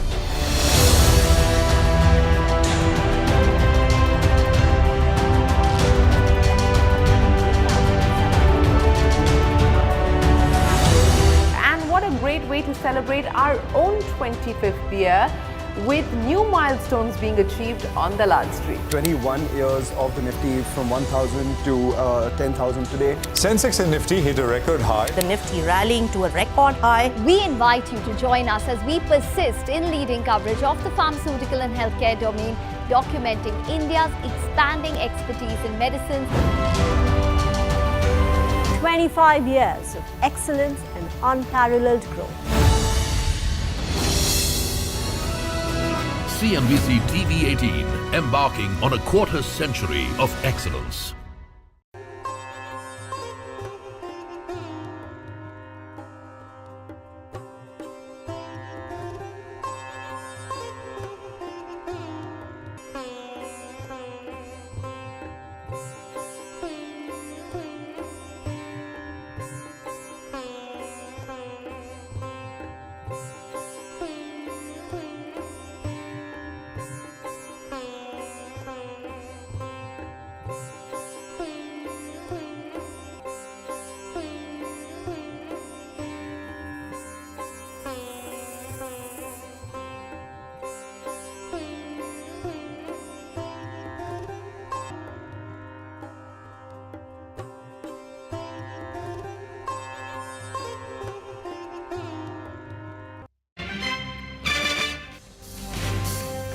Welcome back. Well, these PSUs are coming back into flavor today. You have IRFC now that's up close to around 3.5%, and bulk of that move has taken place in the last 10 minutes. I think the intraday chart of that one should come up. BHEL that we spotted earlier, if there's going to be a power equipment push, then that one stands to gain. So that one as well has spiked up. And I think BEL as well is now participating on the upside. So some of these stocks, they're moving and they're moving with high volumes actually. So that's the encouraging part of the move that we've seen in the last few minutes or so. BHEL, that's the one that's really bursting away as we speak. Mitesh Thakkar is back with us to help us out with a buy or sell call for a reverse trade in the next few days. Mitesh, tell us, what do you have on your radar? Yeah. So, the market still remains pretty good. So we'll trade with more of long bias. BTST and Cochin Shipyard, now it's a cash stock, but it's trading at a fresh high with, good setup. So rather it can be a 1-2-day call with a stop below 23.95. Look for targets of around 2,500 to begin with. And it can also be a BTST, but then the stop loss will be tight for a stock which has got higher volatility. And the other one is RBL Bank. BTST here with a stop at 267 for targets of 275. Got that. Mitesh, what about names like what Nigel was mentioning, BHEL, etc.? BHEL and a few others in the power space where there is a fair bit of momentum. IRDA, for example, is up another 10% today. Yeah. Yeah. Prashant, we had a buy on PFC earlier. I like BHEL as well. And, that's also something which if traders are comfortable, they can take long positions. The stop loss would be roughly around 306, half 306 maybe, and target of 330 can be looked at. Okay, all right, got that. Mitesh, thanks very much for all the trades today. You have a good rest of the day and we'll touch base again tomorrow. For now, let's get to an exclusive conversation. Our colleague Rachna caught up with our Janki Raman, CIO Emerging Markets at Franklin Templeton, India, on the sidelines of their NFO launch. She started off by asking him about the rationale behind launching this NFO at a time when the markets are at new highs and valuations, some can argue, can be expensive. Take a look. Markets are indeed at an all-time high, but the more important point is we are in the beginning of a fairly strong growth recovery. So on the back of this, both macro growth as well as corporate earnings growth are likely to be quite strong, so which means that even with the handicap of a slightly higher valuations, investors can make respectable returns in this period. So that is the reason for launching the product at this time. The primary reason is that growth outlook looks extremely promising. Which sectors excite you per se? So we are in the early stages of a growth phase, so which means that by and large this rising tide is going to lift all the boats. Every cycle also brings up some new themes. So this time also there will be some new themes like internet-based businesses, energy transition-oriented businesses. Those are the new themes, and those carry the excitement of that novelty factor as well. So we will look at all those things, and I don't think I can single out that in this cycle these are the sectors that are likely to perform. I think this is going to be a fairly broad-based rally, but some of these themes will be new and they will be more exciting to analyze. For the investors as well. Speaking of investor interest, budget is just around the corner, anytime in the third week or the fourth week of July. Are there any expectations you have from the government in terms of policies or any sort of encouragement for investors? I think by and large the most significant aspect of the past few budgets has been policy continuity. Government has been quite consistent in its approach, which is promoting stability in taxation, focusing on investment spending, improving the efficiency in the economy. We as investors prefer stability and predictability, so which means that this budget also we wanted to continue in that same direction. Of course, tactically you may see some higher allocation towards rural welfare spending. Given certain one-off incomes like those RBI dividends, I think government can do that without stretching the deficit numbers too much.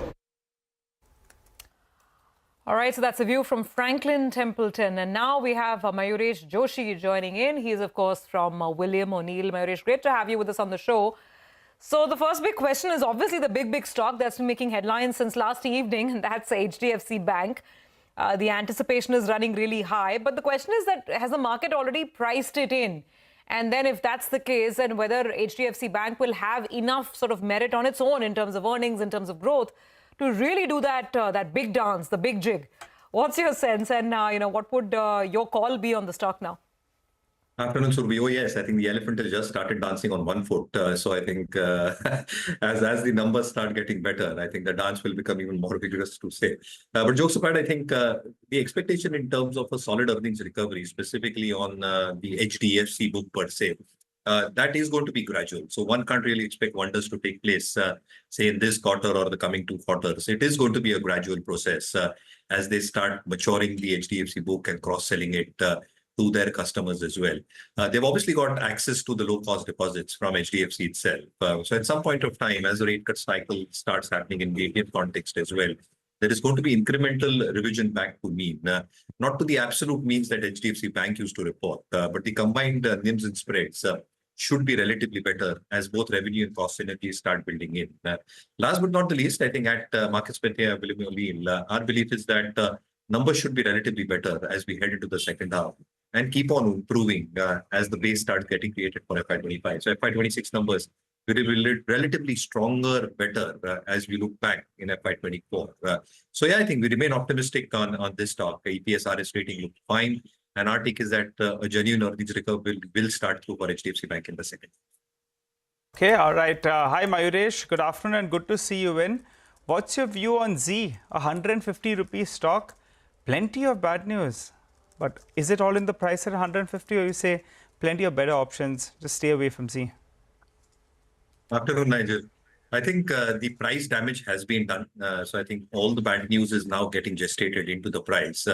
Albeit, as you rightly pointed out, I think there is still a lot of ifs and buts related to what may or may not happen. And therefore, the reactions can be adverse at both ends. It's always better to have absolute clarity, even if the stock moves up before that. But there is clarity in terms of the next steps forward. There is no harm buying the stock in terms of price a little bit higher. Having said that, I think the spaces that we're probably looking at this juncture are auto ancillary stocks, where we believe that earnings growth will still continue within the broader markets and the mid-cap themes. There are a few of the real estate ancillary plays as well. And we are very, very constructive on a few mid-cap pharma names as well. So our belief is that these pockets is where earnings growth and earnings momentum might very well. All right, Mayuresh, stay with us. There is about 10 minutes to go for market closing. We'll take a quick commercial break here. We'll come back and address the rest of the market, which is doing very, very well. Stay with us.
Dr. Sunil, one of the statistics say that only 50% of Indians brush twice a day.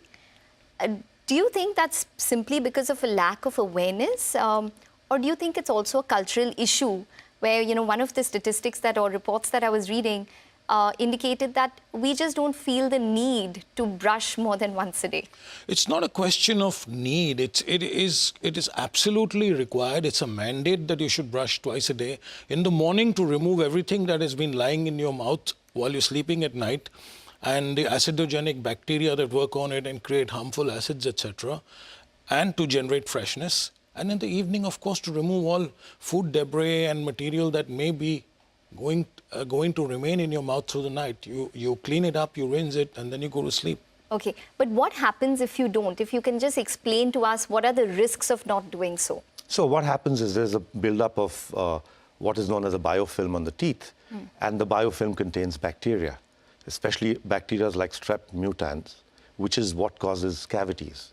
So, and of course, gum disease has different bacteria, but there is a whole bacterial biofilm that happens in the teeth. So if you don't remove that biofilm, then the bacteria will remain there and they will act on the gums and of course on the teeth. And so the gum disease and the dental caries both.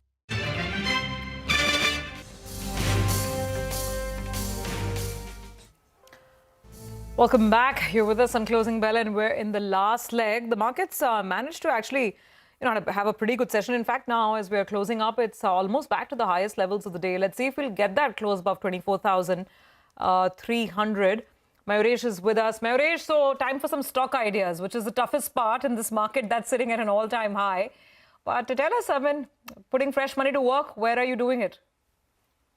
Well, absolutely. As I said, a few of the auto ancillaries is something that we are liking. So, for example, Varroc Engineering is something that we believe can do really well from here. If you look at the annualized numbers for FY24, they did a top line of 7,500 crores with an annualized margin of 10.1%. For quarter four, the margin was even better at 11.1%. So the most interesting part for Varroc is that they have won orders in excess of 8,500 crores for the better part of the last year and a half. And 40% of these orders are from the EV portfolio. So their existing EV portfolio, which stands at 5%, is going to see a significant bump up over the next few quarters with better margins. The debt equity has come down to 0.63 from 1.27 from FY23. And therefore, the operating leverage will play out as debt gets reduced even more in the next financial year. So Varroc is something that we continue liking from the auto ancillary space. The other stock within the same space is Gabriel India. Our take is that the kind of numbers that Gabriel has posted for the last financial year, EBITDA margins around 10.1%, they should be able to substantially improve that. What they're actually doing, Surbi, is that they're expanding their sunroof capacity quite significantly to 4 lakh units. And they've got some big orders on their way, both in terms of Kia, Hyundai, which should sufficiently ensure that the utilization levels go significantly higher in the next year and the year after that. So on a compounded basis over the next 2 years, earnings growth, which we track at markets within India, should be in excess of 20-25%. Very strong balance sheet, and therefore return ratios should show significant improvement. One Midcap Pharma stock that we like is Morphin Labs. Now, the interesting part here is the medical devices market, where they've got a market leadership position in the glucometer and the BP monitor as well. The product sales is one part. The strip sales is something that does magic for them. So I think the strip sales are in much more quantum than the product sale itself because of regular use and testing that is required by the end user customer. And therefore, the kind of cash flows that the medical devices does for them is significant. Their API business has held up significantly well, and they're expecting few key launches to also happen in the next few quarters and years as well. So consolidated, I think top line margins and bottom line growth should be quite significant. Mayuresh, any view on Indus Stars? You know, the dips are getting bought into. I'm observing the stock on a day-to-day basis. Now, all these telcos are coming back in shape. So, you know, they're in. So, obviously, it's good because they'll get their dues. They're more B2B in nature. Trades at a discount in comparison to its global peers. Any view on it? You know, the stock was down yesterday. It's up close to around 3.5% odd. If you pull up a 2-week chart, it's moved from 340 all the way to 400 rupees. Oh, absolutely, Nigel. So any pullback becomes a good opportunity to get into this one. As you rightly pointed out, I think the expectation in terms of the sustainability of Vodafone Idea means that the tenancy ratios as part of the telecom business should hold up very, very smartly. Now, I was reading a report globally in terms of telecom tower valuations and the kind of acquisitions ATC has done, the American tower company, over the past few years. I think the need is going to be much more in the next few years as well.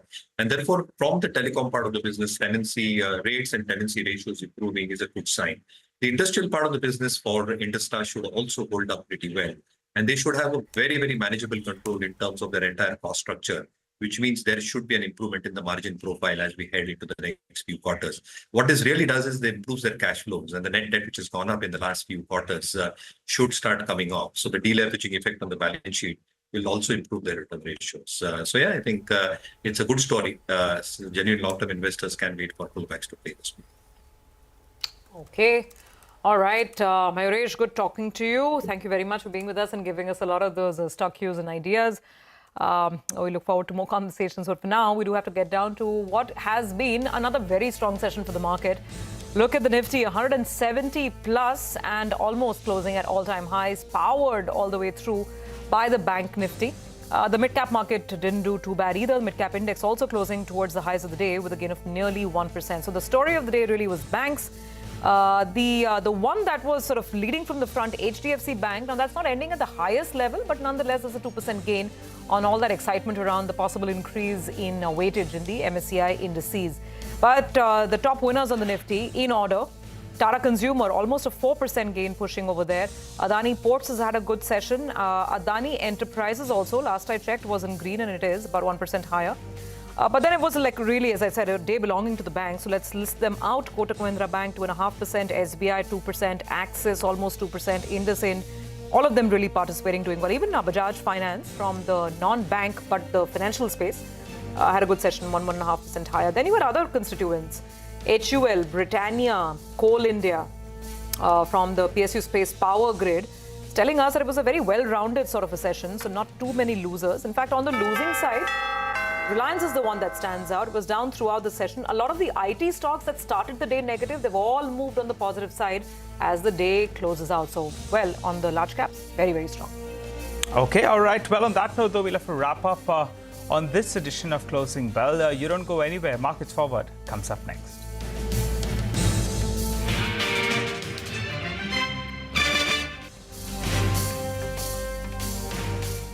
If you don't remove the biofilm. So it's extremely important, especially at night, because when you've just eaten and then you go to sleep and it has time to act. Is it more of a rural problem? Is it also as prevalent in the urban population? So it's, I would assume, looking at the stats, that the rural problem would be slightly more because also availability of, toothbrushes, toothpastes and other oral health aids is much less than in the urban areas. But awareness, and as Sunil said, awareness and knowledge has to be imparted so that people will be more, able to do what they have to do.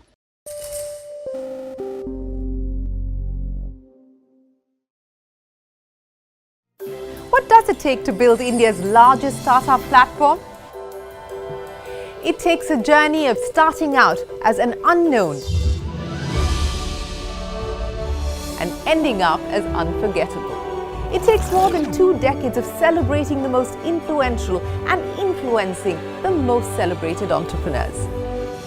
From chronicling the stories of India's startup universe to becoming a success story in itself, as India's longest-running show on startups and entrepreneurship, celebrating 21 action-packed years of building India's biggest startup community. Young Turks at 21. Only on CNBC-TV18 and CNBCTV18.com.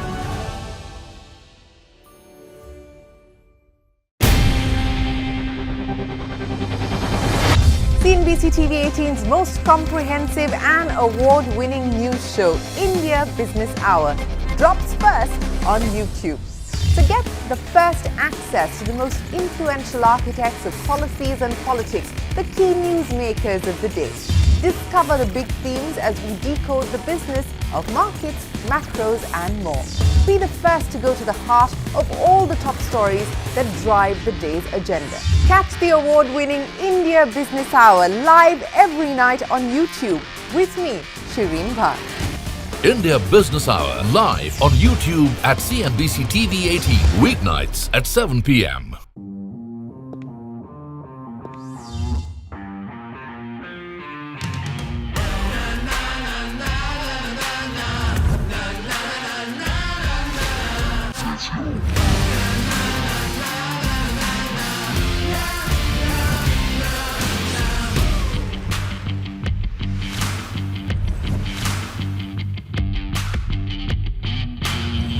Make informed decisions with comprehensive analysis on the go.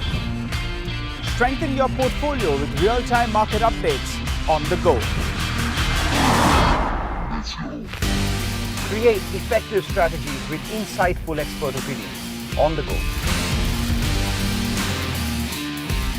Grow on the go with Fresh highs on Dalal Street, powered by financials. The Nifty crosses the 24,300 mark. The Sensex notches up 80,000 and the Nifty Bank surges nearly 2%. But heavyweights like TCS and Reliance limit Nifty's gains. HDFC Bank's foreign shareholding falls to under 55%, creating room for an increase in MSCI weightage, potentially opening the stock up to passive inflows of around $2.8 to $3 billion. The stock rises over 2%. Federal Bank gains on strong growth in deposits and advances. MOIL as well jumps on posting its highest ever quarterly sales, while VMart reports a 16% rise in its total revenues.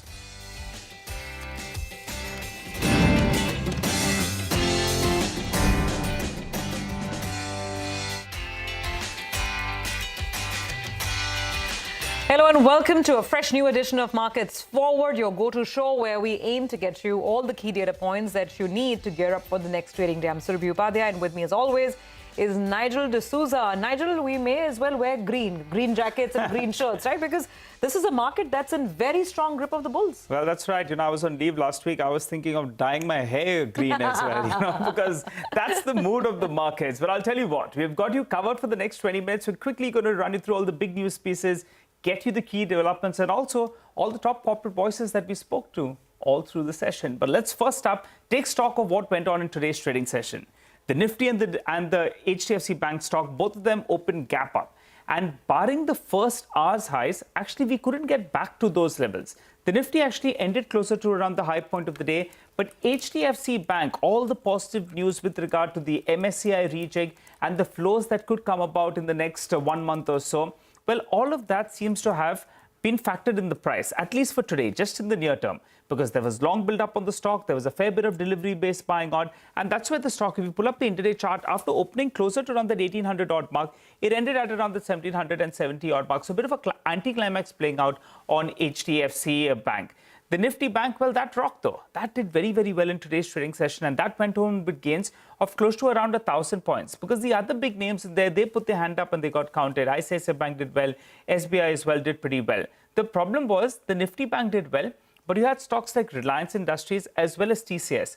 Both of them did come in for some selling. Now, one school of thought would be that the weightage of HDFC Bank is going to go up on the MSCI Emerging Market Index. So there will be some weight reduction on various stocks. May not be restricted just to Indian stocks, but some of them could see some bit of skimming off in terms of weightage. So that could be probably one of the reasons why larger cap names, which have a high weightage on the same index, Reliance and TCS did underperform today. But the breadth of the market was good. The broader markets did outperform. The small cap index, in fact, went home with gains of close to around 1%. And all through the trading session, you had way more number of stocks that were advancing than the number of stocks that were declining. So all in all, your portfolio is feeling good. HDFC Bank did well, maybe not as well as you would like it to have done. And the Nifty went home with gains of close to around 140 points. What's your Surabhi? Absolutely. It was a very good day, because the thing is, even beyond banks, it wasn't just a bank-driven narrow move. Yeah. There were lots of other pockets within the Nifty that were fired up. A lot of consumer stocks were doing good. Some of the auto stocks had a good run up going for them. Some of the metal names like JSW Steel, so they were up and about. In fact, by the end of it, the only problem area for the market was Reliance. Even TCS, the stock really limited its losses. And if you see on the other side, of course, the banks are showing up because they have very high weightage. But if you look at other names, lots of names up there. Some of the Adani Group stocks doing well. Tata Steel having a good session. Lever, like I said. So very diverse mix of stocks moving higher, but absolutely no taking away from the fact that it was banks leading from the front. So we're going to talk more about this and more of the trends. Let's tell you what is lined up on the show today. Well, as always, we'll get you more color, and that color was green in terms of the key movers and shakers. Hormaz will fill us in on all the action. Then we put the spotlight on HDFC Bank, ICICI Lombard, V-Mart and Federal Bank, and we'll tell you why in just a bit. And finally, of course, all the key events to watch out tomorrow. But first, let's go across to Hormaz to look at the shades of green we saw on the screen today. Hormaz. But the ideas you guys shared are not too bad, and the markets are taking the go green mantra a little too seriously right now. And as you just mentioned, the financials were the stars of today's session, and it was the banking stocks that led the index higher. Bandhan Bank ending at the highest point of the day, 4% higher. HDFC Bank ending at the lowest point of the day, but still the top contributor on the Nifty upside, or 2.5% higher there. Kotak Bank, Axis, IDFC First. IDFC First also ending at the highest point of the day, by the way, 2.5% higher for that stock as well. It was a return of the PSUs today. We haven't spoken about them in a while now.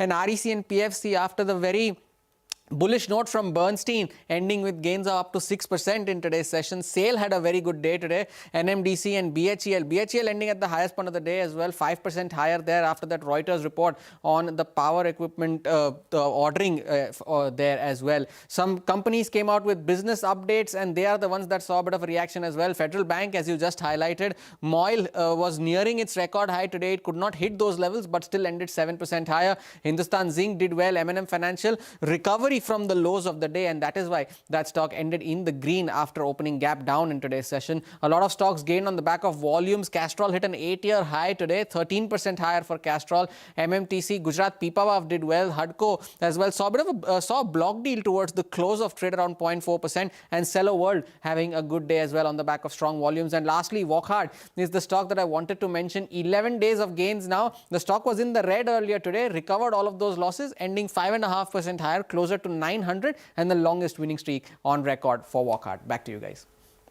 Okay, all right. Thanks very much, Arma. So, lots of action and most of it on the upside of the screen today. Joining us on the show are Mayuresh Joshi of William O'Neill, as well as Shrikant Chauhan of Kotak Securities. Gentlemen, great to have you on. Thanks very much for being with us. Shrikant, let me open with you. I mean, these indices are just moving in blue skies, right? We're moving to new milestones every day. And today's intraday high actually took the Nifty to 24,300 now. So just from a, from a momentum perspective, trend perspective, what's the advice in terms of the index, starting fresh trades? How should one look at this market? Yeah. Good evening, everyone. I think, this market is into a strong momentum, and it is just moving upward with a very shallow correction. On intraday basis, even though there was despite of several rounds of profit-taking pressure yesterday, we saw good amount of buying support at 24,000 levels. And today, under the leadership of HDFC Bank, we saw the market was crossing the level of 24,300. So while looking at the setup of the market, I think it is going to follow the similar sort of trend. I'm going to say shallow correction will come on intraday basis, but eventually the market will keep on moving upward because the momentum is very, very high. Large cap companies like Reliance Industries, HDFC Bank, and maybe a few other index heavyweights, they are going to participate on frequent basis. That's the overall view. So based on extensions, we can say that the next level to watch out for would be 24,500 for Nifty. And on the downside, 24,200 going to act as major support. But eventually, I think the markets are heading for the levels of 25,000 based on its overall technical pattern. And for Bank Nifty, today it has crossed almost all the important levels and managed to close above the previous highest levels of 53,000. So based on its technical formation, the next level to watch out for would be 55,000 for the Bank Nifty. So ideal strategy should be to buy if there is any intraday correction or correction of 1 or 2 days max. All right. Got that, Shrikant, and you're sounding fairly optimistic. And if the Nifty and the Nifty Bank need to do well, then the key player will have to be HDFC Bank, which incidentally is the stock of the day. It was up 2% after the latest shareholding pattern showed that the foreign institutional investors currently hold less than 55% stake. This makes them, eligible for a potential increase in the MSCI weightage. Abhishek joins us to fill us in with a quick analysis on that. Abhishek, over to you. Well, HDFC Bank has released their June shareholding, which shows that the FI holding is below the 55% level. So June shareholding does indicate that there are chances for weight increase in the MSCI digit, which will happen in August 2024. FI shareholding as of June is at 54.83%. FI holding had to fall below 55.5% for the eligibility with respect to MSCI inflow into the bank. So HDFC Bank is expected to see an inflow of close to $3 to $4 billion, wherein the FI headroom has slipped below 55%. This creates a headroom of 25%. Just to alert our viewers, foreign investment ceiling in HDFC Bank is at 74%. Back to you. Okay, all right. Thanks a lot for that, Abhishek. Well, Mayuresh, what's your view? The stock has been a big outperformer, and we were making this point even on a lighter note that in February, around Valentine's Day, it went down to around that sub 1,400 odd levels. From there, it's given you a 25% return. Though in the last 1 year, it's actually not moved a rupee. Because if you pull up a 1 year chart, same day last year, it was at around 1,757 rupees. And today it ended around there. So yes, it made another 52-week high, but it's absolutely at the same level. What's your view on the stock? No, I think we remain positive, Nigel, on this one. Again, I think the synergies that will build up over the next few quarters, both on the revenue and the cost side, will be significant enough. But it's very early to draw a parallel that the same will start happening for this quarter. And therefore, if investors of the belief that a turnaround should start happening immediately, that's probably not going to happen. But they are going to probably ensure that the cross-selling happens, specifically for the HDFC book. there will be some element in terms of recoupment of NIMs as rate cuts happen. And as they successfully cross-sell, there will be significant deposit mobilization at lower rates, which they will obviously benefit in terms of their incremental spreads going forward. And therefore, I think these benefits, as they start seeping in over the next few quarters, should incrementally add to the book value of the overall consolidated numbers. Therefore, our take is second half earnings recovery should start taking place. It should be sustainable over the next few quarters. Obviously, a lot of issues that they faced in the past, technological glitches, the glitches in terms of the entire merger and consolidation taking place should largely be over. And therefore, I think numbers should be better as we head into the next few years. So yeah, I think we remain optimistic on HDFC. Okay, so remain optimistic on HDFC Bank. Actually, we also caught up with Sriram Velayudhan of IL Securities to just understand the technical impact of this. If indeed the MSCI decides to go ahead and increase the weight in their global indices for HDFC Bank, then what happens? So Sriram feels that this could lead to an inflow of almost $2.8 to $3 billion. That's just passive funds coming into HDFC Bank. He also anticipates a 4 to 6% up move in the stock. We've already had 2% today. Let's take a look at this view. So HDFC Bank weight up event has been one of the closely followed events in the Indian markets. So we were expecting this to happen. The foreign room has opened about 25%, and as a result of this, the adjustment factor will be revised from half to 1. This should lead to passive inflows of roughly $2.8 to $3 billion. We anticipate a further up move of 4 to 6% in the name in the run-up to the deval event. In terms of impact, it would be the likes of Reliance, TCS, Infosys and all, which have a higher weight in the index. But in terms of ADV, it should not have that much of an impact because all these are very, very liquid names. All right, well spelled out there by Sriram, and they were on top of this one as well. Well, let's focus on a couple of other names. PFC and REC, both of them surge in trade on the back of a positive note coming in from Bernstein. Sudarshan is standing by to run us through the details of the note. Well, Sudarshan, tell us about the details, but I love the header. You love them, hate them, but you can't ignore them. What else are they saying?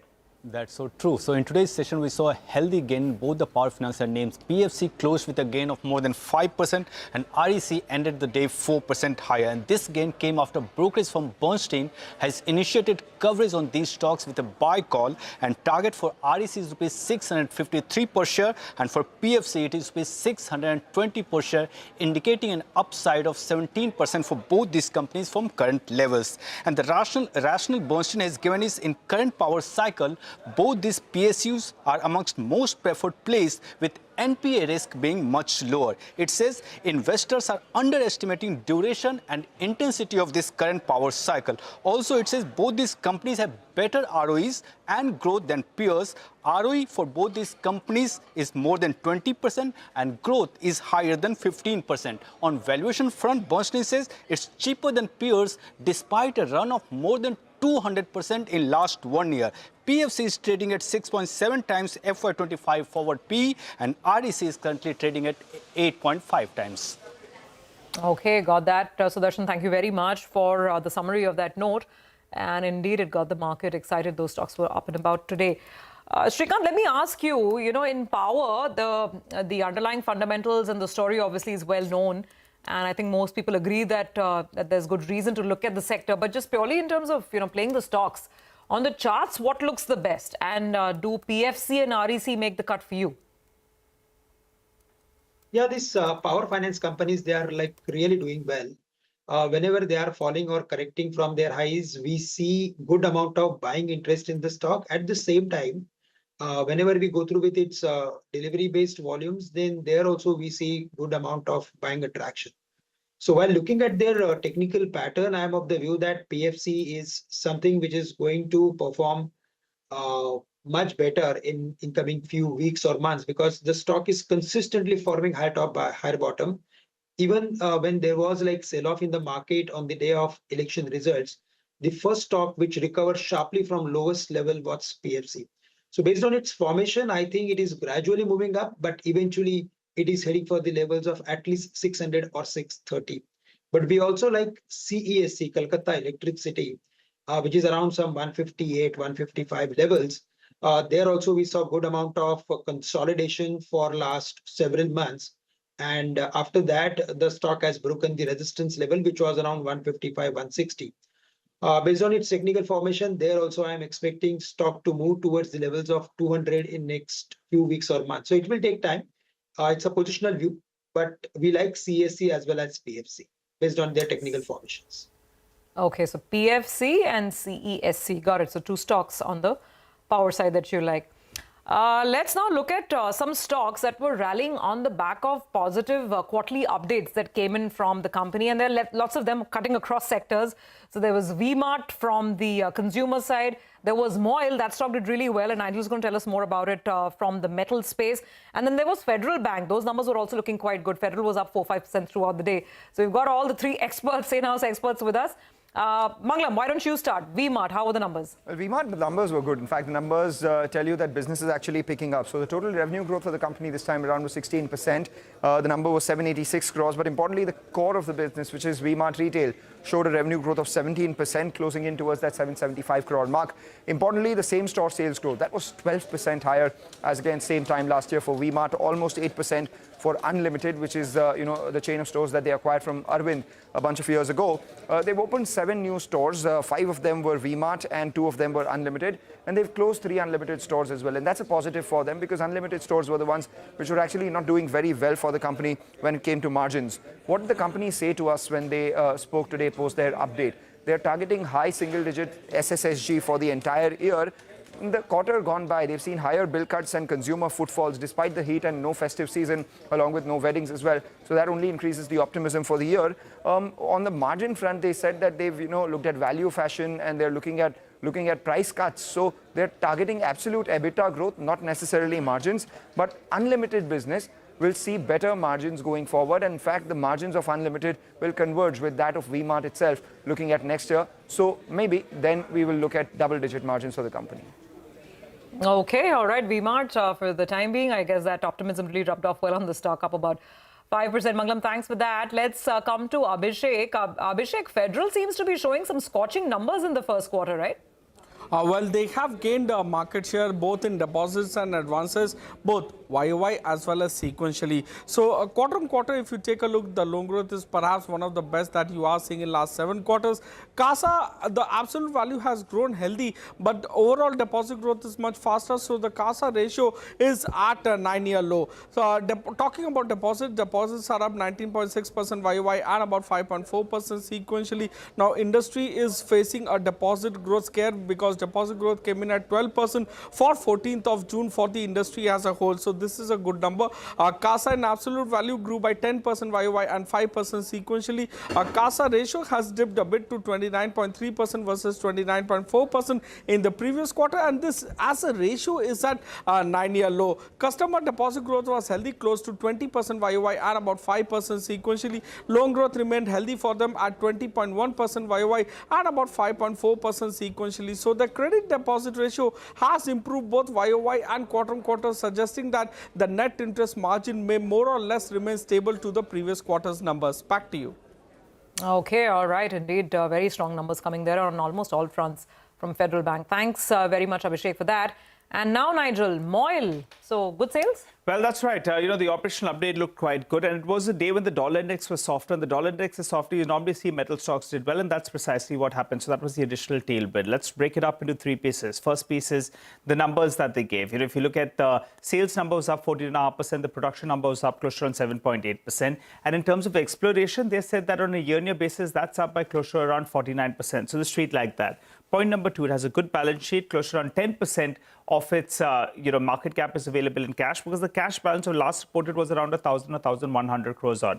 So that's good news. And point number 3 is that's the EPS they've delivered. That's what Antique believes that they will deliver. And the following year, that's what Antique believes what they'll deliver. 39 rupees from around 15 rupees that they delivered in FY24. If that's the case, at around 39 rupees, it trades at around 12 times its core earnings, stripped of the cash in its books. So put all these 3 factors together: good operational performance, clean balance sheet, and optimism on what they're going to deliver in the next 2 years. Explains why the stock was up 6.5%. And just to add a point, if you pull up a 2-month chart of the stock, you'll see it went to around 570, then it corrected to around 500 rupees odd. So today it was bouncing back and recovering some of those losses. Okay, a fantastic show from Moyle as well there. Got it. Thank you for that. Let's quickly go across to our guests. Let's ask both of them for a quick pick. We've heard all the updates. Mayuresh, on fundamentals out of all these stocks, which one do you like? Federal Bank. I think banking is something that will continue doing well in our opinion. And very decent updates from Federal Bank, 7-quarter high as far as the loan book is concerned. You're expecting a reasonable amount of cost-income dynamics to play out positively for the bank itself and the NIMs to revert back to mean in the second half itself. So Federal Bank is where the updates is what I like. Okay, all right, gentlemen, we're out of time. So unfortunately, you'll have to leave it over there. But thank you very much for all the perspective that you've shared with us on the show today. Let's take a very quick break. We'll come back on the other side, get you all the top corporate commentary from today's trading action, and then, of course, the events to watch tomorrow.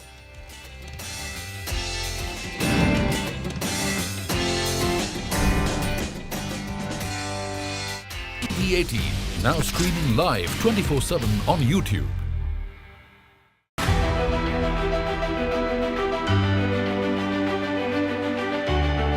The Indian markets have not just grown, they've broken several records in the last 25 years. India's contribution to incremental global GDP was as low as 0.2% 25 years ago.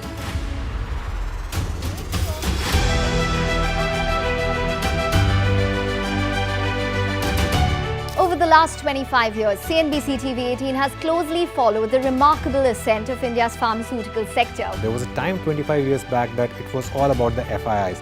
If FIIs would buy, markets would rally. If FIIs would sell, market would fall.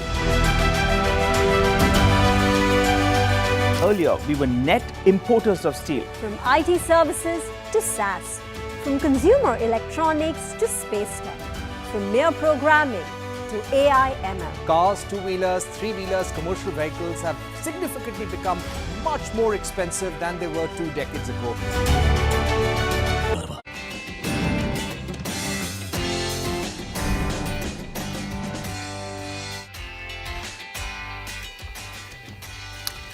Welcome back. You're tuned into Markets Forward. Well, let's get to some of the corporate voices that we had earlier in the day. Narayana Health announced its launch of its first health insurance product, Aditi, at an annual premium of around 10,000 rupees per year. The management said that they do not plan to be a national level insurance provider and they're not looking at chasing scale. They added that the insurance venture will break even sooner than the 7 to 8 years that the street was speculating about. We also caught up with the management of NLC India. They have guided for 16 million tons of coal production, 24 million tons of lignite production and power generation at 35 billion units for the current financial year. For the renewable portfolio, they plan to increase capacity by 4 times to 6 gigawatts in 2030 or by 2030 and could look at an IPO of this vertical by the 4th quarter of the current year. All right, so that's all the corporate action. And now the events to watch tomorrow. Manglam is here with a roundup. Well, it's a Thursday tomorrow, so we are of course looking at the Nifty weekly options expiry, and this is the first one for the July series. That's something we'll keep an eye out on. Vodafone Idea, that'll be another stock on our radar because all the price hikes that the telecom companies announced, remember for Vodafone, the price hikes come into effect from tomorrow itself. Godavari Power as well. They had announced a 301 crore buyback at a 1,400 rupees price. It's a tender buyback, so opens tomorrow, closes on July 10th. Then to the primary market action, we have another IPO that is opening tomorrow, Ambi Labs. The IPO opens tomorrow, so that's something we need to keep an eye out on as well. And while trading today on Wall Street is curtailed, tomorrow there is a complete holiday on account of 4th July, the Independence Day in the United States, and moving across the Atlantic from United States to UK. Tomorrow, of course, we have the big general elections. So that's something we'll watch out for too. Okay, Manglam, thanks a lot for all those cues that we need to track. For the time being, though, we'll wrap up on this edition of, Markets Forward. You stay with us. More news and updates on the other side.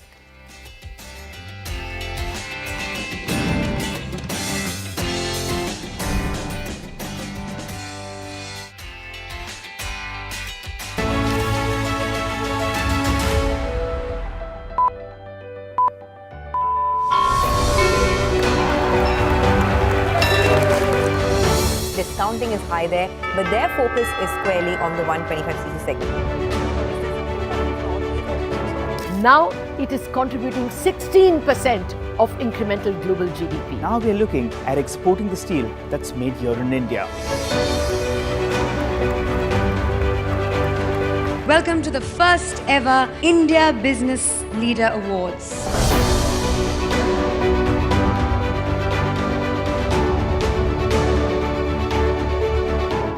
Cars, two-wheelers and vehicles generally being manufactured today are much lower on emissions and much higher on safety. India's technology industry has been at the forefront of cutting-edge innovation over the last 25 years. It's the retail which is the driving force for the market right now. Clearly, we have arrived on the global economic stage.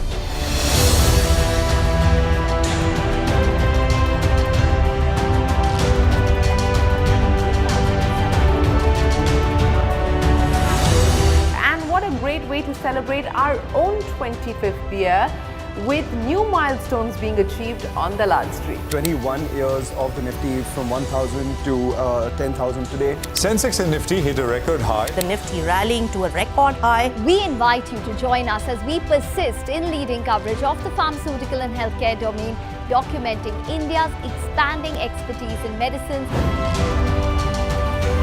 25 years of excellence and unparalleled growth. CNBC-TV18, embarking on a quarter century of excellence.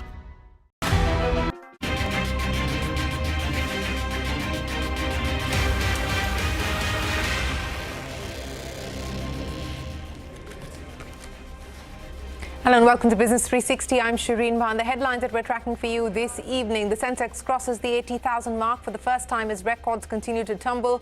It takes just 138 days to go from 70,000 to 80,000, the fastest ever gain of 10,000 points.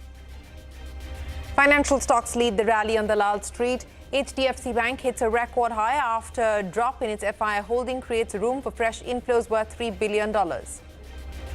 Death toll in UP's stampede tragedy rises to 121. Police files FIR against the organizers of the congregation, says permission was sought for 80,000 people, but over 2.5 lakh devotees attended the event. No FIR names Narayan Sakar Hari, the self-styled godman who was at the center of the event.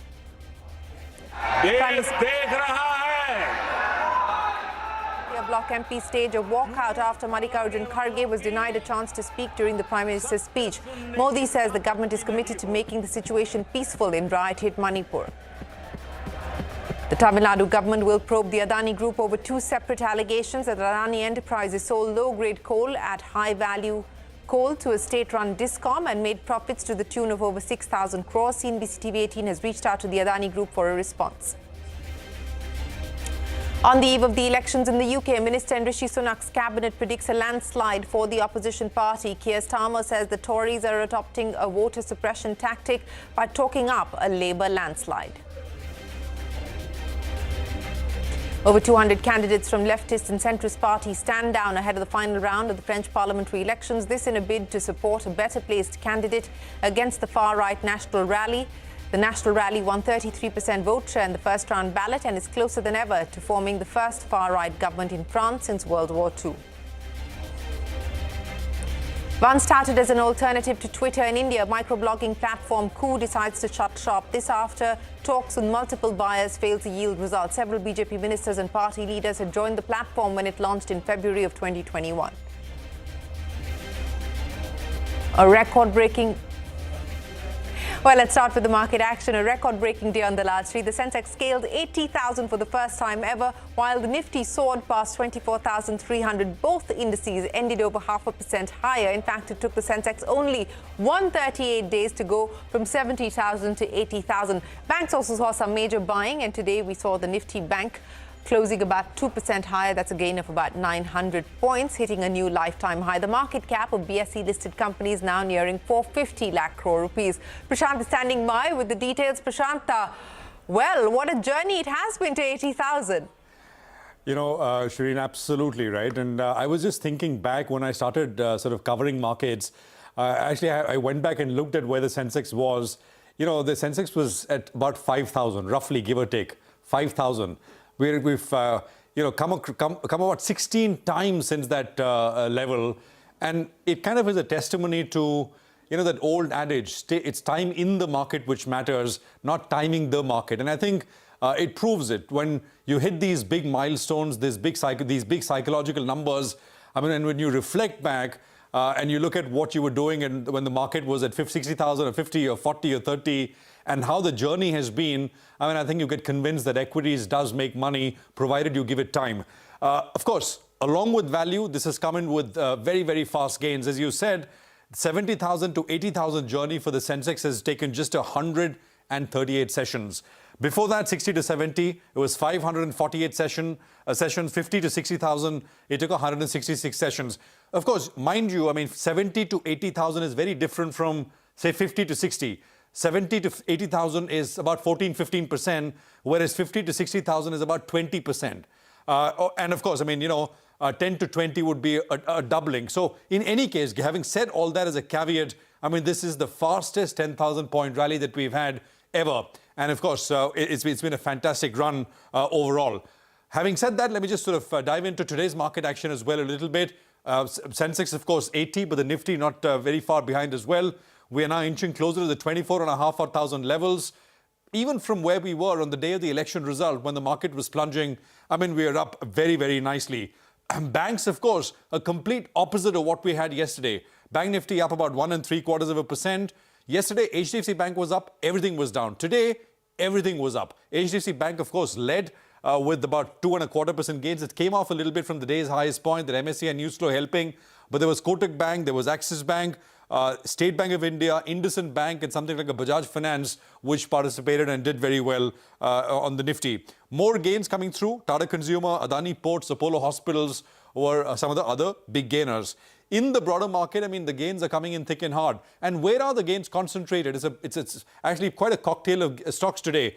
If you want to look at pockets, it's metals, it's government companies, which is CPSEs, and it's small caps. So I'll give you a flavor of all these three sort of sectors. Mazgaon, a lot of PSUs. Mazgaon Dock, big gains continuing. Cochin Shipyard, IREDA. IREDA management was with us on Monday articulating their growth trajectory. Since then, the stock is up 15%, and we're in the middle of the week. There were more government companies, Hoodco, Moil, and of course, then you look at some other names. Castrol was a big mover. 20% so far this week for Castrol. GM Breweries, there was D-Link, which did very well. Solar Industries, Zentech, and something like a Cello, which is a recent listing, a fairly recent listing, which participated in the upside. There were some losers as well, but these are just pullbacks as we've been seeing after very sharp run-ups, and not very many with large volumes which lost. Historic day, Sensex at 80,000, and the Nifty almost at about 24,500. All right, Prashant, many thanks for joining us. The fastest 10,000 point rally ever. That's the market for you today. Well, speaking of markets, crude oil prices inching higher with Brent crude nearing $87. The decline in U.S. crude inventories has been bigger than expectations. Summer travel is likely to pick up in the U.S., boosting demand. Hurricane Beryl, which ripped through the Caribbean, could also impact supply from the Gulf of Mexico. Now to our daily monsoon tracker. Rainfall deficit in India has dropped to 4.6% as 10 states have received excess rainfall. Andhra Pradesh and Tamil Nadu are among the 4 states which received surplus rainfall of over 50%. On the other hand, Jharkhand has seen a rainfall deficit of over 50%. The rainfall deficit in Bihar stands at 39%. So the uneven spread of the monsoon continues to remain a concern. The U.S. economy is back on the disinflationary path, says the Federal Reserve Chair Jerome Powell. Speaking at an event moderated by CNBC, Powell also added that the U.S. economy is on a strong path, but there are more risk-threatening growth than a year ago. Speaking at the same event, the ECB President Christine Lagarde said the decision to cut rates comes after a period of unprecedented rate hikes, adding that Europe has advanced on the disinflationary path and hopes the slow recovery will persevere. Take a look. I'm not going to be landing on any specific dates here today. Let me also say that we're well aware that if we go too soon, that we could undo the good work we've done in bringing down inflation, and if we go too late, we could unnecessarily undermine the recession, the recovery, and the expansion, and so we're aware that we have two-sided risks now, more so than we did a year ago. That's a big change. I'd say risks are coming much more into balance now.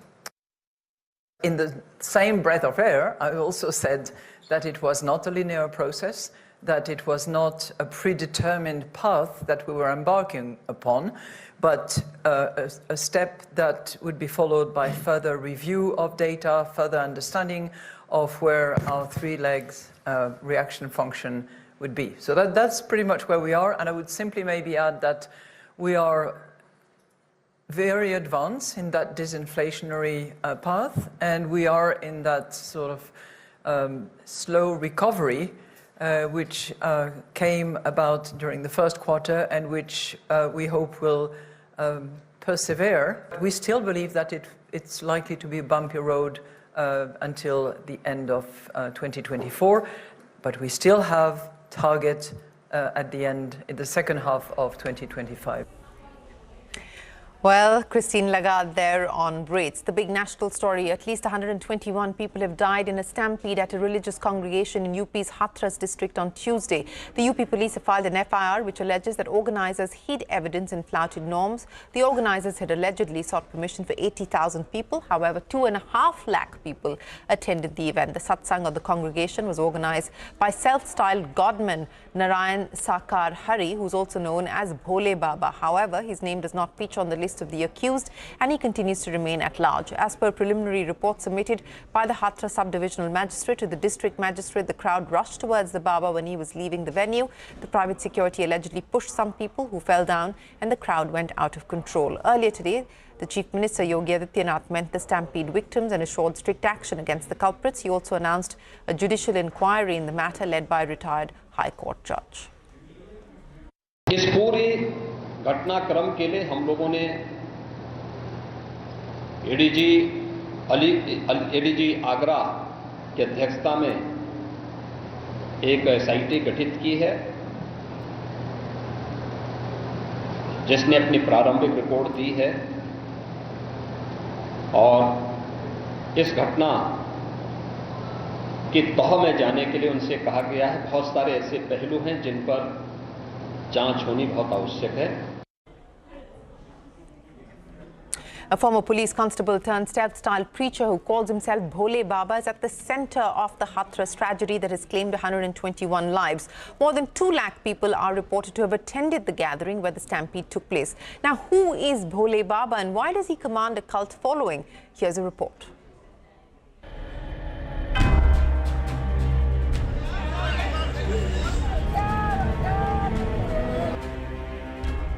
Narayan Vishwahari, also known as Bhole Baba, was a police constable in Uttar Pradesh several years ago.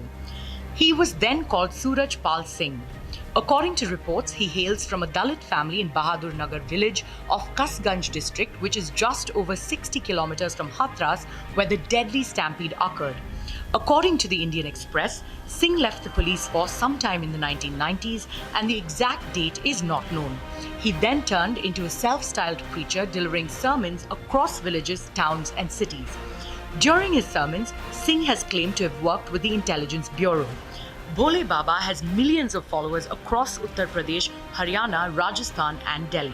According to reports, Bhole Baba was the second of 3 brothers from a well-off family.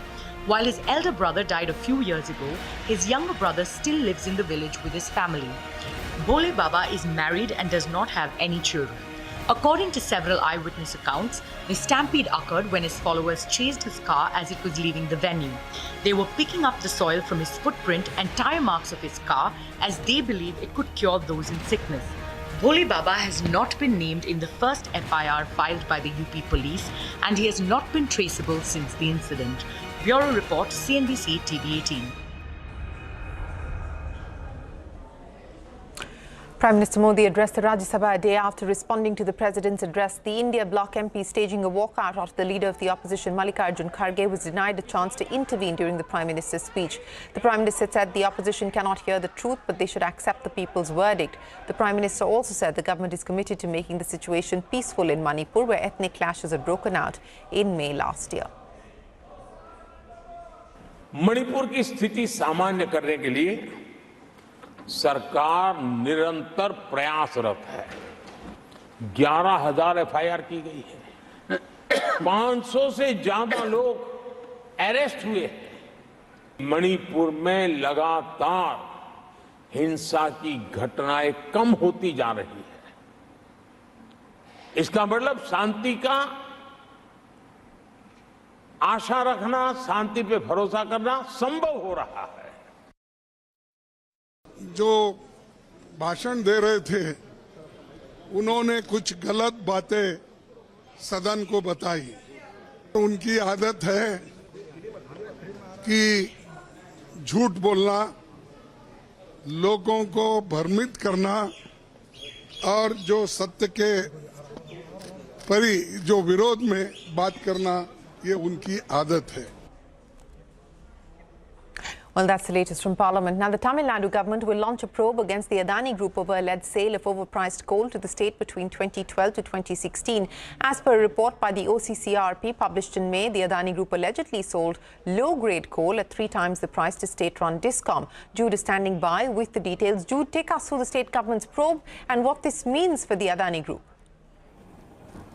Well, like you rightly mentioned, Shireen, the Tamil Nadu government will probe the alleged sale of overpriced coal by the Adani Group to the Tamil Nadu government between 2012 and 2016. The sale in question pertains an agreement between the Adani Group and the state-run Discom distribution company Tangedco.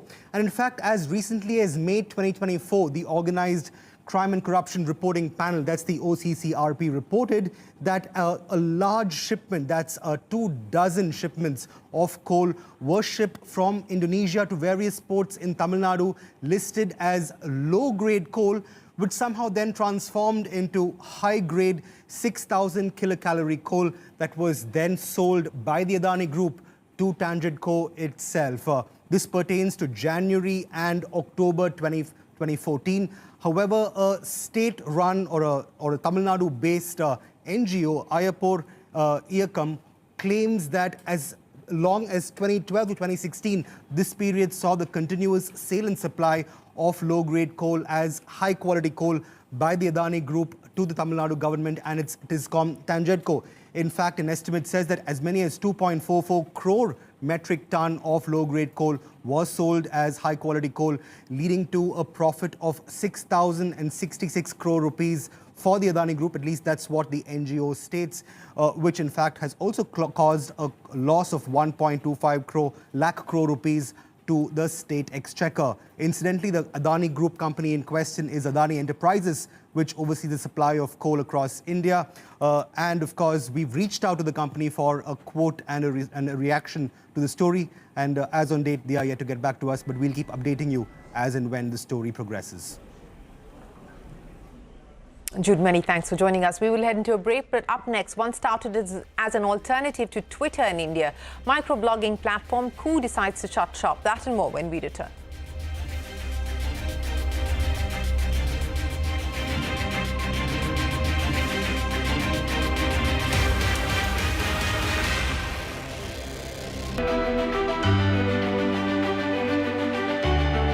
The Indian markets have not just grown, they've broken several records in the last 25 years. India's contribution to incremental global GDP was as low as 0.2% 25 years ago.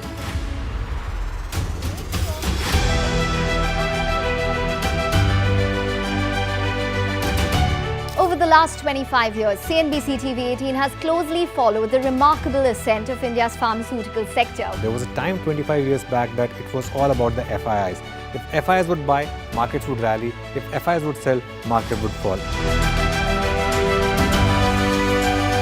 Earlier, we were net importers of steel. From IT services to SaaS, from consumer electronics to space tech, from mere programming to AI ML. Cars, two-wheelers, three-wheelers, commercial vehicles have significantly become much more expensive than they were 2 decades ago.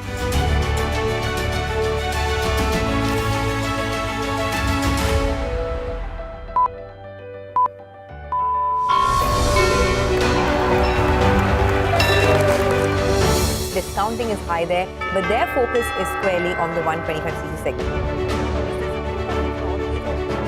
Now it is contributing 16% of incremental global GDP. Now we are looking at exporting the steel that's made here in India. Welcome to the first ever India Business Leader Awards.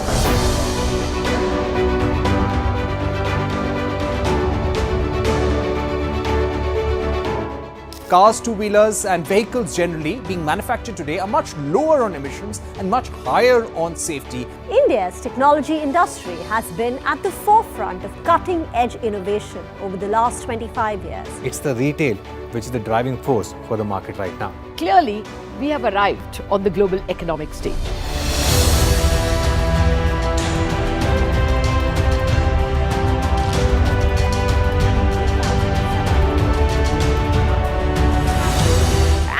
Great way to celebrate our own 25th year with new milestones being achieved on the Lal Street. 21 years of the Nifty from 1,000 to 10,000 today. Sensex and Nifty hit a record high. The Nifty rallying to a record high. We invite you to join us.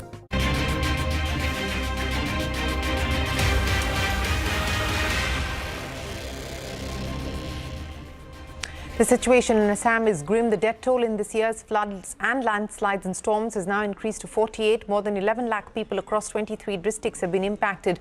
My colleague Preeti Priyadarshini gets us a ground report. We are talking about Assam flood 2024, the most devastating floods, as we can say. It has affected, until now, it has affected over 11 lakh people. And let me tell you, 38 people have lost their lives in this year's flood. Currently, we are in Jokhala Bandha, and you can see I'm trying to show you the visuals here, where we are on a boat on a rescue mission by the teams, the rescue teams, where they are going to rescue those people who are still stranded in those places. I would like to show you, my camera person will show you how the entire village, the entire town, we can say, even the marketplaces have gone underwater. It is completely under the river water now, and this is the river Kolong. And as they say, this has been the last time this place saw floods was in 2017, and it was one of the most devastating floods they had seen. And again, the same picture again here in 2024 is being seen.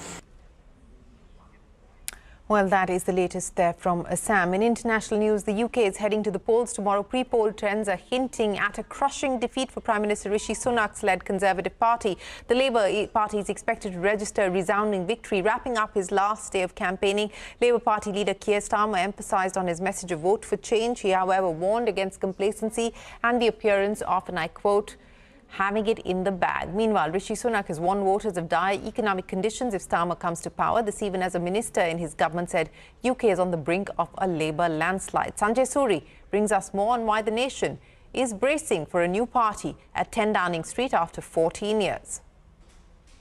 It's election time in Britain, and Labour leader Sir Keir Starmer is looking all set to deliver a punch that could knock the Conservatives out of government. Parliament and Downing Street appear to be waiting for Starmer now as Prime Minister. Labour have won a number of by-elections, several of them in what were thought to be Conservative strongholds. Quite apart from personalities and politics, what Labour has going for it is that the Conservatives have been in power just too long. 14 years now. It is really important in this election that every single person has the ability to vote, and I hope vote for change. I actually can hardly believe that 48 hours before an election, the Conservative Party has got nothing possible positive to say as they go into this. I've been arguing throughout this campaign, you'll have heard me many times saying they haven't changed, they're just the same, nothing's going to change, and they're proving it. Rishi Sunak has been making all the right moves expected of a politician in an election, and he has made some seriously wrong moves. He skipped the heart of D-Day celebrations in France. He left early to do an interview. Whatever Sunak does or not, the Conservatives are 20 points behind, and that seems not to change. Returning to Parliament as Prime Minister is not impossible, but it won't be easy, and of course, Rishi Sunak knows that. If the polls are right, then too many people have already made up their minds against the Conservatives. Rishi Sunak has been fairly effective nationally and internationally, but it is beginning to look like the end of the political high road for him. Well, UK polls. It's not just the UK that's holding snap elections. The second round of France's parliamentary elections will be held over the weekend. The first round of polls produced a thumping victory for the far-right National Rally Party, following which more than 200 candidates from the left and the centred parties have withdrawn from the race in a bid to stop the far-right from forming the government. More international news. An Israeli airstrike has killed 12 Palestinians in a designated safe zone. This even after Israel ordered people to evacuate eastern Khan Yunis yesterday. The United Nations estimated that over 250,000 people have been severely impacted by Israel's evacuation order, taking the total number of displaced refugees to 1.9 million. Meanwhile, forces have also struck a refugee camp in West Bank, killing 4 people, including a woman and a child. At least 6 people have died after a deadly hurricane tore through the Caribbean islands. Search and rescue operations are ongoing in the area. Officials have said that the situation is grim and that 20,000 people have been impacted so far. They've also confirmed that about 98% of the buildings on the island and home to 6,000 people have been damaged or destroyed. The Indian cricket team has left Barbados after the World Cup victory. They were delayed because of the hurricane. The team will land in Delhi tomorrow morning, where Prime Minister Modi is scheduled to host a breakfast. The team will then leave for Mumbai, where there will be a parade with the World Cup to the Wankhede Stadium. Social media startup and Tiger Global-backed Crude will shut down after deal talks with Daily Hunt fell through. In a LinkedIn post, Crude founder Mayank Bhitwadkar said partnership talks did not fructify and they will be discontinuing their services to the public. When founded, the social media app was touted as India's alternative to X. Rachna Dhanrajani joins us now with the details. Rachna, what exactly has happened that's led to the closure of Crude? Right, there are a couple of reasons actually. But the yellow bird says its final goodbye. That's what the Crude co-founder Mayank Bhitwadkar signed off his post with, that announced the discontinuation of the social media platform. Crude, that was once started to be India's answer to Twitter, had been struggling for a while now. The company had been in talks with multiple parties at different times for a deal. The latest one being with news aggregator Daily Hunt. The deal talk went on for about 4 months until it all failed, leading to Crude shutting shop. Now, Crude was started in 2019 by co-founders Aprameya Radhakrishnan and Mayank Bhitwadkar, and they launched the platform in March 2020. But it was in 2021 when Crude emerged as a popular name at a time when Twitter was censoring posts about the farmers' protests. And so came a wave of migration from politicians, PSUs towards Crude. According to co-founders of Crude, the social media platform was at its peak in 2022 and saw about 2.1 million daily users and 10 million monthly users. To put this in perspective, Elon Musk-led X has about 245 million daily users, and Instagram's Threads, which is also a very, very new platform, much similar to Twitter, has about 33 million daily users. And yet they believe that they could take on Twitter in 2022. Now, primary reason for Crude's discontinuation that has been cited by co-founders is the prolonged funding winter. The startup had a valuation of $274 million and it had raised about $66 million in 7 rounds across their 4 years tenure. And the cap table had some marquee names like Tiger Global, Accel Partners, 314 Capital, and even Kalari Capital. All right, Rachna, many thanks for joining us. Well, that's a wrap on this edition of Business 360. The news will continue here on CNBC TV18. Do stay tuned. There's a lot more coming up. We're back with you in a moment after this break.